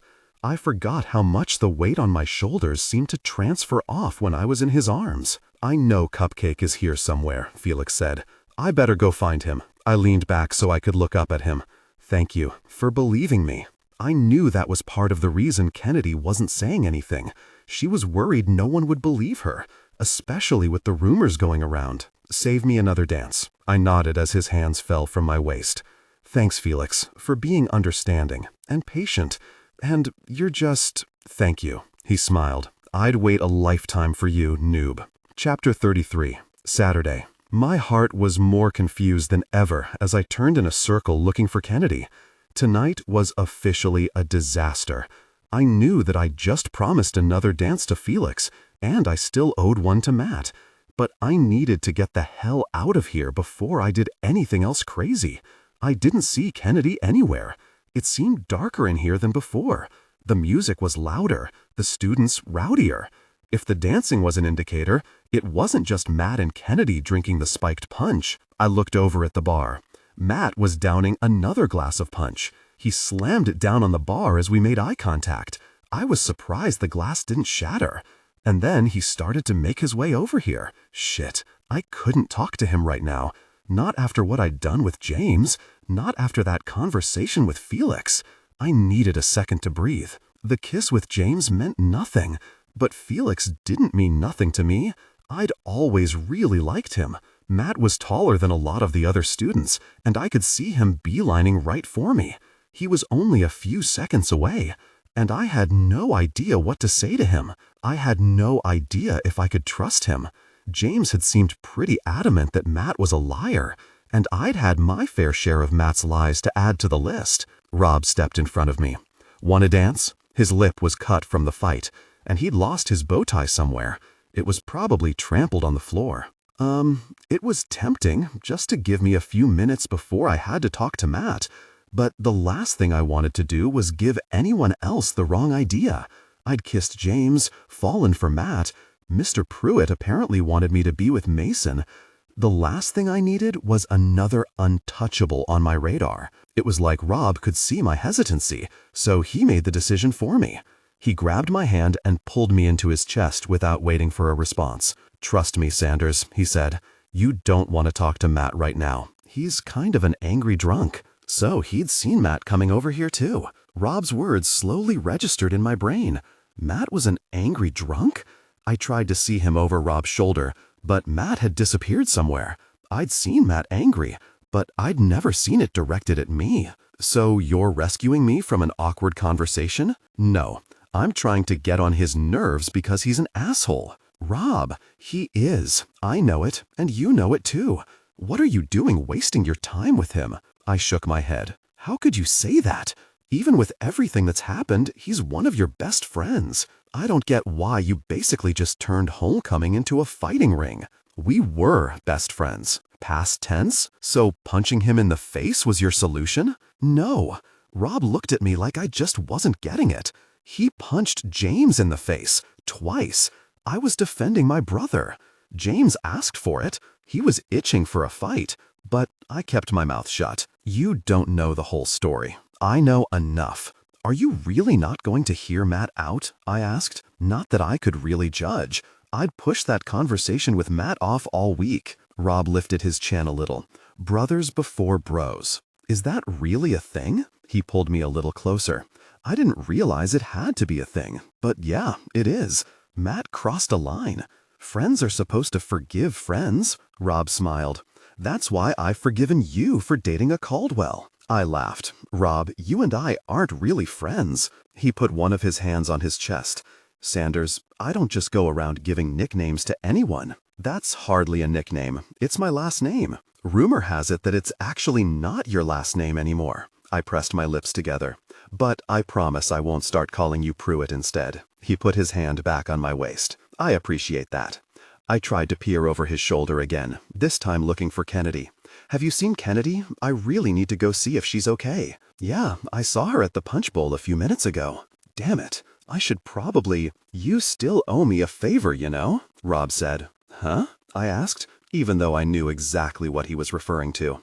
A smile spread over his face. Don't play dumb with me, Sanders. You screamed my name, remember? As you locked me in Matt's room. Yeah, I remember. But you tricked me. I don't owe you anything. Actually, you do. I swear to God, Rob, if you ask me for a kiss, I'm going to lose my mind. He laughed. Sanders, I don't need to win a bet to kiss you. If I wanted a kiss from you, I'd just take it. And love aren't opposites, they're intertwined. Let passion and pain coexist without... And then you'd beg me for another, I laughed. No. He smiled. Maybe. Definitely not. He laughed again. You're the one who immediately thought I'd ask for a kiss. Clearly, you were the one thinking about it. I most certainly was not. Keep telling yourself that, Sanders. But since you don't want a kiss... I was thinking... His voice trailed off. He stared down at me like he was deciding how to torture me. Rob, I already did this dance with James. If you're trying to make Matt jealous, I don't want anything to do with it. Oh, this favor would have a lot more to do with screwing over Isabella. He'd officially piqued my interest. You want me to help you screw over Isabella? Yes, unless sisters before bros is your new motto. Not a chance. He laughed. Do you have access to her bedroom? Because I've been over to the Pruitt's place countless times, and I've never been allowed upstairs. Well, I think I do. Maybe. I sleep in the opposite wing. I've never really been down the hallway that leads to her bedroom. But I'm sure I could find it. Isabella had been in my room. Certainly I could go into hers. What are your feelings about frogs? Like, lots of them? You want to put frogs in her bed? Well, yeah. Wouldn't that be kind of amazing? I could already picture Isabella's face and her screaming. But for some reason, the scene made me feel bad for the frogs. Couldn't we do something where it wasn't possible for her to hurt an innocent animal? You're worried she'd kill the frogs? First the frogs, then me. I laughed, even though I was very serious. She's not going to kill you. Do you have any idea how many times she threatens to kill me on a weekly basis? It's a lot, and she's never gone through with it. Rumor has it that she had to sign some contract with her dad, promising not to ever do it again. Again? That was the same kind of thing Mr. Pruitt had said, that Isabella was no longer allowed to use his assets to freaking kill people. What do you mean, again? She's killed someone before? Yeah, I used to have a little brother. Oh my God, what? Rob started laughing. He was laughing so hard, the muscles in his arms tightened, pulling me closer. Miss Sanders, Mr. Hill, said in that same tone he scolded me in class. Mr. Hunter, 1 foot between dancers at all times. He shoved a ruler between Rob and me. My face had to be bright red. Sorry, Mr. Hill, Rob said when he was finally able to catch his breath. I'll make sure she keeps her hands off me. Rob, I shoved his shoulder. See what I mean? He said. So handsy. Was he trying to kill me from embarrassment? Mr. Hill shook his head and went to go measure some other couple's distance. What is wrong with you? I shoved Rob's arm again. Absolutely nothing is wrong with me. You're the one all over everyone tonight. Kissing my brother, dancing with Felix. I even heard you took some cute homecoming pictures with Mason tonight. And now you're all up on me? Yeah, my face was bright red. All of those instances are taken out of context. But I could see how it looked. I wasn't an idiot. I knew I'd freaking lost my mind tonight. He laughed. I needed to change the subject, or he'd find a way to torture me all night long. You were saying something about Isabella? I asked. He shrugged. Oh, right, her murderous ways? It's all just based on a rumor. But in elementary school, Isabella didn't have a whole posse. She just had one best friend, Stephanie. At recess, Stephanie kissed some boy that Isabella liked, and then none of us ever saw her again. I swallowed hard. I'd kissed James. Isabella really was going to kill me. Elementary school. So when she was just a kid? Yeah, she's always been a nightmare, a murderous nightmare. Fuck me. I felt like there wasn't enough air reaching my lungs. You okay? Rob asked. I kissed James. She's going to kill me, just like she killed Stephanie. Rob laughed. Don't you think Rachel wouldn't be breathing if she killed everyone James kissed? That was a good point, but it didn't really calm me down. Oh my God, maybe that's what this whole thing with Matt is about. Maybe Isabella wasn't trying to ruin Matt's life with the blackmail. Maybe she was trying to torture Rachel, and Matt had just gotten stuck in the crossfire. How had I not seen this before? Huh. Rob lowered his eyebrows like he was thinking it over. If that was true, then I swallowed hard. Isabella tormented everyone that got close to James. She was going to kill me, or make my life more hellish than she was already making it. I pictured her cold stare as she'd picked up James' homecoming crown. She was plotting something awful. It could happen at any moment. I need to get out of here. The smile that was permanently on Rob's face faltered. You're shaking. I'm not shaking. He gripped my waist a little tighter. Yes, you are. I need to find Kennedy and get out of here. Kennedy was going to spend the night. She'd be with me. I'd be safe back at home. Home. God, was I safe there? Isabella had snuck into my room earlier and cut up all my clothes. What if she was going to slice my neck next? Are you okay? No, I'm not okay. I kissed your brother because he convinced me it was a good idea somehow. And I still have feelings for Felix and Matt. And Miller. Damn it, where was Miller? I needed him to get me out of here. Hey, take a deep breath, Rob said. It felt like the air I breathed in wasn't reaching my lungs. Everyone's so mad at me. No one's mad at you. I gasped for air. Take a deep breath, Brooklyn. I think you're having a panic attack. Isabella's going to kill me. Rob pulled me against his chest. She's not going to kill you. She is. She's not. Breathe, Brooklyn. I tried to. Just breathe. In and out. Just breathe. I want to take it all back, I said. I want to unkiss James and unlove Matt. I want to undo all of it. Breathe in, Rob said, and breath out. Just breathe. There was something calming about his voice in my ear with all the chaos around us. Breathe.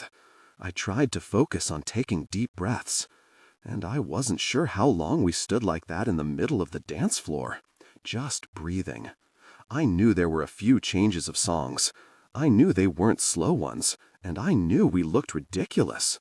I was surprised Mr. Hill wasn't back measuring us apart. I pulled away from him. How did you know how to fix that? He shrugged. I'm used to taking care of people. I knew he was used to taking care of James. Did James get panic attacks? Or was Rob just used to picking up the pieces after James' drunken high escapades? I'm sorry. Why?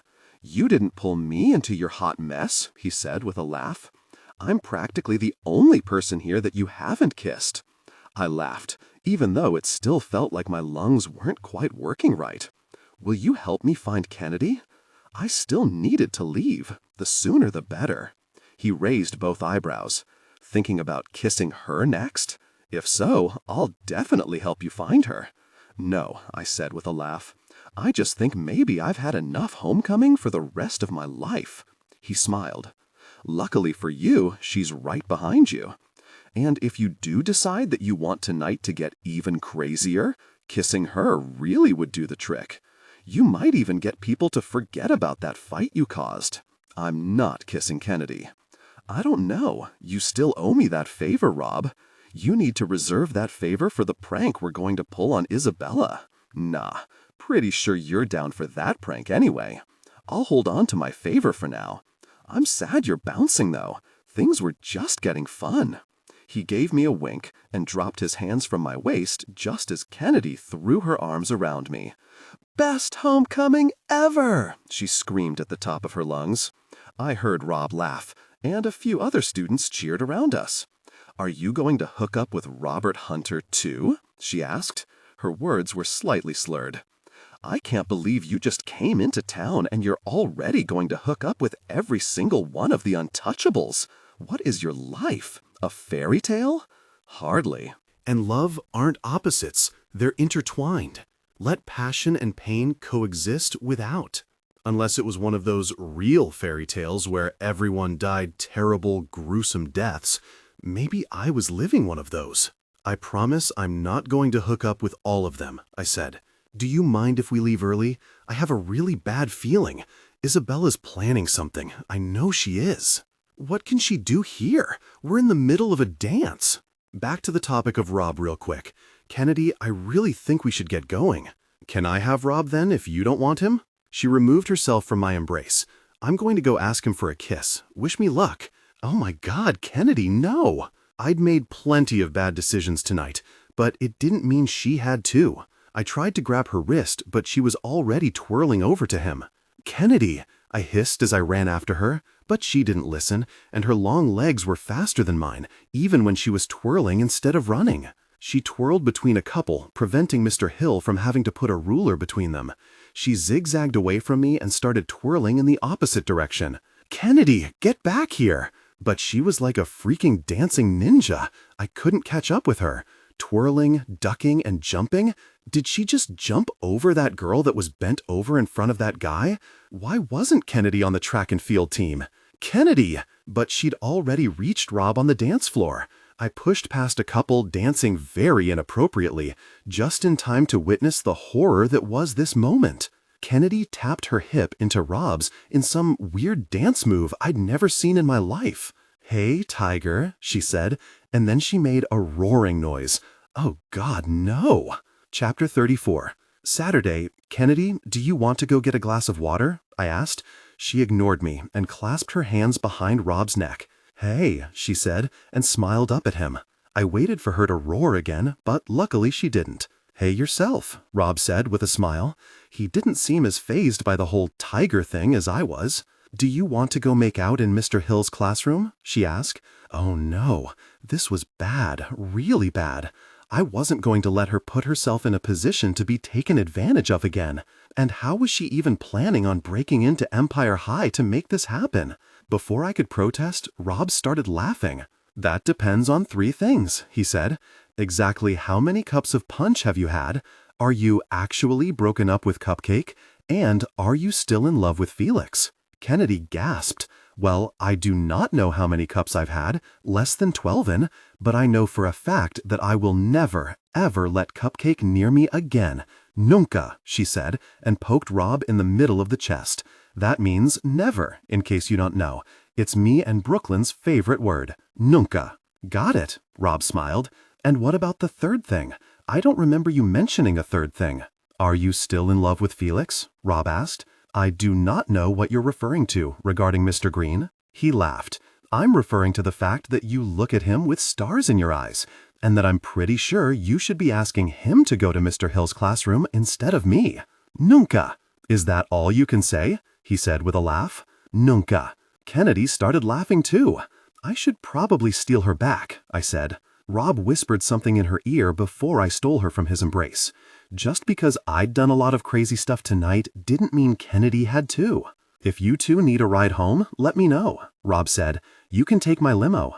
"That's okay, we have a ride. I just needed to find Miller so we could get the hell out of here." "Later, Kennedy," he said, and disappeared into the crowd. Kennedy was smiling so hard. "Brooklyn," she turned to me. "He whispered in my ear." She pointed to the ear that Rob had whispered in. "He said he didn't believe the rumors. He said I looked beautiful in my dress, and that he owes me a kiss whenever I'm in a state to remember it, whatever that means. Isn't he the best? He really is." I ducked my arm under hers to walk her toward the bar for some water. "What do you think he means by me not being in a state to remember a kiss?" "That might have to do with how much you've had to drink." "Oh, he means that I'm drunk," she giggled. "I might be drunk, but I have the best idea." She started twirling in a circle, dragging me with her. "Let's dance off the booze." Tonight couldn't be saved, even by sweating out whatever her punch had been spiked with. "After some water," I said, and grabbed her hand. "Water!" she yelled and threw her hands up in the air, almost knocking me over. Yep, water. I pulled her off the dance floor. Oh no, Matt was still standing at the bar, staring at me. Although he didn't look as mad anymore, he just looked intense. My feet froze as he lifted his finger and ran it across the tip of his nose. His lips even turned up in a smile. Why was he smiling at me and giving me our signal? Hadn't he seen all the terrible things I'd just done? I knew I'd promised him a dance, but not right this second. I needed a moment to just breathe. I turned us in a circle and Kennedy yelled, "Yay, we're dancing!" I spotted Miller standing along the wall. His arms were folded across his chest, and he was also staring right at me. Matt no longer looked that pissed, but Miller sure did. Despite that, it still seemed easier to walk toward Miller. I pulled Kennedy with me. Miller raised his eyebrow at us as we stopped in front of him. "So I'm guessing you saw that?" I asked. His arms remained folded across his chest. "Rich thing. That was a fair blow. I'm really sorry. You said you were only going to dance with Kennedy, yet Kennedy's been hanging out at the Punch Bowl all night, which, now that I'm paying attention to her instead of staring at you dancing with literally every guy in the place, I realized that the Punch Bowl is spiked. Fuck, I'm sorry. You've already said that." He ran a hand through his hair. "I need to go tell them to dump the punch before anyone else drinks it." "Miller," I reached out and grabbed his arm. "Please, can you just take us home? There aren't any other guys you want to make out with first?" I winced. I deserved that. "Miller, I think I need a minute, Brooklyn." He walked past me, but instead of going over to the bar to warn the bartender of the spiked punch, he pushed out the doors of the ballroom. Shit. Kennedy pulled on my arm. "Come on, this is supposed to be the best night ever. I don't want to go home yet. Dance with me." "Kennedy, I messed everything up. I felt like curling up in a ball and crying. This wasn't the best night ever. It was the worst. What happens at homecoming stays at homecoming. I don't think that's a thing." "Sure it is. Please." She stuck out her bottom lip. "Dance with me?" I'd already let her down tonight, and Miller said he needed a minute to cool off. It wouldn't kill me to dance while I waited for him to come back. Okay, Kennedy dragged me onto the dance floor, but I kept my eyes on the ballroom doors. Song after song passed, but Miller didn't come back. I started to look around for Rob. He'd said we could borrow his limo, or maybe Felix could get us home. He was still here somewhere, right? The later it got, the more my stomach twisted into knots. I had that same feeling in my gut that I did the day my mom had passed away. The same feeling I did when the ambulance had come to Empire High. It was like a ticking time bomb. I needed to get us out of here. The music died away, and Mr. Hill tapped on the microphone. "Let's give a hand to our homecoming king and queen, James Hunter and Isabella Pruitt." He clapped his hands together as Isabella and James walked up to the stage. The band was set up. "It's tradition for the king and queen to have a dance," Mr. Hill said, and stepped to the side of the stage as Isabella and James walked on. Isabella grabbed the mic from him. "And it's tradition for the queen to make a speech," she said into the microphone. "No, that's not," started Mr. Hill. Isabella directed one of those glares I thought was reserved for me right at Mr. Hill. He shut his mouth. Isabella cleared her throat. And love aren't opposites, they're intertwined. Let passion and pain coexist without. Who's having a fun night? Tons of students cheered. James stood there with his hands shoved in his pockets.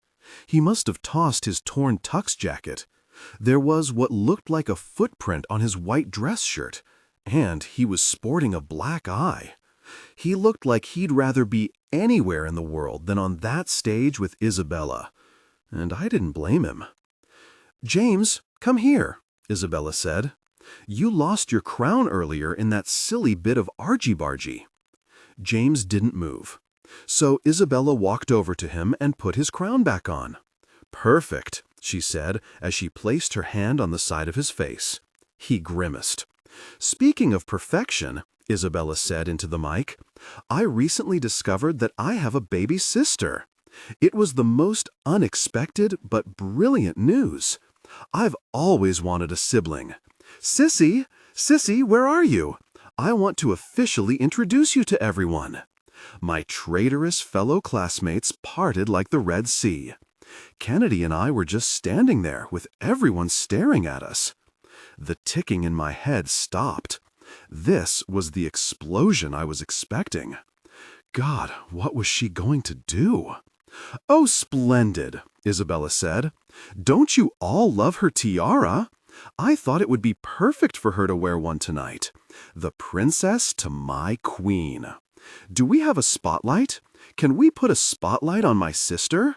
She looked over at the DJ. He just shrugged. "Fine, be unhelpful." She turned back to me. "Brookie, I've been having so much fun getting to know you." She put her hand to her chest. "You're the sister I've always dreamed of. And it's so nice that my friends are your friends, and your friends are my friends. Isn't that right, Kennedy?" I turned to Kennedy. What is she talking about? "What?" whispered Kennedy. "Isabella's actually super cool. We've been hanging out all night. She kept telling me how pretty I looked, and she made sure I never ran out of punch shots. What the hell is happening right now?" "So, I just wanted everyone to know that there's a new girl in town," Isabella said. "My little sis. She'll be unforgettable at Empire High, just like me. And just like tonight. Cheers, sissy." She realized she didn't have a glass, so she just lifted the mic in the air. "Love you," she shouted. Everyone started clapping and cheering. When had everyone lost their minds? "And now I shall dance with my king. Future hubby," she said, and put out her hand to James. He slowly pulled one hand out of his pocket and put it into hers. "Smile for the pictures," she hissed at him before Mr. Hill took the mic back. "Your homecoming king and queen," Mr. Hill said, and everyone cheered as the music started up again. I watched James in what looked like the most miserable dance of his life. When the song finally ended, he pulled off his crown and practically ran away from Isabella, and right into Rachel's arms. Rachel laughed, stood up on her tiptoes, and kissed him. He put his crown on top of her head and kissed her back as another song started. Well, at least the whole revenge thing had worked out for him. Me? Not so much. What did it mean that they were back together? That James believed Matt? Or that he just forgave Rachel? Or that he was just too drunk to have any idea what was happening? It felt like my head was spinning when Isabella appeared right in front of me with a huge smile on her face. "I came over to dance with my new besties," she said. "The elephants are coming." Kennedy and Isabella both laughed like it was some kind of inside joke. And if it was, I definitely wasn't getting it. Had Kennedy forgotten about the fact that Isabella had destroyed all of my clothes just a few hours ago? Or the fact that she made it her mission to torture us at school? As if Isabella could read my mind, she shouted, "I'm so sorry about your clothes, sissy. It was a moment of weakness. I'll replace every single thing that Sir Wilfrid destroyed." So we were going back to the dog lie? He's just a baby. He doesn't know any better. Mr. Pruitt told me it was Isabella and her friends. Why did she keep being fake nice to me? "Besides," said Isabella as she danced with Kennedy, "you look amazing in vintage. I'm sorry I ever said otherwise." That actually kind of felt genuine. Maybe because she was smiling at me like she wasn't internally screaming at me. "Thanks, and blue really suits you." All the words were nice, but I couldn't trust her. She was hateful. "Come on," Isabella said. "What can I do to make you forgive me? I want us to start over, to be real sisters." My first instinct was to tell her to bite me, but I was worried she actually would, or that she'd get Sir Wilfrid to bite me. "I'm just going to need some time," I said. "Time? Well, we all have plenty of that." She started hopping up and down with Kennedy.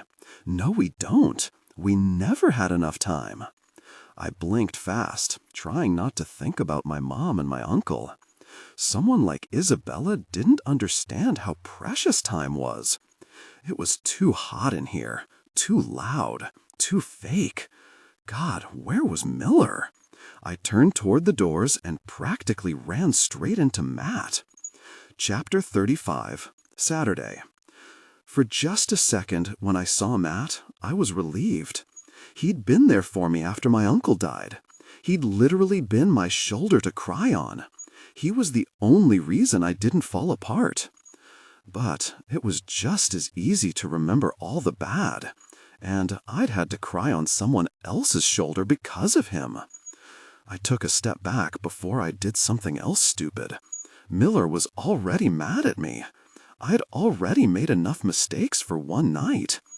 I was exhausted mentally and physically, and I knew if I danced with Matt, he'd be wonderful and sweet and as irresistible as always.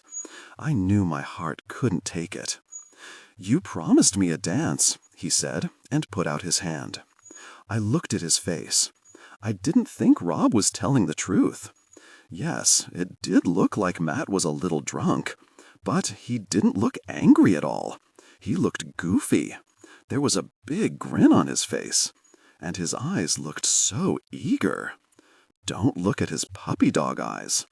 "Matt, I think it would be better if we talked tomorrow. Kennedy and I were just leaving. It looks like Kennedy's still dancing, and so are you. With me." He looked confused about what he just said. Yeah, that made sense. He put his hand out again. "I've been waiting all night. I haven't interrupted you. We're running out of time. It's almost midnight." He looked so hopeful. I did tell him I'd save him a dance. And could tonight really get any worse? It was better to have this conversation and get it over with. I'd hear him out, and then I'd finally have all the facts about everything. And maybe I could make a freaking decision so my mind didn't explode. I took a deep breath. Okay, one dance. That's all that I need. All that I need. He shook his head, then grabbed my hand and pulled me into his chest. All that we need. God, I forgot how good he smelled. He rested his chin on top of my head. I forgot how nice your hairs smell. Hairs? Or is it hair? It's hairs because there's lots of them. They're so pretty. I love all of them. I laughed. "Matt? Yes? Are you drunk?" "No. Yes. I don't know. I think someone may have spiked the punch, and I drank a lot of it while I waited for you. Why'd you make me wait all night while you danced with everyone else?" "Because I'm worried I'll hate your explanation, or that I'll understand it and fall for you even harder." I didn't know how to answer him when my thoughts were at war. He dropped his head lower, nuzzling his nose into my hair. "I've missed you," he said, forgetting his question. "I've missed you too. Did you like my song?" He pulled back so he could look down at me. "It was for you. I was singing just for—" He lifted his hand and booped me on the nose. "You." Yep, Matt was wasted. "Your song was perfect and hilarious. Almost as hilarious as he was right now." His finger was still on my nose, so I grabbed it and pulled his hand down. Now we were awkwardly slow dancing on one side and holding hands on the other. "I'm not a good singer," Matt said, his goofy grin spreading, "but I'll sing it again if it'll make you forgive me. I'll sing it forever." And love aren't opposites. They're intertwined. Let passion and pain coexist without. Oh, let me sing it again. Right now, I need to find my backup dancers. He tried to take a step back from me. I held on tight to his hand so he wouldn't leave. "Once was enough, Matt. You don't have to sing it again." I tried not to think about the fact that I was clinging to him, or about the fact that out of everyone I danced with tonight, it was easiest to breathe in his arms. The grin on his face grew. "So, we're good? You forgive me?" "Matt? I don't even know what you did." "Oh yeah, that's... James wasn't listening. I was trying to explain, But no one's listening to me. Why didn't you listen? He shook his head like there was a fly buzzing around him. I turned off my phone so I didn't see your texts. You never tried to explain it to me in person. You ran after James at lunch and just left me sitting there. You didn't come to school for days. He stopped shaking his head. But I told you. I told you I was worried about him. He dropped his forehead to mine. You're strong. You're so fucking strong. I knew you'd be okay. But I didn't know that James would be okay. He needed me. I swallowed hard. I'm not strong. Yes, you are. You're the strongest person I know. You lost your mom and your uncle, and you frickin' live with Isabella and that horrible family. You're strong, baby. And you smell so good. He dipped his nose into my hair again. I blinked fast so I wouldn't cry. I wasn't strong. I was lonely and scared, and I'd run straight into Miller's arms. What had I done? James needed me, he said again.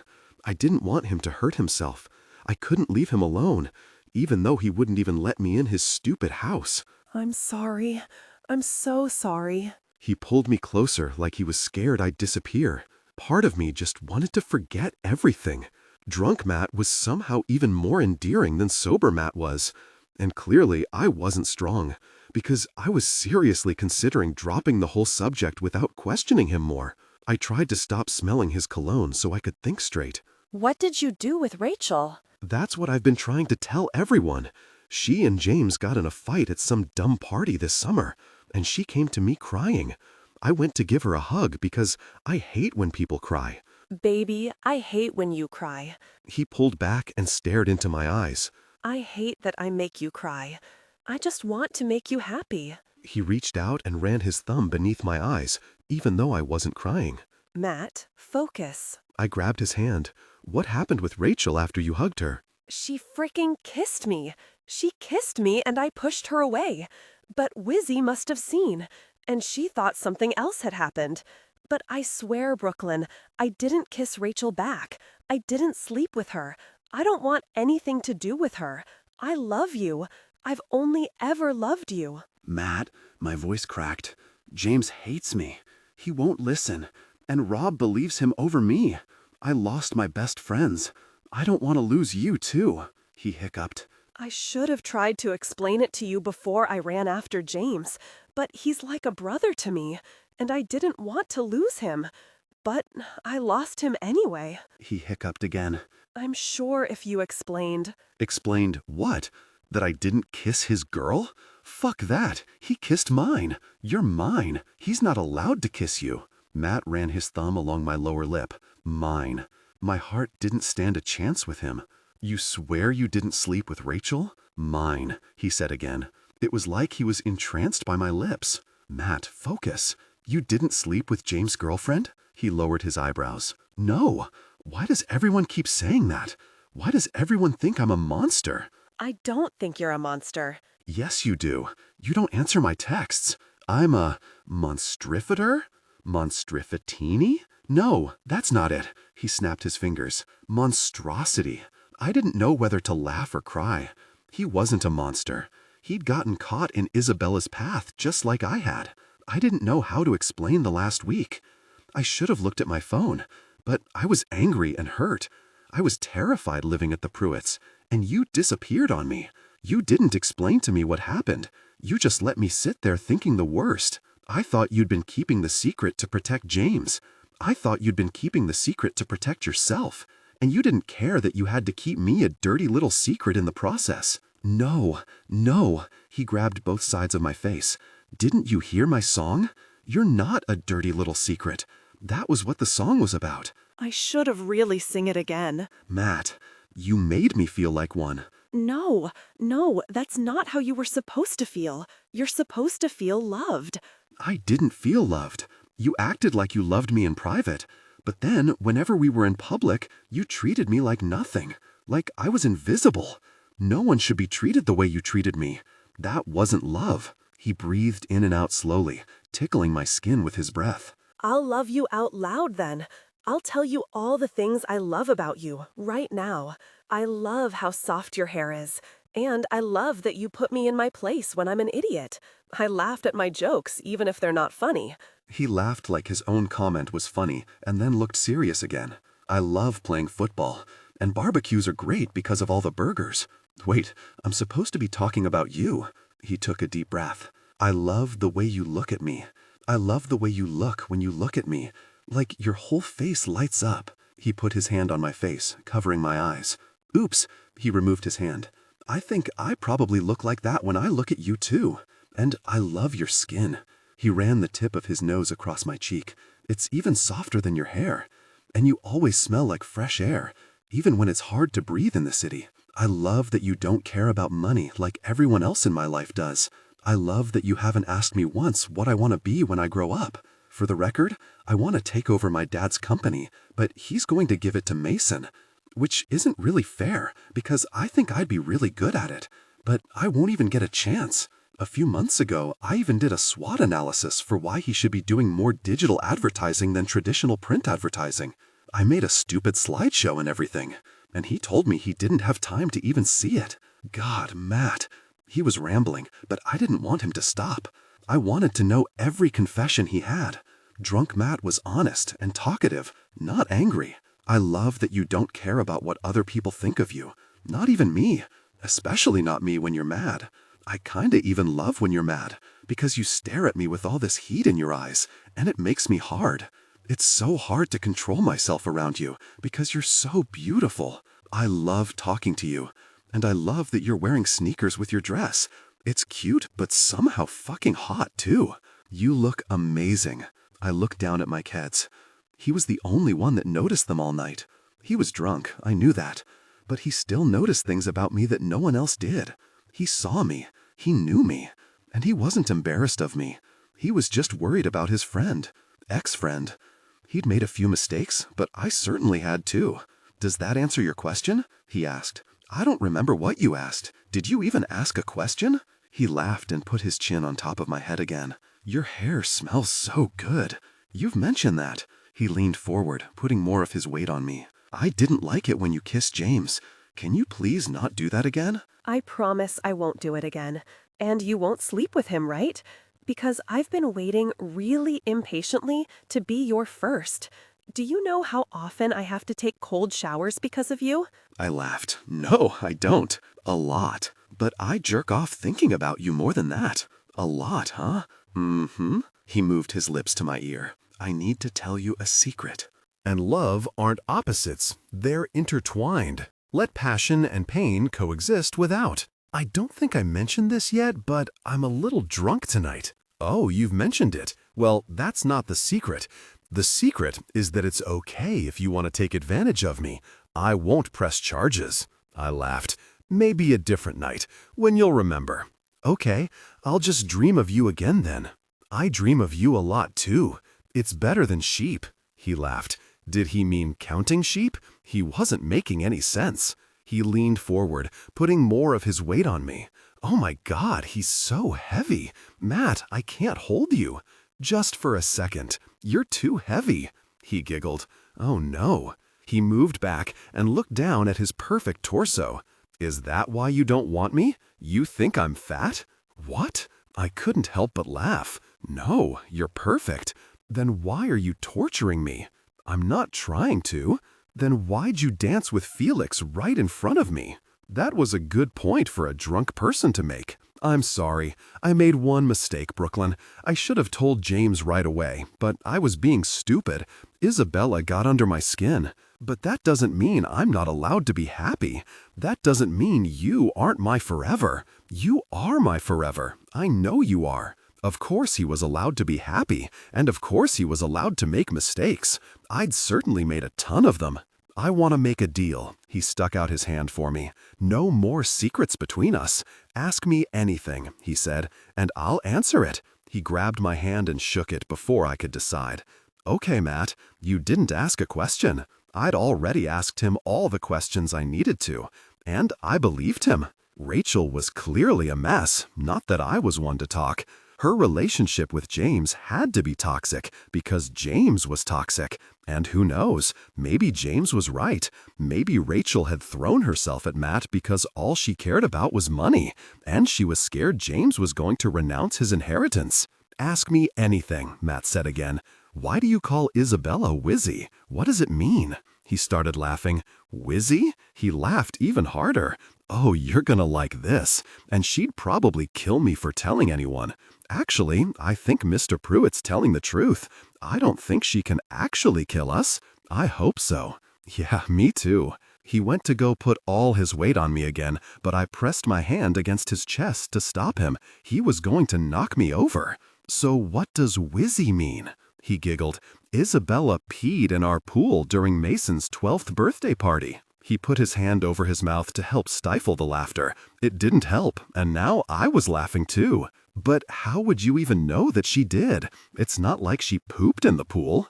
"We have that urine indicator dye. It turned bright purple all around her. You should have seen her face. She tried to swim away and the purple followed her." "Is that seriously a thing?" "Yes," he giggled. "Wizzy didn't know it existed either. He looked at me so seriously. But now she does. Wizzy because she whizzed in the pool." That was amazing, and maybe that information would somehow be useful whenever Isabella decided to torture me next. I looked over my shoulder at Kennedy and Isabella dancing. "Hey," Matt turned my face back toward him. "Are we okay? I swear I don't have any other secrets." I swallowed hard. Maybe he didn't, but I did. I stared into his eyes. He was drunk. He might not remember this, but I needed to tell him anyway. When we weren't talking, I kinda started hanging out with someone else. "Felix is dumb. Don't date him." He stuck out his tongue. I laughed. "Not Felix. James is dumb too. He's the worst. He's not my friend anymore." Yeah, Matt was breaking my heart. He looked so sad when he said James wasn't his friend, but it wasn't him either. Matt made a farting noise with his mouth. "Put that away. I'm trying to talk to you." I tapped on his tongue, which just made him lick my hand. "Matt!" "Brooklyn," he said in a high-pitched voice that probably matched my own. I couldn't help it. I burst out laughing, which just made him laugh too, which somehow ended up with him pressing his lips to mine. For just a second, we stood like that, remembering what it felt like to be us. But then he proceeded to make the farting noise again against my mouth. "Hey," Mason wrapped his arms around Matt's shoulders, pulling him away from me. "I think I should get you home before you start doing something embarrassing like making farting noises against your girlfriend's mouth." He winked at me. "But I was just talking to Brooklyn. I need another minute." "Trust me," Mason said. "You've probably done enough talking. Let's get you home." Matt nodded. "Okay, I'll see you tomorrow, Brooklyn. Don't sleep with someone dumb tonight. I love you." I laughed. "I love you too." The words fell out of me. I meant them. I did. I just wasn't sure why my chest ached when I said them. Matt smiled at me over his shoulder as Mason walked him toward the ballroom doors. "You are not my dirty little secret," he sang as Mason opened the door. Mason elbowed him in the ribs to make him stop, which just made both of them laugh. I wanted to go after them. I wanted to go to sleep in Matt's arms and tell him everything I'd done wrong, all the mistakes I'd made. I wanted a fresh start. But Kennedy bumped into me, almost toppling us both over. I grabbed her to steady her on her feet. Mason would take care of Matt, and I needed to get Kennedy home. But where the hell was Miller? Chapter 36, Saturday. "I'm sleepy," Kennedy said with a huge yawn, but she continued twirling in a circle. It looked like she was going to fall over. I know. I grabbed her around the waist to try to support her. "I think we should call it a night. Let's go find Miller so he can take us back to the Pruitts." I looked over toward the doors. Seriously? Had he gone on a walk or something? I thought he'd be right back. "You can catch a ride with me, chicas," Isabella said. "Kennedy taught me that fun word." Kennedy laughed. "The elephants are coming! The elephants are coming!" Isabella yelled back. What the hell do they keep going on about elephants for? It didn't make any sense. The elephants weren't even our mascot. I hated that Kennedy had an inside joke with Isabella. The thought of the two of them being friends made me feel sick to my stomach. I was just heading out anyway, Isabella said. I pronounce this dance officially dead. Let's all go home and hang out there instead. Hang out? As in the three of us? That sounded like my worst nightmare. Isabella had her own friends. Why was she trying to steal mine? Yes, Kennedy said, and stumbled forward. Isabella grabbed the other side of her to keep her up straight. It's okay, Isabella. I got her. We're gonna go find Miller. Don't worry about Miller. Donnelly will drive us home, and I'll have him text Miller and let him know you're safe with me. Safe and Isabella weren't two words that made sense in the same sentence. I don't know. Come on, it'll be fun, Isabella said, and started walking toward the doors, dragging Kennedy and me with her. We can stop for milkshakes. I know how much Kennedy loves milkshakes. Oh, I do love milkshakes, Kennedy said. They bring all the boys to the yard. That's one of my favorite songs, Isabella said. Me too, Kennedy squealed. Kalis is a lyrical genius. I bet she's going to have 1,000,000 more hits. Absolutely, Isabella said. I hated this. I hated tonight. I hated the fact that I didn't know Kennedy loved milkshakes or Kalis songs, and that I didn't know what the elephants are coming meant.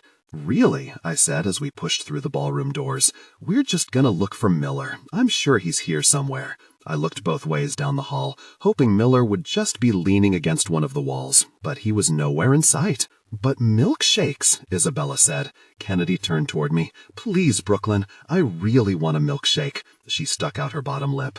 And we rented a limo. A limo. Kennedy looked so excited. I've never been in a limo. Please, Brooklyn. I'd been a terrible friend all night. The least I could do was let her get a milkshake. And love aren't opposites. They're intertwined. Let passion and pain coexist without. And maybe then Shed sober up and remember that Isabella was the worst. Okay, yay! She threw her arms up and almost fell over. Isabella and I caught her before she could faceplant on the marble floor. The three of us walked out into the chilly autumn night. Isabella's driver, Donnelly, had already pulled up to the front of the hotel. He was smoking a cigarette, and it took a second for the puff of smoke to drift away from his face. He looked so sinister. I really didn't want to do this. I looked around once more for Miller, but he wasn't out here either. "This is so exciting," Kennedy said. Exciting for her, torture for me. Donnelly tossed his cigarette on the ground and rubbed the heel of his shoe against it before opening the back door of the limo for us. Kennedy practically jumped through the door with a squeal of delight. Isabella followed her with a laugh. "Will you text Miller and let him know I got a ride home with you instead?" He didn't even bother to look at me. "Uh-huh." His voice sounded weirdly high-pitched, like he was nervous. "Are you okay?" I asked. "What?" "Yeah, of course." He wiped a bead of sweat off his forehead, even though it was freezing out here. "Are you sure? You seem nervous about something." He laughed. "You try driving a huge limo in this city. It's a nightmare. I had to circle around the hotel like 5 times because I couldn't merge." "Oh, that made sense. Yeah, I wouldn't want to drive it around either. I'm sorry about that." He lowered his eyebrows as he looked at me. "Thanks."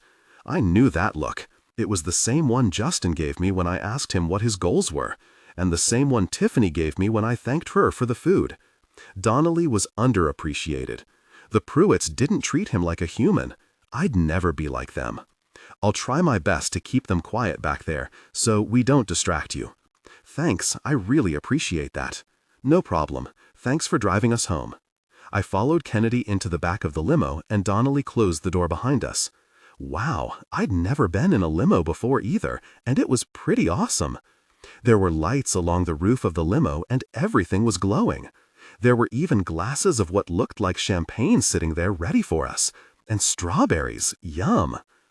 Isabella's little demon dog, Sir Wilfred, jumped up on the seat beside me. He wagged his tail and looked up at me like he hoped I had treats. Had he been sitting in this limo all night?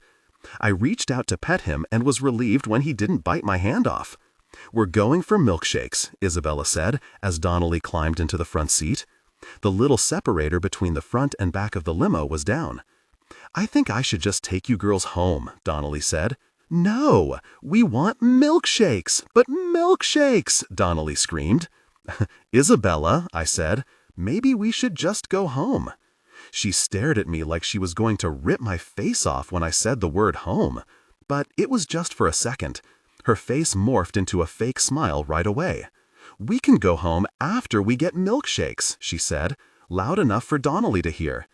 "Give me 1 second, chicas." She went to the separator and started whispering at Donnelly, but it seemed a lot more like she was hissing at him. Kennedy said as she lifted up a glass of champagne. "I think that's enough alcohol for one night," I said, and grabbed the glass out of her hand. "You're no fun. Isabella's fun." "Ouch." "We're all set," Isabella said as she sat down between me and Kennedy. "Milkshakes, then home." "Great." They started talking about elephants again. I looked out the window at the busy city streets. Sir Wilfrid nestled into my side. He actually looked kinda cute when he wasn't being a menace. "Where are we getting milkshakes from?" I asked. The buildings were starting to get more spread out and more run down. Surely there was a fast food place closer to our apartment. "Oh, there's a little local joint that I think you'll appreciate. I think it'll remind you of your real home." "Okay." She was being even weirder than usual. Kennedy snored. I reached out to shake her awake. "Kennedy." It didn't seem like a good idea for her to be asleep without drinking gallons of water first. "Don't bother," Isabella said. "She won't be waking up for roughly 5 hours." "What?" I climbed out of my seat. "Kennedy." I grabbed her shoulders. "Wake up." I shook her. "What the fuck is happening?" "Kennedy." Isabella laughed. Tragic, isn't it? That someone like her could possibly ever believe that I would be friends with them? Like I'd ever be friends with a mutt. "God, you hateful bitch." I turned to face her. "What did you do?" I tried to keep my voice even, but I'm pretty sure it betrayed me. She just laughed. For a few minutes, I thought that she and Kennedy were actually friends. But Isabella wasn't capable of having real friendships. She was demonic. "What did you do to her?" Isabella brushed some unseen piece of lint off her shoulder. "I slipped something in her drink, and then learned just enough about her to manipulate her into getting you both in my limo with me tonight. You know, the usual." "Oh, God, why?" I hated how much my voice shook. "You're about to find out, sillykins. That's half the fun, don't you think?" The limo pulled to a stop. I looked out the window. We were definitely in some kind of parking lot. I squinted and saw what looked like a rundown warehouse in the darkness. Shit. "Now get the hell out of my car," Isabella said. "What are you talking about? I'm not getting out here."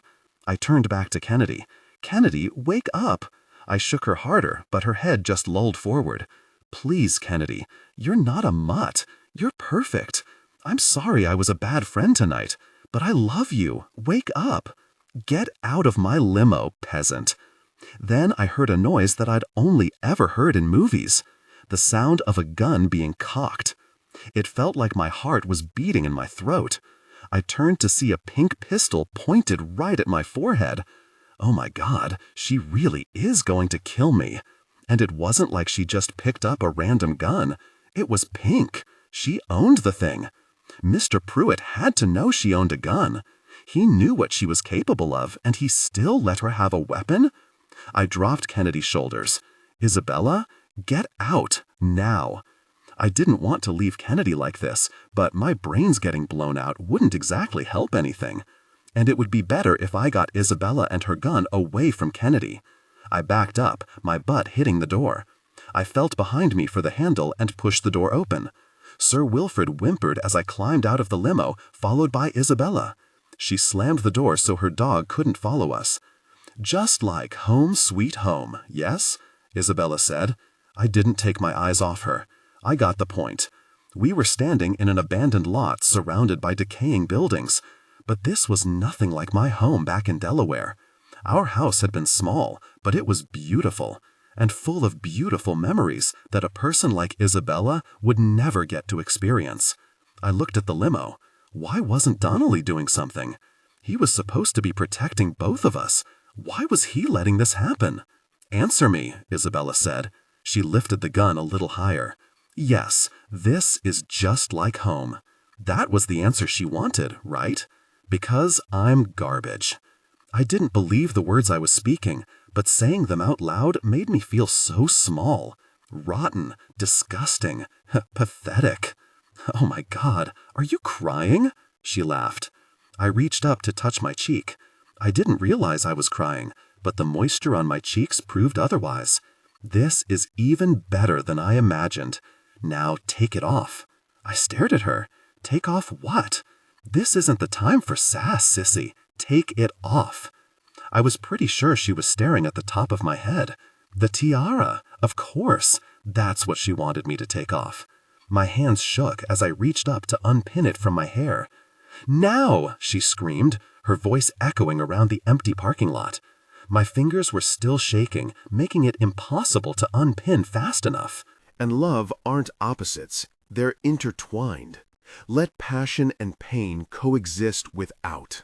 So I pulled the tiara and did my best to stifle my scream as it tore out some hair with it. So much better. But, I mean, all of it. I was clutching the crown in my hand. What? The dress. Take it off. Isabella, it's as hideous as you. I'm doing you a favor. She took a step forward. Or would you rather I kill you? I pushed the straps off my shoulders. And when she kept the gun pointed at my face, I reached around and tugged at the zipper. The dress fell to the ground, pooling at my ankles. I was standing there in my underwear, bra, and sneakers. The cold fall air bit at my exposed skin. Oh my God, get rid of the shoes too. My body was shaking. I wasn't sure if it was because of the cold or because I was terrified. Maybe it was both. But I couldn't take off my keds. I couldn't let her take the last thing my mom had gifted me. Please, Isabella, take them off and maybe I'll let you live. I swallowed hard. Isabella could destroy physical things, but she'd never be able to take away my memories. Unless she killed me. I slowly kicked my shoes off. Much better.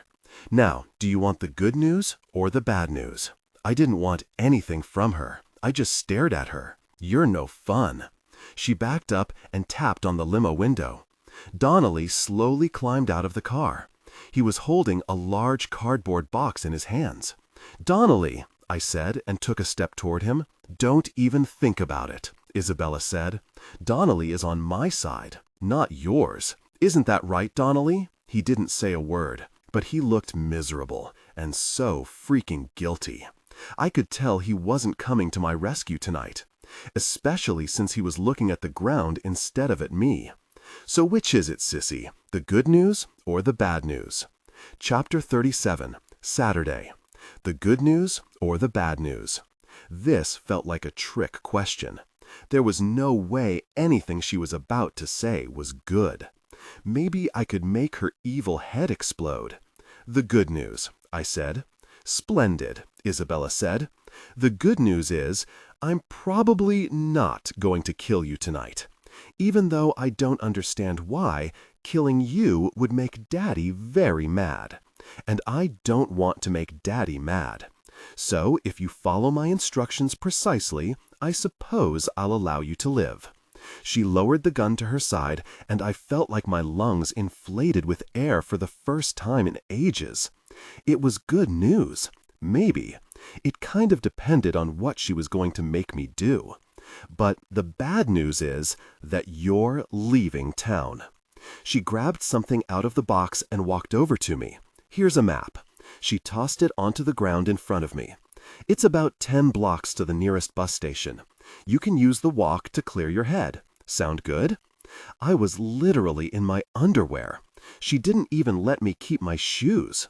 And I didn't have any money. Not that they were going to allow my half-naked self into the terminal anyway. Isabella, I don't even care where you go, just so that you're out of the city. Gone.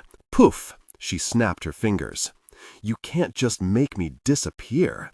Of course I can. I'm a Pruitt. No, you can't. Matt doesn't love you. He loves me. And I love him back.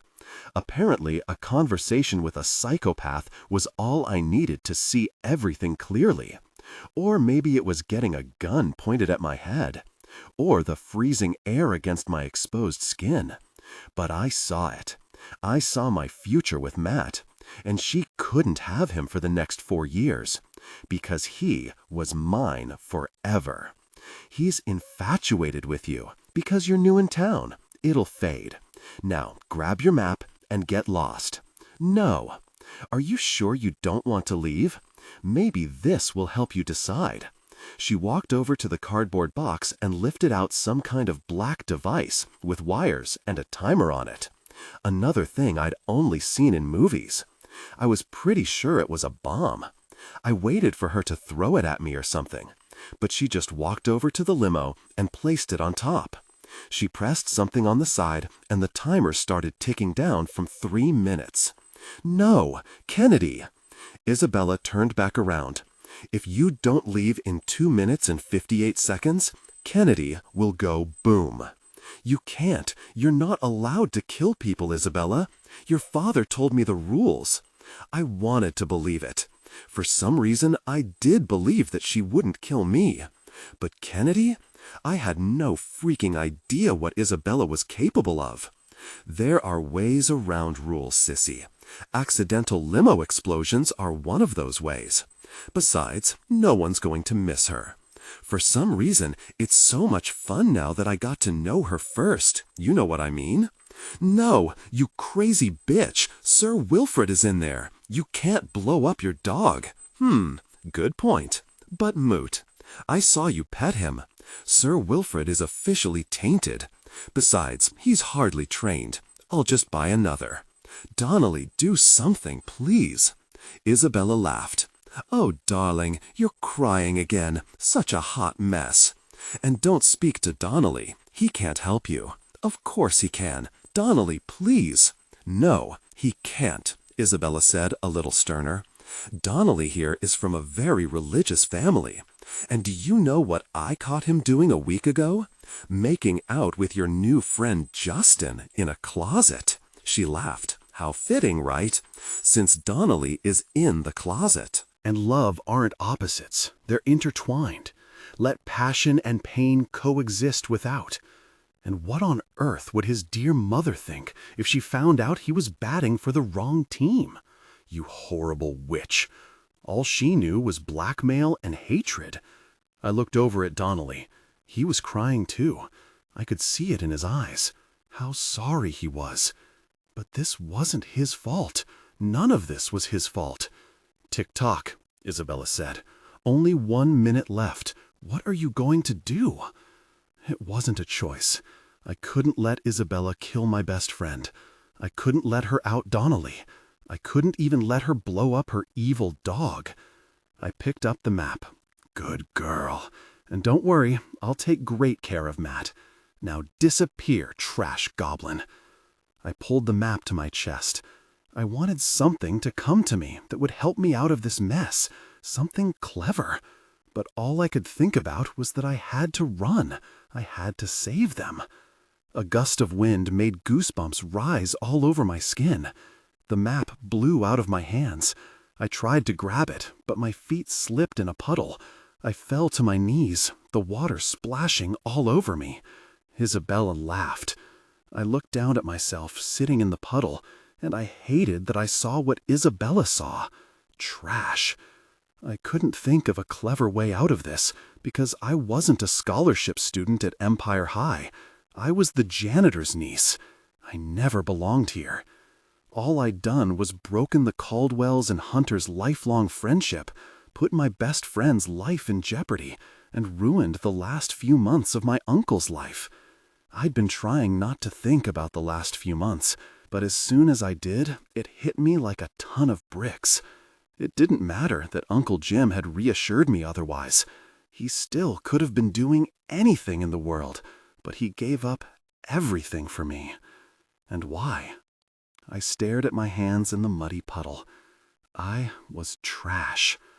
Oh, and Sissy? I didn't turn to look at her. I didn't want her to see the tears streaming down my face. I didn't want her to know exactly how much she had won. If you ever come back to NYC, I'll shoot you in the face. How had it come to this? Yes, I'd made mistakes, but I wasn't trash. It was just like Matt had said. Even people who made mistakes were allowed to be happy. I didn't want to have to leave without telling him that he was right. Right about that. Right about us. A sob escaped my throat. Isabella's laughter pierced the autumn night, and it was like the sound of it shook me out of my trance. Isabella was a monster, but I was half Pruitt. That meant that I was half monster too. It was in me somewhere. I knew it was. I took a deep breath and stood up. I tried to hide the fact that my body was shaking from the cold. I put one foot in front of the other, ignoring the pavement tearing at the soles of my feet. And I tried to keep my head held high, even though her laughter tried its best to cut me down. I'd make it look like I was leaving NYC. But Isabella wasn't the queen, and I refused to bow down to her. As soon as I was sure Kennedy was safe, I'd be back. I would never let Isabella win. I would never let her break my spirit. I would never let her hurt me like this again. I would never let her torture Matt. Nunca. Thank you for reading Empire High Elite.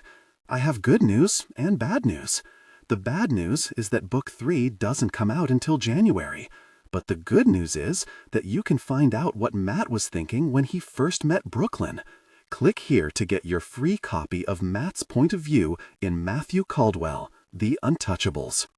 The Untouchables, that's what everyone called us. The nickname had followed us around since we were kids. I wasn't sure who started it, but the premise behind it was simple. My friends and I could get away with murder. Literally. That's what happens when your parents own the two biggest companies in Manhattan.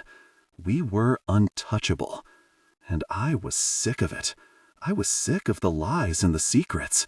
I was sick of the pedestal we had to stand on. And I was sick of the girls throwing themselves at my feet like I was some sort of god. I was tired of being untouchable. Especially when all I wanted was someone who would never belong in my world. Click here to get your free copy. Temptation. Matthew Caldwell isn't the only untouchable with his own story. When James Hunter grows up, he gives up his billionaire lifestyle in NYC to become a professor. But he never expected to be teaching such a beautiful student. He has to resist her. He needs to walk away. Penny deserves better than a man with his demons. But she's daring him to cross the line. And he's never been one to resist temptation. Temptation does not contain any spoilers about Matt and Brooklyn. Click here to keep reading about the Untouchables. Shy student Penny Taylor always follows the rules. At least, that's how it appears to her classmates. But she has one illicit secret.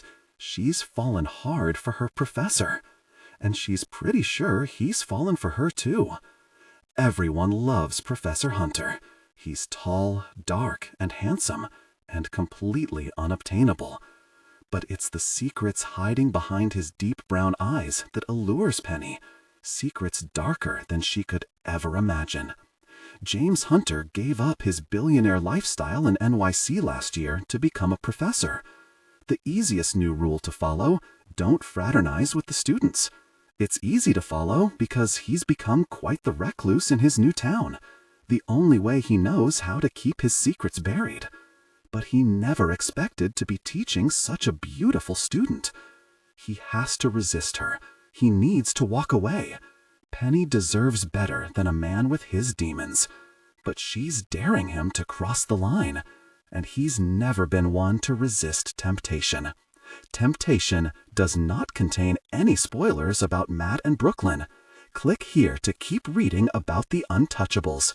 Shy student Penny Taylor always follows the rules. At least, that's how it appears to her classmates. But she has one illicit secret. She's fallen hard for her professor. And she's pretty sure he's fallen for her too. Everyone loves Professor Hunter. He's tall, dark, and handsome, and completely unobtainable. But it's the secrets hiding behind his deep brown eyes that allures Penny. Secrets darker than she could ever imagine. James Hunter gave up his billionaire lifestyle in NYC last year to become a professor.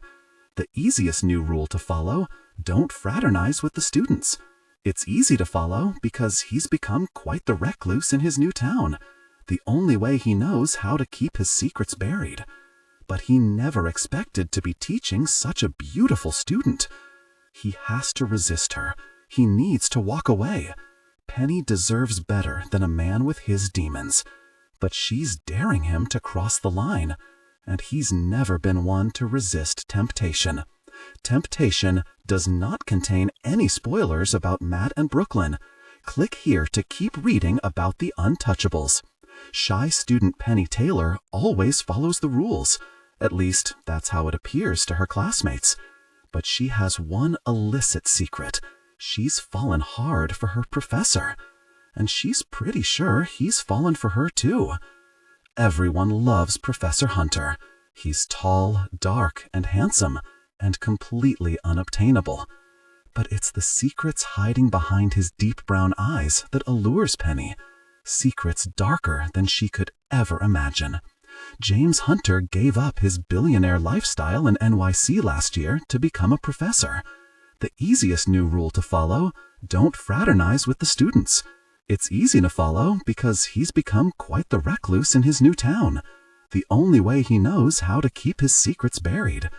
But he never expected to be teaching such a beautiful student. He has to resist her. He needs to walk away. Penny deserves better than a man with his demons. But she's daring him to cross the line, and he's never been one to resist temptation. Temptation does not contain any spoilers about Matt and Brooklyn. Click here to keep reading about the untouchables. Shy student Penny Taylor always follows the rules. At least, that's how it appears to her classmates. But she has one illicit secret. She's fallen hard for her professor. And she's pretty sure he's fallen for her too. Everyone loves Professor Hunter. He's tall, dark, and handsome, and completely unobtainable. But it's the secrets hiding behind his deep brown eyes that allures Penny. Secrets darker than she could ever imagine. James Hunter gave up his billionaire lifestyle in NYC last year to become a professor. The easiest new rule to follow: don't fraternize with the students. It's easy to follow because he's become quite the recluse in his new town. The only way he knows how to keep his secrets buried. But he never expected to be teaching such a beautiful student. He has to resist her. He needs to walk away. Penny deserves better than a man with his demons. But she's daring him to cross the line, and he's never been one to resist temptation. Temptation does not contain any spoilers about Matt and Brooklyn. Click here to keep reading about the untouchables. Shy student Penny Taylor